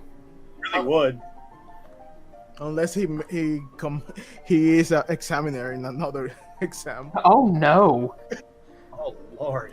You see your friend's quote-unquote friend, Tonpa, just kind of... He's gone to the other end of the room, closest to Shalnark, who he is not probably aware of at this point, and he's just kind of keeping an eye on you all, just like scarfing down food, just like he is very threatened by all of you for various different reasons. As he should be. Half of us are staring daggers, the others are staring with hearts in their eyes. Seox, as you're staring down Tonpa, you notice that Shalnark is actually looking at you and saying nothing. It's still that creepy smile of his. If I notice that, I'm gonna insight him. Okay. If I can. Where's inside? Goddamn no. love. Okay. Ooh. He's probably thinks you have very nice clothing, and he probably wants to know where you got it from.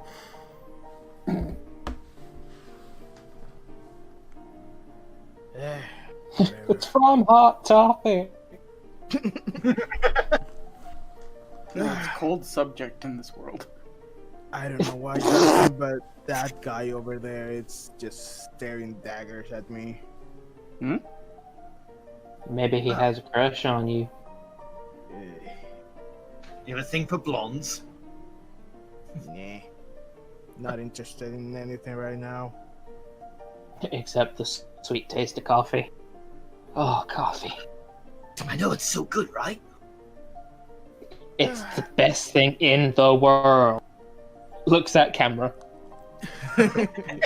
I'm fighting the urge so hard to give Grass coffee. I'm actually more of a tea guy myself, but okay. I More understand. importantly, what the hell are we gonna do with this gasoline? Pour it into the engine. Maybe it'll make it go faster. Tonbo drink it? I'm tempted to do that, but we aren't Take supposed the to kill bathroom anyone. puff. How big is the gasoline thing? The gasoline, it's a normal size canister of gasoline. It's about half filled from what you can tell by the weight. Damn. How the hell did he conceal that thing? I have things. So, we either dispose it or keep it. I mean, we could split it 3 ways. Have smaller containers on us, and we could keep it each. Actually, that's not a bad idea. You'll never know when it's handy. I've actually got some bottles on me. Some of them are just water. I could actually just dump a couple of them out and just fill it with gasoline. There's a fern next to you. You can totally just do that easy enough. Man, all right then. Get rid of 3 stopper bottles of water and fill it with gasoline. You now have 3 bottles of gasoline. Congratulations. Hey. Never know, come in handy. They might. As you guys are doing this, you hear a announcement over the intercom. Details about the 3rd phase will be announced in 15 minutes in the navigation room. Finally. Well, looks like that's where we're gonna have to go. Yeah. Fucking gets about the chair, everything starts creaking. Ugh, it's too early. Oh, come on. It's not that early. It's early for me. I mean, coughing didn't help. Nope. Just taste that fuck dirt. With my martial artist training, can I press something in Dustin's body just to keep him get him moving? Explain what you're doing currently. As a martial artist, I know that bodies have kind of weakness and stuff. It's more like, if I press someone here, it kind of jumps him over and gives him a bit more of kind of wakes him up. Yeah. Like a pressure point? Yeah. I know that song. Yeah, no. I'm forgetting which of these songs are which, so I'm... Okay, that should be good. You do so. It doesn't give him a stat bonus, but for flavor, I'm going to say you do, and it kind of gives him a little jolt of energy. Here you go. Oh, goddamn. Feeling better? Oh, yeah, thanks. Okay, come on, guys, let's go. I hope this is over quickly. As you guys head to the navigation room, you actually recognize this room. It is the room that Netero invited you in during last session, Dustin. It is a giant room with a world map juxtaposed over the entire floor. It looks to be some sort of screen, and there are blinking icons everywhere. Eventually, every one of the 73 remaining contestants pile in there, and you see all of your previous examiners. Next to them stands a short man with scraggly blonde hair and freckles that you can probably discern was the examiner for the other group of people from the first phase that actually happened to make it into the second phase of the exam. You see Beans, Netero's butler, standing on the opposite end. In front of them, you see a man in this very formal white sort of military-looking uniform with a police almost looking cap of a similar fashion on his head. He has a very stern-looking face, a very strong jaw, and he looks super serious, and he's standing at a podium in front of you all. My name is Bushidora. That's not how you say that name. Bushidora. Bushi. I am the third examiner for the Hunter exam. Welcome, everyone. And he... Hi.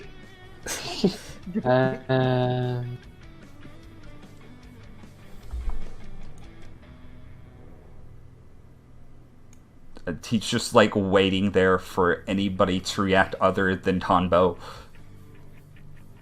It's very fucking awkward currently. It, like, somebody coughs in the room, like... Anyways, on to business. Many hunters have to do things for the betterment of society. He hits his little podium. Those known as blacklist hunters are trained to apprehend criminal scum that have escaped capture and turn them into justice. Your task will be to apprehend criminals in the city of Yorknew. Originally, I was going to have this test take place in Meteor City, but based off of recent events, I don't think it would be in anyone's best interest to do so. Participants in this exam must join teams of one or more that are in an odd number of people. Each individual will be assigned a separate criminal or criminals to hunt down in Yorknew by a certain time slot and bring them back here alive. Any questions? Seox murmurs, finally something up my alley. I'm gonna say that cough was in canon. That was 100% me just clearing my throat. You just roll an insight on this man. Everyone. Yeah, everyone, if you want to. Okie dokie. I like his hair. God damn it, 7. Let me scroll fucking 16. So, Koko and Dustin, you can tell this guy is a very serious individual. He's probably not used to speaking in front of crowds of people that aren't his underlings, if that makes sense. He looks semi-uncomfortable, but he's trying to persist through. Okay, Seox raises his hand. Oh, yes, you, the masked man with the pointed ear attunements. Any restrictions on how big the groups can be? Nope. Just as long as they're an odd number. Perfect, thanks. Tonbo raises his hand. Yes, little boy. Again with this. What is the time limit to complete this? You'll be given 2 hours each 2 hours? per group. But that's not nearly enough time. Or we could always just turn into Tonbo. I mean... It has to be a criminal that you're assigned to. And Each group will... Can't we just throw him in jail anyway? Let me speak, cowboy. Yeah. Shut up, Tombo. That wasn't Tonbo. I'm Ronbo, his brother.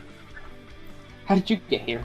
Each team will be given the choice of 1 or 2 different assignments.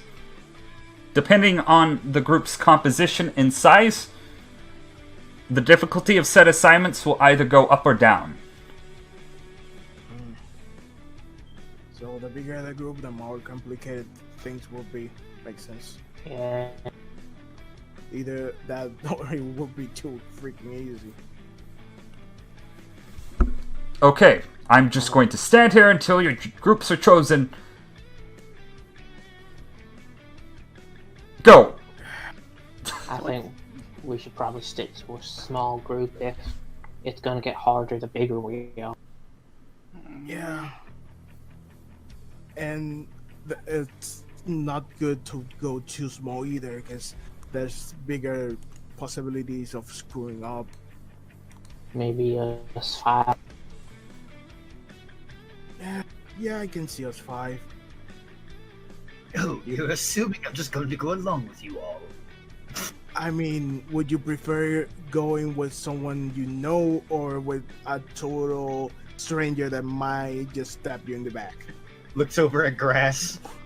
So, the 5 of us, huh? I put my hands on Grass's shoulder and I'm like, Grass, everybody's already counting you out. I believe you can do this. He's gonna make it through. I just fucking know it. I don't know how he's gonna do it, but he's gonna fucking do it. Come back and spit out somebody like, I don't know. Grass is sniffing your hand currently. Tonbo? And kind of looks over to you. Hey, hand. If you really want, I could take Grass along with me. I don't think something like this should be too hard up my alley, and I don't mind watching over the little guy. You see Tonbo just like watery eyed, just like gives Anne a nod, just like you're good people, Anne. Thank you.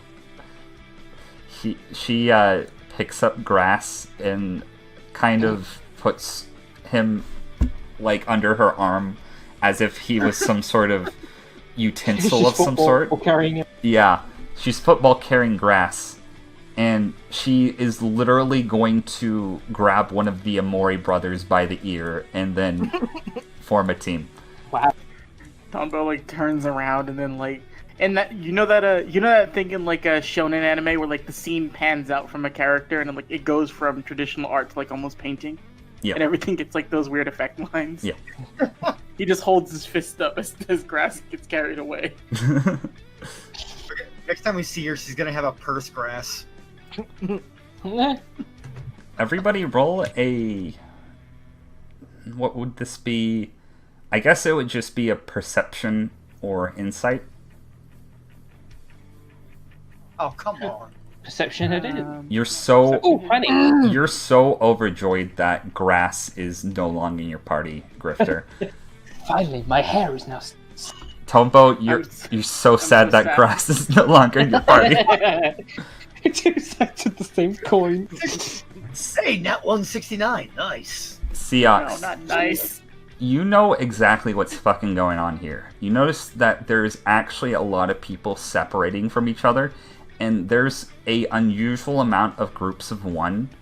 You can probably tell that most of these individuals are betting on the fact that many people will be disqualified from this section, and thus less competition for later phases of the exam. So the less teams that are successful, the less amount of contestants. You also notice that there are a couple of groups of people that might be going a little too big. You probably don't have high hopes for them based off of the parameters of this exam. What of Tonpa?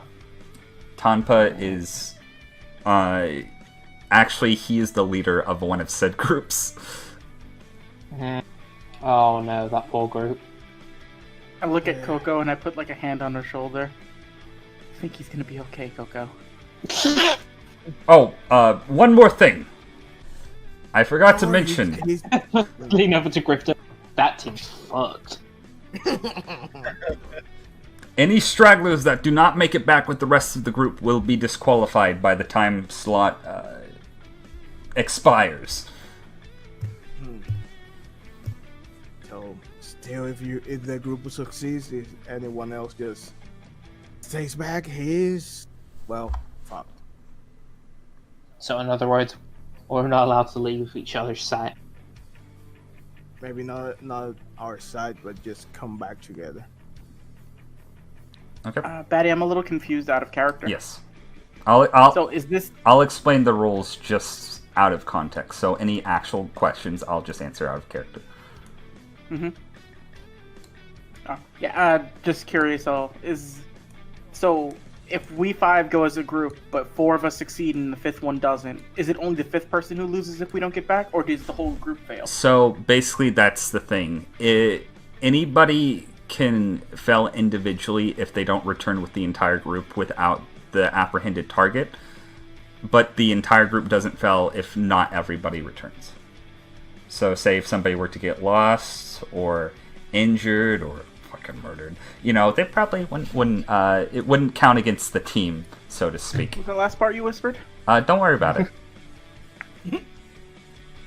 Mordor. Are we going to, are we doing a Lord of the Rings thing here? Okay. Yeah. They're taking the hobbits to Isengard. Well, basically, whoever doesn't come back is out. Yep.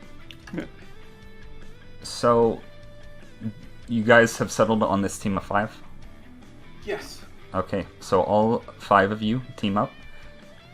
I will say probably after 30 minutes of individuals filing in and out to see what their assignments are, you eventually meet in a room with Bushidora, and I'm going to drag you over here and pretend like you're in a different room. There's a giant monitor in the background, and he's going to speak up. Welcome and congratulations on getting to this phase of the Hunter exam. It's not easy. Well, is he talking to us? Yes, I'm talking to you. Oh, I'm sorry. I'm actually paying attention and nodding. Tonbo's sitting up happily and just like... He's trying to be engaged in the conversation. I just thought this was a recorded message. I'm super sorry. You just notice, like, Dustin, this man is gripping tightly onto his little podium, and when he realizes that you're not paying attention to him, it snaps. As I was saying, you guys will have, you individuals will have 2 options of scum to apprehend. And he's going to click the screen. The first one are known as the Apex Gang. They are a group of 5 individuals wanted for low-level but serious crimes. The second, he clicks the other screen, a single mass murderer known as the Chemist. Both of these have their own drawbacks and positives, however. Unfortunately, the Apex Gang are aware that they are currently being hunted down and thus are planning accordingly.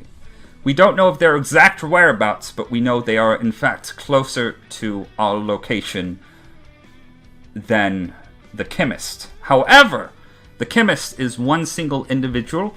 We know his exact location, and he's a little farther than where the Apex Gang was previously seen.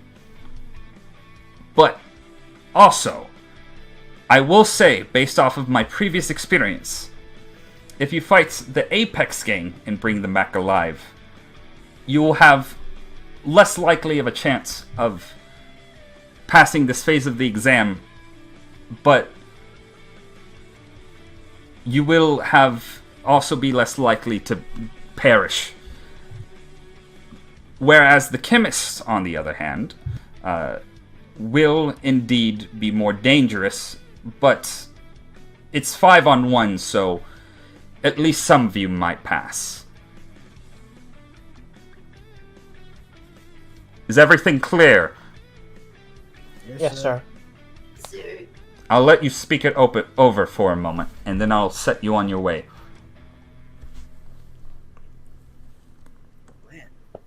Alright, guys. Pros versus cons on these 2. To be honest, the surprise is lost on the Apex Gang unless we make ourselves in without them noticing and then stabbing them on the back. Yeah. I thought we weren't supposed to kill anyone, though. No, not killing them, just stabbing them without killing them. Grifter just puts his knife down. Oh, that's okay. That's a little step back. Like aggressive poking, Koko. Yes, Oh, quite. okay. That's what I had in mind. He's my little brother, then. The good thing about the chemist is the fact that we know his exact location, even though it's gonna take more time to get there. I mean, someone who's called the chemist, that's not a title you get lightly, I don't think. No, he surely would have either traps or will have ways to maybe poison or maybe explosions. It's a shame we have to bring him back alive. Someone with a bunch of chemicals, and I have this gasoline. I mean, I could do that too. If he becomes a problem. You can do what? Oh, I can put him to sleep. Excuse me, what now? Oh, wait, I didn't mention that. No. You see Tonbo like ruffle through his bag, and he shows you like a couple of sort of like little things like wrapped up in like what looks to be like they're like little pods basically, and like they're all sort of like adorned with like different plants on them. I got some for paralysis, some for sleeping, some for poisoning, some for medical uses. I got a few of these. Holy crap! That would actually be useful if we can overwhelm people. If we can get him when he's not paying attention, we can just put him to sleep and bring him back. Tonbo, would you be able to apply those to some of my blades? Mm-hmm. What about a bullet? Maybe. Batty, can I? You can actually. That is with them. I would say for just because it would in the tip, not the. Well, no. Taking into consideration that you would have had time to gather some of these, I'm going to say you have 2 of each different type, Tonbo, to use as how you see fit. They can be applied to any weapon, but they lose their effect after the first attack. Okay. Do I have 2 of each type or 2 of just one type? You have 2 of each type, so 2 for healing, 2 for poison damage, 2 for sleeping, and 2 for paralysis. Okay. Yeah, I could probably apply these to a weapon of some sort, or... I think the chemist might be our best shot. And actually, Koko, if you can hold him down, we could put him to sleep and we don't even have to hurt him. I could probably manage that. They said that we might not all come back alive, but I think with what I've seen of each of us, that I doubt. I think we can handle this. I think we ought to come up with some countermeasures, though. If he's called a chemist, it's for likely reasons. He might be trying to use chemical warfare. Yeah, but... If he tries using chemicals, we could use water or coconut milk, because that's usually a good way to destabilize their chemistry. Is maybe some face masks, kind of like Seox, really. Also, if we need some water, I do have these bottles on me. So, we're going after the chemist? I think we might be going after the chemist. Okay. I'm fine with the chemist. So, I'm gonna go here. Mr. Bushidora. Oh, yes. Yes, Seox. Yeah, that's me. We're deciding to go after the chemist. Wonderful. He's actually been a high-profile target for a while. I was going to actually go after him myself, but I figured it would be best to let the rookies try to pass on the torch, so to speak. Good chance to test our metal, I guess. Well, actually, it's aluminum, but I could tell you'd make the mistake with my net. Actually, mine is the aluminum titanium alloy. Luma friends! Luma friends! We'll be shovel net high five.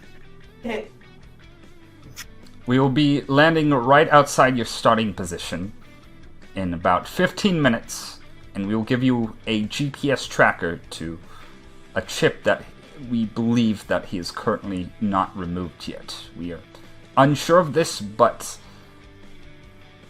he just kind of like shrugs and hands you a GPS. Okay. I take it. Warning, York New City is a very large place and it is very easy to get lost. Funny about that when someone has city secrets as as one of their perks. Thank you for the warning. I think we got things covered. Is there anything you can tell us about the chemist? Like any information that could help? He managed to eliminate an entire room of people through unknown means, but using some sort of chemical explosive.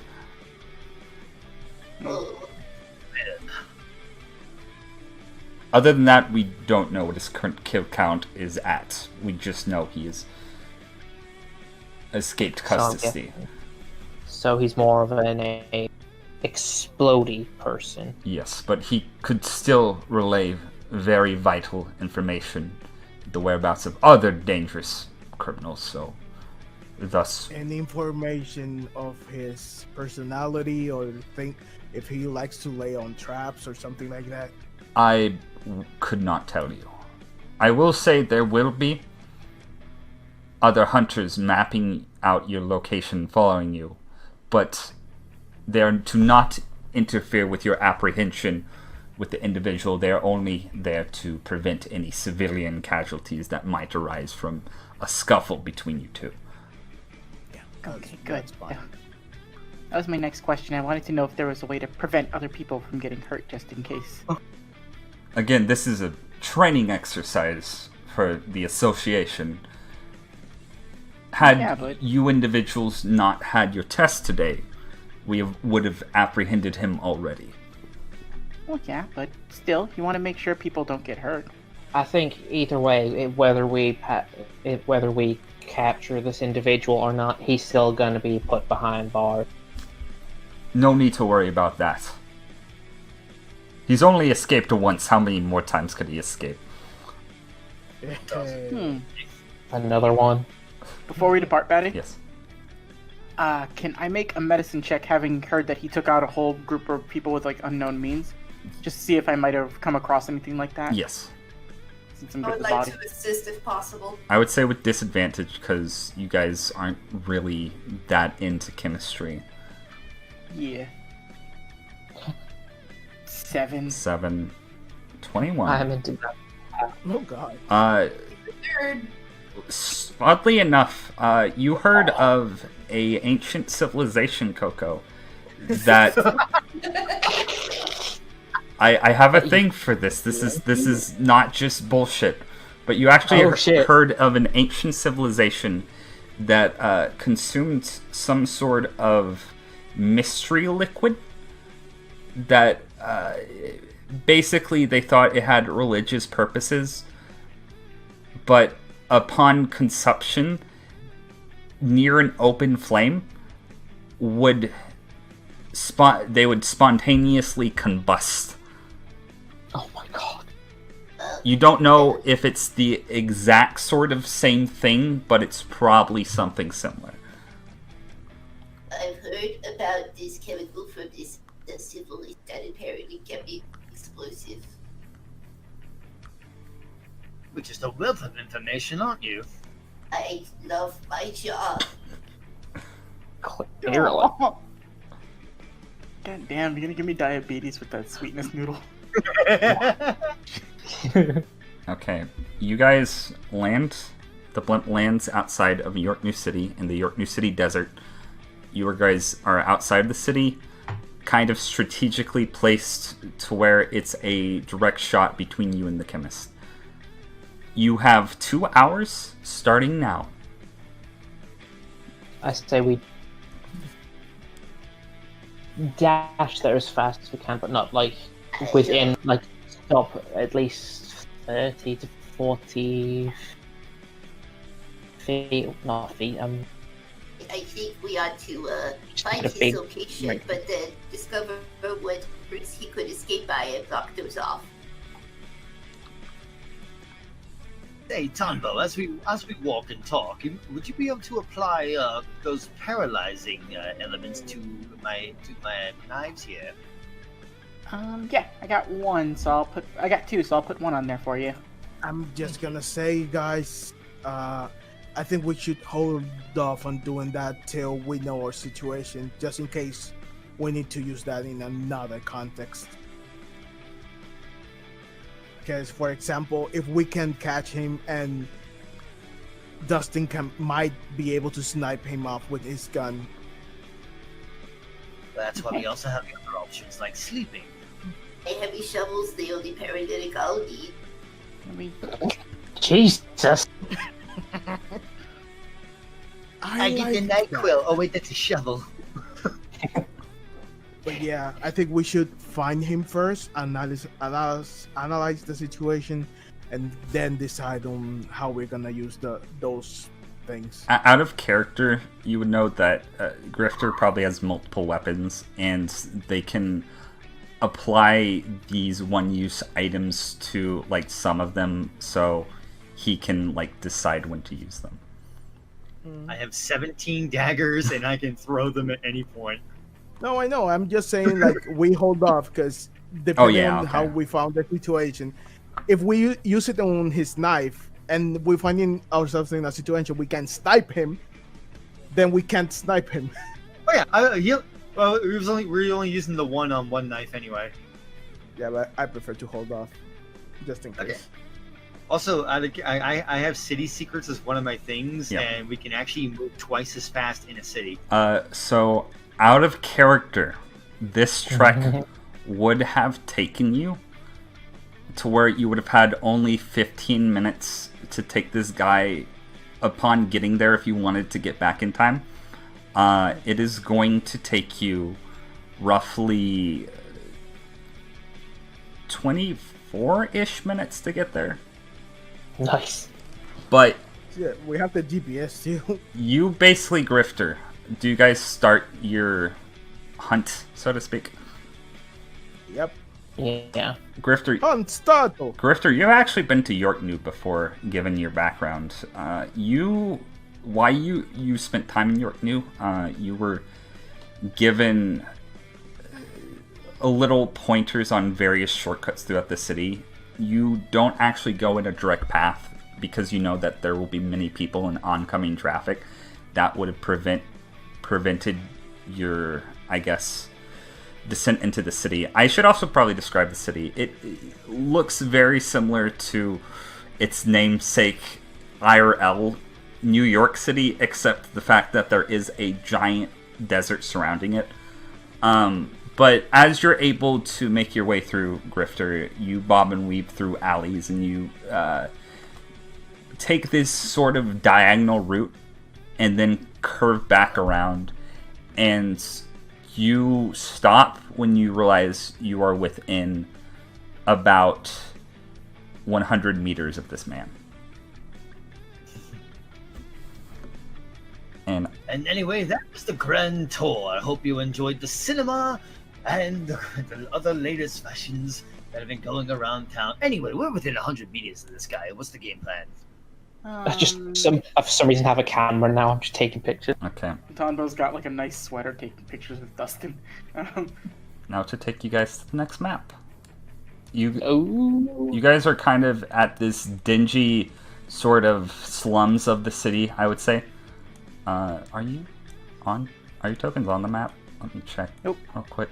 I'll put you where you are. You are at the right-ish side. Question, I didn't put darkness on this level, right? No. It looks fine. Okay, so you guys would actually exit out of the subway. So, based off of your GPS, Seox, you would know that this individual that you're hunting down is at the opposite end of this building that you're currently next to. So apparently the guide's on the other side of this building. So, Alright. Batty. Yes. I want to make you aware of this just so you know Tonbo has this, because I'm reading it right now. Yep. It's one of the things I have under Natural Explorer, so even when I'm engaged in other activities or just traveling, I remain alert to all danger, so if this dude's got anything rigged around here, I'd be able to pick up on it if it goes off. Oh, you have danger sense. It's like built into like the class. Okay. Would like Pretty to awesome. activate dragon. You are somewhat aware, but you do not currently notice anything. Yep. No dragon. I will say, out of character, that would not, in this world, it would not alert you to every single thing currently, but most normal sort of, what you perceive to be normal. I mean, it really kicks in when something is about to happen, like when you're close to it. That's anyway. right. Yeah, no. Currently, you're safe, and that's all you need to know. No, just it's not so much I want to know if anything's here. It's more just in case something does happen to go off and I'm there. I just want you to know I have that. Okay. So I don't forget either. So, if he's on the opposite side of this building, what's the plan? We get Dustin on the roof and just I was kind gonna of say maybe me and Seox go over top. Maybe he could jump down on top. Have you guys come around from the other side.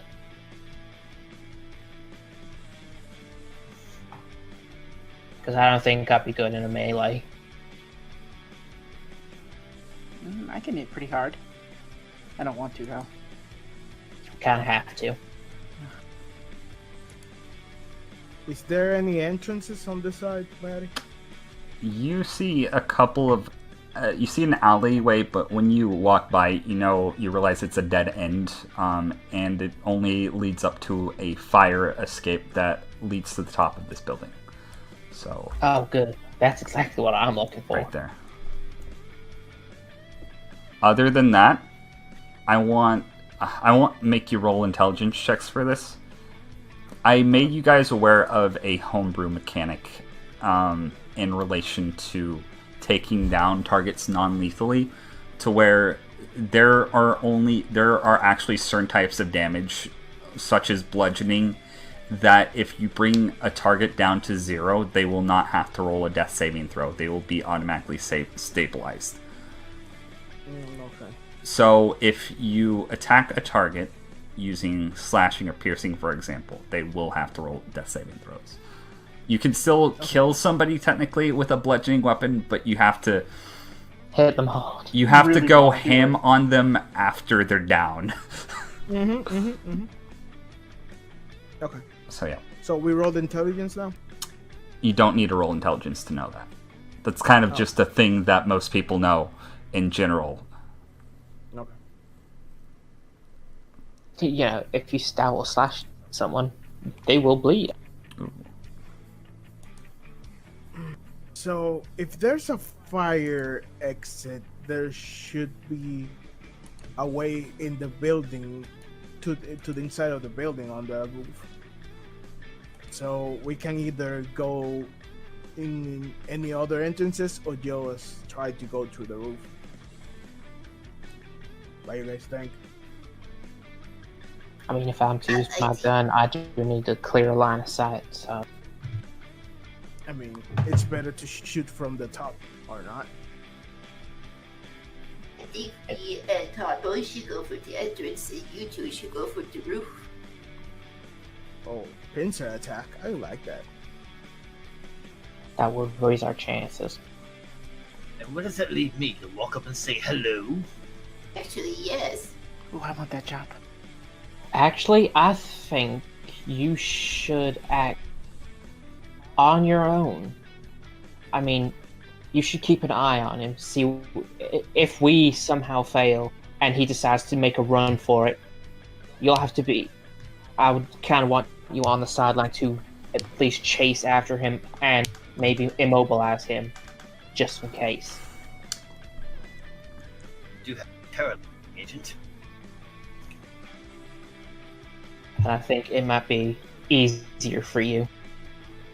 Also, I'm going to roll it to where if anybody wants to roll a stealth roll before interacting with this guy, a bad stealth roll won't give away the entire party, but single individuals, and that will gauge whether or not you have a surprise round or not once initiative activates. Yeah, I think we should do that. Yeah, at least the ones of us who are at least trying to sneak up. Okay. So, do y'all have a plan? I think the plan is, I think me and Grifter and Dustin go through the roof by the fire escalator. Yep. And find a way in from there, and the rest of the group find another entrance that they can go in from the bottom. Is Koko and Tonbo just gonna go through the building like through the door and come out? You could go through the building. You guys could go through the building, but also out of character, I will say, I don't know if you can see the rest of the map, but you could literally just walk along the street around the building, and yeah, I assume that's what we might do. Is just like take a walk around the block. Yeah. And I suppose I'd probably head the opposite direction of them. Okay. So Just up, like, you'd down. be coming like this way, yeah. Okay. So I would say everybody roll a general stealth check if you're trying to sneak up on this individual. 1 second, just repositioning the map. Oh, please. 17. Oh, 16. No. God, 5. Okay. So that's one of my best stats too. Oh, no. everybody put your tokens where you would expect them to be. Wherever Tonbo is going, that's where Koko is. So we'd be going around this way, I think. So Okay. I guess we'd end up walking around the block towards this direction. Okay. They're like a way around, probably down here to go around. You will basically yeah, you can go around that way. I'm gonna say everybody's going to sneak. I'm gonna move you over here, Grifter, just to make it easy. The stealth checks activated when everybody saw this man. He is probably middle-aged. He has kind of a butt chin, but that's all right. He is very disheveled looking, but is wearing a very, very, very nice turtleneck, and is currently fiddling with a pen. He's like writing something down, and his pen doesn't seem to be working. And as you're walking around, Grifter, you're like being the stealthiest motherfucker ever, and then you step on a cat, and this man's beautiful blue eyes directly meet yours from across the way. Never liked animals. Never once. Ugh, they always bother me, the darn things. Roll a deception check. Oh god, oh god. I'm going to start to take aim at this man. Oh no. Get down, Mr. President. Oh god, that wasn't what I wanted. Okay. He's using his eye beam. You look familiar. Have I seen you around here before? Familiar? What are you talking about? Never seen you before in my life. Oh, hey, do you have a smoke? He's just gonna kind of get up from his chair and kind of like... He is completely has his gaze set on you, and he's reaching into his pocket for something.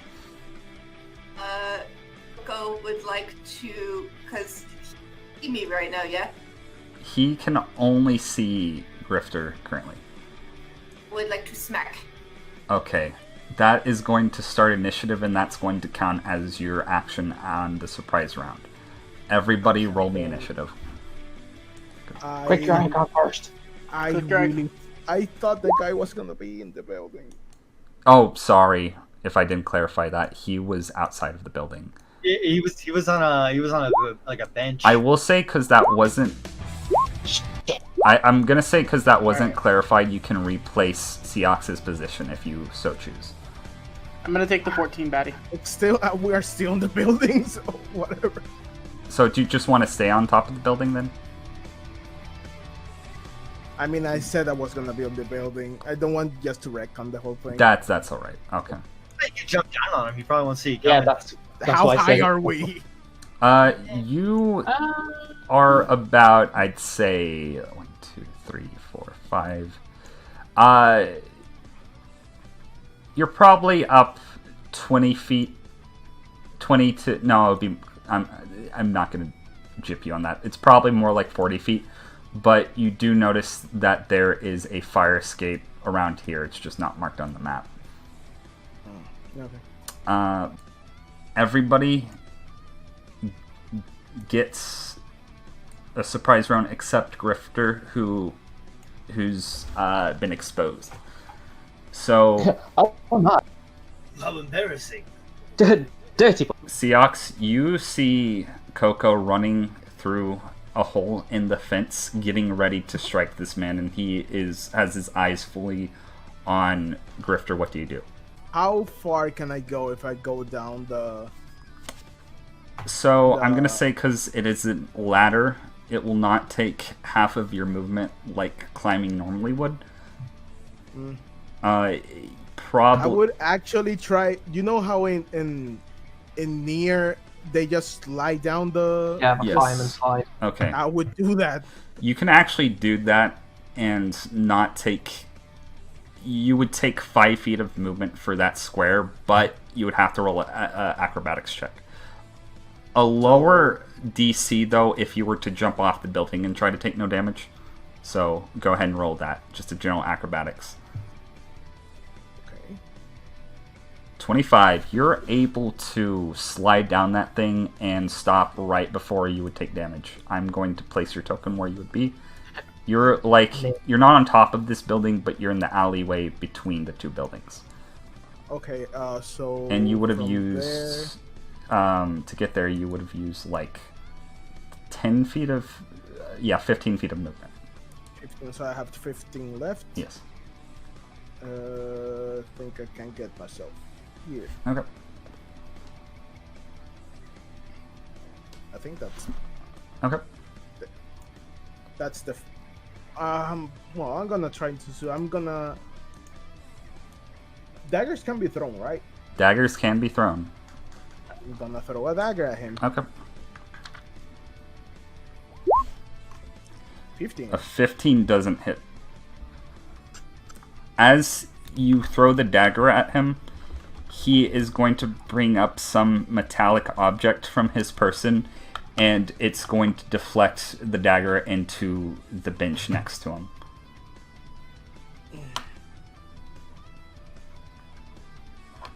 Oh, that's my turn. Okay, sweet. Tonbo, Koko's about to go apeshit on this man.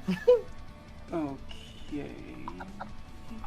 Alright, let me just see where I can go. So 25... Oh, sorry. So 25 to get right there, and then... I can... Oh, I can make it right next to him. Okay. Tonbo immediately just comes running in. It's not the part of the net that's where the netting is. He's got it held the other way, where it's he's just using the pole. As he just and just immediately two-handed comes in and swings against him. Instant transmission Tonbo. And one of my abilities as Natural Explorer, Batty. Yeah. Since this man has not moved or taken an action yet, this attack has advantage. Okay, shit, it does. Roll to hit. Does it get flanking because Koko's right there? No, it also flanking would not help you in this situation. A 15 just barely misses. So basically what this man does is you throw a knife at him, Seox. Boom, hits the bench next to him. He is now somewhat aware that people are trying to attack him, and he steps out of the way just in time. You notice these attacks almost fucking hit him, but he is just a little bit quicker than the both of you. Koko, your turn. You just going for a hit? 21, that's gonna hit. Jesus Christ. Okay. How do you hit this man? Smack him right across the face. He, like, skillfully dodges both of your attacks, like, gracefully. He's doing, like, a little bit of a dance. And then he turns around and instantly gets a face full of shovel. I know he talks like this. You hear a loud ka-thunk as, like, you see a tooth is missing. You don't get this surprise round. Dustin, you are on top of the building and you hear shit going down. Ah, shit. And you saw me just disappear. Ninja vanish. Well, time to throw a gargoyle on his head. A gargoyle. I'm gonna try and take aim at his leg. Ooh, okay. Is this the bullet I coded for? No. Did you coat a bullet with? I didn't get one coated in the end. Okay. Oh, I thought you asked me to do that. Oh, my bad. I didn't say I got it coated though, so Yeah, that was my fault. Let me not write that off then. That's why I made sure to ask in character. I was like, ooh, ooh, ooh. Would no, this one. Would this get advantage seeing as he doesn't know I'm up here, and he's being flanked by 2 other people right now? This would not get advantage because it's a ranged attack. But well, actually, no. Fuck. I just. You can still get advantage on. Yeah, no. I just realized all of these attacks are surprise attacks. So your first dagger would hit Seox because it was a surprise attack and he didn't notice. So you can roll your dagger damage, and I'll flavor that what happens. 7 piercing. 7 piercing. It bounced back off the seat and hit him. You know what? Fuck it. Let's roll it that way. He starts off barely deflects the knife, but it actually hits the metal part and scratches, or it actually impels itself into his thigh, and he like takes it out. Tonbo comes in, slams it right next to him, is able to dodge, face full of shovel, and now Dustin. Oh my god! Okay. I'm doing it again! Okay. I get sneak attack damage on this too! So Dustin has only shot his gun twice so far, and they're both nat 20s. Roll the fucking damage, you son of a bitch. Raptor attack! Okay. Plus sneak attack. Sneak attack. Yep, sneak attack. Oh, it's a 1. Okay, that's still 12 fucking damage. So, he staggers back after that shovel hit, and you see an opening, and you shoot him, and it skims the back of his leg pretty bad. You think you might have scraped an artery, and you see just blood starting to trickle from his leg. Quick, paralyze him now! Shove the ointment in the open wound hole. Okay. I mean, that's probably the best bet. It's going directly into his bloodstream. So this man is at the top of the round. He is going to... Oh, fucking bastards! He's going to throw something up to you, Dustin. It's going to bonk, bonk, bonk, land behind you. I want you to roll me a dex saving throw. Oh god. It's alright, I'm good at dex. Yeah, I'm good. I'm great at sneaking. I got a nat 1. Okay, so I'll roll the damage for this. Let's see. God damn, Bleach. Okay, so you take 4 damage as a stick of dynamite, or at least what you can tell to be a tiny stick of dynamite, explodes behind you. And it almost knocks you off, but you're barely able to keep your balance. I got my arm wrapped around the gargoyle's neck. And then... I'm sorry, Goliath. We are going to... Okay. Tonbo, does a 15 hit you? 15 does not. Okay, he is going to take the metallic object he was holding earlier, and he is going to stab you in the throat, but you're able to just barely evade it. That is going to be his turn for now. Hey, that is not nice. What are you? Like, very confused as to what's going on. Seox, you saw this man just throw an explosive and it nearly knocked off Dustin. What do you do? So, how is he looking? He looks like he's taken, like, a lot of fucking damage, and he looks pretty beat up, but he doesn't seem like he's wavering. It's very unusual. Okay, I'm gonna just run at him and punch him in the freaking face. Okay, roll damage. I'm gonna roll my monk weapon, but it's just bludgeoning because I'm not taking it out. Okay, sweet. 17. 17's gonna hit. Oh, and this it hits either way, but yeah, but still. It would be with advantage. Yeah, doesn't matter. Okay. I mean, either way. So that's gonna be bludgeoning damage.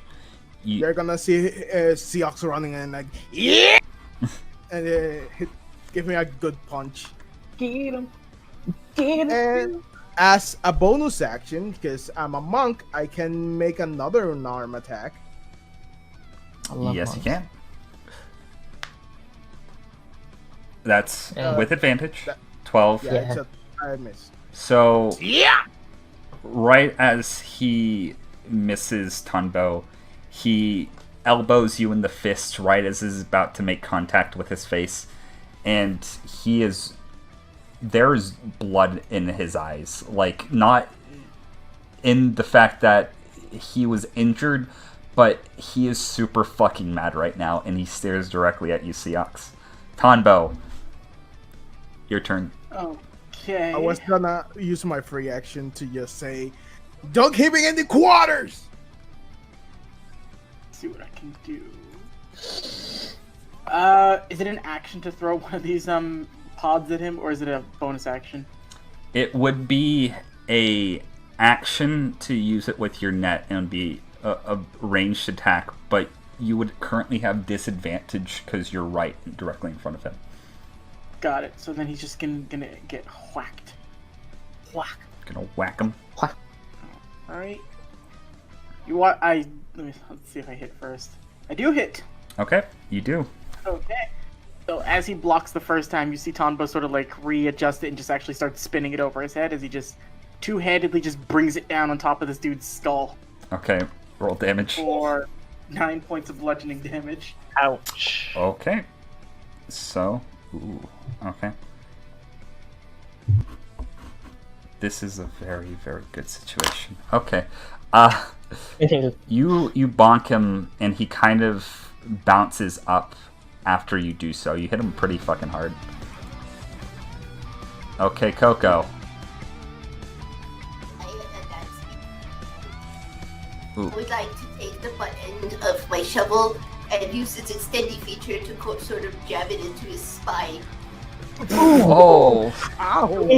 Brutal. Ouch. Okay. We're just trying to paralyze. Oh my god! We're just trying to paralyze this man at this point. I mean, that's kind of the point, actually. No, I can permanently paralyze him. I mean, he's a criminal. Don't really care at this point. You know what? Fair. Okay. So, next would be our friend Grifter. Throw a dagger right at that guy, right between Tonbo and Seox. Okay. Just trying to nail him with a dagger. Is this coated with anything? This is a coated dagger. Okay. There we go. 9. God. At the last second, he deflects it. That's what I had. And I'm done. Dustin, your back sort of burns as you've just been horribly singed by explosive, but still Fuck. standing. Is my hair okay? Is my hair okay? Your hair was on fire for a second, but you're able to shake it out. It's all right. Oh, thank God. Con's I don't like, have to get with season 2 haircut yet. I'm gonna try and aim for whatever I think is gonna be his dominant arm. Okay. And try again. Natural 20, natural 20! You haven't missed one yet. 13. Nah, there it is. Seeing you now, Dustin, he's able to almost predict your gunshot, which is weird because you're firing a fucking gun at him. But to be fair, you're kind of shaking a little because you don't want to accidentally hit your friends too. And he's able to take advantage of this, and you miss him. And I'm gonna run the fuck away because I don't want to get exploded again. Because I'm not doing so good. Fair enough. You're barely standing, but that's alright. Okay, our friend's turn. You guys have fucked him up quite a bit, but he is still kicking. And... okay. Koko and Tonbo. He is going to take out a spray bottle of what you would think to be some sort of window cleaner. But it's not, and I'm afraid you're both going to have to roll con saves. Did Koko get attack of opportunity first? He's going to move away from Koko. She will get an attack of opportunity. That's right. Yeah. Okay. Smack him. Oh. 15. It would be with advantage. Yeah, it was still. One, yeah! 9 more bludgeoning. God damn! We all fuck this guy up, Jesus. Where do you hit him, Koko? Is he facing me now? Yes. Firstly, it's going directly into his belly. Takes out his spray bottle. Everybody roll me con, or specifically Tonbo and Koko roll me con saves. Here we go. Oh. Okay. 17. So, you guys are so I don't think that. lucky. He basically pulls out this thing, and you're able to kind of move out of the way, but you notice a little bit gets on both of your arms, and it starts burning. Both of you take 5 acid damage. So yeah, no, he sprays you, and both of your arms burn like pretty fucking bad. This guy does not fuck around, and then 5 points, you said? Yeah, 5 points each, and he is going to go in for another strike at you, Tonbo. Okay. Okay. Does a 17 hit you? Yeah, it hits. He is going to go another strike with his syringe, and he punctures your arm and injects something into your skin, and it does nothing. Currently. I'm afraid of this. He injected you with a liquid. It's probably not good. Seox, your turn, buddy. I'm giving him the 1-2. Yeah! 12. God damn it. I forgot something. Oh, doesn't matter. I'm gonna move here and give him the second one. Okay. That would give me advantage. It would. God damn it. So he basically brings up his arms, deflects your first strike, and then blocks your second strike, and he's gonna be like, "You guys are more competent than I thought." No, we are bringing you down. Tonbo, as you say this, he currently has his back facing you. Would this attack be with advantage if I take a swing at him? Exactly. Okay, so arm very sore. Tonbo takes the net and begins to like spin it as much as he can, trying to like build up momentum. Sticking people with needles is not cool, and I fuck it up. My arm just gives out as I swing. Okay. I know those med pods. Is it like Do I have to hit somebody with those long range, or can I just like slap that on a wound to heal myself? You can consume it yourself and just heal yourself using it. Alright, I'm gonna consume one of the ones that I've got. Okay, is that a bonus action? Can I do it as a bonus action? You never specified how I can use these. I don't think. I'm gonna say if you're. I'm just gonna be fair and say it works same way homebrew healing potions do, at least at this low level. So I'm gonna say you can just like squish it easy, and it's gonna heal you for the lowest amount of health, which I believe is 2. 2. Yeah, 2. Yeah, no, you can totally do that as a bonus action. Okay. Okay.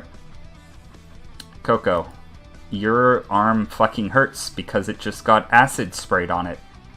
Yeah, it's very rude.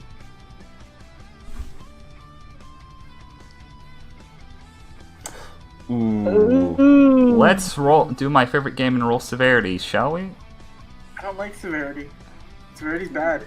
Okay, so... Wait, can't you get advantage? Okay, so it's not that bad. For anybody listening, Koko just rolled double nat ones. Basically, you hit him with the shovel, and he grabs it right before it hits him in the face. He's gonna be, enough with that stupid shovel! And he's gonna push it back. It's not stupid. Mr. Grifter. Enough to beat your scrawny ass. Okay, well. Let's see. So if he's currently facing her right there, I can probably just... I'd be currently behind him then? Yep. Yeah. Alright then. Give it the old jab. Okay. Please hit, please hit, please hit. We need Dustin and the magic bullets. I'm going to try to stab him in his dominant shoulder. Okay. 24. Nice. Oh, dodging another nat 1. Roll that damage. Fucking perfect. I'm going to sneak attack on this too. Okay. Yeah, you do. Oh god, we have 2 sneak attackers. Yep. 1d6 for sneak attack. That's 3. Okay. Does he have to roll a Constitution save? I threw the paralyzing dagger. Oh, okay. That's alright. So that's going to be 8 damage in all? Yep. Not too bad, my friend. Okay. Dustin. You hear sizzling, you hear clanking, you hear just all sorts of violence coming down from below. Me shouting like a madman. Yeah! Wow, this is the loudest I've heard him yet. Coming back up. Taking another shot. Gonna go for the other shoulder. Because I see the one's already wounded now. Okay. Blow his shoulder off. God damn it. So... Damn. Nice try, gunman! Okay. Well... Nah. Okay. I was gonna try and argue that, but I'm not. Just go back to position. Bite his face off. So, with that, this man is going to disengage from you all. Oh, son of a... He is not... We get opportunity. No, wait, that's disengaged. Fuck. He is not going to run away. He is going to look to you all. Oh no. Oh no. As fun as this is, I'm afraid that you are... coughs up a little blood. Oh dear. I'm afraid you're in no position to hope to defeat me. And he points to Tonbo. I have injected your friend with a very specific serum that I can activate on command. If any of you try to continue to attack me, I will activate the serum and explode your friend where he stands. I roll insight. Yes, you can roll insight. I was gonna say... God damn it. Fuck. I got 15. I have a minus Okay, in the that. first one was a 17. 17. He is not bluffing. That's fine. Shit. Oh no. Instead, I like to wager we play a little game. Because I assume if I explode him, that won't do so well for me. If I win, I get to run away freely, and nobody has to die. If you win, then I'll go with you willingly. And what that would be? He, actually pulls out a bottle of wine. A drinking competition of sorts. Oh, underage. I'll let you choose my competitor. Professor, Hmm. how you feeling? Do you think you'd be up for it? My arm hurts. What? Can I do a medicine check or any type of insight to see if I can figure out what he injected me with? Yes. What would be the... Which one can I do? It would be medicine, actually. Alright. Okay. Ooh. 21? So, you know this chemical in your body is some sort that, from what he described it, will instantly cause you to combust in a very rapid fashion. You realize that an antidote to this could theoretically exist, but you need the specific combination of different things to do it. And you can probably discern that he is the only one equipped to give you such an antidote. Well, I can't do this myself, at least not right now. Anyone want to wager for the boy's life? A wager? Yes. Have my interest. Are you a betting man, Mr. Purple Hair?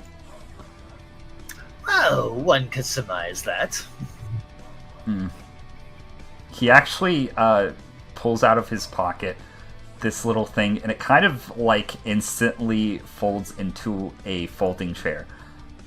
It's very unusual, but he puts the wine bottle down. Each of us will drink from this wine, and I will lay 2 ingredients out on the table. He puts a jar of sugar and a can of beer. Each of us will drink the wine, and whoever is able to discern which of these ingredients will cure their poisoning of said wine, the other will have to take. And I'll let you choose first. Basically, he relays to you that this wine will potentially permanently paralyze you, but one of the antidotes is on either end of the table, either beer or sugar. So he wants to do this one-on-one. Yes, correct. And we have to guess the antidote. Yeah, you guys can talk amongst one another, but one person has to drink the wine.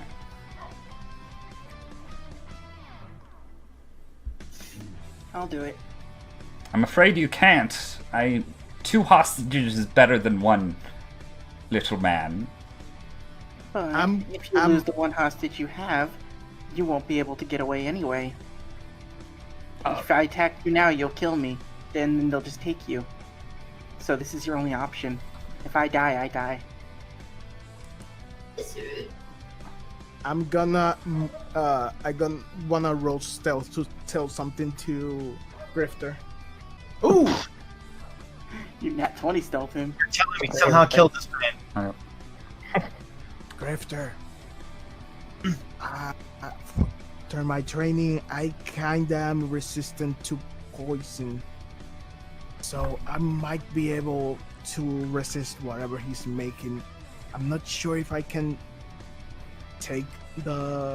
guess what the antidote will be, but he won't be able to have two hostages. Interesting. Interesting.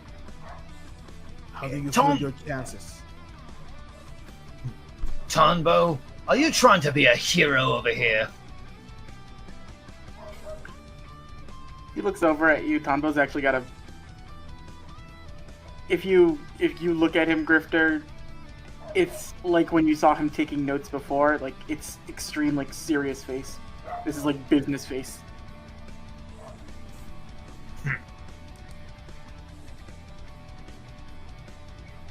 What? You got a better plan? Yeah, I'm taking it. If he poisons 2 of us, that'll make it harder for the rest of you to pass. So, the thing is, I'm not afraid to die. Yeah, but I'm dying probably. There's a difference. There's peace to those who die. Let's do this. Okay. Just let him do this. I want everybody to roll me a history check. Historia? Yes. Historia! Oh. You're up there. You don't know what's going on. Okay. History! That's one of them things with Dustin stuff. Scythe, you've heard of a certain type of discontinued wine that was cheaply made and has some sort of a weird chemical in it. You can assess this is probably what it is, but other than that, you don't know anything about it. Really should have paid more attention to that wine cellar. Okay. Seox, are you just going to choose randomly, or what do you do? Well, I guess I'm drinking the wine first. Yeah, no, you are just both drink the wine. You currently aren't under the effects of paralysis, but it's supposed to set in later. Yeah, just to let you know, one of my features, I'm resistant to poison Okay. damage and have advantage on saving throws against poison damage. Okay. So Another thing, the opposite ingredient that you choose, the other ingredient will expedite the process, thus making it worse. you're full of surprises. I wouldn't be as elusive as I am if I wasn't.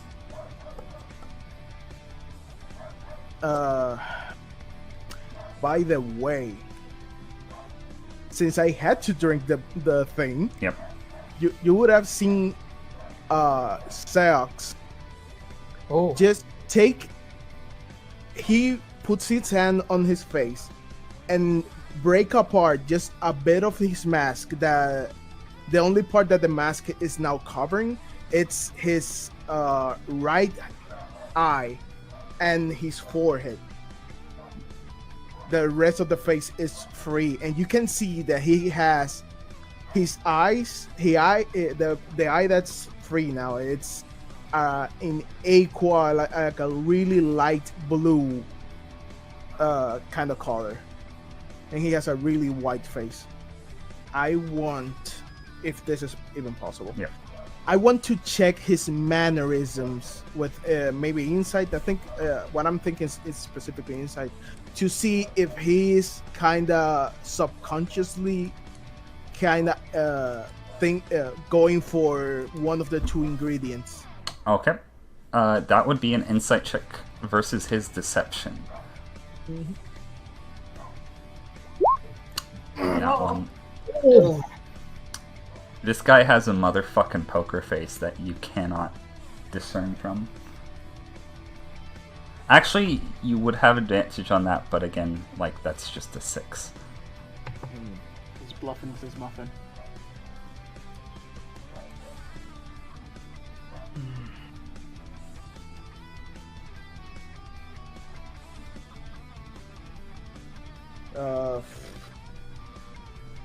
So I don't know anything about the wine. Is there a label on the wine bottle? Can I discern from all the way up here? You can peek over the edge and look. This is technically not initiative right now. Okay. Roll me a perception check. with disadvantage unless if you wanted to climb down at this point.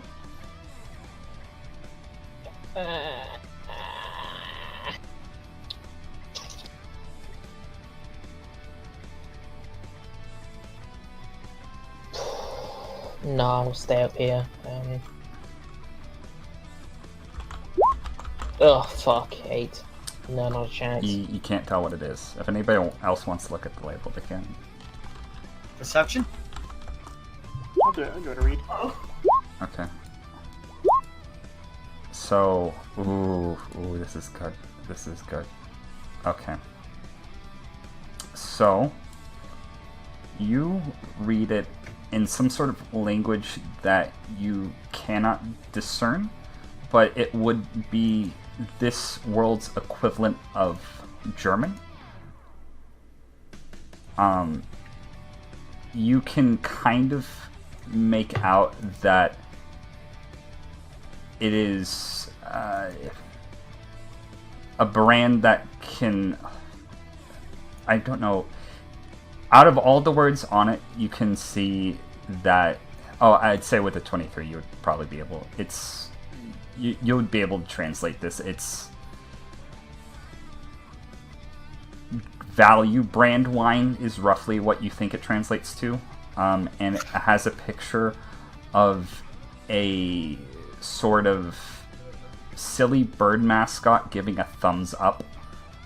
You are familiar with this brand, you kind of remember it a little better, and you can kind of, if you want to roll another history check with advantage, you can. Oh boy. Here it comes. 21. 21. You heard of a chemical known as diethylene glycol. Oh, wow. And you know it does, if consumed in numerous amounts, can cause paralysis. Other than that, you would either have to relay this information to somebody else or roll an intelligence check yourself to discern which, if there's anything that can sate diethylene glycol and its paralysis effects on the human body.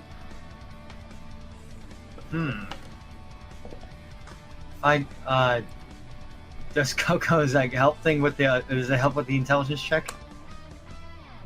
If Koko is, I'm gonna say Koko can, if you're like, would she notice that you're thinking of something? I would hope so.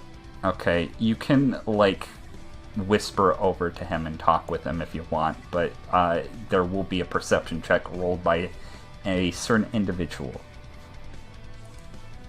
So I'll say it would just be a stealth check. Let's see.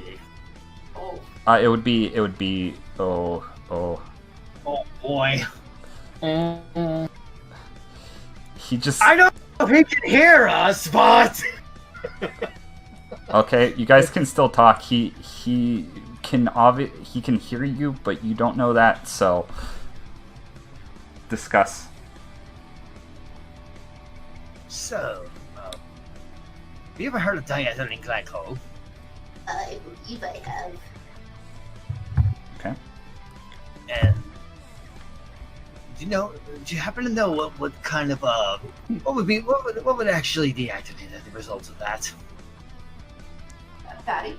So you would either, Koko, you have either the option of rolling an intelligence check yourself with advantage, or having Grifter roll an intelligence check with advantage, because you're both simultaneously helping each other out to try to figure out and potentially like either remember something from your past, or with both of your moderate knowledge of chemistry try to figure out something. I would like to, because I have a fairly high intelligence. Okay. Yeah, yours is higher than mine. Okay, roll the bones. 21. 21! Okay. You specifically read this in a magazine one time. You heard that there was a similar situation where candies were injected with diethylene glycol to kind of enhance the sweetness of the product. It was very awkward because in this article they had to force feed alcohol to numerous different children. I read in the magazine once that some candies had this diet alcohol stuff in it, and they had to actually give children booze. It was weird. A strange world we live in. I suppose so. Anyway, I think he ought to drink the alcohol because that would be his best bet. That being said, though, I think this is a double-edged sword because it means he'll probably get a little more intoxicated. Do I hear anything? Roll me a... No, they're still trying to stealth. Well, that's the thing. You could roll a perception Yeah, check. You just really. need to beat Grifter's nat 1. So as long as you don't roll a nat 1, you'll be able to hear this. 11. Okay, you guys hear this at the same time. Are you reaching... What are you doing? So, if I'm getting this correctly, is don't drink the sugar. Yes. Take the sugar. It's bad. Okay, I go for the beer. It's going to be contesting sleight of hand check, because he is also currently reaching for it once he relays that they figured it out, and you can hear them. Damn it. Sleight of hand. You just barely beat him.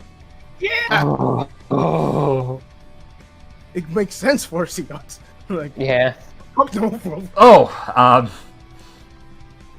No, you don't. I think we win, and I just chugged the thing. Interesting. He slams down his hand on the table, and I'm going to see if something backfires or not. Oh, fuck, it does. He is... Yeah. He's going We just to... pull a Princess Bride on him? He is going to be like, "You fools! I was planning my escape this entire time!" And he pours something into a beaker and slams it down on the table, realizes that it was probably the wrong mixture at the last second, and is going to be propelled back 10 feet and become prone. Oh! Okay, I'm gonna enjoy this. I'm freaking hitting him. Hit him and tie him up. Okay. I got rope. Show him the justice. I'm coming. Hold on. Okay, so... Okay. That's a 23. 23 is gonna hit. Roll the damage. Alright. Okay. We're still in turn order or what? I'm gonna say you just go next. You just have enough to knock this man unconscious. Hey. Well, what's some good time in there? Madass. Grifter's just smiling, just holding out the rope. Batty, does he have other chemicals and stuff on him? He does have a mixture of chemicals. Are you looking for an antidote of some sort? Yes. Okay. I'd try and help with that. I probably won't be very good at it, but... Go search him, guys. I'm gonna get the rest of my mask. I'd like to assist the professor with his search. Roll. And I would like to search for and even more of his explosives. Roll an investigation check.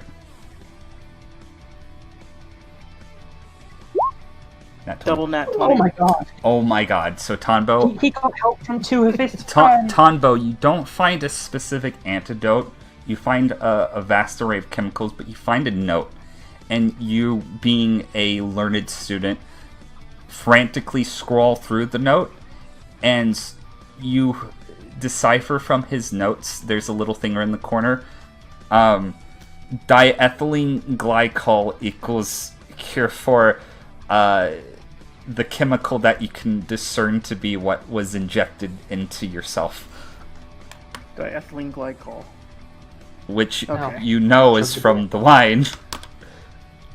Is there any wine and beer left? You can look. Since I was looking for the rest of my mask, I take the wine. So what do we do with this? I grab the wine bottle from Seox. Okay. No, You don't need the wine bottle. You just need beer. Do you just chug? No, I need both of them, right? You said it's in the wine. It was in the wine. It isn't. Yeah. And it's already in your system. It's the same stuff. No, Oh, you misunderstood. No, it's some. Yeah, Yeah, no. it's something different. So he injected me with something that I need the wine to cure, that I need to drink a beer to cure that. Yeah. He's basically drinking 2 antidotes because one antidote would paralyze him otherwise. Jesus. Man's fucking crazy. Is there beer left before I actually drink There this is enough beer. I was gonna say, we're right next to a supermarket. Is it a broken down one? Do you think anybody's gonna sell Tonbo anything? No. Okay. I'm gonna say there would be probably enough beer left for you to consume. Well, Tonbo's double fisting the drinks as he walks back up there. Okay. I sometimes forgot he's actually not a kid, so yeah. I put my mask on again. Tonbo, you would also know from the notes that you're probably going to have to drink a decent amount of beer, both you and Seox, to counteract this effect. So you might have to get more later on.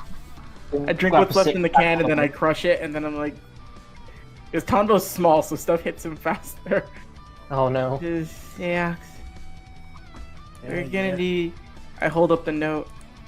Based on the validity of the chemical he had us ingest, we're gonna need a little bit more of these, or we're gonna probably be paralyzed. You need to pick them up. They won't sell them. Okay. So guys, let's get this man back. And Grifter, if you think we have time, let's stop by a liquor store, bar. We should have enough time. There is a liquor store. Is this supermarket open right here? Yeah, no, it's literally a bar plastered all over this place. There's right there. there's like this hefty sort of man like sitting at the counter to the liquor store that's right next to you guys.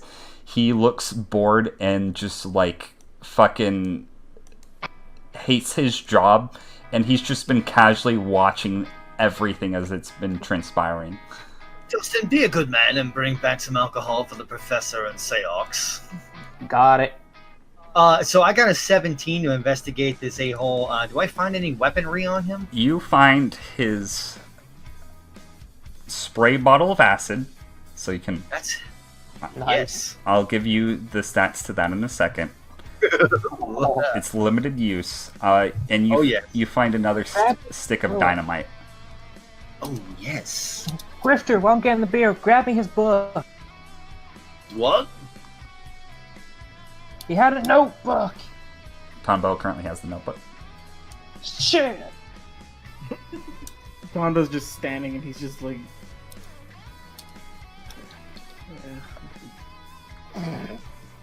I'll go grab the beer. Just however much that's gonna be. Don't worry. It's like Justin's the oldest of the group, so having him buy the beer is the best idea. Yeah. You're able to go in and purchase the beer, no problem. It's about, I'd say, 12 zenny for a pack of 8, or Jenny. I'm working on 1999 dub rule, or sub rules. Just call it units. Units. You basically, not 12 Jenny, excuse me, 1200 Jenny, which is like roughly $12. I don't know how much money your class started out with, but a gold would be just basically 100 Jenny. Well, no, if this dude's got money, take his money. Yeah, that's what I was saying. Like, this guy's got money. I'm not taking his money. You I can't find... suggest that as Tonbo because that's stealing. Grifter has no problem with that. I'm back up to 23 gold. You find 25,000 Jenny on him, or other words, $250. Dustin, Yep. is there pizza? And Tonbo's just wandering. Come on, let's make this quick. We have to get back. Say, Seox, you're drunk. Give me your mask. Nice try. Let's talk about this later, not now. Tonbo like leans on Koko's shoulder. I'll come up with 2 6-packs. I hand the 1 6-pack to them and just keep the other one for myself. Yep, Well, I'm not spending my money. I'll be okay, Koko. So, I think we should go. It is But what I would currently. like to also add is probably also dragging their target behind them because he's chained. He's tied up. Okay, roll me athletics check with advantage because he is not resisting. I don't think you can. Athletics. 16. You're able to actually drag him pretty easily. Also, it has been about an hour and 25 minutes since you started. I would have collected my knives too. I'm bolting back. Well, Yeah, I would I- suggest we all bolt back. Yeah. Okay.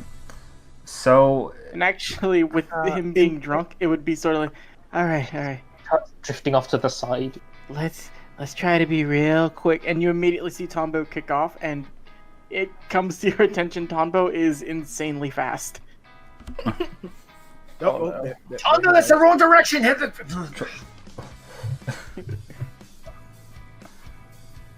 If I have a chance to talk with the party, even either here, if we're not going that fast, or when we get to the. okay, I'm gonna say you can have a conversation as you're running back. But before we do, I want Tonbo to roll me a Constitution saving throw. Here we go. Oh no. You're very drunk, and you trip. And you keep tripping a little bit, and you puke at one point. Because you because you have Tonbo under the influence of alcohol, and you're carrying a man, an unconscious man. Your time back is going to be slightly more, but not because of Grifter's ability. You still should be able to make it. One of us could just carry him. And also, if we happen to be out of the city and moving into more rural areas, I have the same ability Grifter does, but in nature. Okay. So difficult terrain or anything like that, we can move twice as fast through those. There's types of- only desert. And I'm gonna say with desert it would not count because it's already flat. Yeah. For the most part. You guys can get lost in deserts. Your only weakness. I don't like sand. It's rough and coarse and gets everywhere. I'm gonna dunk your head in water on me back. Oh, you'll drown Megan. I'm also giving little drinks to Megan and the rest. Stop He needs trying some milk. How did Megan drink more than us? Megan knows how to party. Anyways, guys, when we get back, I need to talk to all of you. Sure. Now, since the professor is kinda drunk. So, Professor, does this take you back to your fraternity days?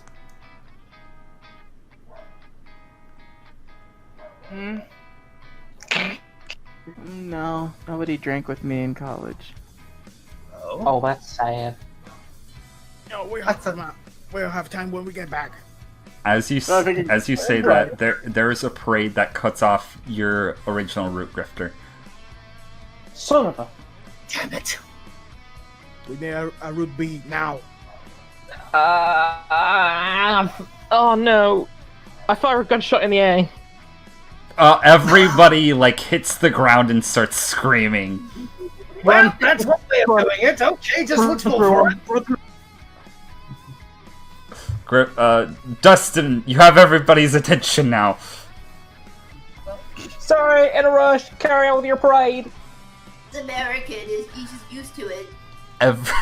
God damn it! Yeehaw! Yippee-yi-yay! It's a show. It's a one-man cowboy show. Let's book it. So you guys, this parade stops dead in its tracks, and people started running away.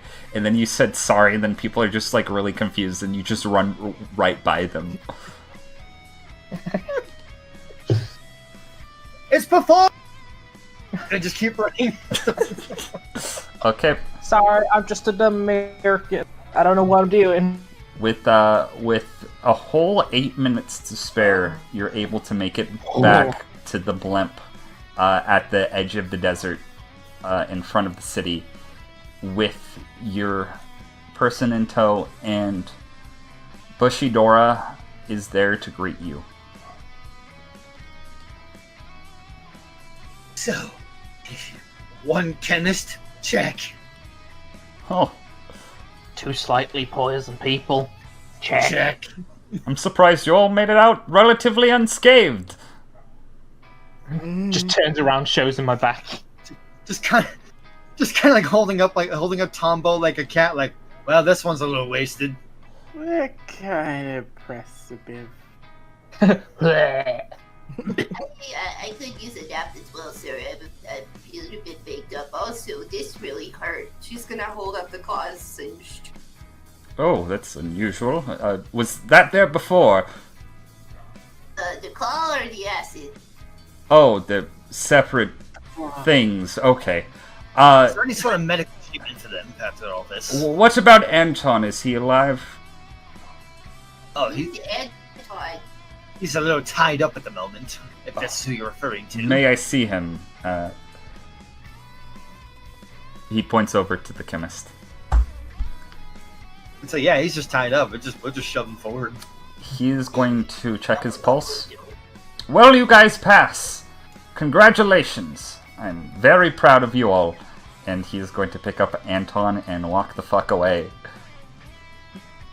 Oh, okay. No info on what to do next. Let's just get back on. Treatment for them. Okay.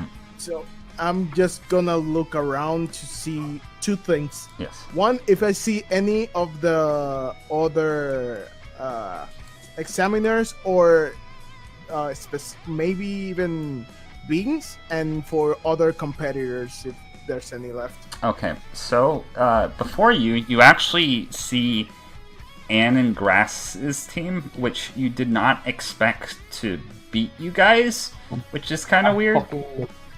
You see Shalnark, and at this point you would probably see Hanzo and Chow and a couple people with them, and they're all back. Important question. Is Scrap still here? Scraps actually comes behind you guys. And yes! I will say there probably would be a number of people that would be disqualified. And by the time runs out, you do not see Victoria return with everybody else. No! Well, for being a psychic, I guess it's funny that she didn't see this coming. Yes. She never actually see the future, so yeah. I don't get it. She saw other people's future.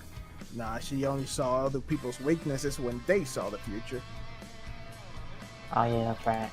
Okay. That's what I meant. Anyways, think I'm gonna drink a bit more to get rid of this thing. I'm gonna be away from people. Talk to you later. And I go to a secluded. I go to a secluded place just to be able to take off the mask and drink. Okay. So I will say, as this happens, you would see that 52 out of the 73 people who started this phase end up passing. So, for some reason, Tonpa's party, they must have self-sacrificed or done something so that he could move on to the next phase or something. I mean, he's the only one back from his group? Yeah. Again, in character, you can roll an insight check as to why. Oh, I was told not to trust Manu, so even if I fucking fail this insight... Insight with advantage because we already know about his bullshit? Yes. We outed him already. That's a 17. Yeah, but Tonbo is very innocent. Okay, so... No, I'm not having Tonbo roll. Dustin and Grifter. You know that Tonpa, although he obviously does not want to pass so he can keep up the quote-unquote rookie-crushing campaign that he's on, he probably could not resist felling 10 or more individuals, and probably after they all threw themselves at said guy, Tonpa probably just swept in at the last second and dragged him back. Other than that, you don't know why Tonpa is still competing, but he's still in the race somehow. And you guys are resting up for the 4th phase of the Hunter exam. You've been badly hurt. But you're still alive, and that's good. I'm still surprised people actually trust Tonbo in any capacity. Especially after what he pulled in the hotel. Exactly. Why is anyone remotely think it would be a good idea just pair him with him? And now, especially since people are seeing that he's the only one back from his group. I'm guessing he's probably very persuasive. Either that or just very much being a slippery shit. At this point, the blimp would start to take off and head to the next location. Everybody's on board. I just point drunk Tonbo at Tonbo. Hey, look, it's your friend. Hey. Just immediately, like, dropping one of the empties and cracking open another one as Tonbo just, like, drinks and stumbles over. How you doing, Tonbo? Hey, our names are similar. I'm gonna roll an insight on you real quick. Walking the other way. He's busy. Come on, Tonbo, come here. You're not in a position to speak to people. Let's see if there's any more. To actually, once again, drag Tonpa along with the. But I like people. I know people don't like me, but I like them. Just talk to us. Talk to us. Don't mind having Tonpa. Why do you see your group fail? It does make any logical sense. Oh, you know, it was very unfortunate, but they all, with a valiant effort, decided that I should be the one to continue. With their help, I was able to safely secure the target I was after and return here. So what'd you do to them? Get them some kind of diuretic, or make them get diarrhea, or just make them slip, or put them to sleep? He's gonna stare at you for a second. How do you know about that? So, other people around here talk. Well, people should stop talking. Ruin future years for me. Or you should stop doing scummy things before you die. I'm gonna be real with you, Mr. This is the only thing that gives me the will to get up in the morning. I thrive off of crushing rookies, and you lot are no different. What if you pass? Why would I pass? Because this one over here would surely pass. Have you seen how much these two want to get you to pass? A They might actually do it. A rookie is a rookie. And if a rookie thinks that they can beat me at not beating me, at beating... You get the idea! Oh, come on. By definition, you're still a rookie too, so shut it. No, I've taken this exam numerous times. I'm by far not a rookie. You haven't passed, still a rookie.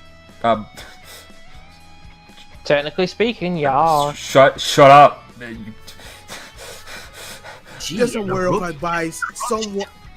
Someone might not take too kindly to you. So, I just expect you don't die too soon. He's gonna get like really frustrated, but then he's gonna like take a deep breath and kind of recompose himself. Oh, nearly lost my cool there. Listen, you don't need to be worrying about me. I can take after myself just fine. Yes, but what if that twitchy fellow with the shotgun thinks that you're out to get him? What the... redneck over there?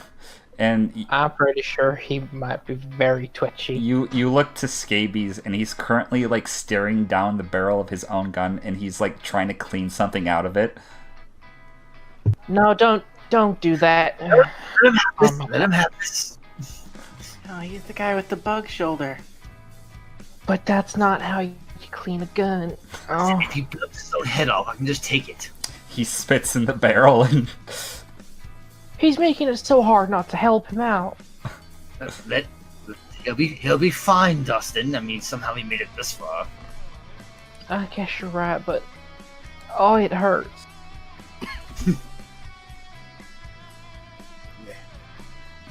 Whatever, guys, let's go away. Just still, Grifter's just still eyeing that shock and just kind of drooling a little bit to himself, like, one day. If you want a shotgun, why don't you just buy one? Because it's not as fun. Okay. I want everybody to roll me casual initiative to decide what they want to do before the next phase. Casual initiative. Oh, casual initiative. Koko, what do you want to do? I would like to go to the infirmary and get myself patched up because I don't feel so good. Also, Tonbo's going with me.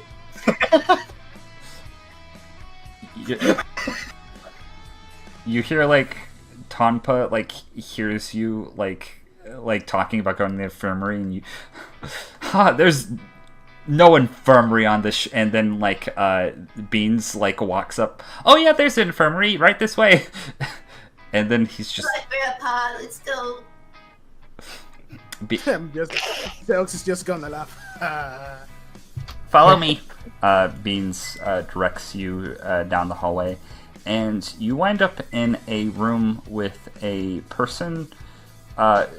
Some sort of... She's dressed like a nurse, but also has a doctor's coat over her, and kind of like these very kind of sharp-looking glasses. And you kind of see a sort of segment of a room in this blimp that looks like a nurse's office, like at like a high school, but there are a lot of beds and a lot of them are currently filled up. What do you want? Patch me up, please. I'm feeling a bit roughed up. Let me see. Don't mind the scales, they'll go down in a bit. It's bad. Hold on, let me pull something out. And you see her do a weird motion with her hand, and afterwards she takes out a jar of gel and she rubs it on your acid wounds. It kind of stings for a bit, but you do heal for 3 hit points. Yay! And the swelling goes down over time. But you still, we're only healed 3 hit points. Thank you, miss. It feels a little better now. Just don't, apply pressure to the wounds. I don't intend to. I suspect that would hurt a lot. Yeah, it would. Say, how old are you, sweetie? I'm 16. Thank you very much. It's a shame that they let people that young take the hunter exam. What do you mean it's a shame? Well, you're young, you have your entire life ahead of you, and you're going out on dangerous missions getting sprayed by acid. Does it... No, it's great, isn't it? What? This is the most fun I've had in a very long time. Usually I'm just kind of stuck in the library just reading like a billion books or something. You're not serious, are you? I'm dead serious. Oh, kids these days. And she's gonna hold her head and go back to tending another patient. I got to legally bludgeon a man.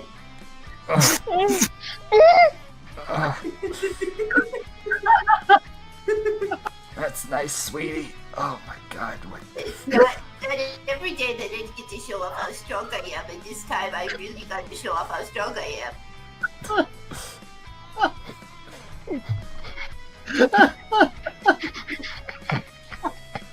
That's nice, sweetie. Alright, let's go, Grandpa. She's currently stops like tending the guy and is just like sitting in the seat pinching the bridge of her nose. Like, she does not know how to react to you currently. No one does, apparently. Nobody does. You're kind of an anomaly if you didn't guess before. I guess you're probably not as well aware of that, but...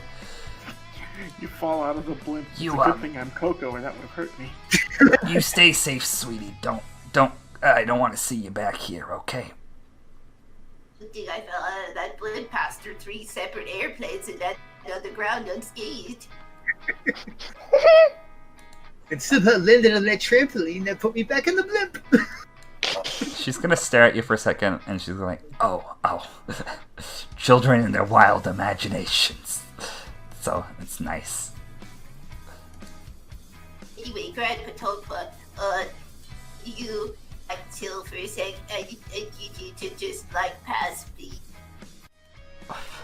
First of all, I'm nobody's grandfather. I'm not even old enough to be your grandfather. And secondly, why do you want me to pass so bad? I mean, been at it for so long. I figured you might want to try to succeed once. Is it the fact that you keep failing every time with you down? Does it make you sad? It makes me very sad to think about it. After all these years, you tried so hard. He kind of gets a little idea bubble in his brain. No. Oh no. Oh, sweetie.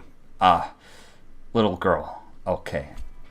Not that little, you know. I'm probably about the same size as you, really. That fact aside, should I tell you the real reason why I'm doing all of this? Is it because you have some sort of weird fetish about it? I kind of suspected that might be... Oh, no. Why? Instant red face. No! Definitely not. No. You see, You need to talk to your doctor. If you have a murder boner that lasts longer than... No! Listen. He's gonna put his hands on your shoulders. No, I'm done. I've actually been on a mission to help out newcomers to the Hunter Exam Pass. I think I'm gonna put bullshit on that. Pardon my French, Grandpa, but No. I think I know what your game is at this point. He rolled a nat 1 on deception. He would have had disadvantage too, because Koko saw through him before. Tonbo's the That's only one who right. failed last time. Okay. I honestly just want to see you pass. I want to see what would happen what would you do with your life if you pass. I don't know what I would do with my life, little girl. I would probably... If I was a hunter, he's gonna Do like... you have any hobbies or any kind of interests? I like making people who are weaker than me cry. Then maybe Politics. turn that around and when you become a hunter, maybe you could help the new hunters get be a better hunters. I don't know.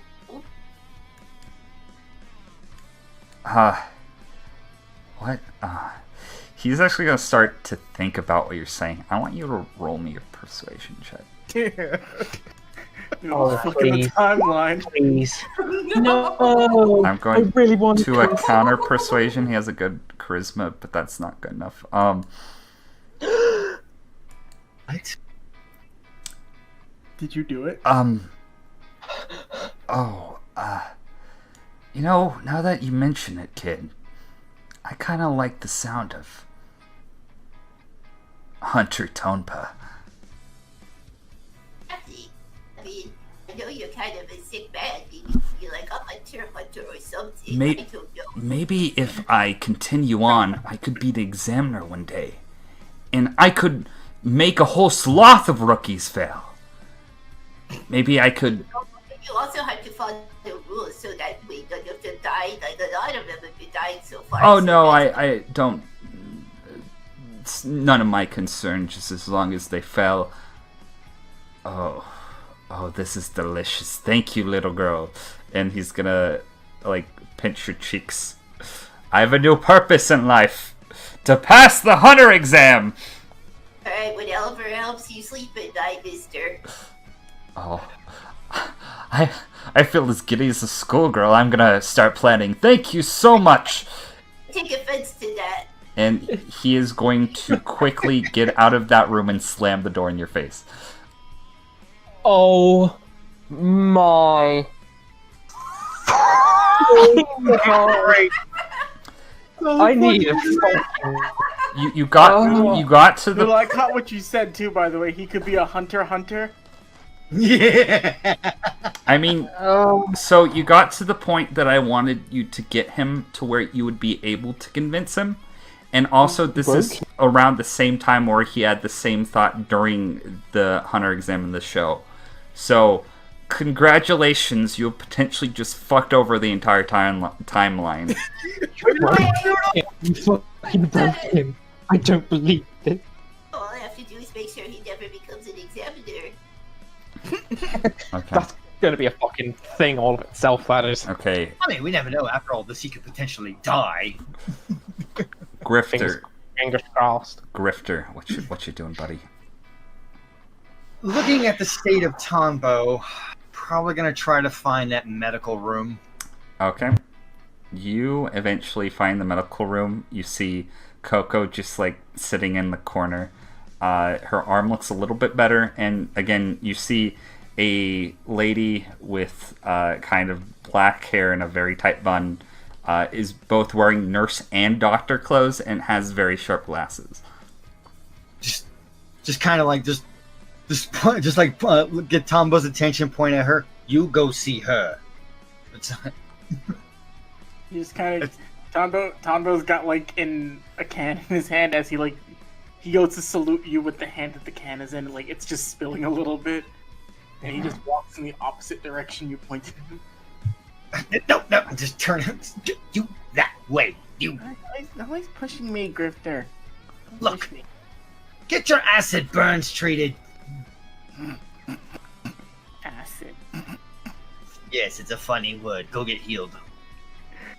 I swear parents today are so irresponsible with their children. Letting them... He's older than I am. She's gonna, like, roll a insight on that. Okay, whatever you say to help you sleep at night. Okay, kid, let's see, what's the oh! Is that a beer? Oh, that's cool, I paid for it.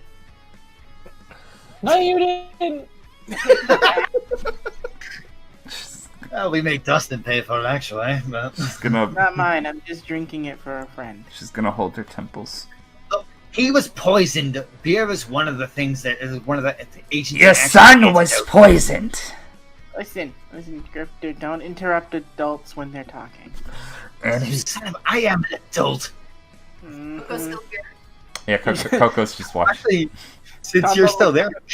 Tonbo looks up at the doctor. People today don't raise their kids right. They just let them mouth off when adults are trying to speak and get through things. Am I right? Says the drunken professor. How much has Tonbo had to drink by this point, Batty?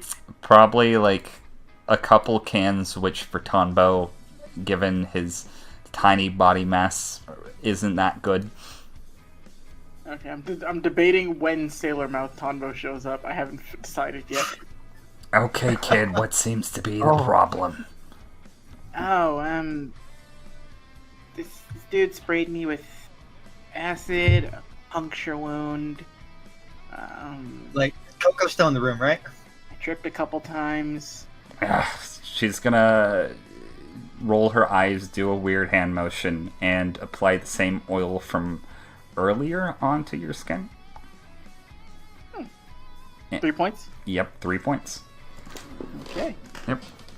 Hey. Right on. Thank you. But, yeah, Coco's still in the room? Koko is still in the room.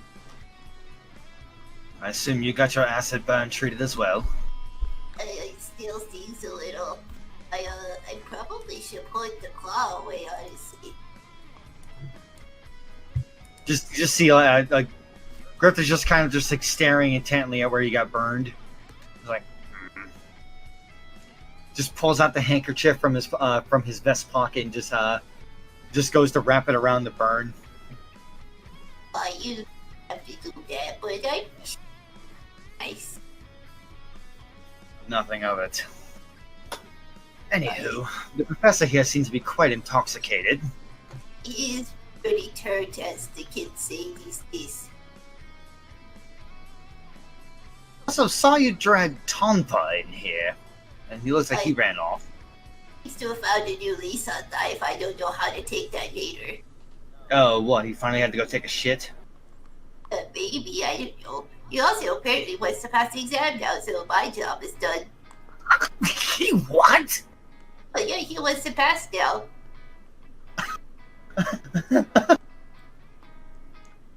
Dangerous repercussions lie ahead. Well, that's interesting. I have an objectively very moral company.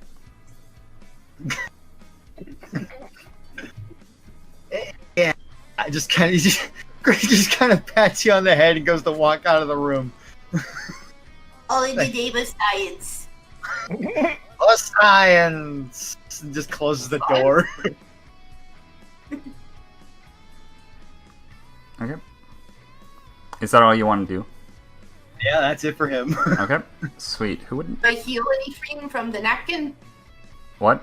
No, you would not. It's just to cover the wound. Basically, what this does, the napkin would do, is that it wouldn't hurt if anybody applied pressure to it now. Also, that is a 1,200 count woven ornate handkerchief. Thank you. Jesus.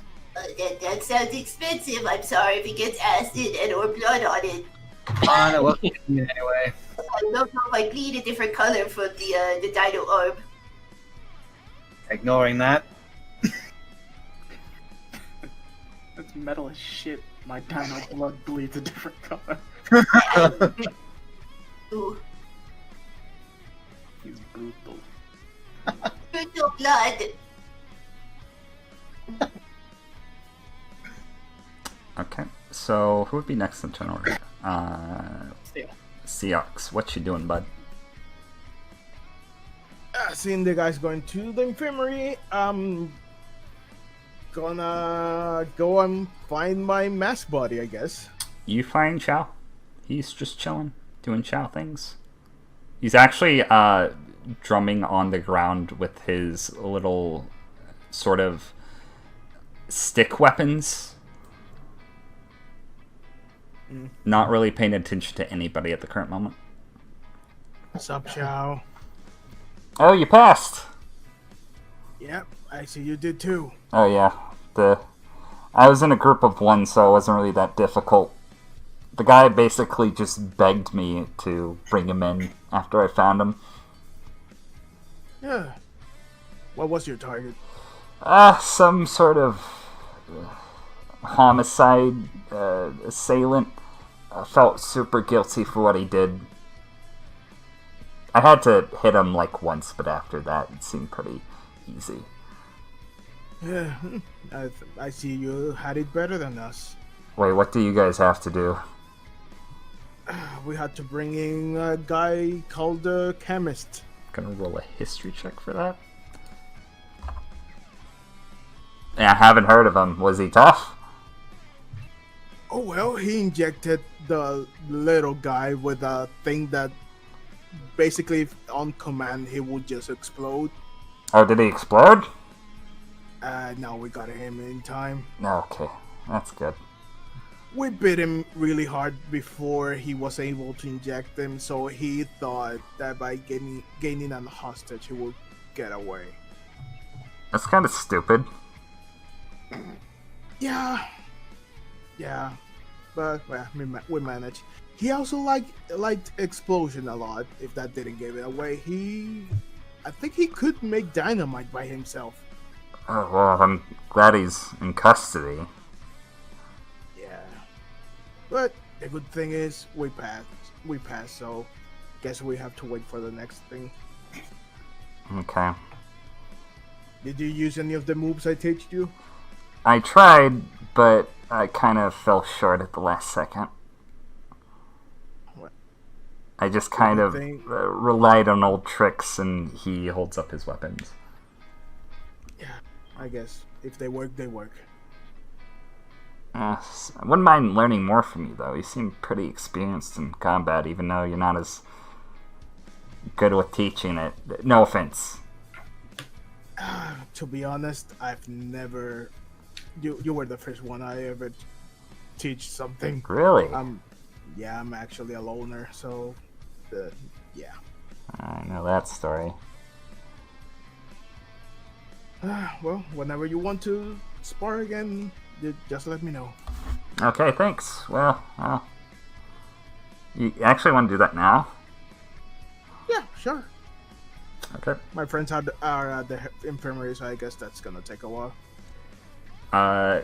You both go to the sort of gymnasium-esque room. If you want me to roll a wisdom check to train this boy, you can.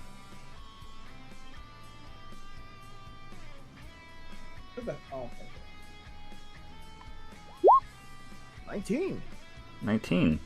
You actually kind of get a better handle on how to teach him. Last time you were kind of having trouble because he didn't really have a basis for what you're trying to tell him because he's not really experienced in martial arts as much as he is with weapon fighting. But you start over remembering your initial training and how you started to learn, and he starts to actually pick it up a little bit more. You guys are actually able to get a couple of good sparring sessions in. Hey. Oh, that's starting to get a hang of it. Yeah, I guess so. Yeah, you're not a bad student either. Thanks. Hey, I don't want to pry. If we both make it through this exam, do you mind telling me why you wear the mask? A little bit more detail. I'll tell you why I wear mine. We'll see. I guess we both get through this. We might be able to. Guess we might be able to work together in something in the future. I hope so. I feel we kind of have a similar past. It's potentially true. Yeah. Anyways, let's see what the future holds. He's gonna actually hold out his hand to you. It's kind of like to, shake it again. Yep, I shake it. Yeah. He brings you in for like the not like I guess a bro hug would be the best way to put this. But he obviously very much appreciates you doing this for him. Yeah, I do it. Okay. Well, I have to go back and do something. There's a little bastard that tried to trip me up on the way back. I kind of want to... Oh. Oh, give him hell. He salutes you and walks out the door, and you hear a loud shriek comes from the hall as Tonpa, like, you can recognize it's Tonpa. Other than that, you don't know what happens. I'm like so this is like hey. You know that the laugh. What's his name from Mass Effect? The Krogan. Rex. No, not Rex, from Mass Effect 2. Damn, what was that guy's name? Rex. Grunt. Yeah. He sells those grunts laugh. Seox, as Chow leaves the room, roll me a perception check. Okay, let's do this. Ooh. 18. I'm going to describe what happens. Chow walks out of the room. You see the door kind of swing to the side, and then instantly in the doorway, you see Shalnark.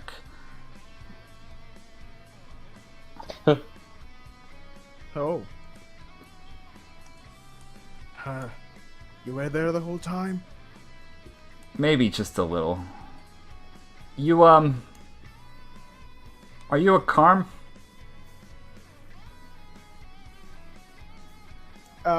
Well, he has his mask, so his expression is not shown, but he's like, why did you hear that? My, organization, we don't usually like doing business with people, but there's some things that you can't take for yourselves. Information being one of them. Do you know who I am? Do I? I think we rolled for him. I don't remember. Yeah, I don't know if you knew who he was. You can roll a history check if you want. You know, you don't recognize him. To be honest, I don't know who you are, but I think you are interested in me either way. Out of all my compatriots, I'm probably the best to do that sort of thing, and I spoke with your elders a while ago, and I haven't heard back with them. I just wanted to know why. I guess you don't know. Well, they're all dead, so they won't be speaking to you back. Oh, I guess that would explain it. Well, that's unfortunate.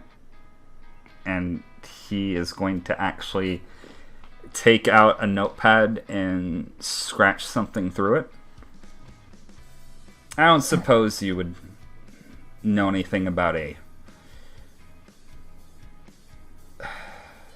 particular sword?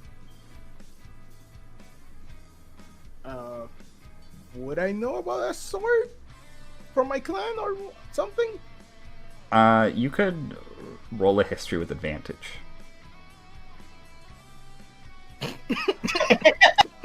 You actually, for my backstory, makes sense. Really did not pay enough attention.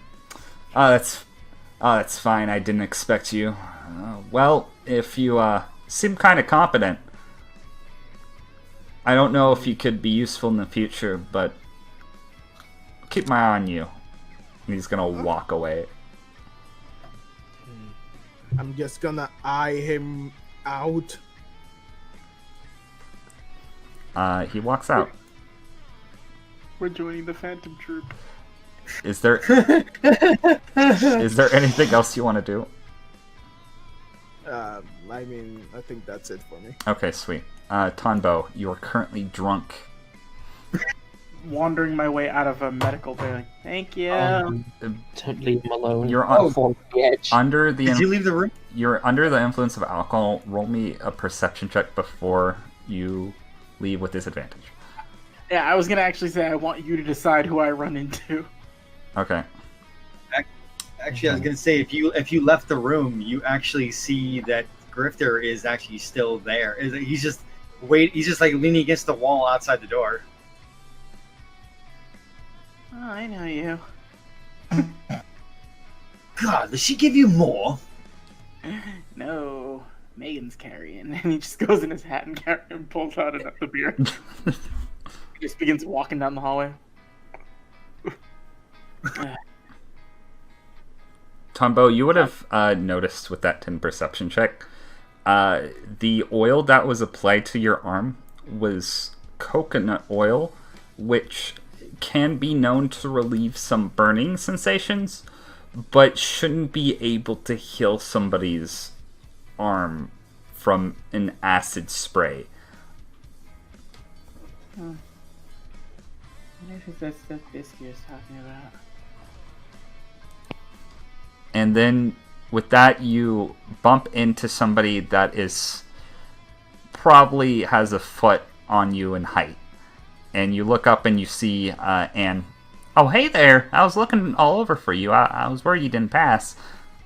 And Tonbo just immediately like smiles and he's red faced to all hell.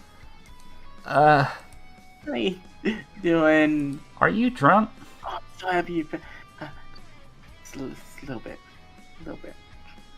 Huh. There a reason why you're drunk, or you celebrate? Injection. Antidote. Antidote for an injection. Okay. Is Grifter still there to explain everything? I don't know if you got that far from me. No, I figured you were walking. Didn't I say, "Are you coming?" Oh, I didn't know you said it to me. He probably wouldn't have moved that far in the hallway before running to Anne. You're kind of could move that far. Our target, the chemist, injected him, and turns out the actual cure for that was alcohol. Oh, I see. What? And as a result, we have the drunken professor. That's all right. I think I have something that belongs to you, and she holds out grass. Immediately, just looks at him and she's like, "Grass, hey, you passed." Wow. He was actually more helpful than I thought. Of course he is. Look at him. Look at you, Grass. Everybody's always counting you out because you're small and they think you're weird. But I know you're not. I see you're useful and I see you could do good. I always believed in you. And he just hugs Grass. What, the Amori that we're teamed up with would have died if it wasn't for Grass. Nice job. I just give him the hug and he's just back with me. Which one was it? Amori, or Amori? Oh, Amori. Okay. The hat. Yeah, that one.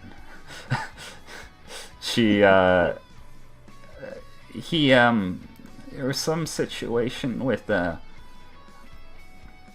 I can't really get into specifics, but some bad news was placed on Amori, and your friend seemed to be able to eat it off of him. It's really weird, but he would have died otherwise. And I think I would say he's grateful, but he's currently in a fetal position. I had to drag him back myself. It was really weird, but I'm sure he's grateful. Good job, Grass. But why would you eat anyway? How are you not sick? You eat a lot. I ate him. He whispers into Another organ, was it? I ate a bomb. Why does that not surprise me? Because he's Grass. Because he's Grass. I'm just learning to accept these Grass. things. Can I do... This is for a specific reason, Batty. Can I roll a history check to see if Tonbo makes a decision of something he wants to do? Yes. Totally. Alright, hold on. My mouse is lagging. 12. So, hearing this, that's what happened, with Grass eating a bomb and then the coconut stuff. Yep. In his drunken stupor, Tonbo would try to run and find Biscuit to ask her, "Is this Nen?" But he's stumbling, and he's not really explaining where he's trying to run off to. Oh, be careful there, Tonbo, and Anne's actually gonna run after you and kind of help you up.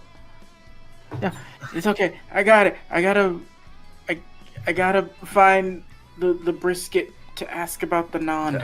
And then I just start running. Brisket, non. What is that boy on about? She's gonna scratch her head. I have no idea, but... Hold up, Professor, I'm coming along. Okay. She moves out of the way, and you chase after the professor. I was hoping Anne would come with us, actually. I mean, you can ask her to come with. You don't want to check on him yourself? I mean, like, if you got it, but no, I guess I could come along. I was just gonna watch after Grass, but it seems he's disappeared again, and you notice Grass is nowhere in the area. I don't know. It's weird. She's gonna start to run with you to go after Tonbo. I'm doing this for a reason. Yeah, I'm not supposed to tell anybody about this. So Tonbo's gonna try to stealth to hide from Grifter. Do so with disadvantage because you're under the influence of alcohol. Am I able to just passively see him with my passive 18? It depends if he rolls 2 nat 20 stealth checks. That's a nat 1. Not a chance. Well, I found him. I put on a not Tonbo t-shirt and start running. You lead Grifter and Anne back to what you would know as Bisky's bedroom in the sort of living quarters given to examiners on this blimp. And you start knocking on the door.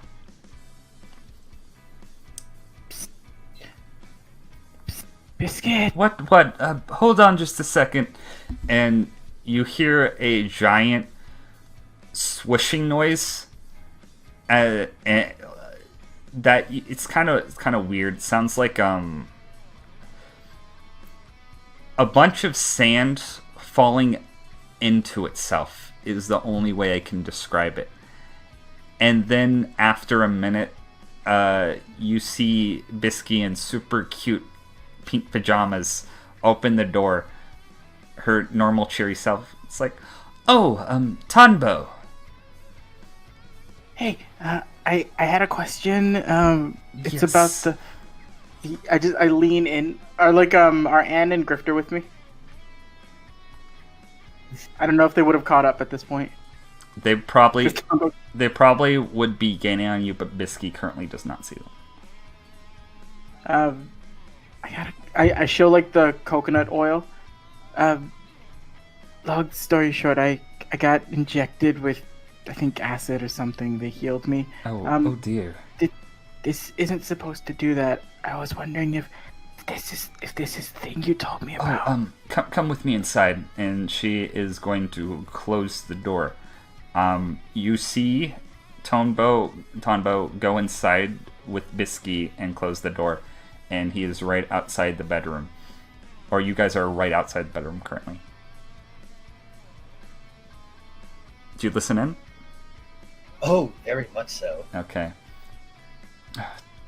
Tonbo, you need to be more quiet about these things. Yes, if you're referring to our person on staff, she is a Nin user.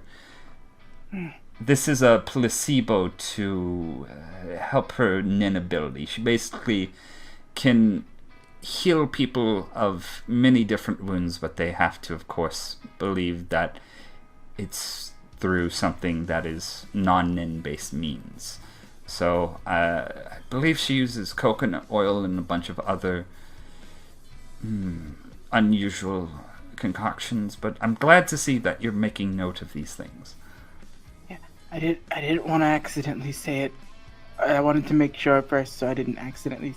I had, and he just like holds up one of the bit. I have to keep drinking these to cure the poison in me. Oh yes, that's fine. I don't know what's going on, but I'm going to pretend I do anyways. And she's gonna pat you on the head. Is there any other things that you've noticed, Tonbo, since you have learned of Nen? Another person seems to. His name is Grass. You'll love him. He's great. Grass. Looks like he can just like eat anything. Like he said, he ate a bomb. Yes. I don't know if that has something to do with. I remember he was a Nin user. Tonbo, do you remember that tiny room of people that I gathered? Mm-hmm. Everybody in that room had their own special type of Nin that they can use. That's why I automatically passed them, because I felt it unnecessary to test Nin users outright, even in your case, fresh ones. There's different type. I thought it was just the one thing that lets you see purple. there are many people with different types of nin powers. They are varied, and it's hard to describe without you going through the proper training, I'm afraid. There, and he looks like he's still like trying to retain some of his Tonbo politeness because he knows he doesn't like actively try to be rude. He tries to avoid it. When would be the best time to, like, I really want to be bigger. I keep getting mistaken for things and frustrating. You want to return to your normal form. Yeah. What would be your normal form? How about this? Okay.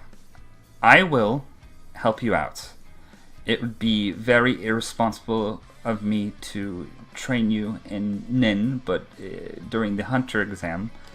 But to be fair, I wouldn't have enough time to do so to where you would be able to use it effectively. What I can do is, I am very interested in you, Tonbo. I wouldn't mind training you more later. But before that happens, how would you like to see Nin? Yeah. He's just like, he finds like a small like thing and delicately puts the beer down and just says, "Very much, please." Okay, well, how about this? We'll start tonight. I'll find somebody that can help you with that drunken super of yours, and we can get to work. Roger that. Okay. And salute. You don't have to do that, but okay. It's very cute. And Grifter, you hear all of this. She did not make an effort to roll a stealth check.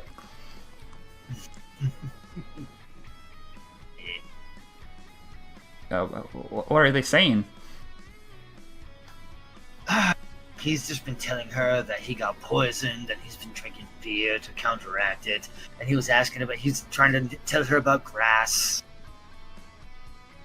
Typical Tonbo. Roll a deception check. Because you're telling the truth, you're not telling the whole truth, I'm going to say. Go 6. They're talking about Nin, aren't they? That's right, you weren't there at the last exam, weren't you? Nope. She cracks her knuckles and kind of has like a shit-eating grin on her face. It all makes sense now.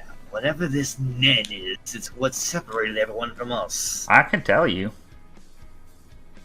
Just immediate like head jerks. Like, you can do what now? I could just tell you. Like, there's nobody stopping me from telling you what Nin is. Please go on. I mean, if you don't want to know what Nin is, that's alright. I don't have to. Oh, no. I'm all ears. Believe me, I'm a good listener.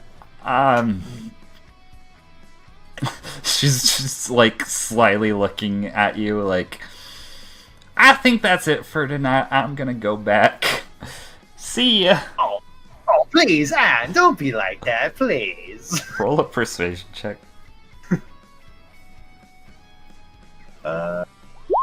Yo! I mean, same hair buddies, right? Goddamn. That shouldn't work, but it completely does. She basically is going to go up to you, Grifter, and she's going to put her hand on your shoulders. Okay, I've only tried this once, so it might not work out too well. Grifter, as she touches your shoulders, you feel 5,000 pounds lighter and 5,000 pounds heavier at the same time. You feel a rush of energy start to flow throughout your body and then escape it. And as this is happening, you notice that you can kind of make out bits of this glowing sort of aura around Anne, but not clearly. So this is Nen. Oh, I kind of fucked it up, I think. But yeah, no. I just Oh, that might be weird. She like is starting to freak out. Okay, so the thing about Nen is, think of like laugh energy. Everybody has the potential to learn Nen, and they just need to learn how to escape it and harness it. I just basically unlocked it from your body, and it's now kind of drifting out, but I don't know how to teach people how to make it like stay, so she's like freak. Wait, I'm losing it. You might pass out if I don't do something quick.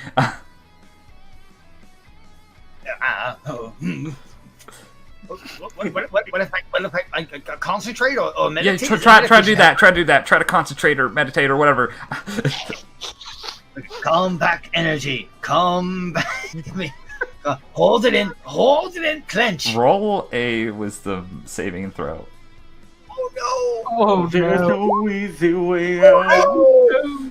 You feel your body start to get weaker. Shit. Oh. Feeling lightheaded. Oh, don't pass out. Don't pass it. Roll another wisdom saving throw. There's Come no on, easy get way out. Okay. You kind of manage to stumble back together as you feel parts of your body start to return back to normal.